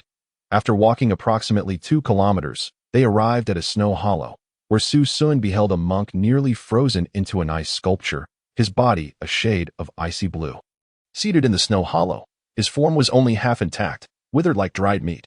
Were it not for the faint pulse of his veins, one would easily mistake him for a corpse. Yet, he exuded an aura of warmth and serenity. Mi Xiong, you have returned. How did it go? Did you save the yak? Yes, master, it has been saved. That is good. Have you brought another guest? The elderly man, who appeared to be over 80, slowly opened his eyes. Su Xun had never witnessed such a spirited gaze before. Greetings, esteemed monk, Su Xun offered, placing his hands together in a gesture of respect. Hello, young man. You are quite extraordinary. I am called Kong. You may refer to me as Master Kong. The elder scrutinized Su Xun, who in turn assessed the high monk. Despite his half-formed body and lack of combat power, he had sat quietly through a night of ferocious beast battles without a single beast's carcass around him. What incredible mastery and skill he must possess. Chapter 65. Do you, old monk, wish to kill me? Turn around and face a barrage of bullets. Hello, Master Kong. Su Xun reverently performed a gesture of Buddhist respect to express his admiration for the venerable monk. The elder smiled, his gaze fixed on Su Xun. Citizen of Longhua, you have traveled a great distance. Let me welcome you. Yet, as Master Kong uttered these words, a shadow of foreboding loomed over his smile. Su Xun suddenly felt a chill run down his spine. He could not explain why, but every cell in his body screamed at him. Danger. Run. This instinct was honed from years spent facing severe criminals in prison. Oh no, he should not have ventured here so easily. Even with a preliminary rapport established, trust was a fragile thing. Who could say whether the elder viewed him as a mere prey? Just as this thought crossed his mind, a black pearl shot towards him at lightning speed, tracing an eerie arc through the air, aimed directly at his forehead. If struck, it would surely spell his demise in an instant. Su Xun pivoted his head, simultaneously drawing the prepared RPK machine gun, aimed at Master Kong's head, and fired 3 rounds. The collision of their actions unfolded with startling rapidity, but Su Xun executed a roll and sprinted over 10 meters away. Meanwhile, Master Kong did not remain stationary, leaving behind an empty space. Only Mi Xiong stood bewildered, utterly unaware of the unfolding chaos. Master, what is happening? Mi Xiong's eyes were as wide as saucers, surprised by his master's sudden shift in demeanor. Are we to kill him? Not at all. Master Kong had now settled onto the snow mound, his smile growing even more pronounced. What an impressive young man, he sighed, gazing at Su Xun. Indeed, I have not misjudged you. At this moment, Su Xun remained alert, hiding behind the snow mound, gradually retreating while keeping his machine gun trained on the elder. What have you misjudged? Su Xun refrained from launching further attacks, sensing that the elder bore no ill will. Whether the earlier incident was a mere test or a genuine attempt on his life remained ambiguous. However, one thing was clear. He lacked confidence in eliminating both the elder and Mi Xiong within a 50-meter radius. Conversely, he risked being counterattacked. Thus, dialogue seemed the most prudent course of action. I see the radiant sun rising brightly. Perhaps you are the future of this world, the one chosen by the Buddha. At this moment, the high monk's gaze was exceedingly solemn. His previously tranquil demeanor appeared to be charged with intense emotion. Observing this, Su Xun remained oblivious to the unfolding events. Meanwhile, the black-clad monk, Mi Xiong, wore an expression of sheer astonishment. He looked at Su Xun, his eyes flashing with a multitude of emotions: jealousy, regret, reluctance, anger, and ultimately, tranquility. What remained was a sense of acceptance. His astonishment. The person his master spoke of was none other than you. A being imbued with the essence of modernity. This was unimaginable. Su Xun, still perplexed, pondered what they were discussing. The savior of the world. Mi Xiong sighed deeply. What savior? Upon hearing this, Mi Xiong cast a faint glance at Su Xun before turning to his master. As if seeking some form of approval, the high monk nodded slightly. Mi Xiong then stated, "My master was testing you just now, that he can foresee the future and has perceived a radiant aura of Buddhist light emanating from you. The first time he laid eyes on you, he proclaimed as such." That Su Xun, bewildered, began to comprehend their implication. Were they suggesting that he was destined for the Buddhist path? This was untenable. He had to return home to care for his mother. No, it is somewhat different. Mi Xiong gazed deeply into the distance. You are a reincarnation of the Buddha. There is no need for arduous practice, for you are destined to surpass the majority. Moreover, you bear a mission. Your arrival in this world signifies that you are meant to accomplish something significant. You now understand. Su Xun shook his head, incredulous. How absurd it was that a mere prison guard like him could be a reincarnation of the Buddha. Throughout his life, he had had no connection to Buddhist matters whatsoever. You need not understand. You only need to know that my master's vision has never faltered. What do you desire? Su Xun asked bluntly. We desire nothing. Rather, we seek to understand what you need, and we will do our utmost to assist you, Mi Xiong replied, gazing at Su Xun. Yet, he was just about to kill me, because you had to undergo a test. He was uncertain whether you were indeed the savior. Su Xun couldn't help but laugh in exasperation. So, your idea of testing the reincarnation of the Buddha is to beat him to death. What if I had died? Then you would not be, Mi Xiong replied earnestly. What kind of logic is that? Su Xun stood up, prepared to leave. Clearly, these two were not in their right minds. In such a brutal world, associating with two lunatics was hardly a prudent course of action. He turned away, striding off in silence. Master, what about him? Mi Xiong queried, watching Su Xun with confusion. It is fine. Let him go. He will return. And he will surely come to believe us, the high monk said with a smile, his hands tucked into his robes, leaving no one to discern his thoughts. That moment, Su Xun made his way toward his ice house, preparing to gather his belongings and continue his journey. However, as he emerged from the ice house, he discovered himself surrounded, from all directions. A dense throng of people encircled him, and he had no idea from whence they had come. Su Xun beheld the very group he had dreaded encountering. The members of the Gusu family, clad in black velvet and riding white camels, they numbered over 100, forming an imposing battalion. This day, no one knew how he had amassed such a multitude in this world. These individuals filled the area around his ice house, while, further afield, more members of the Bishop family approached, mounted on enormous rhinoceroses, closing in on him. The moment Su Xun witnessed this scene, he instinctively wanted to flee. Yet, in the next instant, a row of dark gun barrels was aimed directly at him, although these weapons were primarily of green quality.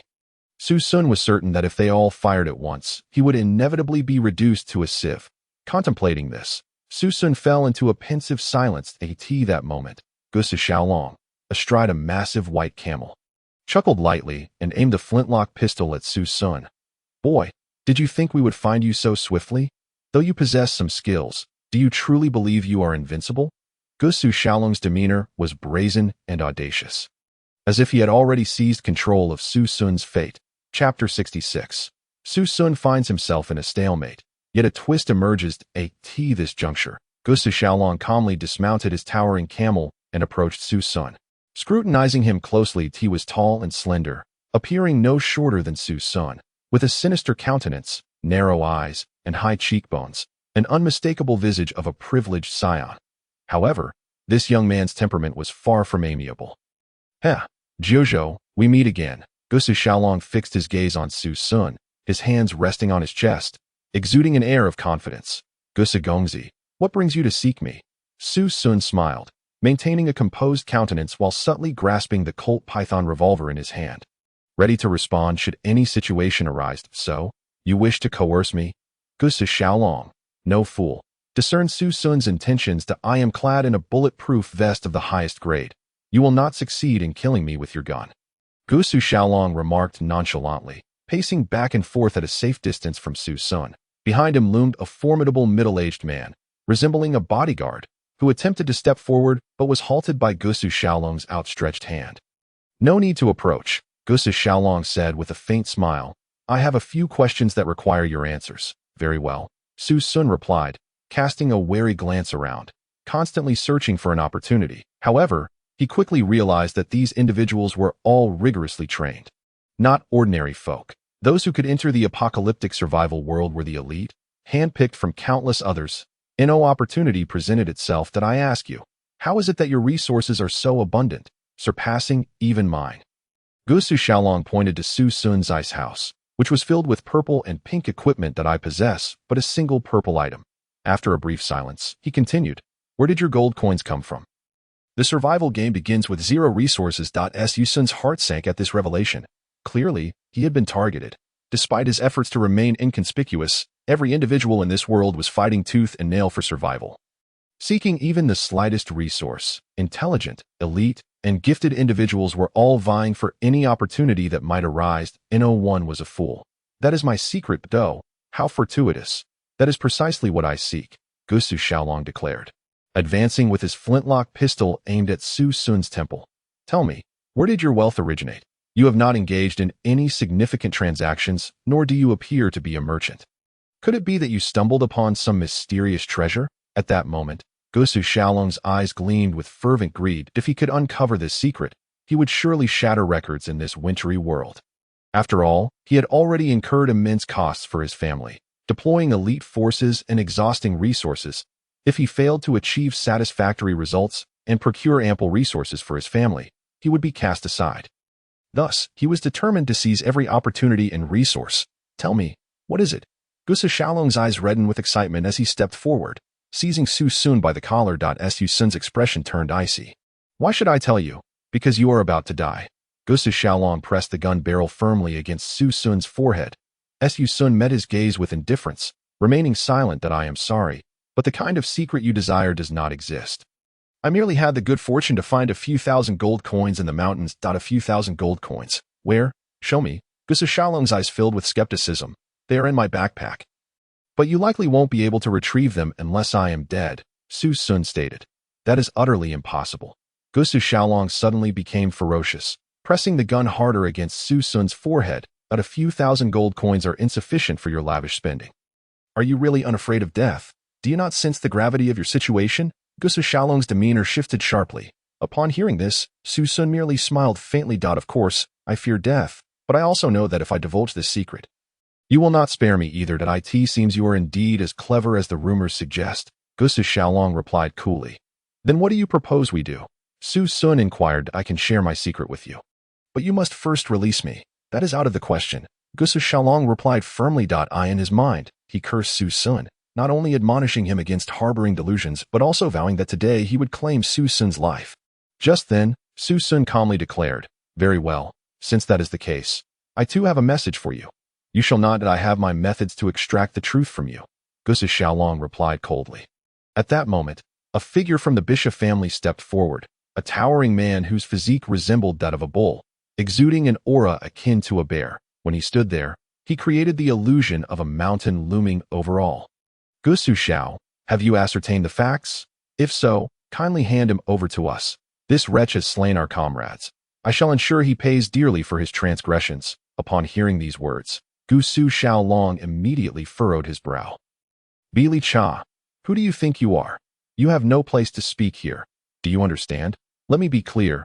Whatever you desire, it is absolutely impossible for this individual to provide it.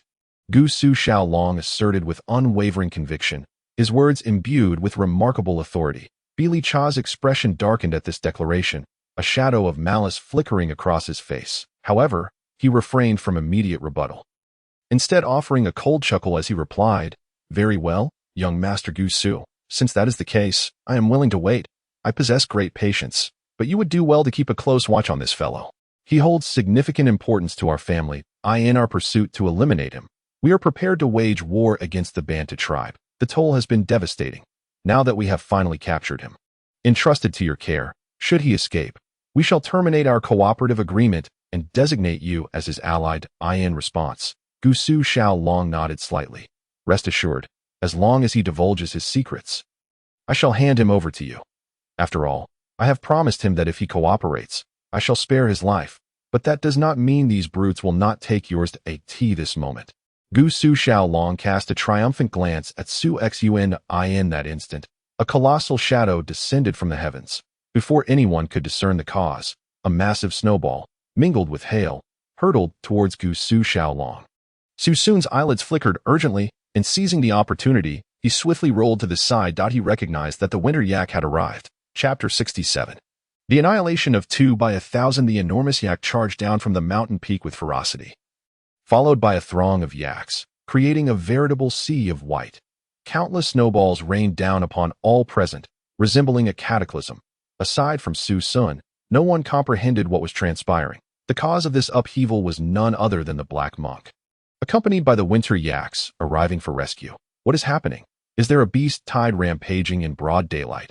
This defies the rules of the game. Su Xiaolong's complexion shifted dramatically. The mountain god of the snow-capped peaks has descended. We must flee, quickly. At that moment, Bili Cha of the Bisha family brandished a golden blade, sweeping it fiercely behind him. With that motion, all members of the Bisha family began to act in accordance with this directive, hastily retreating towards the direction from whence they came. What is this? What mountain god? Su Xiaolong inquired, bewildered. Do you see those yaks? They're the guardians of the snow mountains, Bili Cha replied. Despite the perilous circumstances, enraged, Su Xiaolong retorted, nonsense, just a solitary yak, and it dares to claim divinity before me. Everyone, heed my command and fire at will. Anyone who dares to flee shall be shot on the spot. With that, Su Xiaolong raised his flintlock and aimed at several members of the Bisha family. A barrage of iron pellets erupted. Many of them struck, blood gushing forth as they collapsed lifelessly. You, Su Xiaolong, are courting death. Bili Cha, who had been commanding his subordinates to move towards safety, was taken aback by the betrayal of his ally. Su Xiaolong's icy gaze pierced through the chaos. In my presence, there are no allies or foes. If you dare to flee behind my back, you shall meet your demise. He chuckled coldly. If you dare to fire again today, I shall take your life. Bili Cha glared fiercely at Su Xiaolong, his finger hovering perilously close to the trigger of his weapon. This was a blatant threat, yet it was evident that such tactics were ineffectual against Su Xiaolong, who had long ceased to fear the Bisha family. However, the current situation was beyond his control. His foremost concern was to preserve his own life. Upon raising his gaze, he was met with another figure that sent shivers down his spine, a man clad in a black monk's robe, wielding a large cauldron, smashing it down upon any who crossed his path. Each strike reduced men to mere flesh and blood. Many fired upon him, yet none could impede his advance. It was as if a protective aura shielded him from harm, deflecting every bullet aimed at him. Who is this person? What is happening? Meanwhile, Su Xiaolong's tribe was being mercilessly beaten. Fear gripped them, for the individual before them was overwhelmingly powerful, his appearance utterly surreal. He struck without hesitation, and the aftermath of his assaults was too horrific to bear witness. Victims were transformed into mere puddles of flesh, obliterated on impact. Run, run. Bili Cha shouted desperately in the dialect of the Bisha family. We are no match for the mountain god. Flee for your lives. Bili Cha, in a state of agitation, urged his kin to escape swiftly, fearing that the yaks and the black monk would close in on them. At that moment, the black monk, Mi Xiang, was mercilessly dispatching members of the Bisha family with every blow, moving with the speed of a relentless killing machine, striking down one after another without a moment's hesitation. His brutality was enough to make Su Xun's heart clench in fear, realizing that this black monk, who should embody compassion, was executing his tasks with chilling ruthlessness, devoid of any pity. Blood sprayed with every punch, instilling terror all around. At this juncture, a sinister expression crept onto Su Xiaolong's face. He raised his firearm and fired 3 rounds directly at Su Xun's forehead. Su Xun, however, was well prepared. At the moment the shots rang out, he had already concealed himself behind a snowbank. Boom, boom, boom. Taking advantage of his superior physical prowess, Su Xun retaliated with a barrage of gunfire aimed at Su Xiaolong. The contrast between Su Xun's weapon and Su Xiaolong's flintlock was stark. The pink bullets surged forth with such force that they nearly engulfed Su Xiaolong entirely. Damn it! Su Xiaolong was indeed frightened. His movements were rapid, as if he possessed some secret treasure, emitting a pink glow that perfectly slowed the incoming bullets. This provided him a fleeting chance to evade. However, even so, the might of Su Xun's weapon was overwhelming. Several bullets struck Su Xiaolong's shoulder and leg, shattering 3 fingers on one hand and nearly severing his wrist, rendering it nearly useless. The gunshot wounds on his calf tore through flesh and bone, leaving him in excruciating pain. Cold sweat poured down Su Xiaolong's face as he trembled uncontrollably. What is happening? It hurts so much. Help me. For the first time, Su Xiaolong was acutely aware of fear. When death loomed, no one remained unscathed. He recognized the terrifying nature of the machine gun in Su Xun's hands. Boom! In the next moment, he witnessed Su Xun hurling a grenade in his direction. The grenade spun through the air, flipping several times before descending upon him. With a thunderous explosion, a blinding white light engulfed the area, leaving him momentarily blinded. Bang! Bang! Bang! Su Xun continued to unleash several winter grenades, scattering the nearly 500 to 600 members present, turning the battlefield into chaos. Together, he and the Black Monk, alongside the herd of yaks, fought valiantly, embodying the essence of invincibility. Indeed, you are the celestial being spoken of by my master. You are the one promised by the Buddha. The Black Monk, Mi Xiong, was equally astonished by the array of weapons wielded by Su Xun. The sight of various armaments emerging from Su Xun's hands, each more powerful than the last, was a spectacle he had never witnessed before. Thank you for your assistance. Su Xun laughed heartily, continuing to fire. At that moment, a ragged band of individuals appeared in the distance. They had just traversed the treacherous ice glacier canyon, arriving here with great difficulty. To their astonishment, they recognized the faces of Dragon Country citizens. Chapter 68. A Bountiful Harvest. Su Xiaolong. Is that them?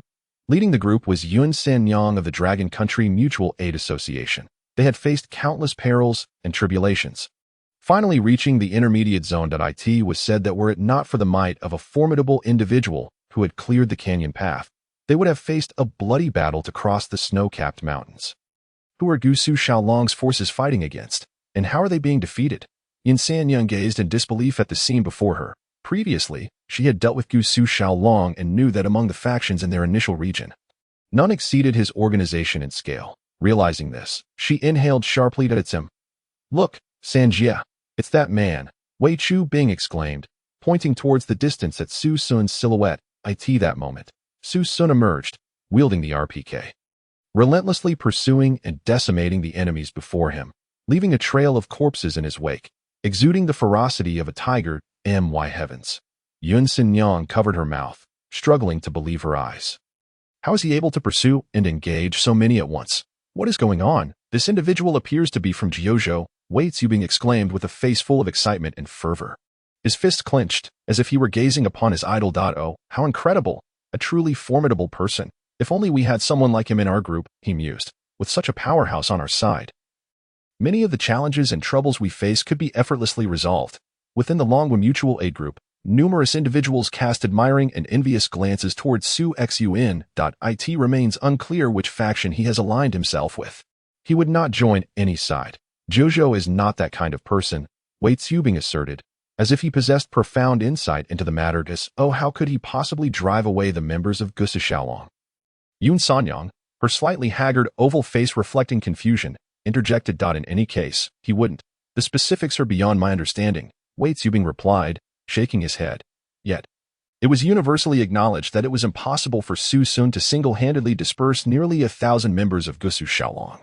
At that moment, a plethora of corpses lay scattered before Su Xun, many having succumbed to his gunfire. Yet, he exhibited no trace of compassion. Coldly surveying the scene before him, he understood that even the slightest hesitation on his part would result in those who regained their composure seeking his life. Soon, all remaining members of Su Xiaolong present were dispatched one by one. Although these individuals had expressed a desire to join him, Su Xun had declined, for he had no need for such a team, especially one comprised of adversaries. Night began to descend. The wind howled with a biting ferocity, reminiscent of the frigid gales from the most desolate expanses of Siberia. The Black Monk, his body drenched in blood and his bronze-toned upper body bare, slowly approached Su Xun. He uttered not a word, merely bowing in a gesture of respect typical of Buddhist tradition before turning to depart. Observing the retreating figure of the Black Monk, Su Xun smiled and remarked, "Thank you. You still have your yak. Regardless, the next time you encounter difficulties, I shall lend my assistance. Here, take this cigarette. It's a Likun, quite dependable." As he spoke, Su Xun tossed a Likun towards the black monk. "I didn't expect you to know I smoke Likun," the black monk exclaimed, his eyes lighting up as he caught the cigarette and burst into laughter. "Isn't it true that those of the Buddhist faith abstain from killing, stealing, and indulgence in wine?" Su Xun inquired, puzzled. "Yet smoking is not considered taboo," the black monk replied nonchalantly as he opened a pack of Likun and placed one between his lips, with a deep exhale. He asked, "Do you have a lighter?" "Indeed." Su Xun tossed his lighter over. The black monk ignited the cigarette, and a plume of smoke billowed forth from his mouth. "Thank you, savior," he said, waving the Likun in his hand. "I must return to my master now." "Very well." Su Xun nodded. He was surprised to find that even this monk enjoyed smoking Likun. It seemed the brand was quite popular. Shaking his head with an amused smile, he watched the black monk walk away before he began to scour the battlefield for spoils. Among the bodies, he discovered numerous valuable items. Ding! Congratulations, player has acquired 1 Browning automatic pistol and 15 rounds of ammunition. Ding! The host has received a 10,000-fold critical hit reward. Ding! Congratulations, player has acquired 10,000 Browning automatic pistols and 15,000 rounds of ammunition. Congratulations, host has obtained 1 black trench coat from the Winter Realm. Ding! The host has received a 10,000-fold critical hit reward. Ding! Congratulations, player has acquired 10,000 black trench coats from the Winter Realm. Congratulations, host has obtained 10 white camels from the Winter Realm. Ding! The host has received a 10,000-fold critical hit reward. Ding! Congratulations, host has acquired 10,000 white camels from the Winter Realm. Ding! Congratulations, player has obtained 1 box of cheese, 1 box of strong vodka, 3 packs of Marlboro cigarettes, 20 purebred meat goats, 20 yaks, and 10 Caucasian Ovcharka dogs. Ding! The host has received a 10,000-fold critical hit reward. Congratulations, host has acquired 10,000 boxes of cheese, 10,000 boxes of strong vodka, 30,000 packs of Marlboro cigarettes, 20,000 purebred meat goats, 200,000 yaks, and 100,000 Caucasian Ovcharka dogs. Having surveyed the battlefield for anything of potential value, Su Xun collected the spoils, while some items proved useful. The majority of weapons were of blue quality. Not a single pink quality weapon was found, rendering them rather insignificant. The superior weapons were likely in the possession of Su Xun, yet regrettably, they had escaped. Su Xun sighed, acknowledging that the abundance of living supplies would undoubtedly sustain a supersized team without issue. It was time to seek out the Alpine unfrozen port for his ship. In that moment, Su Xun opened the regional chat channel to find it buzzing with animated discussion, predominantly centered around Jiuzhou himself. "Did you hear? Su Xun has met their demise at the hands of Jiuzhou. 1 person taking on 1,000. This individual is astonishing. It is rumored that it's not merely due to his prowess. He possesses exceptional equipment. His weapons are of pink quality." Goodness, pink quality? I feel like a chosen one with just a white quality weapon. At this, Su Xun furrowed his brow. Following this battle, his notoriety was bound to grow exponentially. He anticipated that many more would soon set their sights on him. The thought weighed heavily on his mind. He was not afraid of overt enemies, but rather those lurking in the shadows, silent yet formidable. He was convinced that there were forces 10 times more powerful than Su Xun, steadfastly advancing in this world. Though not within his immediate vicinity, should he encounter them, his individual combat skills might not suffice. Perhaps it was time to consider organizing an animal team. He found it difficult to trust humans. Chapter 69. I invite you all to feast on roast whole lamb. Shocking the entire audience at this moment, while Su Xun was still deep in thought, a group of individuals approached from behind. Amidst the swirling snow and wind, he discerned the faint sound of footsteps crunching on the snow, prompting him to become alert and conceal himself in a snowdrift. Peering around, he confirmed that a group was indeed advancing toward him. Led by a familiar youthful and handsome face. Is that Wei Tsubing, the boy? Su Xun blinked in surprise. "Jiuzhou, I am Yun Sanyang, and this is Wei Tsubing. Thank you for the sled you provided last time. And for saving Tsubing. He is a very capable child who has helped us resolve many troubles. May I speak with you?" Just as myself, an individual, her entire form shrouded in a scarf, appeared quite slender and weary. Dark circles surrounded her eyes, indicating she had endured considerable hardship.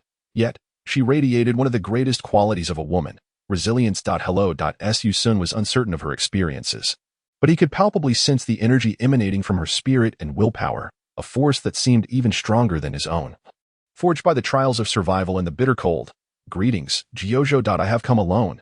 Rest assured, I harbor no ill intentions, Yin Sanyang said with a radiant smile. Upon seeing Su Xun's face, her eyes sparkled with recognition. Perhaps due to the rarity of encountering someone so well-groomed, youthful, and strikingly handsome amidst the hardships of this world. Su Xun appeared as if he had come to this place not to endure hellish trials, but rather as a nobleman on a leisurely excursion. Let Wei Zubing come over as well, Su Xun suggested, glancing at the boy standing a short distance away. The lad, around 14 or 15, gazed at Su Xun with unabashed admiration. Reminiscent of Su Xun's own youthful infatuation with the heroes depicted in posters from the survival games of the apocalypse. However, Su Xun's family had shielded him well, preventing him from entering the harsh realm of survival too early.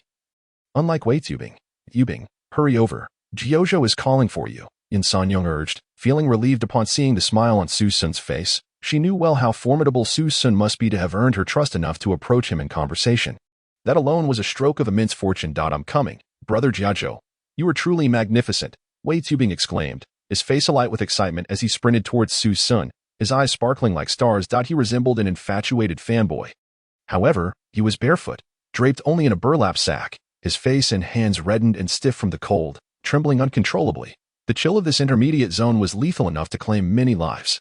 What of your clothing? Do you not have a down jacket? Su Xun inquired, perplexed. No, I gave it to the women and children in the team. I'm a young adult, so I can manage. I'm quite resilient to the cold. My body is strong, he replied, flexing his muscles for emphasis. Observing this, Su Xun's brow furrowed with concern. It appears your circumstances are rather dire, he remarked, fixating on Yin Sanyang. Indeed. Yin Sanyang shook her head in resignation. But it's all right, you need not worry. We are not here to seek your assistance. Su Xun nodded in acknowledgement. I understand. After speaking, he observed the weathered expression on her face. A rumbling sound echoed, and he realized it was the unmistakable noise of an empty stomach. No, I apologize. Perhaps it is due to my presence. For the first time, Yin Sanyang felt a hint of shyness before the opposite sex. After all, the previous environment had been exceedingly harsh, where she often wore nothing more than scraps of fabric and had little concern for appearances. However, upon witnessing Su Xun's immaculate and resplendent attire, she instantly became aware of her own disheveled appearance, which was indeed unflattering. As the leader of this team, have you gone days without food? Su Xun inquired with a furrowed brow. At his words, Yin Sanyang sheepishly scratched her head. It has probably been 3 days that I do not eat much, usually saving food for the children and the elderly. I only drink a little mare's milk wine, gifted to me by a girl named Mintai. She belongs to the Bandit tribe, and when I mentioned I was familiar with Jiuzhou, her eyes lit up. She even inquired about you. Hearing this, Su Xun nodded. Mintai, you say? That is of little consequence. What truly matters is that if you continue down this path, you will inevitably lead the entire team to ruin. This area is classified as a mid-level zone, with survival difficulties and resource scarcity several times greater than before. Yin Sanyang was yet to grasp the gravity of the situation. You are their leader, the absolute core of the entire team, Su Xun stated. Consider this. If you were to falter, would the resources you've saved for them hold any value? In the absence of a leader, they would be destroyed in an instant. With that, Su Xun ceased further conversation. Instead, he retrieved a bundle of seal meat from his belongings, constructed a spit, and set it ablaze. He then proceeded to slaughter 4 sheep, expertly carving the meat into strips and skewering them over the fire. Let us speak no more. Since you are here, allow me to treat you to a feast of roasted lamb. At the moment the succulent lamb was revealed, sizzling with juices, Yin Sanyang nearly fainted. Is this truly for us? She gasped in disbelief, covering her nose. It felt as though she were dreaming. This, Jiuzhou. She felt as if she had been transported from hell to heaven. The sight before her was so surreal that she hesitated to approach, for in such a brutal world, how could one be afforded such luxury? Perhaps some could possess it, but certainly not in their current predicament. Come and eat.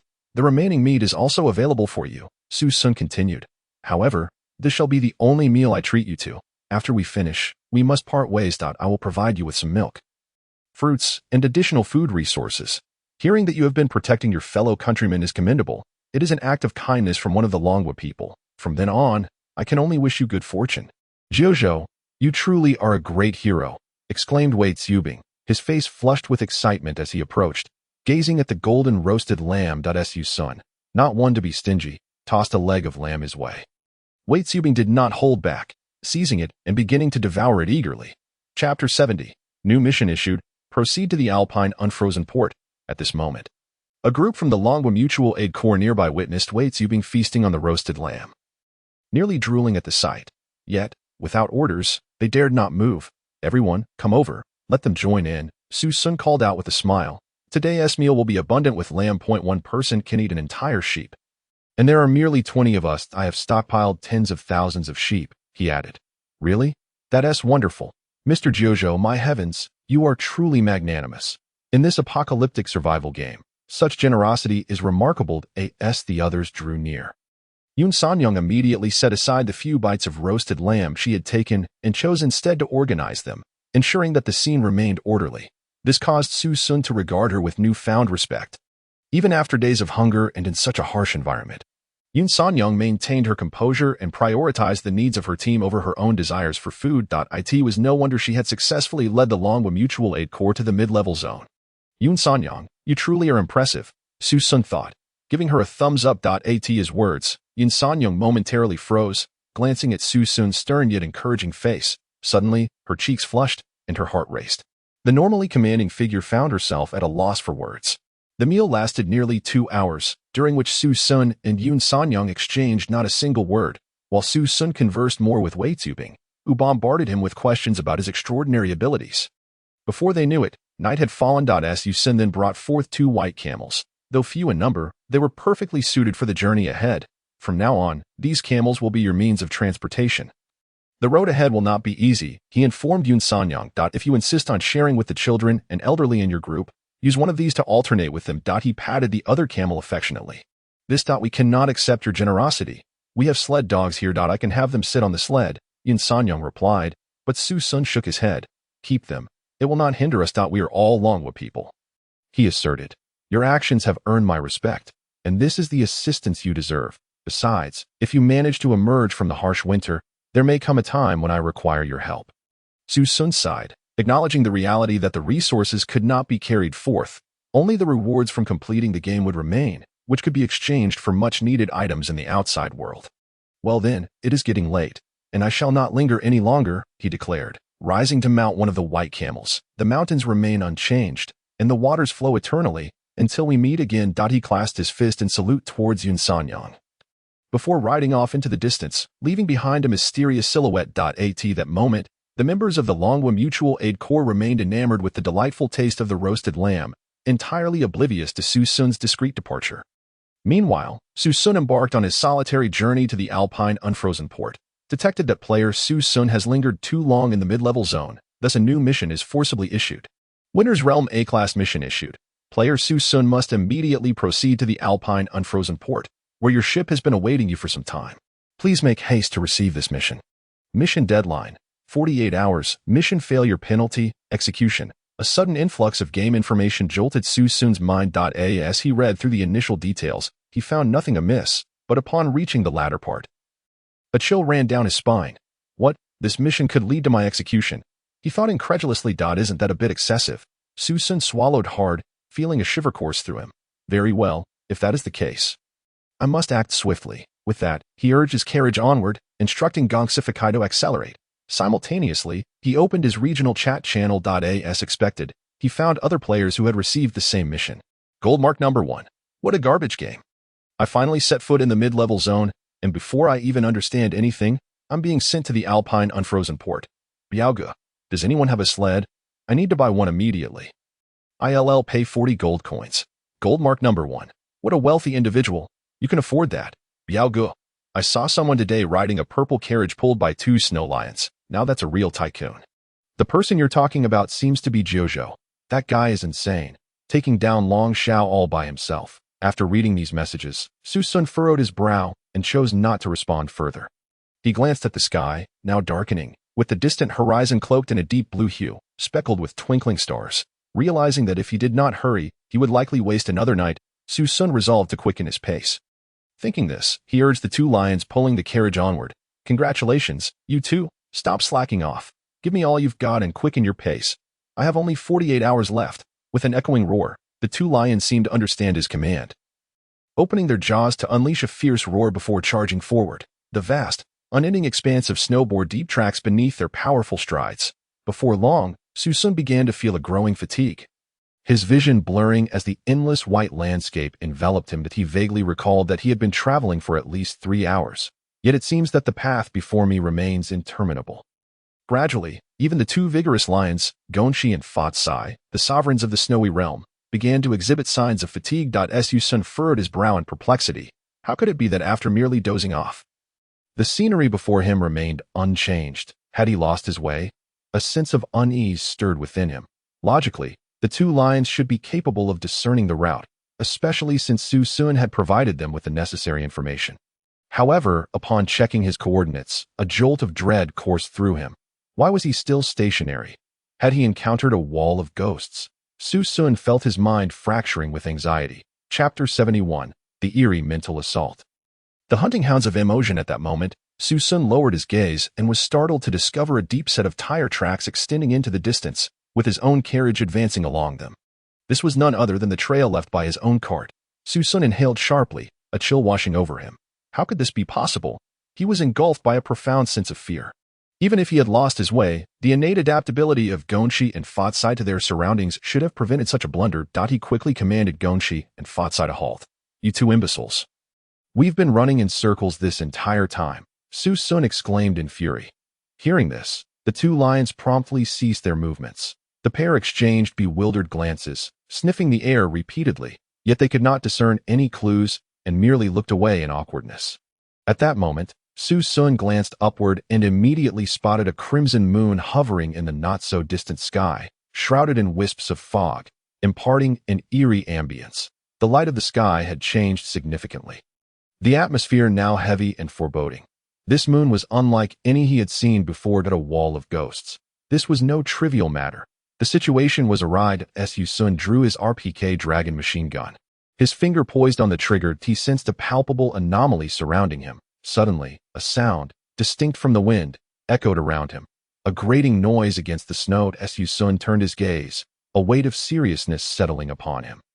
Beside him, Gongxi and Fatsai assumed a defensive stance, unleashing deep, resonant roars that reverberated across the snow, reminiscent of a divine force dispelling evil. A myriad of red eyes began to glimmer in the distance, appearing and disappearing like shadows. Su Xun's heart raced. They were coming. Rather than acting impulsively, Su Xun retrieved a winter grenade, aware that a pack of wild beasts posed no threat under the barrel of his gun.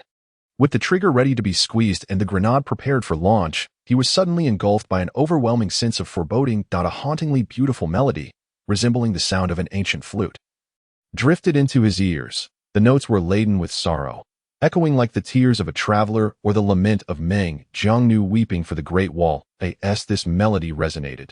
Su Xun felt his consciousness sway, dizziness washing over him as if something were stirring within his heart, plunging him into a state of melancholic despondence. Simultaneously, he felt an inexplicable lightness, akin to a deflated balloon, nearly losing hold of his RPK dragon machine gun.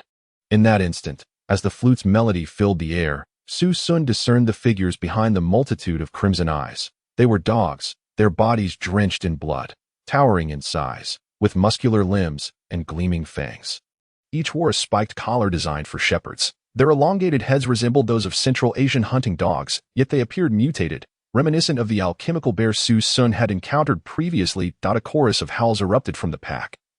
Akin to wolves calling to one another, the flute's melody intensified, transforming into a fierce and piercing sound that struck Su Xun with a violent mental assault. A sharp pain, akin to needles piercing his skull, coursed through him. It felt as though he were submerged underwater, struggling to breathe. He clutched his head, drenched in sweat as if caught in a downpour. The agony of this mental assault was not something just anyone could endure. Gongxi and Fatsai, pulling the carriage, sensed their master's distress and roared in desperation, attempting to break free to confront the wild dogs. However, it was evident that the restraints of the cart far exceeded their strength. As it was a piece of pink-grade equipment. As the wild dogs drew nearer, saliva dripping from their jaws, their eyes gleaming with greed, Su Xun found himself unable to resist, his grip on the gun faltering. Yet the two lions, in a state of panic, frantically dug into the snow, feeling helpless. The creatures of this intermediate zone, appearing in broad daylight, were decidedly peculiar. It was unlikely that the juvenile winter lions could contend with such foes. "Damn it," How could I possibly perish at the jaws of these wild dogs? Su Xun thought. Rallying his resolve, he swiftly retrieved the mithril elixir he had previously acquired, disregarding caution, and took several swigs. Although wary of potential consequences, he did not overindulge. As the mithril elixir, typically meant for weapon application, coursed through him, clarity surged within his mind, accompanied by a fierce burning sensation in his throat. Su Xun's eyes brightened. The elixir proved effective against mental assaults. Despite its taste being akin to a concoction of Thai curry mixed with lemon, it did not hinder the restoration of his mental state. Now he could firmly grasp his weapon. A mere pack of wild dogs dared to challenge him. With that declaration, Su Xun lifted the RPK machine gun, infusing the bullets with the mithril elixir, and unleashed a barrage upon the approaching wild dogs. The sounds of their anguished yelps filled the air as they recoiled. And no matter how fierce or eerie they might be, they were rendered futile in the face of superior weaponry. Moreover, Su Xun employed Ice Wolf Fong bullets, coated in mithril elixir. Each bullet had the potential to shatter the body of a red wild dog, devoid of the mental assault aid. The dogs were merely walking slabs of flesh. At that moment, it was the perfect opportunity, as the wild dogs believed Su Xun to be under mental control, allowing his attacks to reach their maximum efficacy. With swift precision, Su Xun's shooting forced the wild dogs to retreat. Scattering in panic, unwilling to linger any longer, his overwhelming presence was too formidable. As the haunting flute melody gradually faded, Su Xun dismounted the carriage, soothing Gongshi and Fatsai before collecting his spoils. Hounds of Emotion, level 23, attack power 40, health 420, description, mysterious hounds from a village slaughtered in a single night. Afflicted by strange maladies, accompanied by an eerie melody and a mysterious legend. What does this creature's description signify? Su Xun felt a wave of surprise wash over him. After all, these wild dogs had arrived in an exceedingly peculiar manner. He picked up a collar from the corpse of one of the dogs. The collar was nearly the size of a basin, and the dog's body nearly 2 meters long. The ability to wear such a collar indicated that these dogs were no ordinary beasts, but rather a pack of hunting hounds. They had an owner. What manner of master could possess such high-level hounds? A chill ran down Su Xun's spine as he recalled the eerie flute melody. A gust of cold wind swept by, tousling his hair. Could the one playing the flute be their master? He felt a shiver down his back, as if something from the shadows were watching him. Chapter 72. A New Town. A goblin who betrayed his kin. The scene quickly fell silent. The surroundings were devoid of sound, save for the rustling of the wind. Su Xun looked up to find that the moon above him had shifted from crimson back to white. Phew, it seemed the enchantment had been lifted. Su Xun wiped the sweat from his brow, realizing that he had unknowingly been ensnared by the flute's melody, leading him to wander in circles without awareness. The darkness had descended rapidly. At this moment, peculiar creatures began to emerge around Su Xun. They were tall, fierce, and swift, wolves, leopards, and other common predators. However, the presence of flying insects signaled that night had truly arrived. These monsters of the intermediate zone were evidently more formidable than those of the initial zone, requiring 2 or 3 shots to dispatch. Buzzing. Several mosquitoes, the size of small sprayers, darted towards Su Xun's back under the cover of night. He fired 3 shots, obliterating them. Although he managed to eliminate this wave, the subsequent creatures posed a greater challenge. To be frank, he had always detested insects. It was a sentiment that had persisted since birth. Thus, while defending himself, he opted to construct an ice shelter using ice rock bricks and took refuge within. The ice rock shelter proved remarkably effective. Once inside, the nocturnal monsters ceased their attacks. Perhaps he was the only one so peculiar. Hoarding tens of thousands of bricks, unable to exhaust their utility. Su Xun took a swig of mare's milk liquor. The mare's milk liquor slid down with a rich and sweet flavor, instantly warming Su Xun's belly. Nearby, Gongshi Fatsai noticed Su Xun drinking and promptly scampered over, rubbing against him. Annoyed, Su Xun tossed them 2 bags. You 2 rascals, drink less. You're barely a few months old, little lion cubs. With that, Su Xun casually grilled 2 mackerels, sprinkling them with chili, and began to eat, feeling immensely pleased. For Su Xun, nothing compared to the joy of listening to the howling wind outside while savoring mackerel.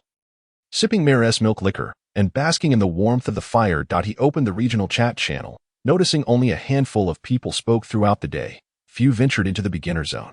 Su Xun came across some grim news. Survivor 1. According to my statistics, the number of fallen players has now exceeded 50% of the total. Yeao Naiwahi. Yes, I just saw a couple. Completely naked, embracing each other. They must have run out of food and warm clothing. Before they died, they even had a moment of passion. At least they didn't die in vain. Survivor 1. How did you find that out? You didn't kill them, did you? Yeo Naiwahi. I buried them. Do you think I'm that kind of person? Survivor 1. Stop right there. I saw you coercing others last time. Yeo Naiwahi. That was mutual affection, all right? At this point, Yeo Naiwahi inexplicably gained the ability to send images. The picture showed a man and a woman neatly buried in a deep pit. Their expressions twisted in pain, yet intertwined, the light in their eyes reflecting a certain sanctity. Gazing at the image, Su Xun's eyes deepened with a touch of sorrow at a tragic couple, forcibly drawn into this world. Ultimately failing to complete their quest, their fate pulled Su Xun back to the harsh reality. He pondered whether he had been living too comfortably lately, since acquiring the 10,000-fold resource amplification system. Everything he undertook seemed to flow effortlessly. He felt an absence of danger here. This thought nagged at him. The obstacles and challenges faced by others seemed to elude him. Would this not affect his mentality? Never mind. Was it foolish to seek suffering when there was none? With that thought, Su Xun did not dwell further. The night passed swiftly, and before long, dawn broke. Su Xun stepped outside, following the map to ascertain his direction. At that moment, a large black spot in the distance caught his attention. The terrain had shifted from the previously mountainous landscape to a vast plain. That black spot likely indicated a town or settlement. Su Xun surmised that the route to the Alpine ice-free port must pass through here. Without hesitation, he urged Gongshi Fatsai, the 2 white lions, forward. As he approached, he found himself in a town that appeared dilapidated and sparse. The earth and white brick buildings were rusted and in disrepair. The roads had turned to gravel, thick with dust and snow, suggesting years without a sweep. Yet, the town's overall scale was substantial. It was evident it once thrived.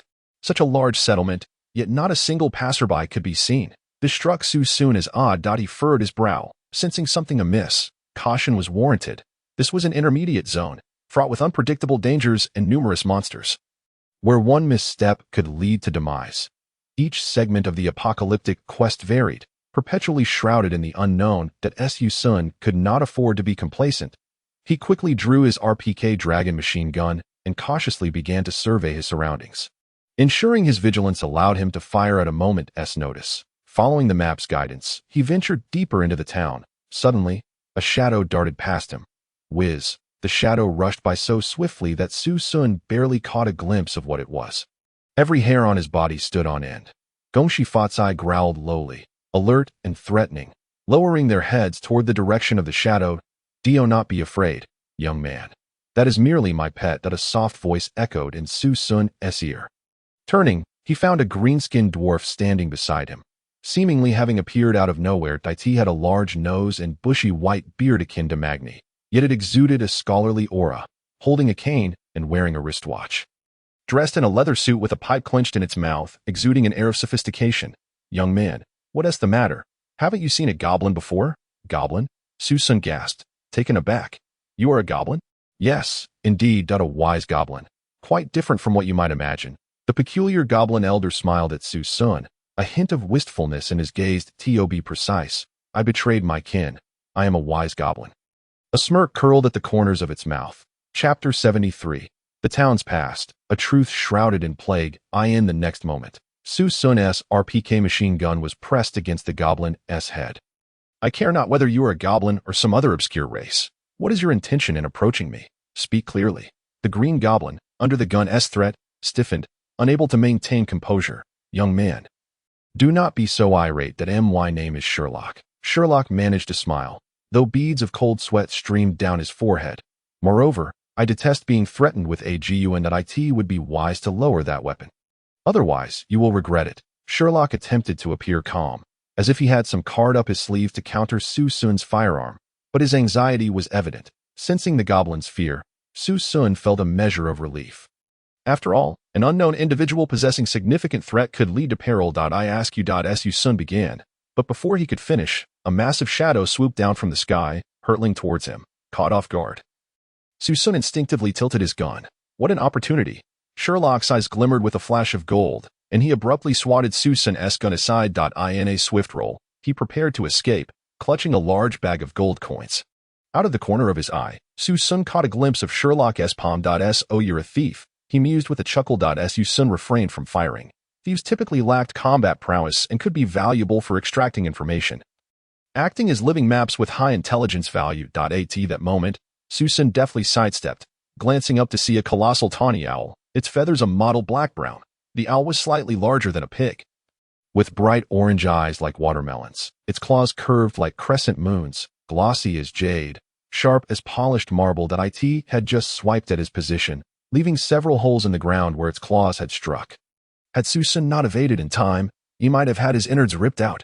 Roar. The winter white lion, Gongshi, could not abide another creature attacking its master. It let out a furious roar and swatted at the owl, its paw crashing down like a thunderbolt.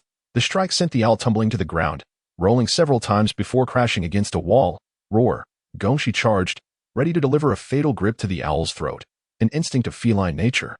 The owl sensed danger and struggled fiercely, attempting to escape Gongshi's grasp. Yet, Gongshi was a top predator in the winter domain, its strength far beyond what the owl could withstand.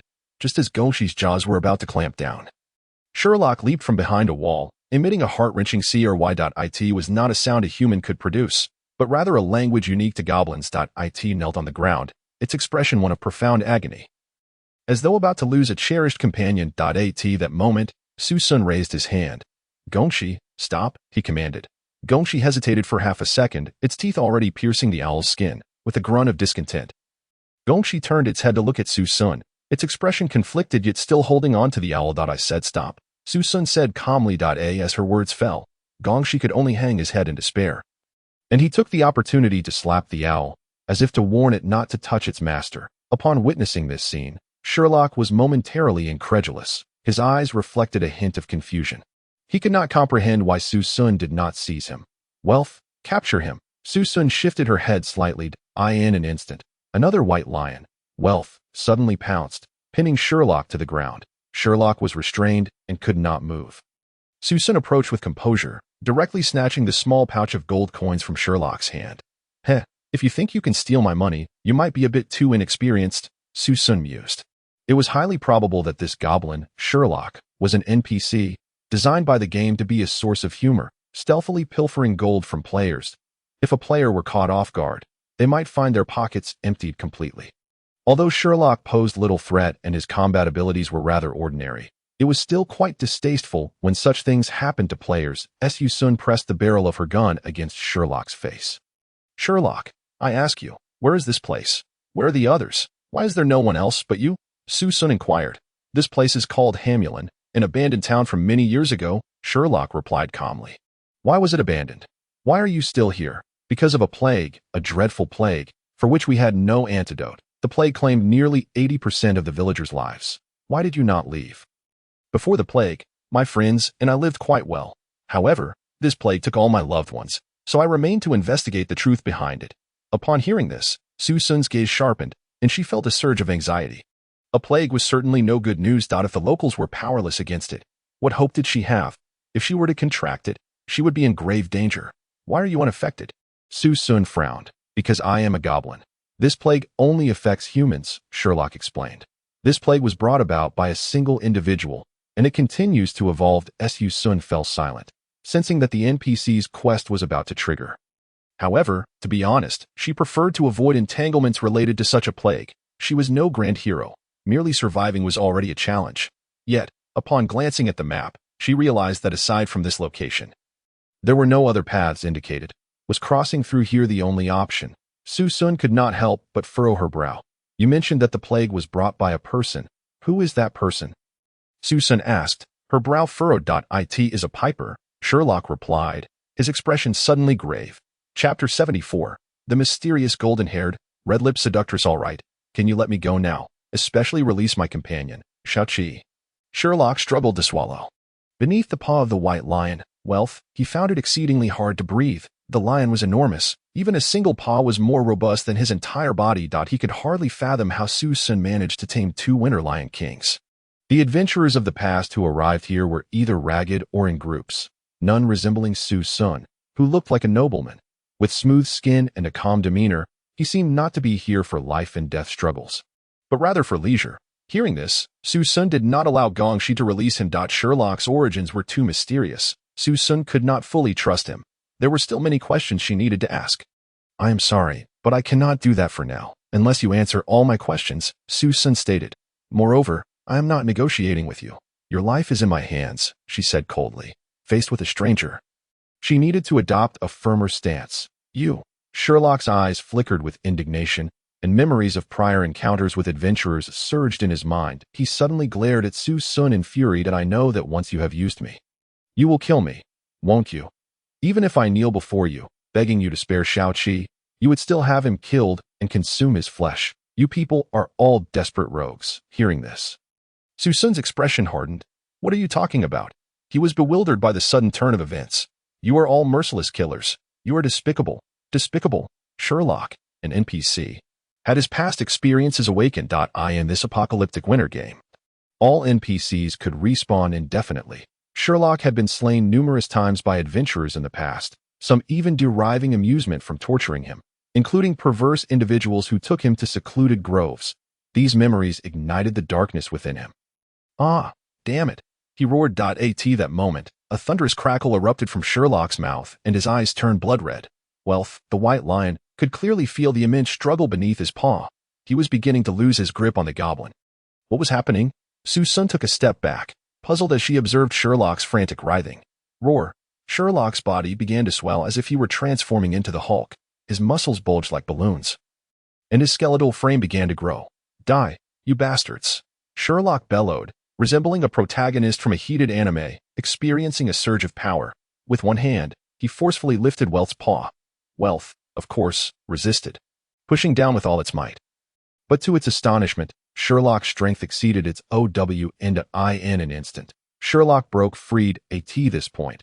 He had grown over 2 meters tall, his muscles robust like a small mountain. "I will crush you, reduce you to dust." Sherlock roared, glaring at Su Xun as if he longed to take her life in the next moment. Su Xun, however, did not relent. She aimed her RPK submachine gun at Sherlock's head. "I don't care what is happening to you," Su Xun said coolly. "But if you wish to confront me, I will not hesitate to pull the trigger. To be frank, an NPC was no more than an NPC to Su Xun. Her heart would not waver at the thought of killing one.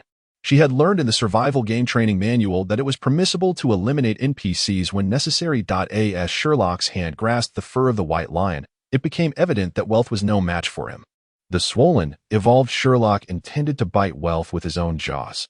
This was something Su Xun could not accept. With a loud bang, she pulled the trigger. The bullet was originally aimed at Sherlock's brow, but he dodged swiftly, turning his head to the side just in time. The bullet struck his shoulder instead. A spray of blood erupted from the wound, flesh tearing apart, yet Sherlock remained utterly expressionless, as though he had not been hit at all. That he felt no pain.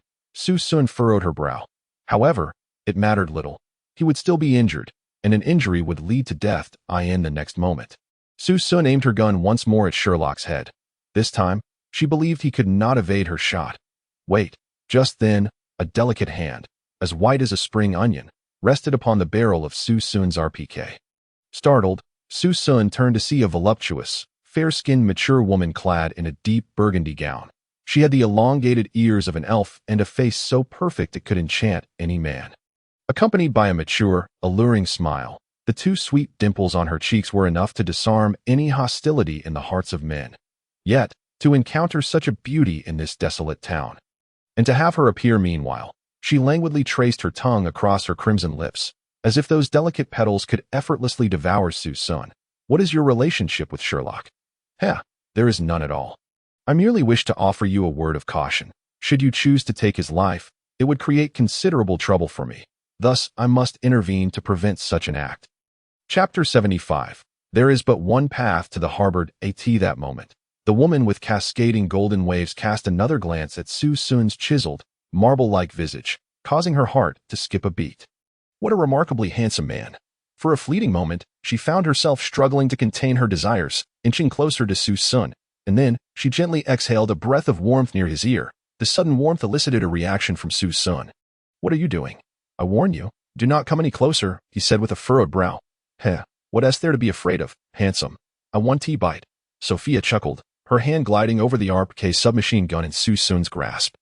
"Your weapon is rather unique compared to others."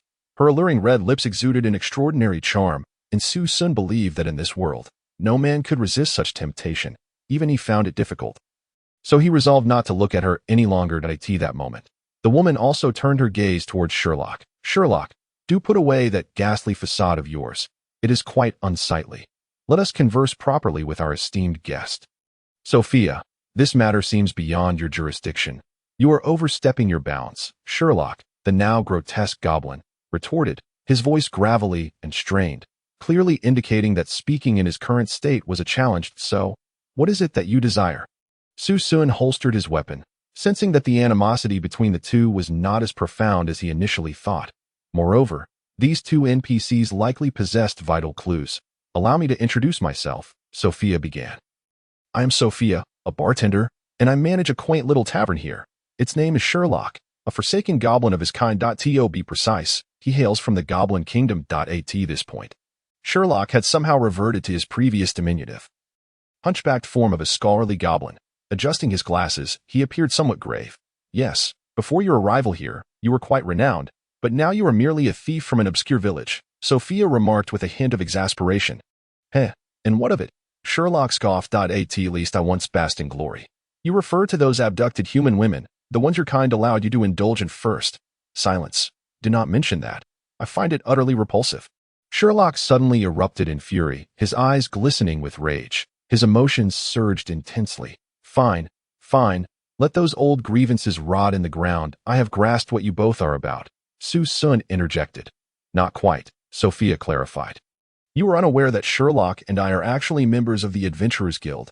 We do not reside here. We have merely come for a specific mission. That makes sense, Su Xun nodded, appraising Sophia. Your aristocratic attire and demeanor suggest you could not possibly endure long in this desolate wilderness. You are certainly not a native here. Indeed. Would you care for a drink? Sophia suddenly rested her slender, pale hand on Su Xun's shoulder. Sophia, you do not treat other adventurers with such warmth, Sherlock observed, his expression marked by confusion. Why are you so amiable towards him? Does he possess something you covet? Because he is handsome, Sophia replied, gently blowing another breath against Su Xun's neck, causing him to shiver involuntarily. Sophia, you had best not continue this, Su Xun warned with a glint of caution in his eyes. Oh, why not? Sophia raised an eyebrow. Because I cannot be certain of how I might respond to you. Su Xun inhaled deeply. Do as you wish. I have seen it all before. Sophia even leaned in as if to embrace Su Xun's neck, only to be firmly pushed away by him. Let us discuss serious matters. What brings you here? Su Xun inquired, brow furrowed. The goblin Sherlock stated calmly. We are investigating the origins of the plague here. I have previously mentioned that the plague originated from a man playing a flute. I believe I encountered him once. He was accompanied by many hunting dogs. Su Xun recalled. You encountered that man? Sherlock's eyelids flickered, as though ready to burst. Indeed, Su Xun nodded, his face a mask of curiosity. Is that surprising? It is impossible. A solitary adventurer like you could not have emerged unscathed after meeting him. His flute possesses a power to manipulate the hearts of men. Anyone affected by its melody suffers a mental affliction. Thus falling under his control, Sherlock remarked flatly. Upon hearing this, Su Xun was reminded of that moment. Indeed, the haunting flute melody had influenced him. How did you free yourself from it? Did his hunting dogs not tear you to shreds? Sherlock appeared perplexed. With the aid of a certain potion, Su Xun responded. Enough with your questions. I am growing weary of this, he said impatiently. I see from your weapons, attire, and your steed that you possess considerable strength. Sherlock assessed. Given that, I believe you could become our ally. At this, Su Xun laughed. Why should I ally with you? What benefit is there for me? You intend to travel to the Alpine ice-free harbor to claim your ship. Do you not? Sophia remarked nonchalantly, her slender fingers now holding a glass of red wine, seemingly conjured from thin air. Indeed, Su Xun nodded. Ha. If that is the case, your only option is to traverse through this village. Sherlock said with a grin. The route to your destination lies solely through this town. Su Xun paused, pointing towards the distant towering snow-capped mountains. Cannot I simply traverse over that mountain? Certainly, Sherlock replied proudly. As long as you can scale it and reach your destination within the allotted time. Allow me to remind you, this mountain stands at least 20,000 meters high, with many areas devoid of footholds. Additionally, this is a mountain range. Once you cross it, there will still be more mountains to contend with. You have only this town's road to walk. Sherlock adjusted his glasses nonchalantly. Very well, Su Xun assessed the situation. Concluding that Sherlock's words held merit. He was not adept at climbing, especially steep mountains. So, how should I collaborate with you? Su Xun inquired. Chapter 76, Sophia's Mysterious Invitation. In response, Sherlock calmly stated, it is quite simple. You need only perform one task, that is to eliminate the man in the mist who plays the flute. Upon hearing this, Su Xun frowned and glanced into the darkened town. The situation was not as straightforward as he had imagined. He clearly perceived that the depths of the town were shrouded in a veil of darkness and mist, obscuring what lay within. Ding! Congratulations!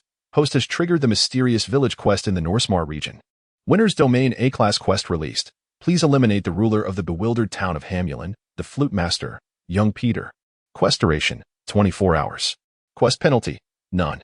Quest reward, adapted based on NPC favorability. Upon reading this, Su Xun felt a sudden tightness in his chest, as if struck by an unseen force. Favorability, he glanced at Sherlock beside him. The goblin-esque expression was one of barely concealed hostility. As if he were ready to slay him. What favorability could there be? Just as Su Xun pondered whether to accept the quest, Sophia suddenly leaned closer, casting a flirtatious glance at him, almost as if she wished to nestle in his embrace. Su Xun's eyes brightened. Was she not also an NPC? It seemed Sophia bore a favorable disposition towards him. If possible, why not take advantage of her? Perhaps he could gain a worthwhile reward. With that thought, Su Xun swiftly wrapped his arms around Sophia's slender waist. Miss Sophia, if you do not mind, might I invite you to dance with me? A perfect smile graced Su Xun's lips upon witnessing his demeanor. Sophia's face displayed evident astonishment. You, handsome, have you come to a realization? Yes, dear sister, I have decided not to struggle any longer. Su Xun replied with an incredibly tender smile. A.S. one of the most dashing young wardens in international prisons. Attending high society gatherings was a frequent necessity for him. Throughout these events, he had to navigate interactions with numerous noble ladies and affluent women, thus honing his skills in charm and seduction. This exquisite art of wooing women has now come into play. Miss Sophia, if you would not mind, I could teach you to dance a waltz. Su Xun gently took Sophia's hand at that moment. The enchanting Sophia unexpectedly blushed. Of course, she replied, unable to resist the allure of such a tall and handsome adventurer like Su Xun, who was impeccably dressed. After all, the men who had endured countless hardships to arrive here were typically disheveled and lacked any semblance of gentlemanly decorum, akin to a pack of wild beasts. A young man like Su Xun was truly a rare gem. Su Xun's hand was steady and strong as it rested on her waist. Simultaneously, the radio MP3 player he had purchased from the player trading post began to play a tango. Scent of a woman, filling the air with its melodious strains. At once, Su Xun led Sophia into a graceful dance, their steps slow and elegant. As he instructed her, he guided her movements and the positioning of her body. Be cautious, Miss Sophia, dance this way, and you shall appear even more graceful. Step lightly. You are remarkably clever. You dance beautifully, learning at an extraordinary pace. Su Xun's hand remained around her waist, his words dripping with sweet nothings. Under such circumstances, Sophia was soon entranced by Su Xun. After the dance concluded, she found it hard to let go of him. Miss Sophia, shall we take a stroll nearby? Certainly. Hey, Sophia, aren't you going to promote your wine? At this moment, the goblin Sherlock looked on, perplexed. Clearly, the goblin was oblivious to matters of love. By the way, speaking of this, Geo, let me treat you to a drink. What shall we drink? Su Xun asked with a smile. Flame Rose. It resembles me and is my favorite wine. I hope that once you drink it, you will forever remember me. From seemingly nowhere, she produced a glass of wine, its deep red hue resembling blood. Glistening under the brilliant sunlight like a true flower. Su Xun hesitated for a moment. Although his actions were not entirely sincere, he felt a flicker of emotion at that instant. He raised the glass and took a slow sip. In that moment, he chose not to question whether the wine was poisoned. Perhaps after days of tension, he simply desired to indulge. Subsequently, he retrieved a rose from his pocket, a purchase from the player trading post, worth several dozen gold coins. Here, Sophia, may I accompany you like a shooting star and fulfill your wishes? Now, I wish for you to grant me one request. Sophia bit her crimson lip, her eyes brimming with intense anticipation. Let us go to my bar. Su Xun followed her silently. Before long, they arrived at a quaint and secluded establishment. 2 hours later, they emerged from the bar. A rare sheen of sweat adorned Su Xun's forehead. His attire somewhat disheveled, with numerous scratches and kiss marks adorning his neck. Sophia's face was flushed, her eyes glimmering with a newfound vibrance. It was unclear what they had experienced, but they walked hand in hand. Sophia, you haven't consummated with this man, have you? Sherlock inquired, his face a mask of confusion. Upon hearing this, Sophia's anger flared, and she hurled her empty wine glass at him. Sherlock, shut your mouth, if you cannot speak wisely. Do not speak at all. Nothing happened between us. Sherlock wore an expression of disbelief that, look at you. All aflutter that I need to share some news. Earlier, some survivors arrived. They accepted my quest and have entered the town. I hope they succeed. Sophia paused, then asked, what reward did you promise them? Sherlock smirked. Oh, he produced a small box from his waist, revealing a long, thin item. A belt. Is it? What of it? A belt that grants an additional 20 points of strength. Still not enough. Sophia scoffed, her tone laced with sarcasm. Chapter 77. Entering the plague village of Hamulin. Sherlock retorted with a cold laugh. Sophia, perhaps you should reflect on your own past actions when you speak, for any female survivor. The best gift you can offer is merely a glass of wine, is it not? His face bore a sneer at that moment. Sophia wrapped her arms around Su Xun's neck. Of course, such gifts may be true for others. But for my dear man, I shall not be stingy in the slightest. With that, she reached into her bosom and produced 4 bottles of champagne, leaving Su Xun astonished. How? Miss Sophia, how did you manage that? What? After dealing in this business for so long, don't you possess any skills? Sophia replied with a smile. This drink is called Hamulin Special Vodka, specifically crafted to counteract the mental control of that flute-playing fellow. Only a small sip is required each time. It is quite precious. Her expression turned serious as she passed it to Su Xun. Sophia, are you truly giving me your prized possession? What has this pretty boy done to you? Sherlock exclaimed, his hands raised in mock surrender. Su Xun accepted it, but only took 1 bottle. Sophia, 1 bottle suffices. He chuckled, shaking the bottle in his hand. No, take them all. This is the last thing I can do for you before you leave. I hope you return safely. I shall offer you something even more precious. Sophia stepped closer, her face flushed, and they shared a deep kiss, reminiscent of lovers. She then turned away, not glancing back, as Su Xun readied his gear and promptly ventured into the misty town. As he advanced, the surroundings grew increasingly dilapidated and desolate. Even the environment seemed to be enveloped in a deep crimson hue, which caused Su Xun's heart to sink. After all, the surroundings were entirely alien to him. At that moment, a sense of trepidation washed over Su Xun. It was worth noting that even now, he remained oblivious to the true appearance of the man who played the flute. He surveyed his surroundings and resolved to pause momentarily, needing to ascertain whether others had arrived in this area, and if communication was feasible. Thus, Su Xun activated his regional chat channel. As soon as he opened it, he discovered that others had indeed arrived at Hamlin Town. Especially since he had delayed for 2 days. It was entirely reasonable for them to have arrived before him. Survivor 1. I'm trapped in this town. Can any good brothers come to my rescue? I am offering 50 gold coins. To Hani Sports Expert. I've run out of Hamlin wine, and that creature is back again. I'm terrified. Help. That guy is a devil, and his hounds are everywhere. He is far more dreadful than those barbarians. God of hardness. Plague. I've contracted the plague. I might die here. This town is enormous. Once I entered, I lost all sense of direction. Upon reading these messages, Su Xun immediately realized the dire situation. He turned around and found himself indeed encircled by swirling mists, rendering the path he had taken nearly invisible. Just then, a peculiar sound of bells echoed near his ear. Growing closer with the chilling wind, Su Xun quietly drew his RPK submachine gun, aiming it at the surrounding fog. Should any creature dare to attack, he would not hesitate to unleash a volley. At that moment, a laughter floated into Su Xun's mind. What are you searching for, big brother? The voice was sweet and innocent, reminiscent of Min Tai. Chapter 78. Monsters in the Mist. Unknown assault. Su Xun's vigilance heightened instantly. It was impossible for Min Tai to be near him. The distance from her ice plane tribe was leagues away. Could it be a bizarre mental assault? A projection captured from within his own mind? An unsettling feeling began to stir within him. Suddenly, a gust of sinister wind swept by, forming a yellow vortex that violently collided with Su Xun, causing a spray of blood. He felt a sharp pain. And before him, a red light flickered. Under attack, health reduced by 60 points. This attack will consistently deduct 30 of the host's health. Please take heed, host. What? Su Xun nearly spat blood. He glanced down at his status panel. Player name: Su Xun. Player ID: 10,000, health 140 points, 70, strength 66, initially 10, currently under the influence of drink horse milk wine, stamina 30, initially 10, attack power 10, unarmed. Defense 1150, satiety 70, health status good. He noticed a significant portion missing from the health potion icon in the upper left corner. Just as Su Xun was processing this, under attack, health reduced by 60 points. This attack will consistently deduct 30 of the host's health. Please take heed, host. A sharp pain pierced Su Xun's chest as his vision darkened. His health had decreased a total of 60. This meant his health had fallen below half, leading to various debuffs, such as reductions in speed, attack power, mental state, and stamina. Player name: Su Xun. Player ID: 10,000. Health: 80 points. 40. Strength: 66, initially 10.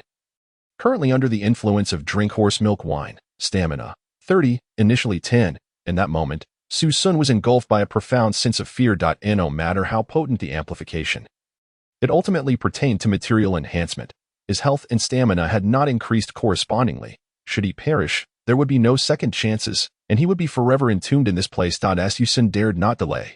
He hastily seized a piece of winter lamb jerky from his pocket. With only 80 points remaining, he urgently needed to recover. Winter lamb jerky, quantity: 20,000 gene. 1 gene 1 piece. Category: consumable, attribute. Consuming it restores 30 of total health. Description: a premium jerky crafted through exquisite techniques in the bandit tribe. He devoured 1 piece, and instantly, a green light enveloped him, signifying that his health was being restored. Ding! Congratulations, player, for recovering 30 health. Su Xun grabbed another piece and consumed it. Ding! Congratulations, player, for recovering 20 health. What? Why did it only restore 20? Su Xun was taken aback. Note: consuming multiple identical recovery items within half an hour will gradually diminish the recovery effect. Overindulgence will render it ineffective. Player name: Su Xun. Player ID: 10,000. Health: 180 points. 90. Alright. It seems that consuming 1 more piece of jerky would restore another 10. With over 20,000 pieces, what did it matter? Su Xun thought, continuing to grab another piece to eat. Ding! Player recovers 10 health. Player name: Su Xun. Player ID: 10,000. Health: 200 points. 100. Just as Su Xun restored his health. Under attack, health reduced by 60 points. This attack will consistently deduct 30 of the host's health. Please take heed, host. His vision flickered once more, and in an instant, his health dropped back down to 140 points. How could this be possible? How could anyone pass through like this? Su Xun was horrified.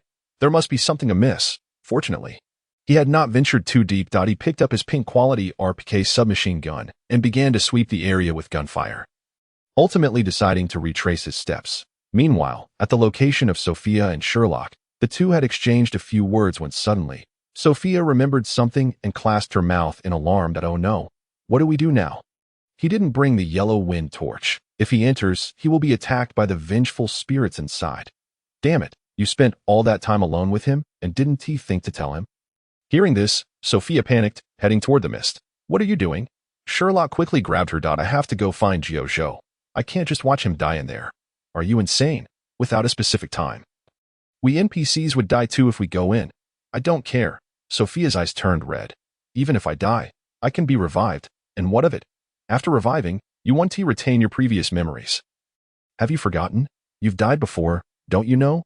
Or do you wish to forget that man after you're reborn? Sophia shook her head, appearing flustered. Just then, Su Xun's figure suddenly emerged from the mist. Phew, you scared me. I thought I wouldn't make it out. Su Xun frowned, surveying his surroundings. Zhou, how is this possible? Sophia gasped, covering her mouth in shock. I had plenty of supplies. Su Xun wiped the sweat from his brow. Fortunately, I had more than just jerky. I also had mare's milk and other provisions. I even bought several items at the auction house, consuming at least 5 or 6 different recovery items to finally break through. Had it been a player with limited resources and inadequate preparation, they would undoubtedly perish halfway back. Sophia, I think you might have forgotten to tell me something. The mist is truly terrifying. Upon hearing this, Sophia stepped forward and embraced Su Xun, saying, I'm sorry, Zhou. I was careless. I was so focused on you that I forgot to mention that there are vengeful spirits inside. They are the souls of deceased villagers, infected by the dark powers of the flute boy, Peter, seeking revenge on anyone who enters their domain. Only with torches made from the trees here can one safely pass through. All right, Su Xun patted his head. Then tell me, how do I acquire a yellow wind torch? I'll show you, Sophia replied. Following that, a vision appeared before Su Xun. Yellow wind torch crafting blueprint. Exclusive item of the bewildered village of Hamlin. Category: crafting blueprint.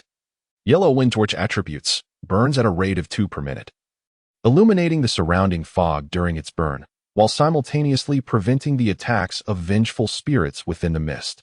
Material requirements. Ice wolf pelts. Ancient cedar logs from the bewildered village of Hamlin. Acquiring the yellow wind broom signifies your eligibility to challenge the Pied Piper. Peter. Chapter 79. Culinary endeavors. New supplies.as for the former. I possess an abundance, perhaps tens of thousands. However, regarding the latter, Su Xun pondered for a moment, directing his gaze towards Sophia. Upon hearing this, Sophia promptly declared, the ancient cedar logs from the bewildered village of Hamlin. Those can be found just south of the town. The trees there are quite scarce. Approximately one tree can yield 2 torches, so hurry there. In response, Su Xun nodded and mounted his steed, galloping swiftly to the southern edge of the town. Upon arrival, he beheld a grove of deep blue trees. These trees were extraordinary, each resembling a human form. Their trunks bifurcated at the base, merging into one as they rose, giving the appearance of a person standing there. Roots plunged deeply into the earth, while his steed began to bellow at these trees, emitting a series of low vibrations. Su Xun immediately realized the potential danger these trees posed. Without hesitation, he drew his purple quality RPK machine gun. With a damage boost of 75 points, combined with his own stats in the Ice Wolf Fong ammunition, the damage would be substantial. Rat-a-tat-tat, accompanied by the fiery tongues of the gun's muzzle. The eerie blue grove was showered with a cascade of green liquid. The sap of the ancient cedars. Roar. Instantly, the roots and branches of the ancient cedars began to thrash wildly, attacking indiscriminately. Wherever they struck, the rocky ground shattered, and soil was sent flying. A close-range attack could easily result in a significant loss of health. Su Xun felt fortunate for his caution. While firing, he cautiously approached. Due to his overpowered gear, he found that battling these tree spirits required little effort. As he drew near, he inspected the monster name. 30-year-old ancient cedar spirit. Level 21. Attack power 30. Health 260. Description: a creature born from the mysterious bewildered village of Hamlin. Said to be an evil force influenced by the power of the apostles. Keep your distance. Be careful. They can disguise themselves. Su Xun cautiously approached a few of the subdued tree spirits. He then retrieved his pink rabbit battle axe, thankful that he hadn't sold it earlier, or he would have found himself in an awkward predicament. He began to chop at their trunks. Before long, he had harvested 10 segments of ancient cedar logs. Su Xun examined his haul. Congratulations, host has acquired 10 segments of ancient cedar logs. Host has received a 10,000-fold critical hit bonus. Congratulations, host has acquired 100,000 segments of ancient cedar logs. Ancient cedar logs of the bewildered village of Hamlin. Category: material quality blue, attributes none, description: logs from the ancient cedars of the bewildered village of Hamlin. It is advisable to carry them when entering the city. Otherwise, you shall never pass through this town. Su Xun stowed all of them in his system backpack space, now that he had enough. He planned to craft 1,000 torches. With ample materials, Su Xun felt quite affluent. He swiftly returned to Sophia's location. There, he was greeted by Sophia's magnificent golden hair, alongside her stunning visage. How did it go? Did you manage to collect the ancient cedar logs? If you have any extras, if you could sell me some, I would offer you a handsome price. Upon hearing this, Sherlock scoffed. Huh, Sophia, do you really think that as possible? This could sneaking away even a single dead ancient cedar log is already a monumental feat. Furthermore, within this mist, one torch lasts scarcely an hour and a half. He'd need at least 6 or 7 to suffice. How could he possibly part with them? In response, Su Xun smiled, choosing not to engage with Sherlock. Instead, he turned to Sophia and inquired, Sophia, how many do you require? What price are you offering? Sophia pondered briefly before extending a hand towards Su Xun, stating, for 1 log, how about 300 gold coins? Very well. Su Xun nodded. It's a deal. I have 30 logs to sell you. What? Is that true? Sophia exclaimed in astonishment. 30 logs. My heavens, how did you manage that? The ancient cedar spirits are social creatures. When one is attacked, all will retaliate. It's extremely perilous. That is my secret, which I prefer not to divulge. Su Xun chuckled. Now, let us proceed with the transaction. All right. Sophia opened her NPC shop. Su Xun promptly extracted 30 segments of ancient cedar logs and handed them to her. Shortly thereafter, the notification of a game level up resounded. Ding! Congratulations to the player for selling 30 segments of ancient cedar logs, gaining 9,000 gold coins. Host has received a 10,000-fold critical hit reward. Ding! Congratulations, host has acquired 90 million gold coins. Gazing at the astronomical sum within his game inventory, Su Xun was momentarily taken aback. This was the first time he had amassed such wealth. Although it was merely the currency of a post-apocalyptic survival game, it felt utterly extravagant. He found himself at a loss as to how to utilize this fortune. But for now, he would set aside those thoughts and focus on overcoming this challenge first. Once he boarded his luxurious yacht, there would surely be many things to purchase. 90 million gold coins felt no different from infinite wealth. What mattered was fulfilling his own needs. At that moment, Sophia stared at the 30 ancient cedar logs in her possession, astonished. How did he acquire these so effortlessly? There couldn't have been more than 50 of those tree spirits, and now he had slain over 30. Did you eliminate all the ancient cedar spirits? Sherlock, noticing Sophia's expression, immediately realized that Su Xun had indeed sold 30 segments of ancient cedar logs. He turned to Su Xun and asked. Su Xun shook his head, saying, Sherlock, you need not inquire further. If you require some, you may purchase them from Sophia. By the way, Sophia, do I need to prepare any additional materials before entering? Su Xun looked towards Sophia. She shook her head in response, advising him to ensure he had sufficient food and healing dishes. Otherwise, he might encounter significant issues once inside. Healing dishes? Su Xun questioned, puzzled. Yes, the mare's milk I obtained from the bandit tribe. Does that count? Su Xun asked. It does, but that only counts as a first-tier raw material, merely a rough product. What I mean by cooking is to process it further. What? There is such a distinction? Su Xun inquired, bewildered. What benefits do such dishes provide? Quite simply, consuming them will double the healing effect, and some enhancement effects can also be doubled. Sophia explained earnestly. Chapter 80. Winter Meatballs, the first culinary creation. Upon hearing this, Su Xun immediately began to delve into the relevant information. Indeed, he discovered that within the game mechanics lay many aspects he had yet to comprehend. Although materials had a 10,000-fold amplification, they were all basic items, essentially first-tier items. However, they could be upgraded and synthesized into superior second-tier items. When various first-tier materials, weapons, and tools were upgraded and synthesized into second-tier ones, the resulting functions and effects could be doubled, often possessing characteristics absent from previous materials or tools. Yet, he had not engaged in synthesis or crafting, revealing the importance of understanding and utilizing game rules and information. Following Sophia's guidance, Su Xun perused the details regarding food synthesis within the game. He found that to upgrade to higher-tier food items, crafting tools were necessary. How does one craft tools? Naturally, through blueprints. Where does one obtain blueprints? They are inherently provided by the game, and he had previously overlooked them. Within his game interface, a small section contained various blueprints for tools, technology, and buildings. This might have been unlocked upon entering the intermediate area. He simply needed to gather materials. Beginner cooking pot crafting blueprint. Category: tool, quality, green. Attributes: capable of cooking all food added within. Creating culinary wonders beyond imagination. Description: if you wish for your food to be more efficient and possess greater freshness. Required materials: 6 charcoals, 3 wooden planks, 12 winter ice rock bricks, 8 iron ores. Su Xun resolved to craft one immediately.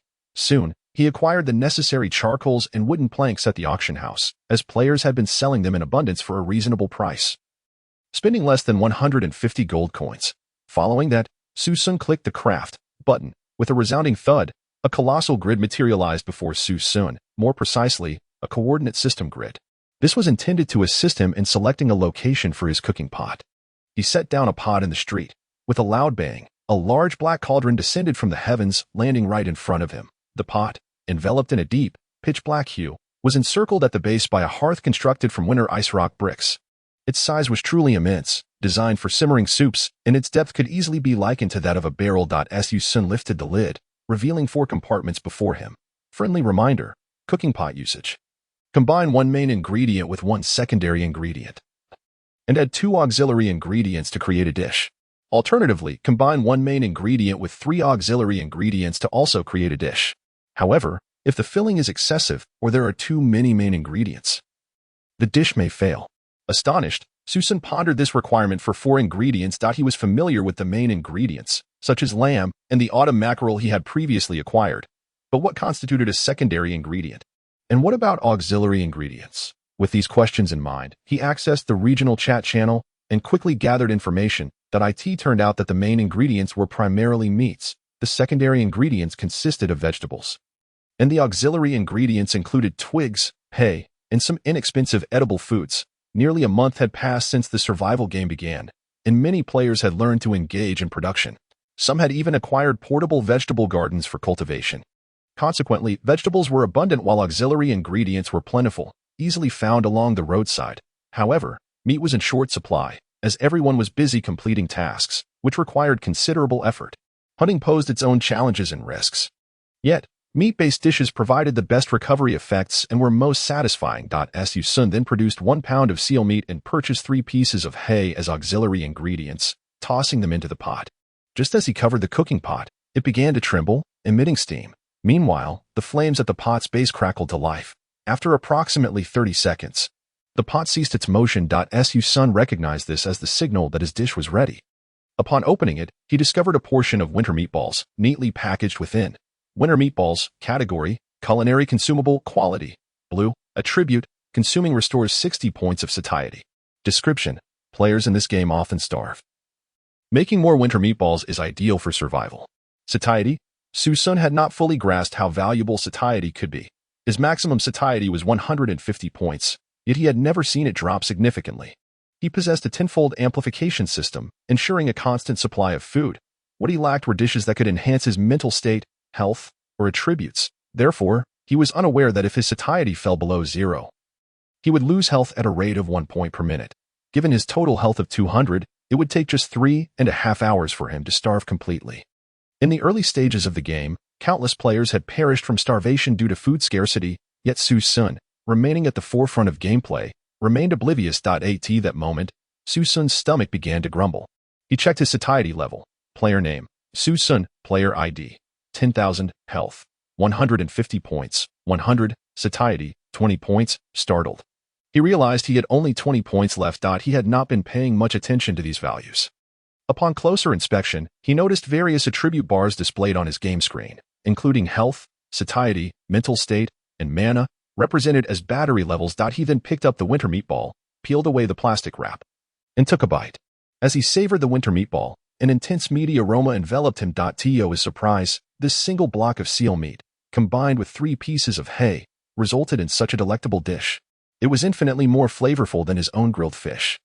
Was this the remarkable power of the cooking pot? Not only did it produce dishes with superior effects and enhance food preservation, but it also boasted an extraordinary taste. This meal marked the finest he had experienced since entering the winter apocalypse survival game. Upon checking his attributes again, he found his satiety had risen from 20 points to 80 points. Additionally, if he recalled correctly, a piece of cooked seal meat typically only increased satiety by 20 points, while raw meat provided merely 5 points. He reflected on this. Moreover, the cooking pot was pivotal for ordinary players, as it yielded 3 times the benefits with minimal auxiliary ingredients required. Su Xun decided to prepare another winter meatball. Player name: Su Xun. Player ID: 10,000. Health: 200 points. 100. Satiety: 140. 93. A profound sense of fullness washed over him, leaving Su Xun momentarily stunned. It felt as though he had never experienced such satisfaction before. Previously, he had merely snacked, consuming basic dishes that only provided a modest level of satiety. Without ample food intake, one's satiety would diminish over time, with players generally requiring 80 points daily for sustenance. Most players found it difficult to secure enough food just to eat. Next, he resolved to explore the creation of health-restoring dishes. Chapter 81. Lamb Dumplings. Su Xun meticulously scoured the regional chat channel and the game world. He quickly discerned that health-restoring dishes held significantly higher value than ordinary satiety dishes, with more challenging materials required for their creation. Compounding the complexity was the lack of relevant materials needed to transform his acquired lamb jerky, mare's milk, and tequila into superior health-restoring dishes. That appeared he would have to experiment on his own. "Let us give this a try," Su Xun declared, tossing a piece of winter lamb jerky into the pot, followed by 3 pieces of hay. He then covered the pot. Thud, thud, thud. The cooking pot emitted a series of thuds. Su Xun sensed that this pot felt distinctly different from the previous cooking sessions. With a loud bang, he opened the pot to find a mound of greenish substance served on a plate, encased in plastic wrap. Cautiously, he unwrapped it and immediately noticed that this dish, in terms of appearance, aroma, and form, was worlds apart from the meatballs he had just made. Out of caution, he refrained from consuming it directly and opted to inspect its details. Wet sludge, category, unknown, quality, white, attribute, consuming may result in death. Description: better to starve than to eat random things. "What the hell?" Su Xun exclaimed, promptly discarding the wet sludge to the ground. "What is this? I used a pound of renowned winter lamb jerky and ended up with this." He realized that there might have been an issue with his recipe. Given that winter lamb jerky possessed commendable attributes, the rules suggested that such a high-quality raw ingredient should yield a dish capable of restoring significant health. The creation of wet sludge was not due to the jerky's inadequacy, but rather a failure in the cooking process, resulting in this unfortunate outcome. That moment, as he tossed the wet sludge aside, a wild dog, seemingly a creature of the canine summoner's minions, unexpectedly approached, snatching the plastic-wrapped sludge. It stopped about 50 meters away, regarding Su Xun with a defiant expression, believing it to be a safe distance beyond pursuit. Without hesitation, it began to consume the wet sludge right before Su Xun's eyes. Faced with the difficulty of obtaining food, the wild dog, after merely 3 minutes, began to tremble violently, collapsing within Su Xun's view. My goodness, this stuff is so toxic. Su Xun was taken aback. The dog was no weakling. It should possess considerable resistance. It seemed this dish was far from ordinary. Contemplating this, Su Xun decided to give it another shot. This time, he browsed the trading post, uncovering a wealth of information. Engaging in simple conversations with sellers, who were eager to offload their goods, he learned a crucial fact. There existed a distinction between edible and inedible auxiliary materials. For instance, the lowest-grade auxiliary materials were typically inedible and referred to as fillers. These fillers, when combined with consumable meat ingredients, could yield exquisite dishes. Even inedible items like licorice, twigs, and ice could serve as raw materials, ultimately transformed into final dishes. This approach could also reduce food consumption and enhance conversion rates. This was the essence of the pot's functionality. It appeared he needed to experiment with edible fillers. According to these players, a significant portion of healing dishes was expensive, and fillers were not cheap either. They had to be consumable. Su Xun then pulled out his winter oranges, of which he had several thousand. He retrieved a few and placed them into the pot, along with a piece of winter lamb jerky. Covering the pot once more, it began to churn. After 3 resounding thuds, Su Xun lifted the lid of the pot. And suddenly, a powerful aroma of meat wafted towards him. To his astonishment, he discovered a plate of dumplings inside. Still steaming with heat. It was utterly incomprehensible. He could not fathom how these dumplings had been created without any wheat flour. Perhaps this was the magical essence of the pot itself. Wow. Su Xun took them out and examined the properties of the dumplings. Lamb dumplings, category, blood recovery consumable, quality, purple, attributes, restores 100 health points. Satiates 60 hunger points, increases movement speed by 15. Description: how extravagant it is to consume lamb dumplings in the realm of winter. At that moment, Su Xun was genuinely astounded by the attributes of these dumplings. Restoring 100 health points at once was equivalent to regaining half of his total health. Additionally, it also increased his hunger satisfaction. Was this the worth of food of purple quality? Su Xun was taken aback. With such dumplings, even in the direst of situations, consuming a plate could restore half of his health, granting him a chance to fight back. No wonder this game of the winter apocalypse was so challenging. There were still those who managed to persevere until now. The various tools, technology, buildings, and functionalities provided in the game were not to be underestimated. For instance, this cooking pot. Who would have thought it could transform ingredients into delicious and potent food? That lamb dumpling looks incredibly appetizing. Could I possibly have a taste? At this moment, Sherlock beside him was drooling uncontrollably as Su Xun simply waved his hand dismissively, uttering 3 words. Get lost. To ascertain the value of the lamb. Su Xun decided to visit the trading post to check the price of the lamb dumplings. To his astonishment, he discovered that the lamb dumplings were non-tradable. They could only be consumed by oneself. All cooked items were non-tradable. The auction house only permitted the trading of unprocessed and unmodified equipment. This system bore a striking resemblance to a game Su Xun had played before. Equipment and items that could be traded were referred to as packaged. And once the seal was broken, they could no longer be traded. Su Xun noted this detail. Furthermore, he realized that the lamb dumplings could not be subject to a tenfold critical hit. This was likely due to the specialized processing they underwent in the Winter Apocalypse game, resulting in their unique properties. At this point, Su Xun had no other considerations and began making dumplings right there. After all, his coins were nearly infinite, and he had ample raw materials. He managed to prepare about 20 plates. Once completed, he carefully examined the properties of the dumplings and suddenly realized that they had a shelf life. Generally speaking, they would last only around 10 days. Once expired, they could not be consumed.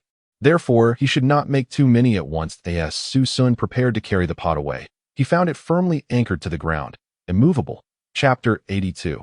The man-eating giant, Su Xun, inquired about this situation and eventually learned from someone that the pot was classified as a building.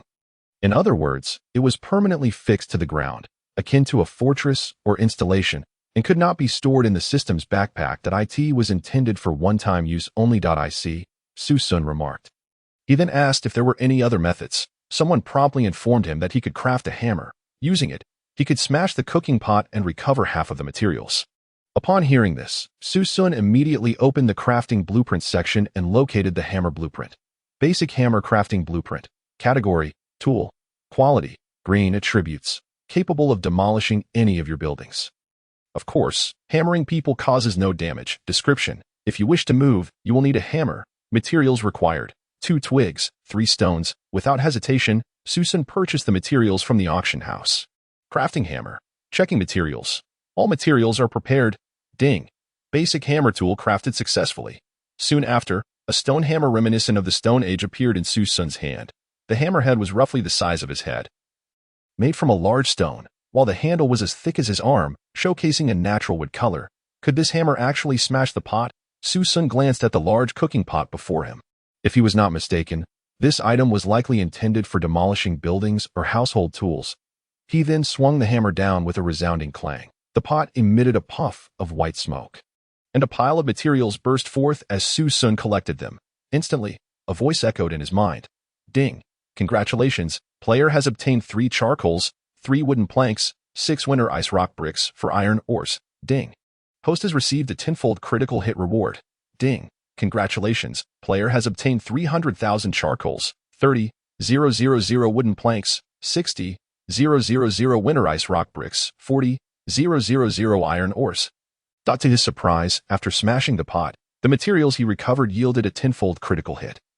In this way, he had seemingly discovered a pathway to wealth. In the future, he could consider crafting 10 large pots to place on his ship, specifically for experimenting and cooking various delicacies. When materials ran low, he could simply smash the pots to obtain more, creating an infinite cycle. This could easily sustain many people, although expanding his territory would require careful consideration. Su Xun gathered all the materials and then approached Sophia. Sophia, I would like to exchange for the blueprint of the yellow wind torch. All right. Sophia opened her shop. Su Xun immediately spotted the crafting blueprint for the yellow wind torch and purchased one for 5 coins. Ding! Congratulations, player has obtained the crafting blueprint for the yellow wind torch from the town of Hamulin. Ding! Host has received a 10-fold critical hit reward. Ding! Congratulations, player has obtained 10,000 yellow wind torch crafting blueprints. Su Xun knew that the materials for this torch consisted of ancient cypress wood and the hide of ice wolves. He had ample quantities of both, each exceeding 100,000. Coupled with his design blueprints, which numbered in the tens of thousands, he immediately began crafting, ensuring safety by producing 3,000 at once. Crafting yellow wine torch, checking materials. All materials are prepared. Ding! 3,000 yellow wind torches crafted successfully. After successfully crafting the torches for the first time, Su Xun summoned one into his hand. The torch was exceptionally unique, its entire body a deep green, resembling a piece of jade. The handle bore a twisted human face, with the burning portion representing its head. The fuel, made from the previously used wolf hide, was exquisitely crafted, with every fixed point secured by tiny screws. Without the blueprint, Su Xun knew he would never have been able to accomplish this on his own. With the blueprint, things became significantly more convenient. The flame of the torch burned a dark yellow, differing from the usual red of common torches. At this moment, Su Xun turned to Sophia and asked, Sophia, will this torch prevent the attacks of the specters in the mist? Sophia nodded affirmatively. Yet, Su Xun, still haunted by memories, was reluctant to fully believe it'll ensure his safety. He lit 2 torches and strapped them to his shoulders, while another 2 were placed on either side of his mount, Gongshi. Mounted on Gongshi, he tentatively ventured into the mist. Indeed, as the mist came into contact with the flames, it emitted a sizzling shriek, dissipating at least a meter around him. It was effective. Filled with excitement, Su Xun ignited 2 more torches, holding them in his hands as he stepped further into the mist. Behind him, Sherlock and Sophia gazed in astonishment at Su Xun's retreating figure. Where had he acquired so many yellow wind torches? Sherlock scratched his head, appearing perplexed. I don't know, but he is the man I have my eye on. It's not surprising that he is wealthy. Meanwhile, Sophia looked at Su Xun's back with admiration and reverenced this moment. Su Xun successfully entered the heart of the town of chaos, the village of chaos. The mist here was so thick that visibility was nearly zero. Although it was termed mist, Su Xun had already deduced that it was clearly a toxic gas resulting from a mixture of plague and sandstorms. The so-called vengeful spirits that had previously attacked him were merely manifestations of this toxic gas. If they had been living beings, their attacks would have been excessively fierce. With the torches in hand, Su Xun no longer feared the toxic fumes. Before long, the ground beneath him transformed into a muddy path. And ahead, a melodious flute began to play. Moments later, Su Xun spotted a massive rat gnawing on a human corpse. The body was still fresh, with rows of pink flesh exposed, accompanied by white bones, a sight that sent shivers down his spine. This was one of the survival adventurers who had entered earlier. Su Xun's expression turned grave as he raised his RPK submachine gun and fired several rounds. Bang! Bang! The weapon's power was overwhelming. Just 2 or 3 bullets were sufficient to bring the rat down. Approaching the rat's corpse, he examined it. Man-eating giant rat. Level 30. Attack power 44. Health 330. Description: a giant rat mutated from feasting on plague-infested corpses in the village of chaos. Preying on passing adventurers. Be cautious. They are social creatures. Social creatures. Su Xun's eyelids twitched anxiously.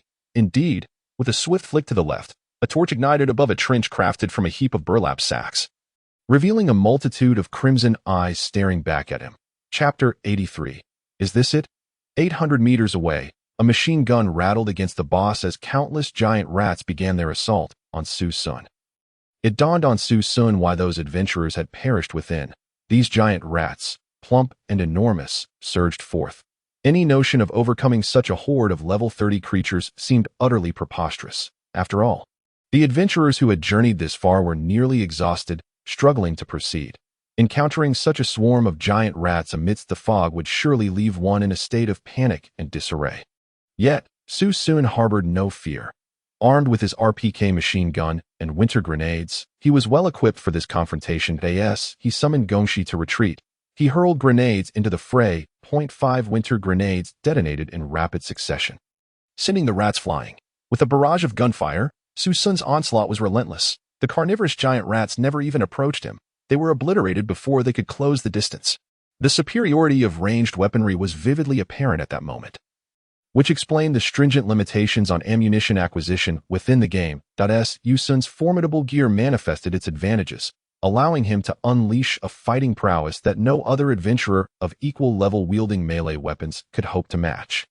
He was a veritable engine of destruction. In less than 5 minutes, the entire horde of giant rats lay vanquished, with only a few remnants fleeing, devoid of the courage to face Su Xun again. He began to scavenge the spoils of battle. The most valuable prizes were the sharp teeth of these carnivorous rats. Ding! Congratulations, player. You have obtained 10 giant rat teeth. Ding! The host has received a 10,000-fold critical hit reward. Ding! Congratulations, player. You have obtained 100,000 giant rat teeth. Su Xun proceeded to examine the attributes of the giant rat teeth. Giant rat teeth quality: blue, type, material, description, extremely sharp teeth. Usable as weapons, jewelry, or quest materials. He decided to collect them, uncertain of their immediate utility. After gathering the teeth, he had amassed 5 giant rat teeth, totaling approximately 500,000 teeth, continuing to navigate according to the radar map. Su Xun soon heard an eerie melody of a flute, drawing ever closer. The surrounding fog began to dissipate. He took a careful look at his surroundings. Indeed, not far away, atop a small hill, he spotted a man at least 3 meters tall. Clad in red jeans, with a scarred face and a bald head, ravenously devouring a corpse on the ground. This was undoubtedly the boss of this central area, the boss of the village of Hamulin. Known as the Dog Master, Su had the ability to command hunting dogs. Once a leader of a band of bandits, he was now a notorious figure. Dog Master Su, Lord level. Level 35. Attack power 80. Health 2,300. Description: the Dog King of the village of Hamulin. Infamous before succumbing to the plague. Beware of his dogs, flute, and long knife. The corpse he was gnawing on appeared fresh, clearly another adventurer's. This conclusion was easy to draw, for the residents of this town had long been claimed by the plague, leaving no living souls behind. A throng of giant rats surrounded him. and it was evident that this creature could no longer be classified as human. Calling him a zombie would be more fitting. Simultaneously, Su Xun noticed several individuals lying on the ground nearby, huddled together, their faces contorted in expressions of pain and despair, tears streaming down their cheeks. They were likely all injured, having lost their ability to move upon reaching this point. To preserve their freshness, they were temporarily spared by this boss at that moment. Su Xun chose not to act immediately, opting instead to observe the environment and conceal himself. That a glance at the chat area revealed frantic pleas for help. Survivor 1. Help? I'm in trouble. This village is cursed. British Lisa. If someone rescues me, I'll spend 3 days and nights with them. Survivor 1. Is this really the time for that? The dog master Su Xun is devouring people. That I'm finished. Absolutely finished. That I hope whoever inherits my gear and materials can avenge me and slay this demon. That's my only wish. British Lisa, don't give up. We still have hope to fight. Survivor 1. I have a stash of gold in my backpack. Take it if you need it. Our coordinates are. Please, make sure to bury my bones. Su Xun's gaze shifted to the group of individuals bound to wooden posts on the hill. He surmised that these 4 or 5 people were part of a team that had endured great hardship to reach this place, only to be captured by Dog Master Su Xun. If he recalled correctly, this creature possessed a flute that could induce hypnosis, and these individuals likely succumbed to its effects. With that thought, Su Xun retrieved the vodka Sophia had given him. Hemulan vodka, type, consumable, attribute, restores 20 of total health and removes all negative statuses upon consumption. Cooldown, 30 minutes. He swiftly took a swig, knowing it could dispel Su Xun's hypnotic influence. Following that, he consumed an enhancement potion obtained from the snowy mountains, along with lamb dumplings he had on hand for immediate nourishment. Rabina's Blessing. Quality, purple. Description, restores 20 health and 30 stamina. Lamb dumplings. Winter lamb jerky. He left no pre-battle provisions untouched. His combat power had at least doubled, with ample wealth. Equipment and supplies. He felt no regret in utilizing them. After preparing thoroughly, Su Xun concealed himself in the shadows and aimed directly at Dogmaster Su Xun before opening fire. Bang, bang, bang, 3 shots rang out. And Su Xun lost half of his health instantly, each shot inflicting nearly 400 damage. Su Xun's weapon boasted enhancements. His bullets were augmented, and even he himself had received enhancements. These 3 shots to the head nearly felled Su Xun. Such an outcome would be unimaginable for any other adventurer. The typical player's weapon damage hovered around 30, and those wielding firearms typically dealt even less, around 20, with scant ammunition available. After all, firearms were heavily restricted in this world. Su Xun's machine gun was initially green and costly to upgrade. Generally, players refrained from wasting ammunition during large-scale battles. Most players relied on melee combat, employing a strategy of overwhelming their foes with sheer numbers. Even so, defeating a boss with 2,000 health was a formidable challenge. Su Xun was different. He had not only upgraded his weapon to purple, but also possessed an inexhaustible supply of ammunition. Grenades flew from his grasp like candy, as if he were cheating.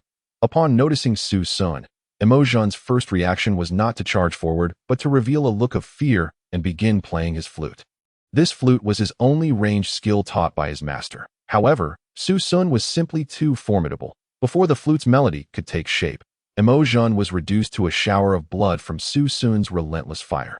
Is this it? Su Xun thought, standing up, bemused at his own caution. Chapter 84. Rewards. Pioneer Hat Su Xun rose and immediately made his way toward the spoils. Just then, an audacious Indian adventurer, oblivious to the danger, struggled to his feet and rushed to Dog Master Su Xun's side, intent on looting.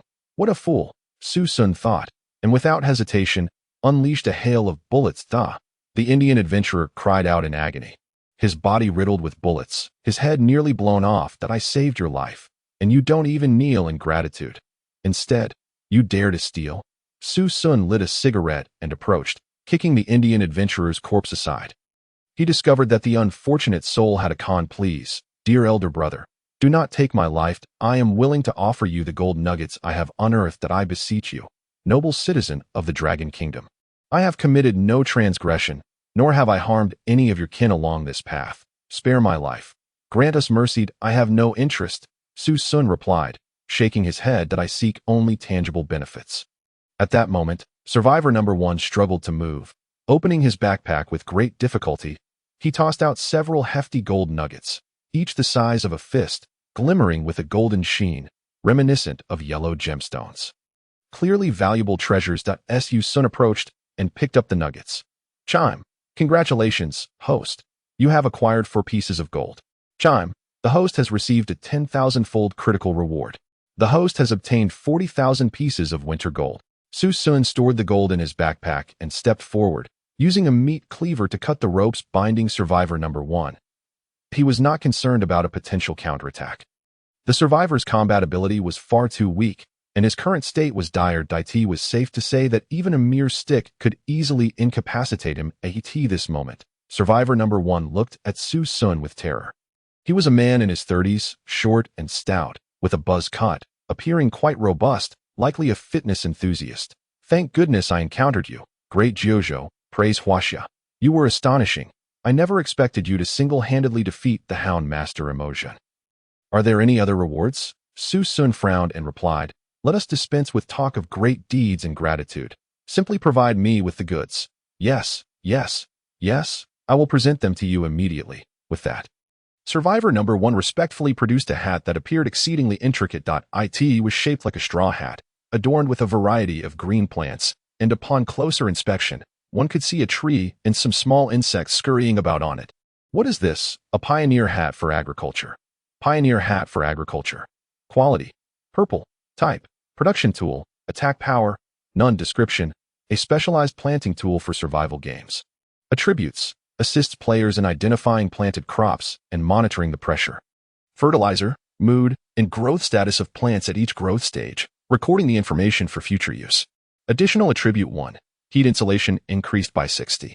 What use does this serve? Su Xun furrowed his brow, struggling to comprehend the complex explanation. Nonetheless, he accepted it, recognizing its purple quality. Chime. Congratulations, player. You have obtained 1 pioneer hat for agriculture. Chime. The host has received a 10,000-fold critical reward. Player has acquired 10,000 pioneer hats for agriculture. At this point, survivor number 1 smiled and said, Jojo, with your combat prowess, I presume you have never farmed, have you? I have not. Su Xun shook his head. That is to be expected. He chuckled that it is normal that you do not understand. The pioneer hat is essentially a farming artifact. Farming in this world differs significantly from the outside. Here, the land is divided into square plots of 1 square meter, where only a single crop can be planted, akin to a farm in a video game. All plants' growth is categorized into 6 stages, each requiring fertilization. Otherwise, they will not yield results. The needs vary at each stage, and you must plant according to the plant's characteristics. However, when farming, you can only purchase wild seeds, which are only as large as a thumb. It is impossible to distinguish their varieties or understand their needs, including the fertilizers required. The pioneer hat resolves this issue, enabling you to successfully cultivate fruits and vegetables. Very well. I understand now. I did not realize you were such a skilled farmer. Su Xun nodded. Of course, survivor number 1 said, a hint of pride in his voice, as he pulled 3 tomatoes from his backpack. See this, brother Jojo. These are tomatoes I grew myself.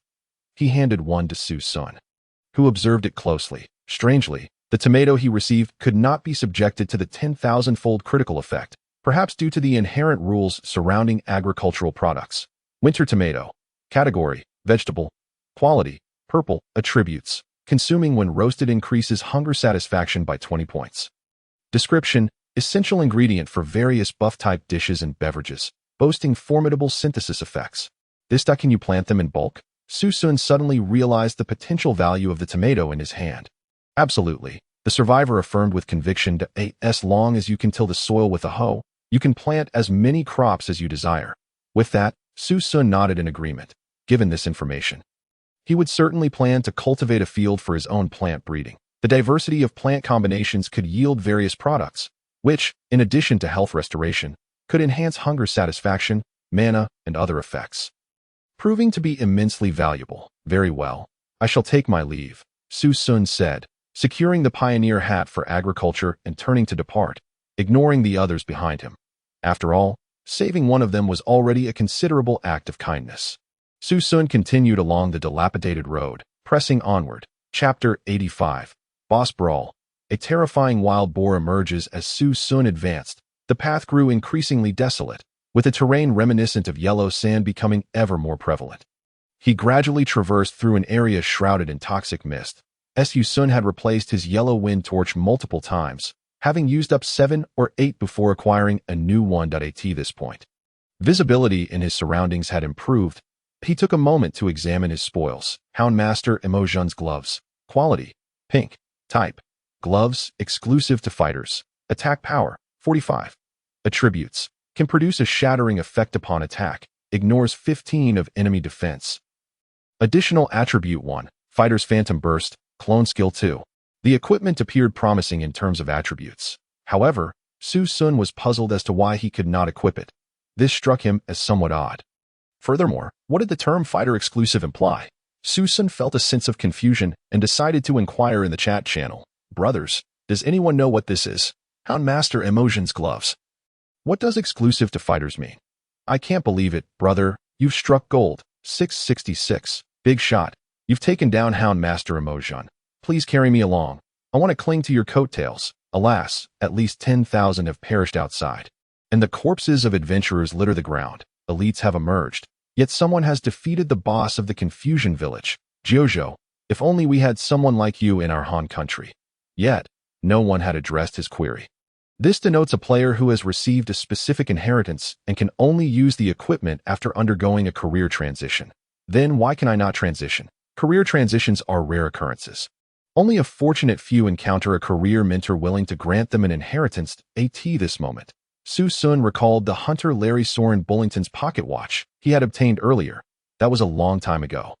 He vividly remembered the robust elder, resembling a bull, carrying a massive bow on his back. Could he be a type of career mentor for hunters? With this thought, Su Xun became contemplative.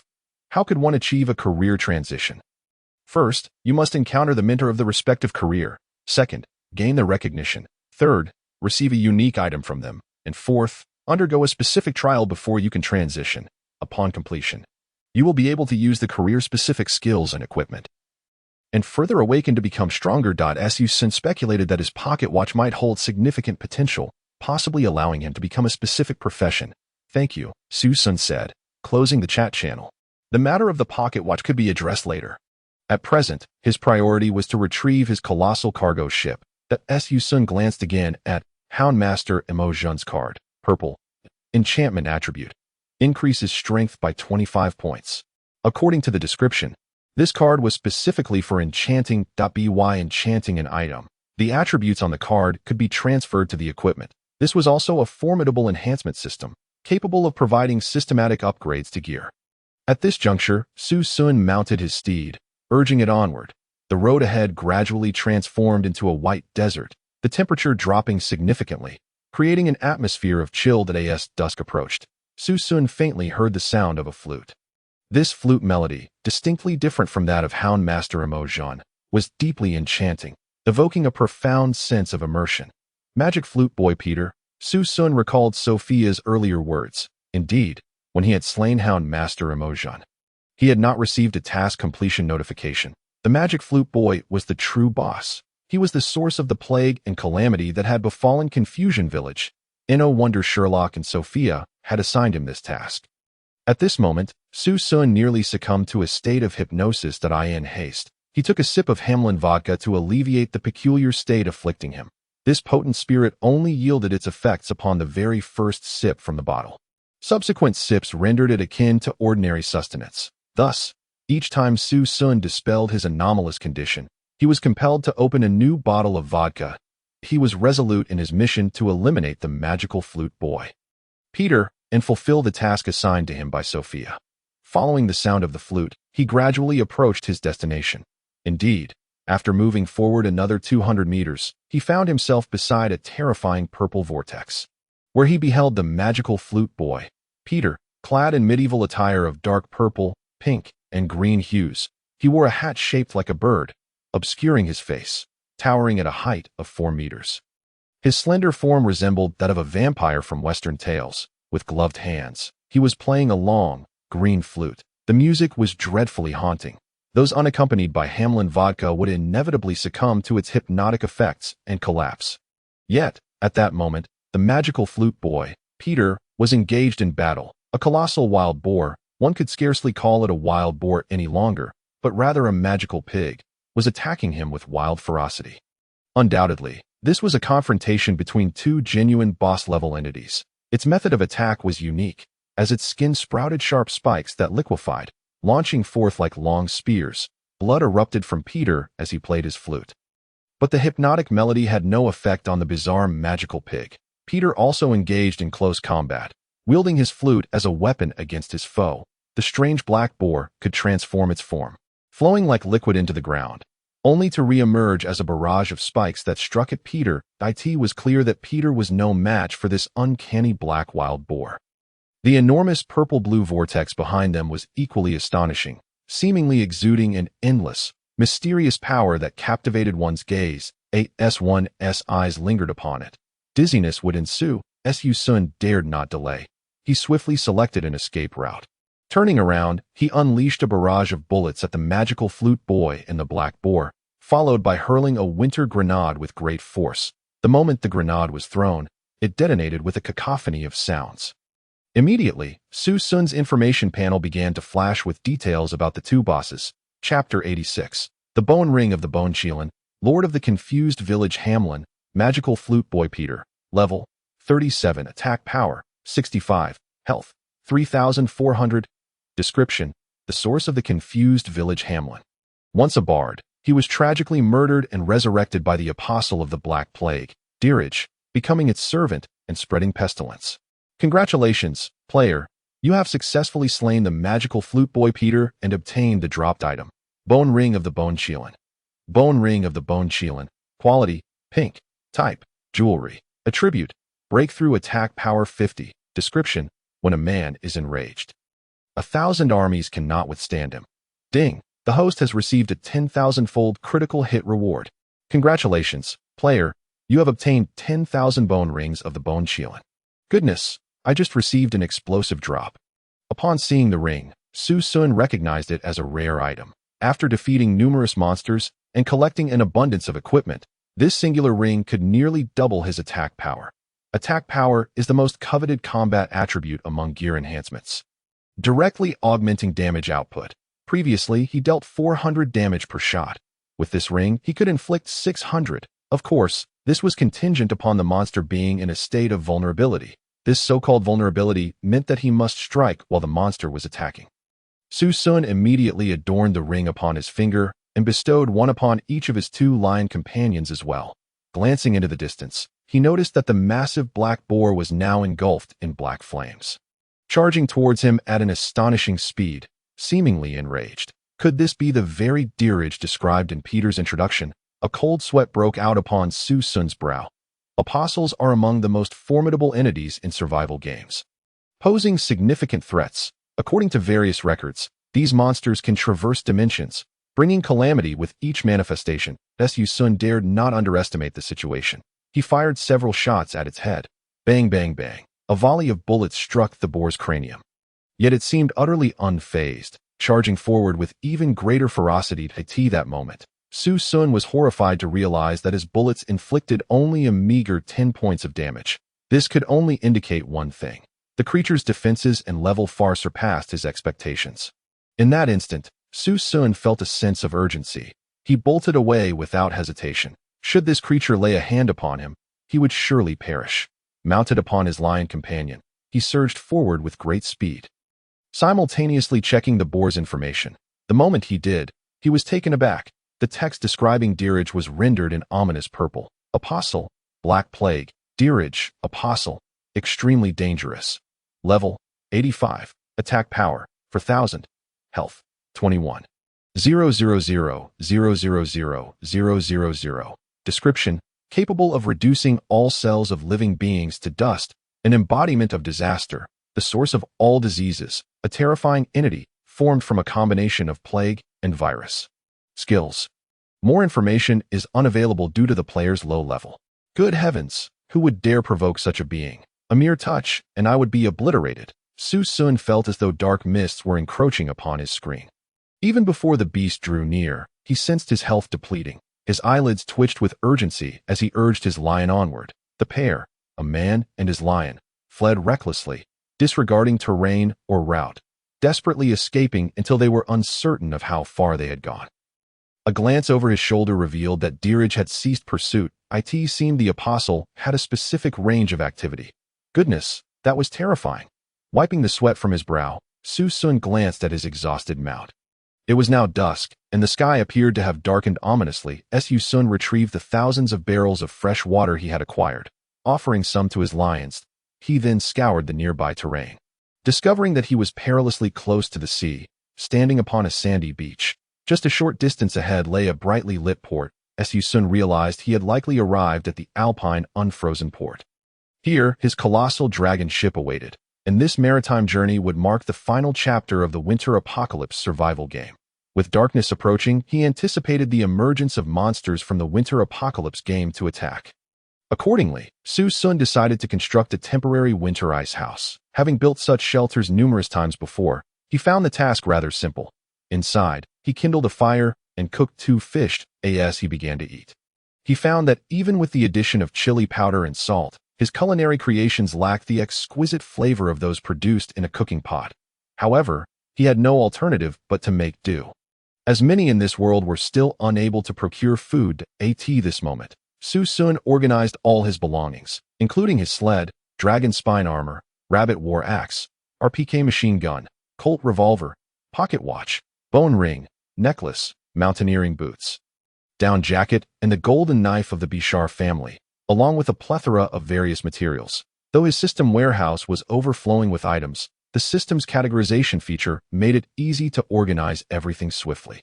Wood, stone, gold, and assorted ingredients were soon neatly arranged. After a brief respite, Su Xun opened the regional chat group, eager to learn where other survival players had ventured. Upon entering, he was startled to find no messages at all. Could it be that no one had reached this place yet? Su Xun furrowed his brows. The regional chat only displayed current area messages. He then switched to the world channel at that moment.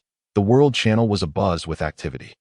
Did you all see the news? The magical flute boy Peter from the confused village Hamlin has been defeated, and the entire village is now sealed off. That it said that this boss has an SSS rating and can drop incredible gear. Moreover, that version of the magical flute boy Peter randomly spawns an apostle with a 1 in 10 million chance. Under such circumstances, the apostle will consume the entire magical flute boy Peter before departing. Who among you dares to confront an apostle head-on? Are you trying to get yourself killed? By the way, I wonder if this great sword with 20 attack power I possess could stand a chance against the apostle. I've never even seen what an apostle looks like. Are you joking? The apostle's health is measured in billions. Even 100 of you wouldn't be sufficient to fill the gaps. Chapter 87. Arrival, the port of the unfrozen Alps. It is said that the apostle wreaking havoc inside has nearly flattened the village of chaos, halting the dungeon entirely. Just imagine how terrifying that individual must be. Who could this mysterious powerhouse be? I humbly seek their favor. How can a person possess such strength? It is truly frightening to at this moment. Numerous individuals in the global chat began to converse. Su Xun suddenly realized how exaggerated his previous encounter with the demon flute boy had been. As he had effectively brought the village of chaos, Hamulin, to a standstill, this caused subsequent teams and organizations to be unable to enter. This is how world dungeon bosses operate. If an anomaly occurs, or they are defeated too swiftly, the game world regenerates a new boss, which requires some time. Su Xun took a sip of tequila, feeling slightly tipsy, and his spirits began to lift. Having journeyed this far, he had finally become a standout amongst countless players. He wondered how many survivors had perished along the way. All of this had indeed been no easy feat. By the way, I almost forgot. I snatched the boss reward from the Apostle D. Regi. Su Xun recalled that at the time, the Apostle D. Regi had attempted to devour his minion, the demon flute boy, when the demon flute boy was left with but a sliver of health.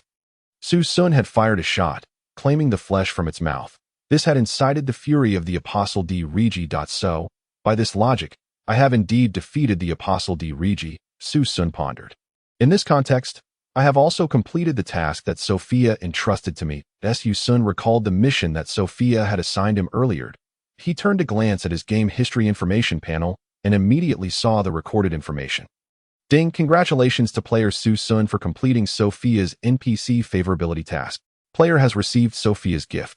Title: Hero of Sophia's Tavern. Quality: Purple. Type: Title. Attributes: Attack generates a shatter effect, can break armor. Ignoring 30 of enemy defense. Description: The hero of Sophia's Tavern, having become Sophia's best friend and successfully defeated the demon flute boy, is awarded this prize. Physical attack: 20, magical attack: 20, independent attack: 20, strength: 20, intelligence: 20, stamina: 20, spirit: 20, attack speed 3, movement speed 3, casting speed 3. Ding. Host has received 10,000 times critical strike rewards. Host has obtained 10,000 Hero of Sophia's Tavern titles. Upon witnessing the attributes of this title, Su Xun was utterly astonished. He had not anticipated that a single title could enhance so many dimensions of attributes. His current stats had likely reached an alarming figure. Su Xun then chose to open his character panel. Player name: Su Xun. Level: 26. Player ID: 10,000. Health: 200 points, 100. Strength: 90, initially 10. Currently in a state of drinking horse milk wine. Stamina: 50, initially 10. Attack power: 85. Actual damage differs from attack power, as damage is calculated based on player attributes. Defense: 1150. Hunger: 90. Health status: good, at this moment. Su Xun looked at his attack power, fully aware that his equipment must be capable of inflicting extraordinarily exaggerated damage. He should now be considered quite formidable. Even if he were to face the multitude of monsters here alone at night, he would be more than capable of handling them. Before long, a night passed. Filled with anticipation, Su Xun began his journey to the dock of the port of the unfrozen Alps. He was determined to find his own colossal vessel. 9 Provinces Dragon Ship, here I come. Su Xun stepped out of his winter ice house and immediately cast his gaze toward the horizon. Before him lay an expanse of azure sea, stretching endlessly into the distance. Seamlessly merging with the blue sky above, this ocean was vast beyond measure. Gazing at the sea, Su Xun felt a twinge of fear and trepidation, were it not for the 10,000-fold resource enhancement he possessed. With warehouses filled with meat, fish, fruits, and more, he surely would not have had the confidence to venture out onto the ocean. Su Xun walked along the coastline toward the nearby port, from a distance. The port appeared impressively large. As he continued, the number of people gradually increased, forming a bustling marketplace. In order to maintain a low profile, Su Xun chose to conceal his 2 auspicious lions. The flow of people was ceaseless, with vendors lining the streets, creating a densely packed scene. Su Xun realized that a significant portion of these individuals were likely NPCs. Some acknowledged their roles, while others believed they were no different from players. All vibrant lives. Excuse me, could you tell me where the boat departure area is? How can I get to the dock? Su Xun casually inquired of a kindly elderly woman. The woman, appearing to be in her 60s and of dwarven descent, stood barely above Su Xun's knees. With her head of silver hair, she smiled warmly at Su Xun, seemingly ignoring his question, as if she would only respond if he purchased something from her. Do you want to buy watermelon? Premium watermelons, just harvested. How about it? How much? 1 gold coin each. All right, here are 5 gold coins. I'll take 5 watermelons. The woman handed over 5 watermelons, all astonishingly identical in size and even pattern. Su Xun couldn't help but question their edibility. Shaking his head, he pushed those thoughts aside and stowed the watermelons in his bag. This moment, Su Xun asked his previous question once more.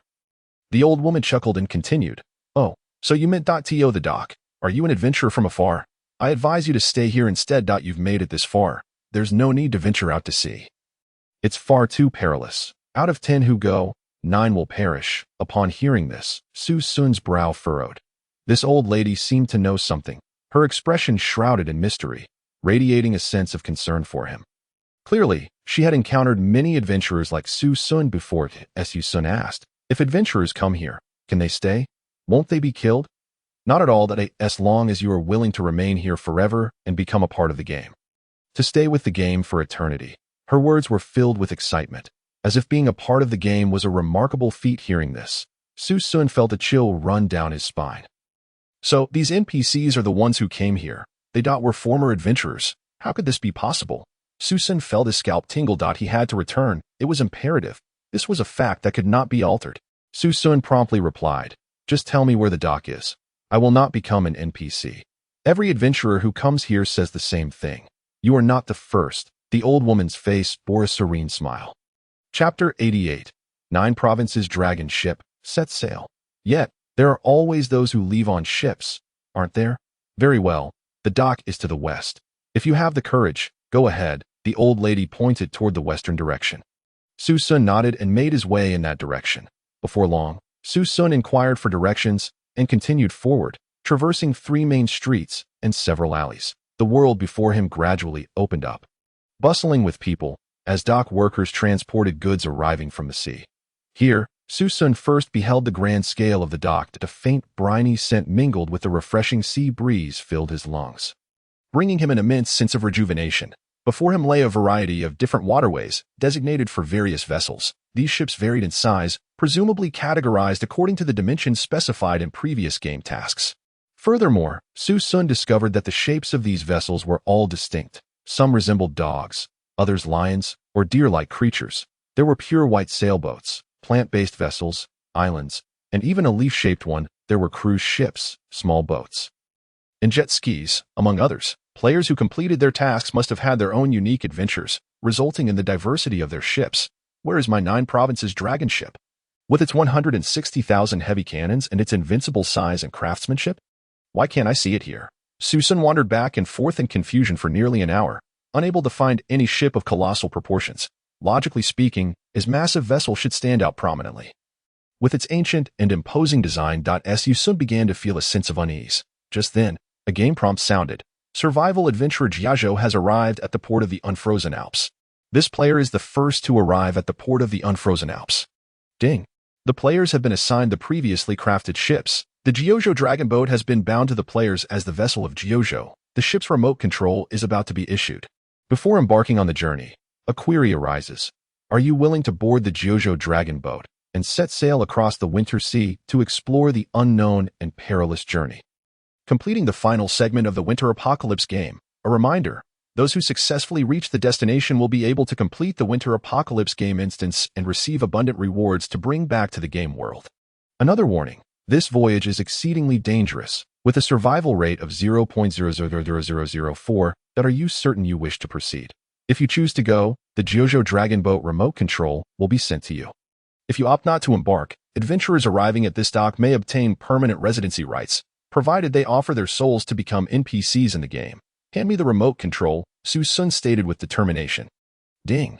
Congratulations, host. You have acquired the Jiazhou Dragon Boat remote control. This device will be bound to the player, and even if lost, it may be reissued by the game. At that moment, a large black mobile device appeared in Su Xun's hand. Adorned with a myriad of intricate buttons, presenting an overall cubic black appearance, designed to control his dragon boat. Ding.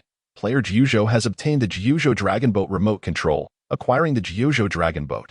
The maritime journey of the Winter Apocalypse game has officially commenced. Please proceed along the designated route. The map aboard the Dragon Boat will provide players with guidance towards the ultimate destination.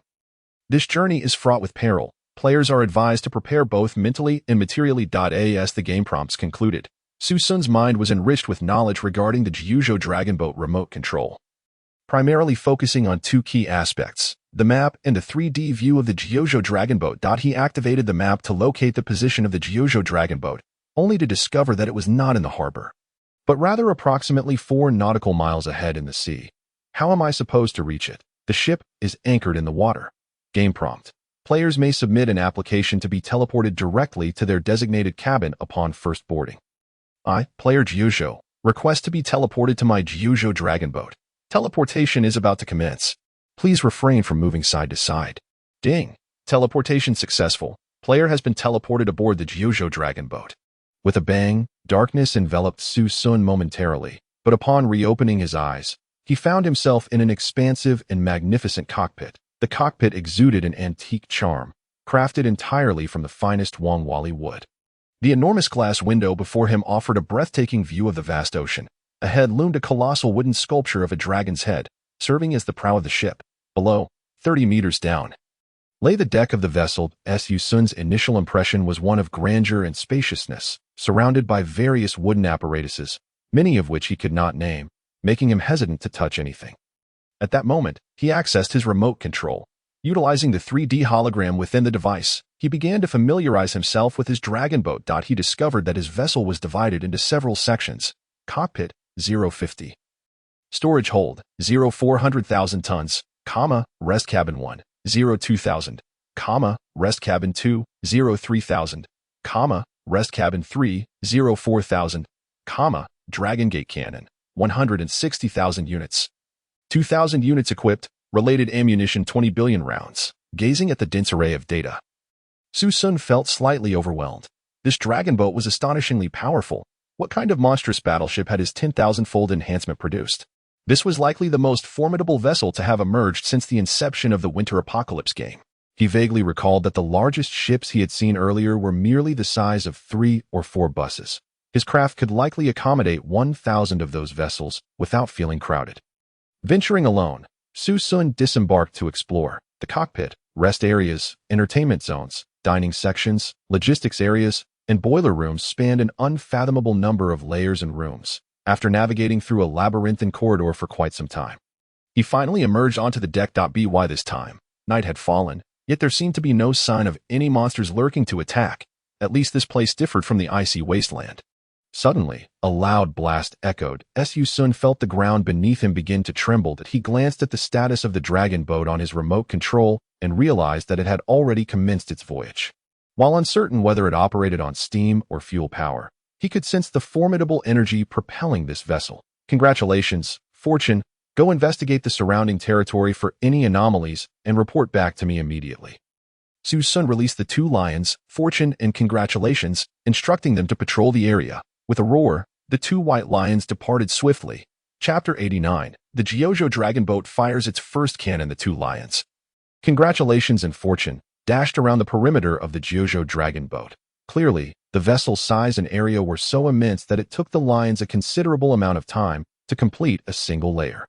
Meanwhile, Su Xun continued to explore the Jiuzhou dragon boat, primarily concerned about the 160,000 cannons aboard. Currently, the ship was equipped with 2,000 of them, with potential for further modification and upgrades to enhance its artillery capacity. These cannons varied in type: main cannons, secondary cannons, anti-aircraft guns, and heavy artillery. Each type possessed unique attributes, but their power remained uncertain in Su Xun's mind. Just then, he sensed through his connection with the lions that they were issuing a signal of distress, indicating they were facing some form of threat. Without hesitation, Su Xun activated the 3D view of the dragon boat and the map, quickly identifying the lions on the deck, frantically barking at something outside. On the map, an unidentified red was rapidly approaching the ship. What is that? Something seeking to board my vessel. Su Xun frowned. Despite the dragon boat's formidable combat capabilities, a lack of complete control made it vulnerable to smaller ships' assaults. He hastened to the deck, soon arriving at the location where the lions were barking. To his astonishment, a swarm of enormous fish, adorned with inverted triangular fins on their backs, was charging toward the grand ship. How audacious! The ship has scarcely begun its journey, moving at a mere 16 knots, and they dare to seek their demise. Su Xun brandished his RPK machine gun and grenades, opening fire on the nearby school of fish. Yet, he quickly realized that his bullets and grenades were ineffectual against these gigantic creatures. Winter Devil Fish, level 32. Attack power, 27. Health, 340. Description: a common predator inhabiting the Winter Sea. Emerging at night, primarily attacking the hull of ships, ensure adequate protection of the vessel structure. Although these devilfish had relatively low health, their presence obscured Su Xun's vision in the darkness. While the seawater significantly diminished his damage output, the RPK machine gun and grenades proved awkward in this range. At that moment, he heard nearby cries for help. Immediately, he directed the dragon boat's spotlight toward the source of the commotion. In the boundless darkness of the ocean, Su Xun witnessed several small boats of various designs being shattered and scattered by the devilfish, players falling into the water, their screams blending into a morass of blood. "Help! Save me! My boat! Why did it break apart so suddenly? These fish are larger than my vessel. Whose colossal ship is that? That resembles a Chinese vessel. My heavens, is it a favored child of this game? How could it be so enormous? It's practically a building. Who is it? Help us!" At that moment, Su Xun focused his gaze, realizing that many of the boats belonged to foreign players, but he paid them little mind. instead manipulating the dragon boat to commence firing. Boom! The dragon boat's artillery, arranged in 5 rows along its flanks, began unleashing fire at Su Xun's designated coordinates. Bam! Massive black shells erupted from the Jiuzhou dragon boat, crashing into the ocean and sending geysers of water skyward. The power was immense, equivalent to at least 5 winter grenades. With each cannon blast, the devilfish were sent tumbling, transforming into chunks of fish flesh. Despite the devilfish being as large as bulls, they met their demise beneath the dragon boat. Most importantly, the Jiuzhou dragon boat's cannons could fire continuously. Once the barrels heated up, new cannons would emerge to replace the old ones in a seamless cycle, allowing for an unending barrage. With ammunition numbering in the hundreds of millions, Su Xun had no concerns about depleting his resources. Thus, the spectacle of 1,000 cannons firing simultaneously was a sight unique to Su Xun. Fire at will. Blast them to oblivion. Su Xun fervently pressed the firing button of the dragon boat's cannons to in an instant. The ocean was illuminated, ablaze with fire, and strewn with fish corpses. Many players who had already fallen into the sea were also obliterated by Su Xun's relentless cannon fire. Yet, he felt no remorse. After all, these individuals, having lost their vessels, had no hope of survival. The other survivors from the same batch have yet to arrive at the port. Therefore, the ships currently in sight must belong to the previous cohort of players. At this moment, Su Xun is utilizing the kill reward absorption feature inherent to the dragon ship, drawing in all nearby rewards. Demon fish meat 200 pieces, demon fish bones 320 pieces, sea octopus 20, sea monkey 6, giant crab 225, prawn 20402. Ding! All rewards have been multiplied by 10 for the host. Su Xun tallies his spoils and realizes that his dragon ship's cannon barrage has yielded an immense quantity of seafood. All in the millions. This capture is likely something that others may never achieve in their lifetimes. Su Xun activates the dragon ship's self-defense cruising function, which permits the ship to automatically fire upon intrusion. He then returns to the cockpit of the Jiuzhou dragon ship, where he finds a bed in the adjacent lounge and lies down. Lighting a cigarette, he allows the smoke to envelop him. Su Xun prepares some grilled shrimp and begins to eat, simultaneously opening the chat group for this area. Wow, did you guys hear? The game announcement says another batch of new crew members is coming. Hee hee. Finally, we can plunder. These newcomers will have all sorts of treasures from the surface. They are prime targets. Hold on, don't scare them away just yet. Whether the new ships can survive the demon fish gauntlet is another matter. Why worry about it? Right now, I can just go scavenge some things from the port waters. I dare not venture into the deep sea. Upon hearing this, Su Xun furrows his brow. It is evident that these individuals are seasoned survivors. Yet, they remain in this area, not progressing further. Jiuzhou, why aren't you moving ahead? Oh, a new ID. Kid, you've got guts. Team up with me and share your coordinates. Want some new crew gear? I can provide it. Just sail over to me. I have something good to give you. Su Xun scans the group, noticing that these individuals are all vying for their own positions, which strikes him as peculiar. However, upon further reflection, it becomes clear. These individuals are likely malevolent, lingering near the new player's port, ready to prey on newcomers instead of moving forward. Planning to rob ships. Are you? X 2342423. Y 3242. Come if you dare. I warn you, whoever approaches will meet their demise. Oh, this is the first time I've seen someone so bold. If your coordinates are accurate, I'll turn you into dried meat. Ha ha ha. Chapter 90. The first fishing expedition, resource box acquired. Individuals like you, novice as you are, I've seen countless become slaves. Just wait.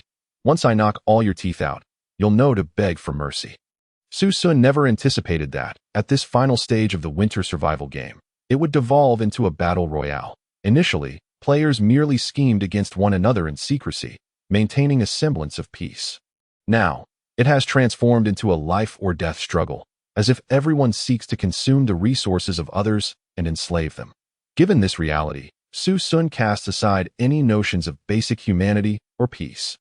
This is now a state of war. The transition from new players to seasoned veterans, along with the strong alliances formed between veterans, has resulted in a vast accumulation of resources and weapons. This renders the journey of every new arrival exceedingly complex and transforms it into a terrifying hellscape. Moreover, the size of his ship poses significant risks and complications. despite its formidable firepower and dimensions.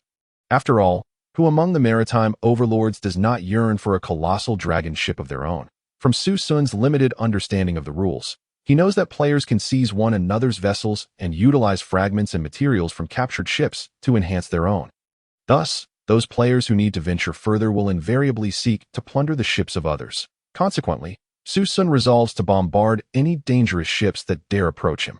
After reading the messages from these individuals, he spends the entire night familiarizing himself with the capabilities of his Jojo dragon ship, ensuring he is prepared for any unforeseen dangers or adversaries. Simultaneously, he sets up concealed traps around the ship, known only to him, so he will be alerted to any intruders as dawn breaks. He finally concludes his preparations. He lights a fire on the ship, grilling several fish to eat, and retrieves the pot he had acquired earlier, placing it over the flames to cook a pot of shrimp. Afterward, he reflects on the fish from the sea, most of which seem unappetizing.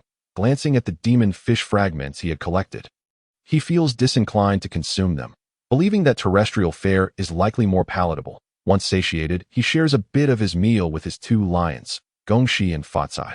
Subsequently, he retrieves his fishing rod and begins to fish from the ship. Seeking to pass the time, Su Xun first opens the trading platform to peruse the chat records and see what items are available for sale, contemplating any purchases he might need to this moment. His coin total has reached tens of millions, enabling him to claim a spot on the leaderboard of wealth within the game. Sardines X5, price 50 coins. Milk X6, price 36 coins. Purple quality fishing rod, price 500 coins. Iron ore X50 for one blue quality melee weapon, preferably a sword or dagger. 1 yak for 1 combat-capable pet egg. 2 mermaids for 5 ship patches. My ship is damaged and needs repairs. At this time, Su Xun observes the trading platform, noting the diverse array of transactions involving coins and direct exchanges within this free market. The options are virtually limitless, refreshing before him every moment. He understands that these transactions are likely intended for all players entering the game, resulting in an exceptionally rich variety of items. For a moment, he is uncertain about what to purchase, as he finds himself lacking nothing essential at the moment. Thus, he decides to focus on trading for a new fishing or OD.AS for potential attacks from others. Under the firepower of 2,000 dragon ship cannons, they face only a dead end, so he need not worry excessively. Su Xun begins to examine the types of fishing rods available. Green quality fishing rod, price 20 coins, primarily functions for basic fishing. Blue quality fishing rod, price 40 coins, extends fishing range by 20 and increases the chance of catching larger fish and better resource boxes by 10. Purple quality fishing rod, price 200 coins, increases fishing range by 50 and boosts the chance of catching larger fish and superior resource boxes by 30, with a possibility of catching silver quality resource boxes. Pink quality fishing rod, price 600 coins, expands fishing range by 70 and enhances the likelihood of catching larger fish and better resource boxes by 40, with a chance of acquiring gold quality resource boxes. Upon reviewing the attributes of these rods, Su Xun immediately realizes that the fishing rods here differ significantly from the initial one he possessed, introducing the concept of resource boxes. What are those? He decides to purchase one to find out. Without hesitation, he spends 600 coins to buy a pink quality fishing rod. Ding! Congratulations to the player for acquiring 1 pink quality fishing rod. Ding! Player has achieved a 10-fold critical hit. Ding! Congratulations to the player for acquiring 10,000 pink quality fishing rods. Su Xun casually tosses 100 of the rods onto the trading platform, setting the sale price at 600 coins, and then pays it no further mind. He then opens the panel for the pink fishing rod to inspect its attributes. Tian Yuan Deng Gang's exclusive sea fishing rod. Quality: pink. Type: life-related item. Attributes: increases fishing range by 70. Boosts the chance of catching larger fish and better resource boxes by 40, and may catch gold quality resource boxes. Description: Deng Gang once relied on this rod to win multiple fishing competitions. At this moment, Su Xun takes out the fishing rod, admiring its ancient and elegant design. Crafted with the pinnacle of modern fishing technology, he then affixes bait to the newly acquired rod, finds an optimal spot on his ship, and casts his line into the sea, eager to explore what the elusive resource box truly is. Acquired: 1 sea sardine. The host has received a 10,000-fold critical strike reward. Acquiring 10,000 sea sardines. Acquired: 1 green quality resource box. Green quality resource box. Quality, green. Description, a mysterious drift resource box produced in high-level player game areas. Upon opening, one may obtain random supplies. System notice. This reward cannot be subject to a 10,000-fold critical strike. Rewards can only be obtained upon opening. Chapter 91. Water Purifier Green Quality Resource Box. In Su Xun's hands, a square white box suddenly appeared. This box resembled an exquisitely packaged cake, adorned with a red ribbon tied into a bow. Su Xun surmised that simply tugging at the bow would unveil the rewards contained within this moment. Su Xun had a clear understanding. The modern items he had previously discovered in the trading hall were, in fact, sourced from within this box. Toilet paper, barbells, bandages, shovels, shoes, and even watches, mice, and chargers were all obtained from the resource boxes of the sea. Thus, Su Xun eagerly untied the ribbon and opened the resource box to inspect its contents. Suddenly, a cloud of white mist erupted before him. Following this, a flower pot materialized in front of Su Xun. Its overall hue was a deep crimson, filled with black soil. Acquired. Flower pot X1. Description. The soil within the flower pot can be cultivated to grow various crops. One flower pot can only grow one type of crop, due to its special attributes. This item cannot be subject to a 10,000-fold critical strike. Fantastic. Su Xun immediately felt elated. He had been pondering how to cultivate plants aboard the ship. After all, the ship did not provide the vast expanse of soil available on land for planting. The deck and various rooms on the ship could not support the necessary conditions for plant growth. However, the inability to achieve a 10,000-fold critical strike was indeed a significant pity. Su Xun placed the flower pot aside and chose to continue fishing, hoping to reel in more resource boxes. This process bestowed upon him a sense of mystery akin to a lottery draw. Su Xun cast his line, and after 20 minutes, acquired 1 green quality resource box. Eagerly, he opened it to take a look. Acquired. Iron ore X5. What? Just this. Su Xun felt a twinge of disappointment that it appeared that the items yielded from the green quality resource boxes were limited in both quality and quantity. Consequently, Su Xun resolved to forego green resource boxes in favor of selecting blue quality boxes or higher during his subsequent fishing endeavors. Acquired. Green quality resource box X1. Su Xun promptly discarded it from his fishing hook and continued his angling. Before long, 30 minutes elapsed. Acquired. Blue quality resource box X1. Su Xun's eyes lit up that he swiftly opened it to see. Acquired. Water Purifier Blueprint X1. Description. A device capable of filtering seawater to produce fresh drinking water. An essential drinking apparatus for ocean travelers. Failure to acquire it promptly may lead to dehydration. Crafting materials. Iron ore X3. Wood X5. Screw X3. Fluorapatite X1. At this moment, Su Xun recognized the value of this item. After all, he had previously studied the seawater in this region, which was mostly undrinkable. Were it not for the over 10,000 bottles of fresh water he had secured earlier, he would likely be in distress by now. Su Xun promptly accessed the auction house to procure the necessary materials. He had ample iron, ore, and plenty of wood. However, he lacked screws and fluorapatite. Thus, Su Xun ventured to the trading post to make a purchase. Screw X5, price 60 gold per unit. Without hesitation, he bought 3 screws. Fluorapatite X1, price 180 gold per unit. Wow, as a necessity yet a scarce item, this is indeed exorbitantly priced. Su Xun grumbled before purchasing it. For him, it was a bargain of a lifetime. Yet, for other players, this was far from favorable. Based on Su Xun's estimates, most players possessed at most a few hundred gold coins, which was already a significant achievement. Only organized groups had over 1,000 gold coins. It seemed that those controlling fluorapatite had transformed it into a lucrative trade. Even if they mined a substantial quantity, they would need to regulate the supply to garner sufficient profit at this juncture. Su Xun paid little heed to such matters and promptly set about crafting a brand new water purifier to filter seawater for drinking. Ding! Water purifier crafting materials prepared. Beginning synthesis. Synthesis successful. Congratulations. Player, you have acquired Water Purifier X1. Before him appeared a device resembling a drinking machine. Seawater Purifier. Quality. Blue. Durability. 150 points. Operation. Simply pour seawater from the top bucket. Fresh water will be dispensed from the faucet below. Su Xun immediately accessed the trading post and purchased a bucket. Acquired. Seawater Bucket X1. Cost. 15 gold coins. He then began to fill the bucket. After drawing up nearly 12 liters of water, Su Xun proceeded to pour the seawater into the purifier. Instantly, the purifier emitted a bubbling sound as it commenced operation. Shortly thereafter, the noise ceased as Su Xun retrieved a bucket to collect the output. Acquired. Freshwater X1 bucket. Su Xun then checked the purifier and noted that its durability had decreased by 1 point. It seemed the purifier had a finite number of uses. He would likely need to frequently purchase materials in the future. At this moment, Su Xun examined his system warehouse and discovered that 80 of the freshwater had already displayed signs of spoilage. Freshwater X1 bottle. Status: spoiled. Consuming will not only fail to alleviate thirst, but will also reduce health by 5 points. It seemed that while the system's warehouse could store an almost unlimited number of items, it could not preserve them indefinitely. Everything in this world had an expiration date or durability. Su Xun then glanced at the tens of thousands of pounds of seal meat in his inventory.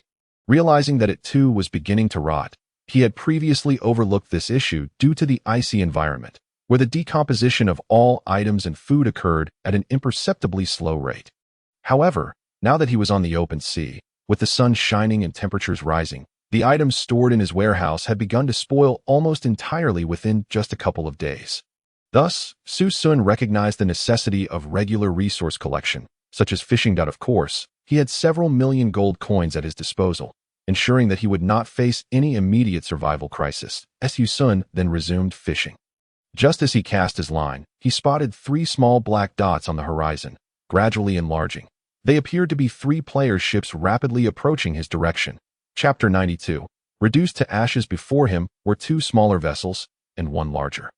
The foremost ship prominently displayed a large flag featuring a skull adorned with a hat, a design commonly associated with pirates in the Somali region. This indicated that this group of organized players had abandoned pretense. They were no longer seeking to escape the harsh winter world nor willing to become NPCs in this realm. Instead, they had taken to the seas as pirates, surviving by plundering other players. On the deck of the largest pirate ship, 3 men were observing Su Xun's vessel, their eyes gleaming with greed. "Boss, another newbie has come along." One of them chuckled. "This kid seems to be an elite among the rookies. Otherwise, how could he possess such a large ship?" Hearing this, the scarred leader, who had lost an eye, abruptly smacked the slender man. His nose was particularly prominent, resembling a jagged triangle, quite fearsome. "Little 8, this kid is no ordinary one. Such a large and peculiar ship is unlike anything we've encountered before. We must proceed with caution." "Indeed, Boss Along, rest assured, we have more than enough people to handle this. Even if he is formidable, he is merely a newcomer." Little 8 scratched his head, resembling an octopus, while his leader Along bore a closer resemblance to a shark. Their most defining features were the gill-like slits along their cheeks, reminiscent of a fish's gills. "Boss, what should we do? Should we stick to the usual plan, feign friendliness, then board his ship and eliminate everyone aboard?" "Of course," Along replied, a cruel smile curling at the corners of his mouth. He then made his way to his cabin. "Since we have new prey on the horizon, we should dispose of the captives we previously captured." Upon saying this, he opened the door and approached a wooden post where a bound woman, completely naked, gazed at him in terror. Along extended his hand, sharp blades suddenly protruding, and with a swift motion, the woman's head fell to the ground. In the ship's cabin, other victims were bound. There were perhaps 7 or 8 of them. All weary from torment, their spirits shattered, in extremely poor condition. Aaron spared not a single one. With a blade in each hand, he ruthlessly dispatched them all. The precision of his movements was so practiced it resembled the act of slaughtering a mere chicken. At that moment, a subordinate named Xiaoba entered, knocking at the door. His expression was somewhat vacant, laced with fear. "Boss, we are nearing that guy's ship. Jincheng is attempting to contact the individuals aboard," with a sinister chuckle. Aaron, his hands dripping with blood, extended his long tongue to lick the crimson off his hands clean. "Understood. I will board his vessel shortly. Such a large ship must carry a vast amount of cargo and numerous souls. Once we conclude this operation, we shall have enough provisions to last us for at least 2 years." The gluttonous grin spread across Aaron's face. With such a substantial vessel, overcoming their defenses would undoubtedly prove challenging. After eliminating everyone within the cabin, he stepped out and summoned all his subordinates. "Brothers, follow me to storm that ship, seize all their treasures, take their women, and slaughter everyone. Charge. Simultaneously, Su Xun also took note of the approaching 3 small boats. At that moment, he received a private chat invitation that, "Hi, are you a new crew member? How are you? We are seasoned sailors in this maritime expanse. Is this your first venture onto this great sea route?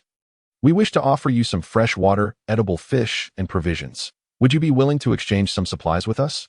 Calmly, Su Xun typed a single word in the chat box. "Scram. I warn you once more. Do not approach my ship again, or face the consequences." Su Xun confirmed that the vessels drawing near were indeed those 3 boats, prompting him to respond without hesitation. The other party ceased their messages, but their actions provided a clear answer. They were desperately steering towards Su Xun. He could even see the blue-skinned man standing at the bow, a cruel and greedy expression etched upon his face. Then, Su Xun coolly remarked, "Since that is the case, do not blame me for my lack of courtesy." He activated the 3D view of the Jiuzhou Longquan, deploying 2,000 dragon ship cannons, and opened fire upon the approaching vessels. Boom, boom, boom. The thunderous cannon fire roared in Aaron's eyes. Countless cannon muzzles erupted like an array of black holes, unleashing fierce tongues of flame. These flames appeared apocalyptic in nature. In an instant, his complexion turned pale, and his body trembled in fear. Just before the barrage of cannonballs consumed his great white shark pirate ship, he despaired. How is this possible? How could such a formidable newcomer exist? Xiaoba, hiding behind Aaron, whimpered, "Boss, we are finished. I have never seen a warship with such overwhelming firepower." The deluge of cannonballs rained down upon them. The violent bombardment obliterated their ships, which had once been formidable and well-equipped. The fruits of Aaron's decades of effort, reduced to mere paper vessels before Su Xun. Aaron, Xiaoba, and Jinxing all plunged into the sea, desperately struggling to save their lives.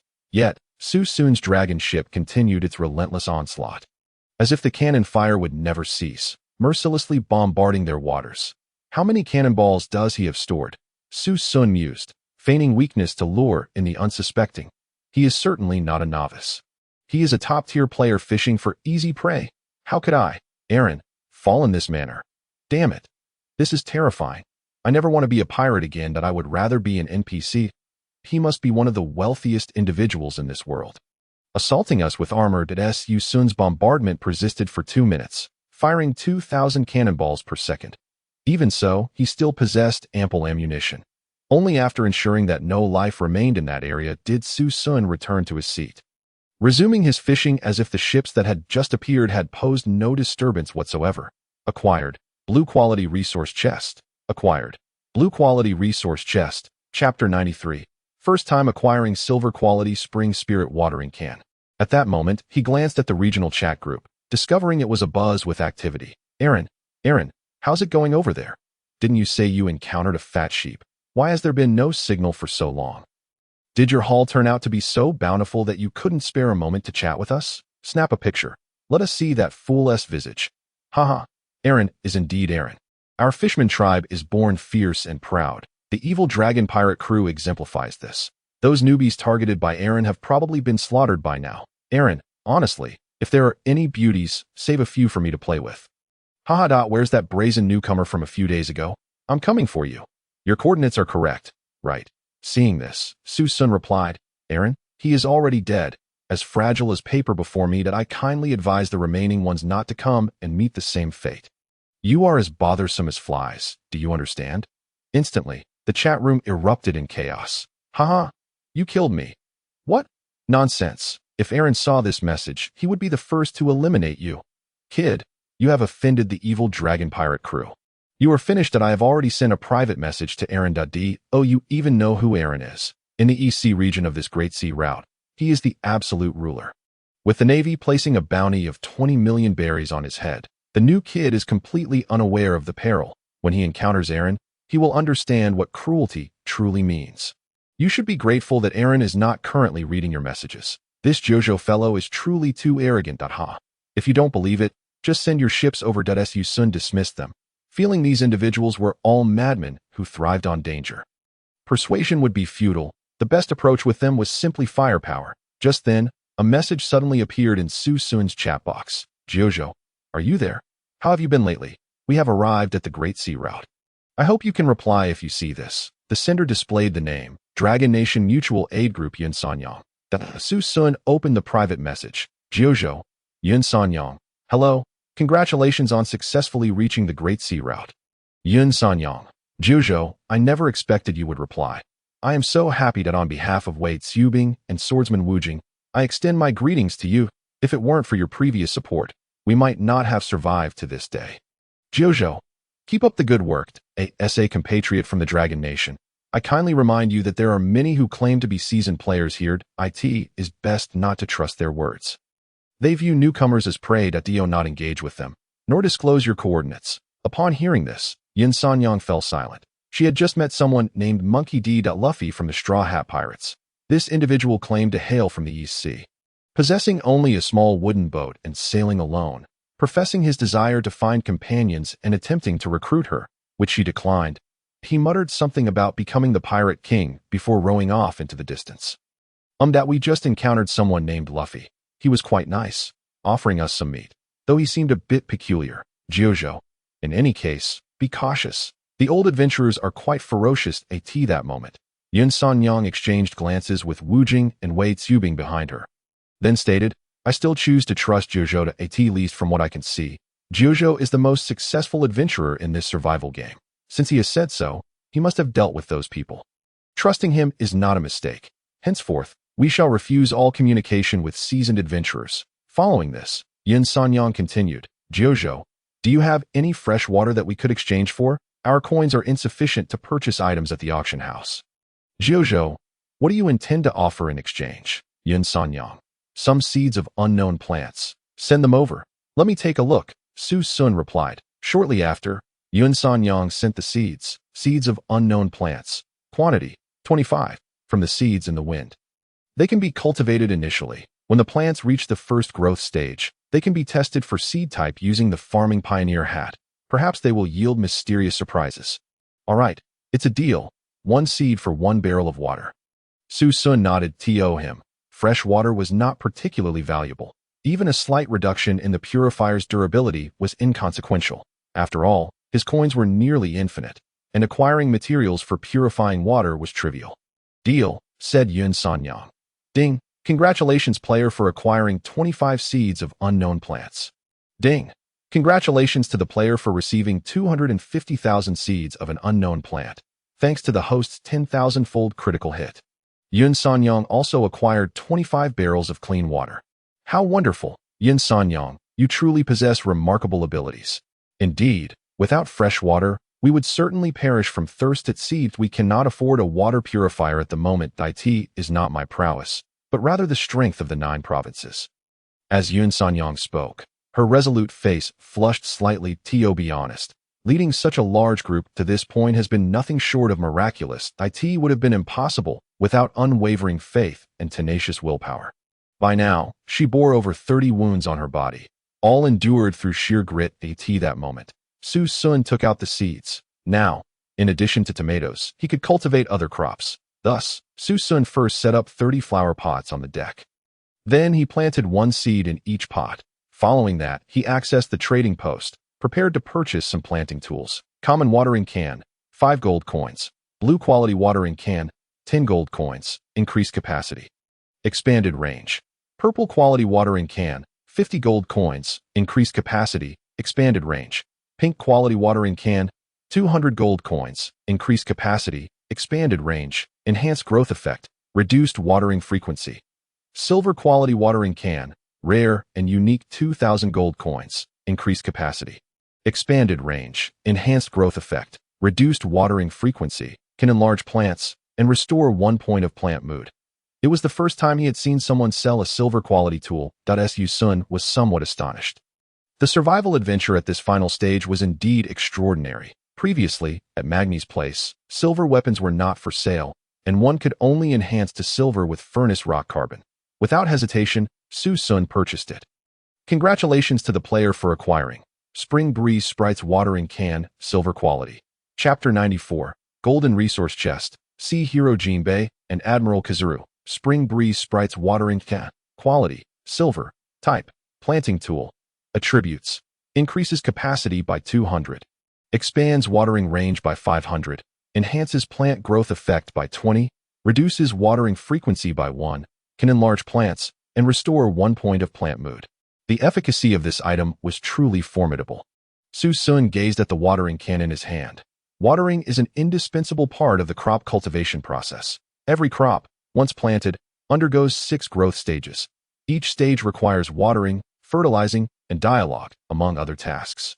Completing these tasks reduces the crop's stress value, allowing it to grow healthily and yield more fruits and seeds. Conversely, if one neglects the plants after sowing the seeds, they may ultimately suffer from water and fertilizer shortages, leading to excessive stress and stunted growth. The stress value is an indicator of a crop's health during growth. The higher the stress value, the slower the growth, and the poorer the quality of the fruits.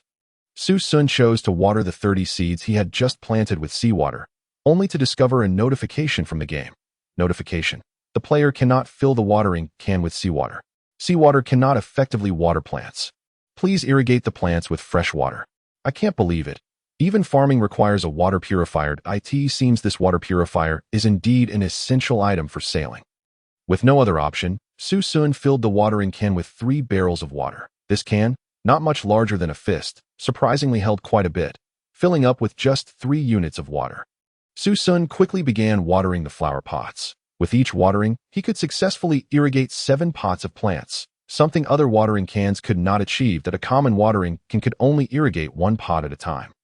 Equivalent to a small patch of land, Su Xun rapidly finished watering and immediately noticed that the plants in his pots had begun to sprout tender green shoots, visibly growing in the sunlight, subtly emitting a faint golden glow. Although these shoots were all green, they exhibited distinct shapes, indicating they were different species. He hoped to harvest a variety of plants, particularly fruits and vegetables, so he could experiment with various recipes. After watering, Su Xun promptly commenced his fishing endeavors. As the 9 provinces dragon boat continued its voyage, there was much for Su Xun to accomplish, such as upgrading his vessel, refining his tools and weaponry, and enhancing his living amenities for greater comfort. He also needed to consider whether to increase his crew, as managing such a large ship was no small feat currently. Daily patrols required several days of effort, and they often went long stretches without seeing each other. Acquired. Resource chest, blue quality. Acquired. Resource chest, blue quality. Dull. Holding his fishing rod, Su Xun felt a twinge of boredom, as the items and materials obtained from these blue resource chests were generally of little value, rarely exceeding blue quality. Ahead, golden quality resource chest detected. Please proceed to fish. Su Xun's eyes widened at the notification. Luckily, his fishing rod was of pink quality, just a step away from silver. Allowing him to receive notifications, he immediately glanced ahead and spotted a golden resource chest floating on the water, about 60 meters from his dragon boat, its size at least 3 times that of a blue resource chest. Su Xun swiftly extended his fishing rod. He initially thought he could simply hook it and reel it in. To his astonishment, the golden resource chest suddenly transformed into a golden carp, shimmering under the sunlight. He watched as the mysterious, beautiful golden tail vanished beneath the water with a splash. Damn it, that was my golden resource chest. Su Xun couldn't help but curse. This thing could run away. Who could possibly catch it? At that moment, Su Xun's emotions surged, a mix of anger and frustration. He lit a cigarette to calm himself and promptly opened the trading post chat area to investigate further. Come on, come on. A fine little boat, just snagged from a newbie. Only 2,000 gold coins for a level up? Brothers, I just caught a shark. It was terrifying, almost got eaten. Now selling a pair of shark gloves, pink equipment, high price. Hit me up. Selling a devil fruit for 800,000 gold coins, firm price. Those who play here know what tier it is. Don't bother with watermelon knives. I was just robbed by a group calling themselves the Navy. Damn, they said I was a pirate and detained me. I'm no pirate. All my possessions are gone, and now I'm locked up. Someone come save me. At this moment, Su Xun ignored the chat messages and directly inquired. Does anyone know what the golden resource chest is about? Why does it have a tail and run away? Kazoo. Oh, how terrifying. Another lucky little rascal has encountered a golden resource chest. Huh, what a wretched stroke of luck. Why can't I find one? What's inside the golden resource chest? Su Xun asked that it might contain a devil fruit. How strange that I haven't found one. Kazuru. How can one obtain a golden resource chest? See Hero Jinbei. Hey, kid, that's a Navy admiral you're talking to. Do you want to get yourself killed? Navy Admiral? What's that? Su Xun inquired. Sea Hero Jinbei. Another ignorant kid has arrived in the sea area? Seeing your messages makes me want to die. You still Haven T answered my question. How do I retrieve the golden resource chest? Sea Hero Jinbei. You need a specific golden bait and a golden quality fishing line to have a chance. The golden resource chest is a living fish. Without golden quality bait, it 1T bite. Without a golden quality fishing line, you 1T be able to withstand its struggles, and it will escape. Is there a requirement for the fishing rod? Su Xun asked. No. An ordinary fishing rod will suffice. All right, thank you. Sea Hero. Here are 20 gold coins for you, as a consulting fee. Sea Hero Jinbei. This kid, you must be new. Giving away 20 gold coins at once. How generous. At that point, Su Xun opened the trading post selling page to search for golden bait. Golden bait. Price 9,000 gold coins. So expensive? Su Xun was taken aback. Chapter 95. Apollo's fishing line and bait. Although the price was steep, Su Xun didn't T-mind. He simply purchased it outright, as he possessed the 10,000-fold amplification system and countless gold coins. Regardless of the cost, it was still a worthwhile investment. Congratulations to the player for obtaining the bait used by the sun god Apollo, gold quality, critical hit acquired for the host. Congratulations to the host for obtaining 10,000 pieces of the bait used by the sun god Apollo, gold quality. Bait used by the sun god Apollo, gold quality, gold, type, consumable, attribute, capable of luring golden quality resource boxes and retrieving them. This item can only be produced on the legendary Demon Island. Who could possibly harvest the fruits from the demon trees to craft this bait? Perhaps only those deities residing on Mount Olympus can do so. Su Xun held the bait in his hand. He had initially expected it to resemble some kind of insect. To his astonishment, the bait turned out to be a purple, crinkled fruit resembling a strawberry. Roughly the size of a fist. Can it truly catch resource boxes? He was uncertain and decided to give it a try, just as he affixed the bait to the fishing hook, preparing to cast it into the sea. Hint: the quality of this fishing line is too low to match the bait used by the sun god Apollo. Oh dear, you nearly forgot. He had yet to purchase a fishing line of gold quality. Su Xun immediately accessed the trading post to browse the selection of gold quality fishing lines. Gold quality fishing line, 20,000 gold coins. Buy. Without a moment's hesitation, Su Xun acquired the fishing line. Congratulations to the player for obtaining the fishing line used by the sun god Apollo, gold quality. Critical hit acquired for the host.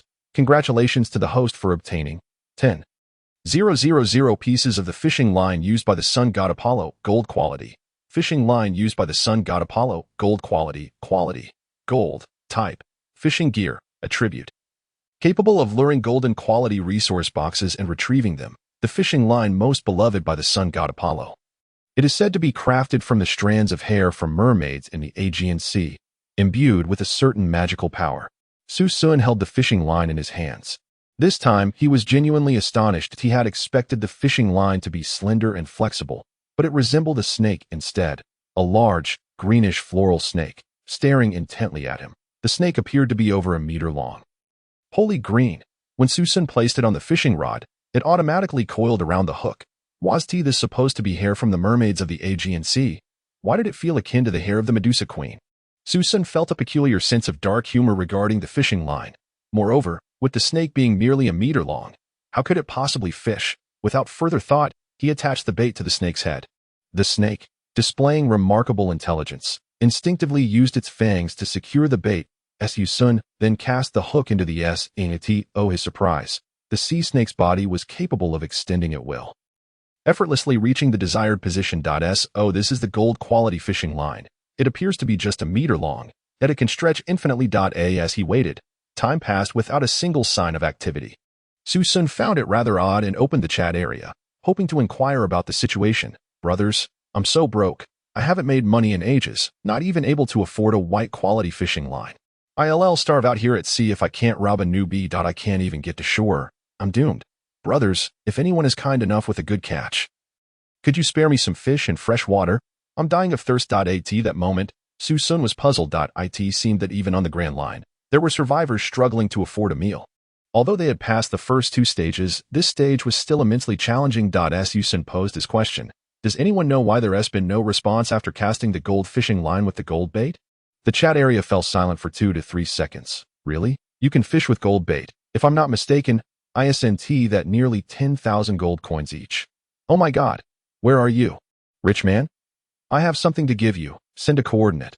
Rich man, please, I beg you, spare a few buckets of fresh water and some fish. Show some mercy to Su Xun was bewildered. They had reached the Grand Line. Shouldn't everyone have at least one gold quality item? What had they been doing before? His words ignited the ire of the group. Before, just surviving was a miracle. You think we could make money?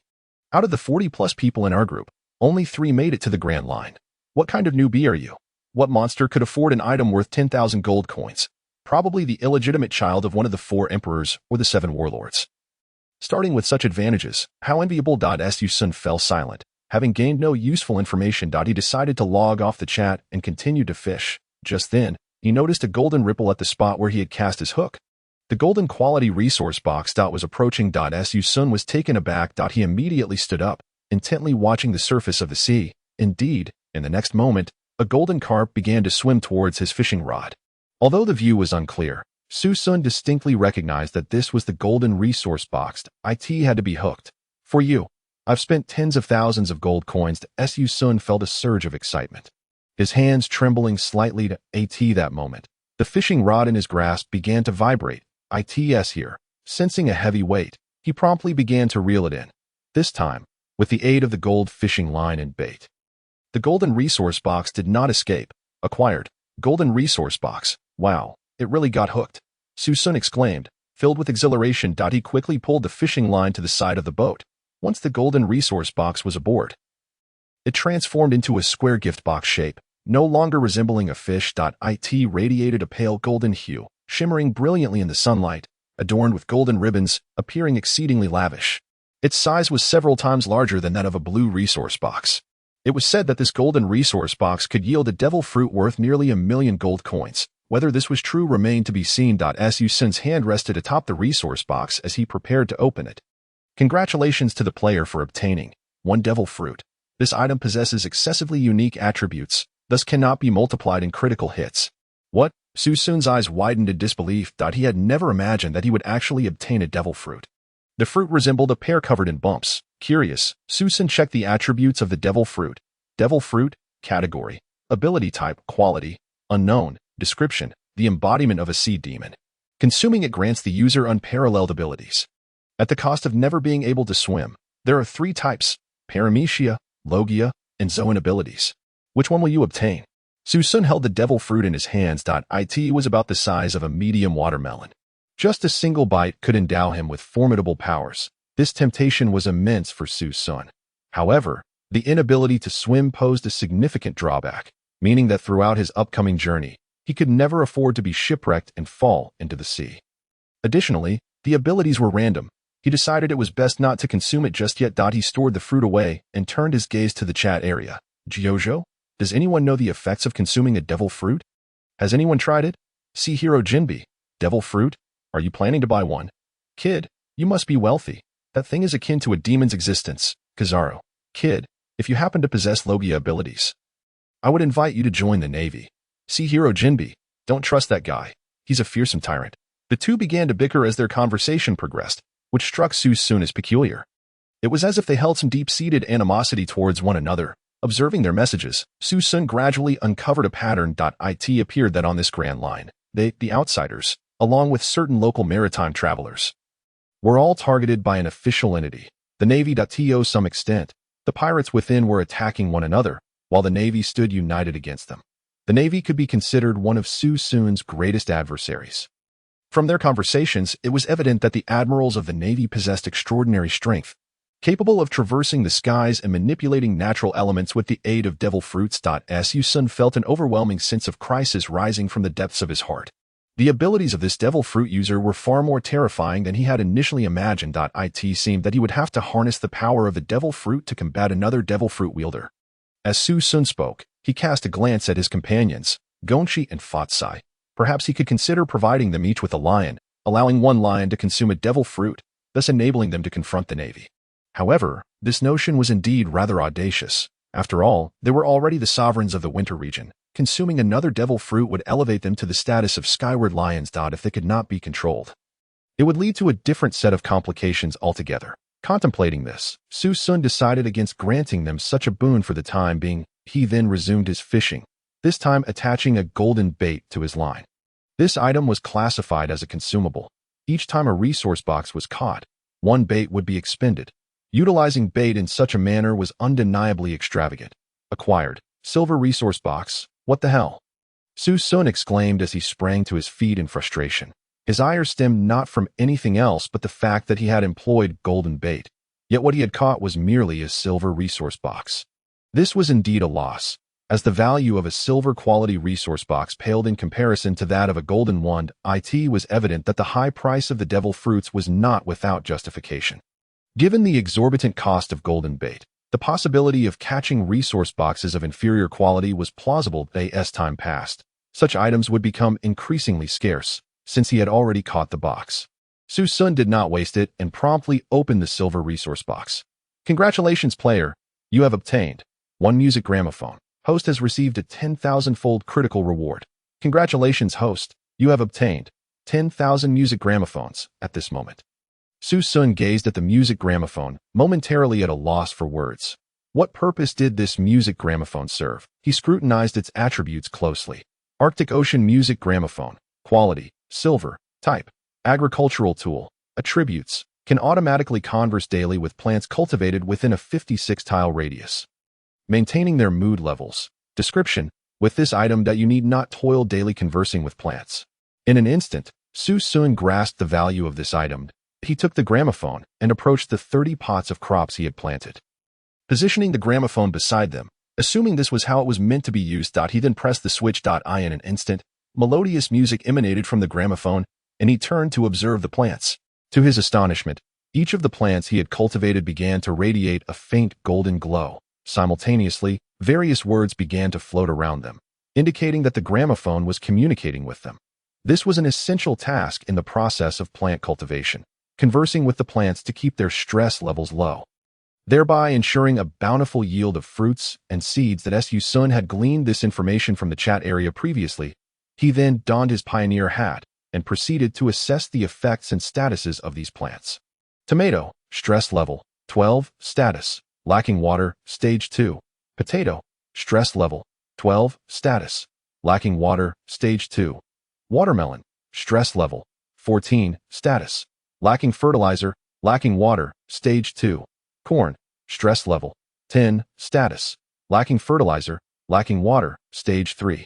The unknown seeds he had brought along began to exhibit their characteristics and attributes after growing for a stage.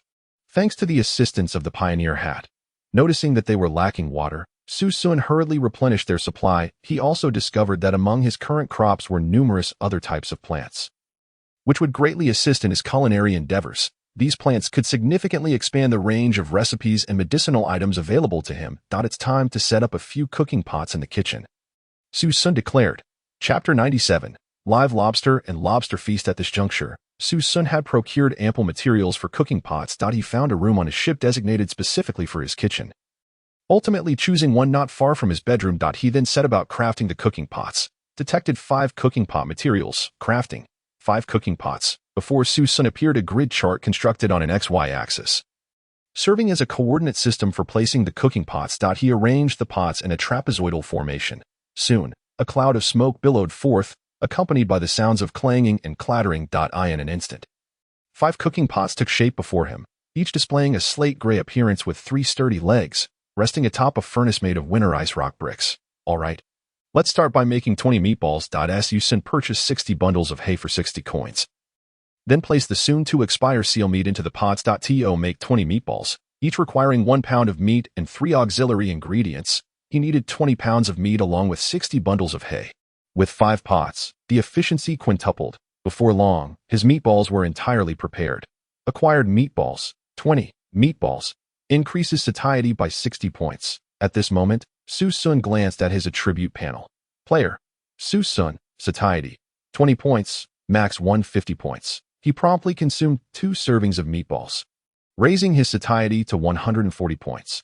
Player, Su Xun, satiety, 140 points, max 150 points. Afterward, he stored all the meatballs in his inventory and opened the regional chat group. He intended to inquire if there were any other recipes available. particularly those that could augment buffs and health, as those were his most pressing needs. The regional chat group was abuzz with conversation.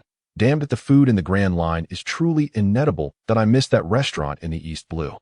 I desperately crave delicious cuisine. I was just attacked by a group, and I lost an arm. I urgently need bandages. I'll trade gold for them. Bandages are essential for first aid and quite costly.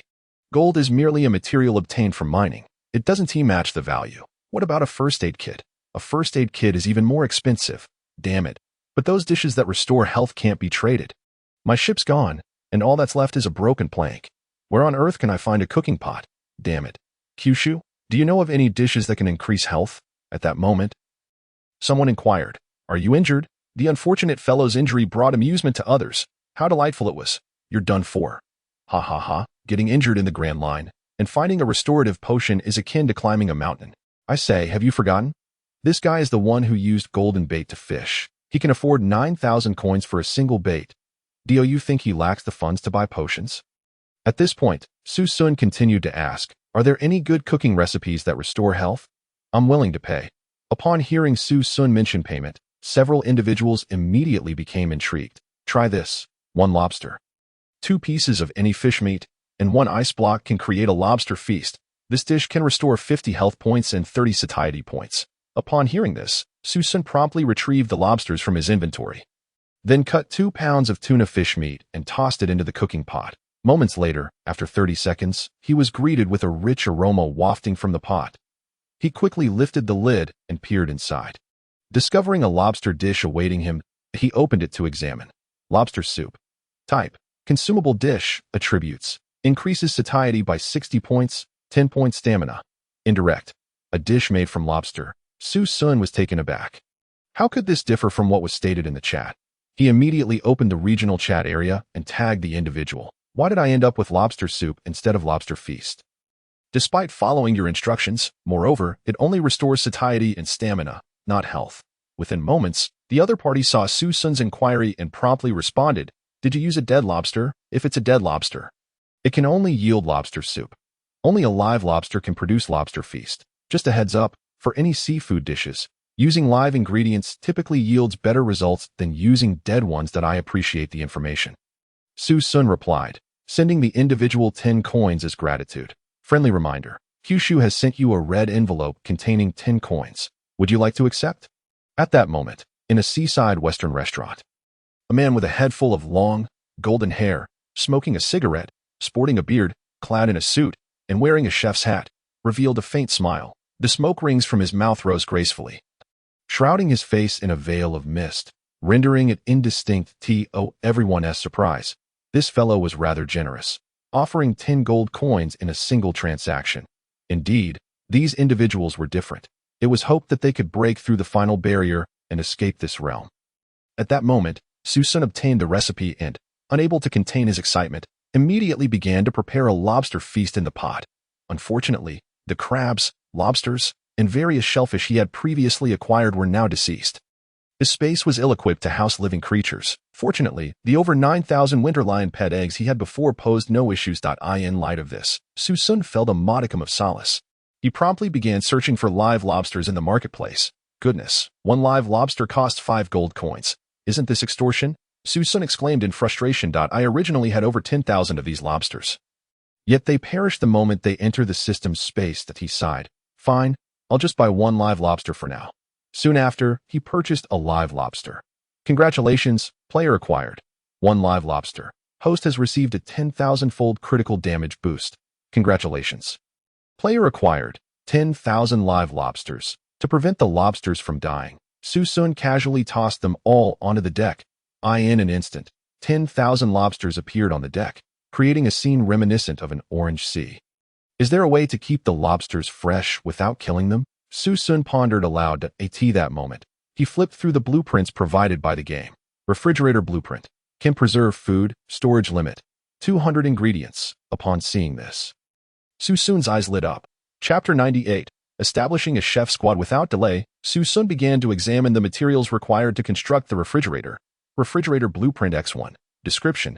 Capable of storing food, preserving its freshness. If you wish to prevent food from spoiling quickly, it is advisable to craft a refrigerator.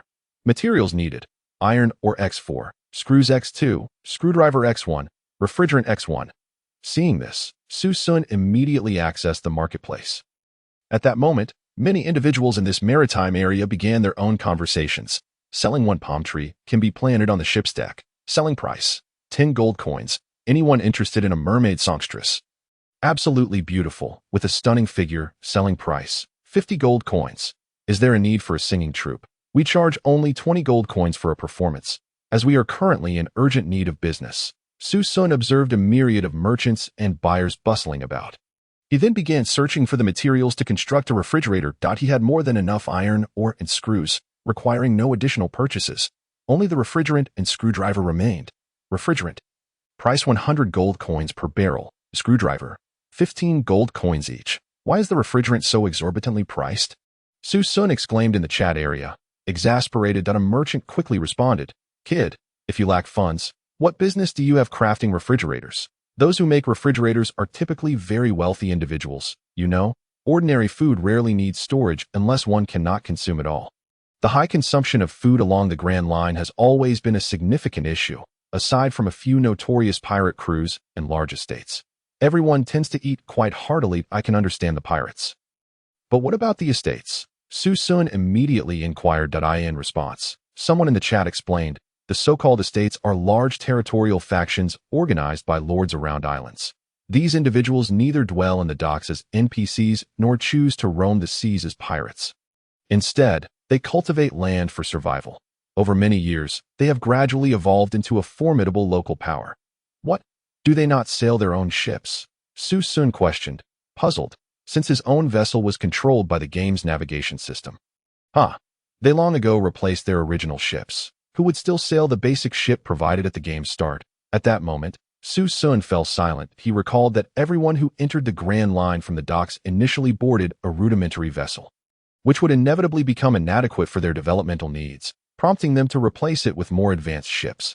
This led to a common scenario, abandoning their original ships to purchase and upgrade new ones.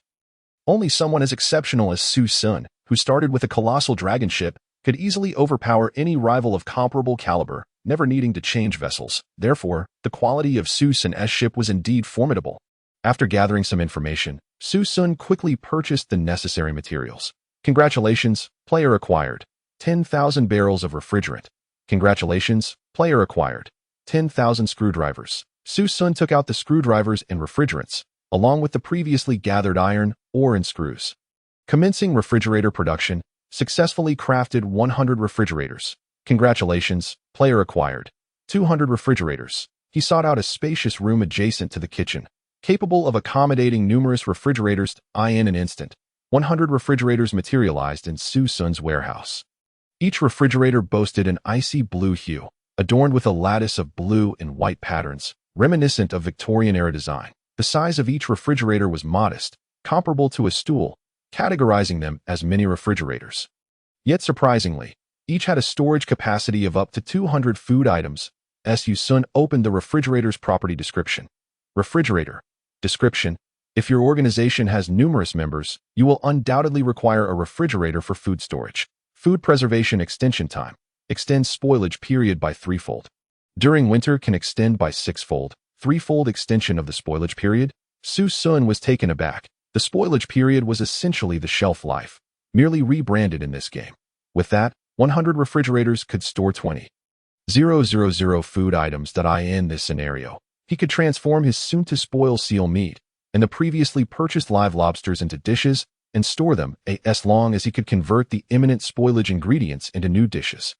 The new dishes' shelf life would reset, significantly prolonging the utilization of ingredients. Assuming 4 ingredients yield 1 dish, Su Xun could utilize 80,000 ingredients, making this an excellent strategy for effective food utilization and storage. Soon, Su Xun began instructing the 2 winter white lions, congratulations and fortune, to assist him in the preparation. Just like this. See, now, a meatball has been made. After demonstrating several times, he was relieved that the 2 winter white lions possessed adequate intelligence to comprehend his instructions. With their assistance, Su Xun quickly produced over 100 servings of ingredients. However, filling all 100 refrigerators was utterly impossible, and nearly half a day had already passed. Dang, I have truly overestimated myself. Su Xun realized. Acknowledging that his manpower was severely limited, merely producing over 20,000 dishes would likely deprive him of sleep for days. At this moment, congratulations and fortune displayed signs of fatigue. After all, their innate nature revolved around hunting and exploring. And after several hours of assembly line work, they began to feel disenchanted. This won't do. I must cultivate a team to assist me in the construction of the dragon ship. With this thought, Su Xun retrieved 20 winter lion pet eggs and chose to incubate them.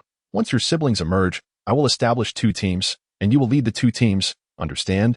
You will be responsible for different aspects of the work. Su Xun selected a suitable space and began the incubation of the 20 winter white lion pet eggs. Chapter 99. Silver Quality Ship Fuel, Mutated Winter Lion King Beast Egg Quality, Silver Quality Variant Beast. Beast quality ranges from white, green, blue, purple, pink, silver, gold. Initial skill, Northern Child, increases movement speed by 30 and allows for long-distance running. Further skills can be unlocked as levels increase. Roar. 20 winter white lions emerged from their incubator, breaking free from their shells in close proximity to one another, and soon sprang to life with exuberance. The quality of these lions varied, some high and some low, yet they all hailed from the regal lineage of the winter region. Su Xun began to examine the attributes of these winter white lions. Winter white lion, species, lion clan, quality, silver quality exotic beast, description, a majestic being from the winter region. Possessing exceptional physical talents and intelligence, exhibiting unwavering loyalty to its master, capable of unlocking various types of genetic skills. As he observed these young lions, they nestled affectionately at his feet, resembling playful kittens. Thus, Su Xun picked up a few of the winter white lions, smiling as he said, "You must be famished. Winter white lion, cub, first growth stage. Satiation, 0, total 300. Condition, extremely hungry. Requires immediate nourishment. Let me start by providing you with some basic sustenance," Su Xun declared, distributing a meatball to each winter white lion. He followed this by serving them each a basin of pure winter milk, utilizing approximately 10 bottles per basin. Consequently, to feed 20 lions just once, he would require 200 bottles of pure milk. If he were to feed them twice daily, that would amount to 400 bottles, which would deplete his stored supply of 10,000 bottles in roughly 20 days. Under such circumstances, the notion of a 10,000-fold resource increase seemed less extravagant. Fortunately, he could also nourish these lions with meat and crabs. In addition to the exquisite meatball dishes he could prepare for them. At the very least, with 20 new companions, he no longer felt solitary in his endeavors. In this scenario, he could accomplish a multitude of tasks while effectively managing various situations. As Su Xun contemplated this, he felt a sense of solace. He then called over 2 lions, whom he named Congratulations and Wealth. From now on, you shall be responsible for your younger siblings. That understood. With an enthusiastic roar, the 2 lions expressed their excitement. After all, they had long been the only lions in their solitary existence through the long nights, and the presence of so many siblings filled them with joy. The upcoming days will be your responsibility, ensuring that they are timely fed with milk and meatballs. Understood. Su Xun stated calmly, demonstrating his experience in caring for the cubs to the 2 lions. Following this, he retreated to the deck, ready to water the plants he had tended to that day. Promptly, Su Xun lifted his watering can and quenched the thirst of the 30 plants in their pots. Once completed, he noticed a faint golden glow emanating from them, indicating a reduction in their stress levels and an improvement in their hydration status. As long as he could ensure daily waterings, they would thrive. Most of the plants had already reached the 2nd growth stage, owing to the favorable conditions provided. With the phonograph present, the daily conversational pressures would not continue to escalate. At that moment, Su Xun resumed his fishing, hoping to reel in a golden quality resource box. After all, this had become a crucial method for him to acquire golden quality items. Resource boxes of golden quality could not be purchased at the auction house, and items of higher than golden quality, including weapons and tools, were non-tradable. Only materials and consumables were available for trade. Acquired. Pink quality resource box. Acquired. Pink quality resource box. Presently, Su Xun had little interest in pink quality resource boxes. He yearned for at least silver quality or higher. Acquired. Silver quality resource box. Just as Su Xun began to doze off, a game notification jolted him awake. "What?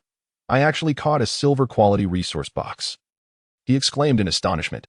Without delay, he opened the silver quality resource box to reveal its contents. "Congratulations, player has acquired Ship fuel, silver quality, 10 barrels. Total for host, 10,000-fold critical reward. Congratulations. Host has acquired ship fuel, silver quality, 100,000 barrels. Su Xun examined the ship fuel, noting its immense size, standing at least 2 meters tall. Each barrel weighed approximately 2 tons, resulting in a staggering total of 200,000 tons of fuel. The exterior of the barrels gleamed silver, indicating that the quality of this silver quality fuel far surpassed that of standard ship fuel. Su Xun promptly accessed the trading platform to check the fuel prices. 1 barrel of green quality fuel, 50 gold coins. 1 barrel of blue quality fuel, 150 gold coins. Increases sailing speed by 10 and travel distance by 10. 1 barrel of purple quality fuel, 250 gold coins. Increases sailing speed by 20 and travel distance by 20. 1 barrel of pink quality fuel, 650 gold coins. Increases sailing speed by 40 and travel distance by 40. 1 barrel of silver quality fuel, 2,050 gold coins. Increases sailing speed by 70 and travel distance by 70. It was evident that silver quality fuel was indeed extravagant. Su Xun learned from traders that a 10,000-ton ship consumed half a barrel of green quality fuel per hour, and this consumption would scale accordingly. For his 30,000-ton dragon ship, the fuel consumption would likely reach about 15 barrels per hour, which in silver quality terms could be reduced by nearly half, approximately 9 barrels. Such consumption was indeed considerable. As Su Xun pondered this, his ship had already begun to cruise at a slow speed. Returning to the helm, he discovered that his specified speed of 17 knots had dropped to around 4 knots, and the fuel reserve indicator had turned red, flashing a warning light that indicated insufficient fuel. Fill the tanks completely, Su Xun exclaimed, slapping the table. The Kyushu Dragon ship's 20 fuel tanks have been filled, storing 100,000 tons of fuel. Goodness, I'm truly a lavish spender. That 10,000-fold increase drained half of my reserves in one go, Su Xun remarked. Chapter 100, Silver Quality Fuel. A coveted treasure. Before long, the ship was fully fueled. The ship's sailing speed has been restored to 17 knots. All ship operations are stable. Su Xun nodded in satisfaction, feeling the vessel beneath him begin to sway rhythmically. Clearly, the ship had regained its power and speed. As the ship swayed significantly, Su Xun steadied himself to adjust to the motion. By this time, night had fallen, and it was evident that the fuel was quite effective. As night deepened, Su Xun opened his chat channel, and a flurry of messages appeared. Oh no, I'm in trouble. I've run out of fuel and met with a maritime disaster. There are sirens and mermaids over there, singing enchanting songs that I'm short on coins and can't afford fuel. Anyone passing by, could you spare some? I'm a legitimate merchant ship, trading at sea, and I'm out of fuel. What will I do if pirates come when dawn breaks? Fuel is as precious as gold now. Who has the money to sell it to you? 1 barrel cost hundreds of gold coins. Enough to feed my pirate crew for 2 months. Prices are soaring. We can't afford this fuel. We can only burn green quality regular ship fuel. All this fuss just to catch a barrel of fuel. The captain made me fish for hundreds of pounds, all day long just to reel in resource boxes that I feel nauseous from all the fishing, especially with all this green quality bait. When will I ever get to use golden quality bait? Seeing green quality makes me want to vomit. Upon hearing these discussions, Su Xun felt a twinge of guilt, realizing that he might indeed be a bit extravagant, while others were burning green quality fuel. He was using silver quality. Fortunately, no one had noticed. What Su Xun was unaware of was that the type of fuel each ship burned would manifest as corresponding effects at the rear of the vessel, reflected in the color of the water it left in its wake. For example, if burning green quality fuel, the ship would trail a green wake. If purple quality fuel was used, a purple wake would follow. At that moment, behind Su Xun's massive ship trailed a shimmering silver-white stream of water. In the stillness of the night, accompanied by the thunderous roar of the ship's engines, it appeared truly awe-inspiring. As darkness enveloped the sea, an eerie silence settled over the waters. Su Xun, rarely leaving the cabin, stepped out onto the deck, gazing into the vast, impenetrable darkness of the ocean. The night at sea was profound, fearsome, and infinite. At that moment, Su Xun caught sight of a distant brightness, faintly shimmering and indistinct. The light was precisely aligned with his course. What could it be? A sense of curiosity welled up within Su Xun. Soon, as the vessel drew nearer, he gradually approached the truth. It was, astonishingly, a cluster of ships tethered together. They remained stationary upon the ocean's surface, not moving at all. Thus, with Su Xun's ship cruising at 17 knots, he quickly closed the distance. Boss, do you see that? This brat ship is towing silver fuel. How extravagant! He must be a nouveau riche, a wealthy patron. If we could eliminate him and seize his vessel, Our resource issues would be resolved for the ensuing voyage. At this juncture, a burly man aboard the ship gazed at the approaching Su Xun's vessel, particularly fixating on the long, silver trail it left in its wake. His face betraying a glint of greed. The only entities capable of affording silver fuel were either colossal powers, such as the 4 emperors of the pirates or admirals from the Navy headquarters on missions. Or, alternatively, ostentatiously wealthy magnates. Though such affluent individuals often employed formidable bodyguards, they were not impenetrable. If they could dispatch them all, a bounty of resources would be theirs for the taking. My lord, the decision lies with you. Our rise as the Bashar pirate crew hinges on this battle, remarked the burly man beside him. They were participants from the survival game hailing from India. However, at this moment, a youthful man among them displayed a visage of trepidation. He was little Bashar, the son of old Bashar, whose parents had entered this survival game world many years prior. After enduring countless hardships, they finally reached the Grand Line. Upon witnessing the dismal survival rate of merely a fraction, they resolutely chose to exist as marginal figures within the game, not as NPCs or players, but as individuals scraping by in these waters. Through smuggling and piracy against merchant ships, they had amassed several vessels to their name. Little Bashar, we must commit to this endeavor, urged his companion, Li Kuan, his emotions flaring with urgency. Li Kuan was a principal combatant under Little Bashar, known for his cunning and ruthlessness, though fiercely loyal to old Bashar. He extended that loyalty to Little Bashar. He believed they had reached a critical juncture of survival. Hesitation was not an option. Little Bashar, I will take command. Rest assured, I can eliminate every soul aboard their ship. Very well, let it be so. However, it is preferable that he dies rather than us. A fierce glint flickered in Little Bashar's eyes. Contact that fellow. Meanwhile, Su Xun's vessel was steadily approaching, allowing him to clearly discern the ship's designs, which bore the distinctive style of Indian craftsmanship. Thus, he concluded they were a band of Indians. Having never held a favorable opinion of them, Su Xun resolved to bypass them entirely, provided they posed no threat to him. Otherwise, he would not hesitate to unleash cannon fire. At that moment, his chat window chimed. Upon inspection, he found it was a message from the vessels ahead. Greetings, travelers from afar. Our ships are currently experiencing some difficulties and we hope for your assistance.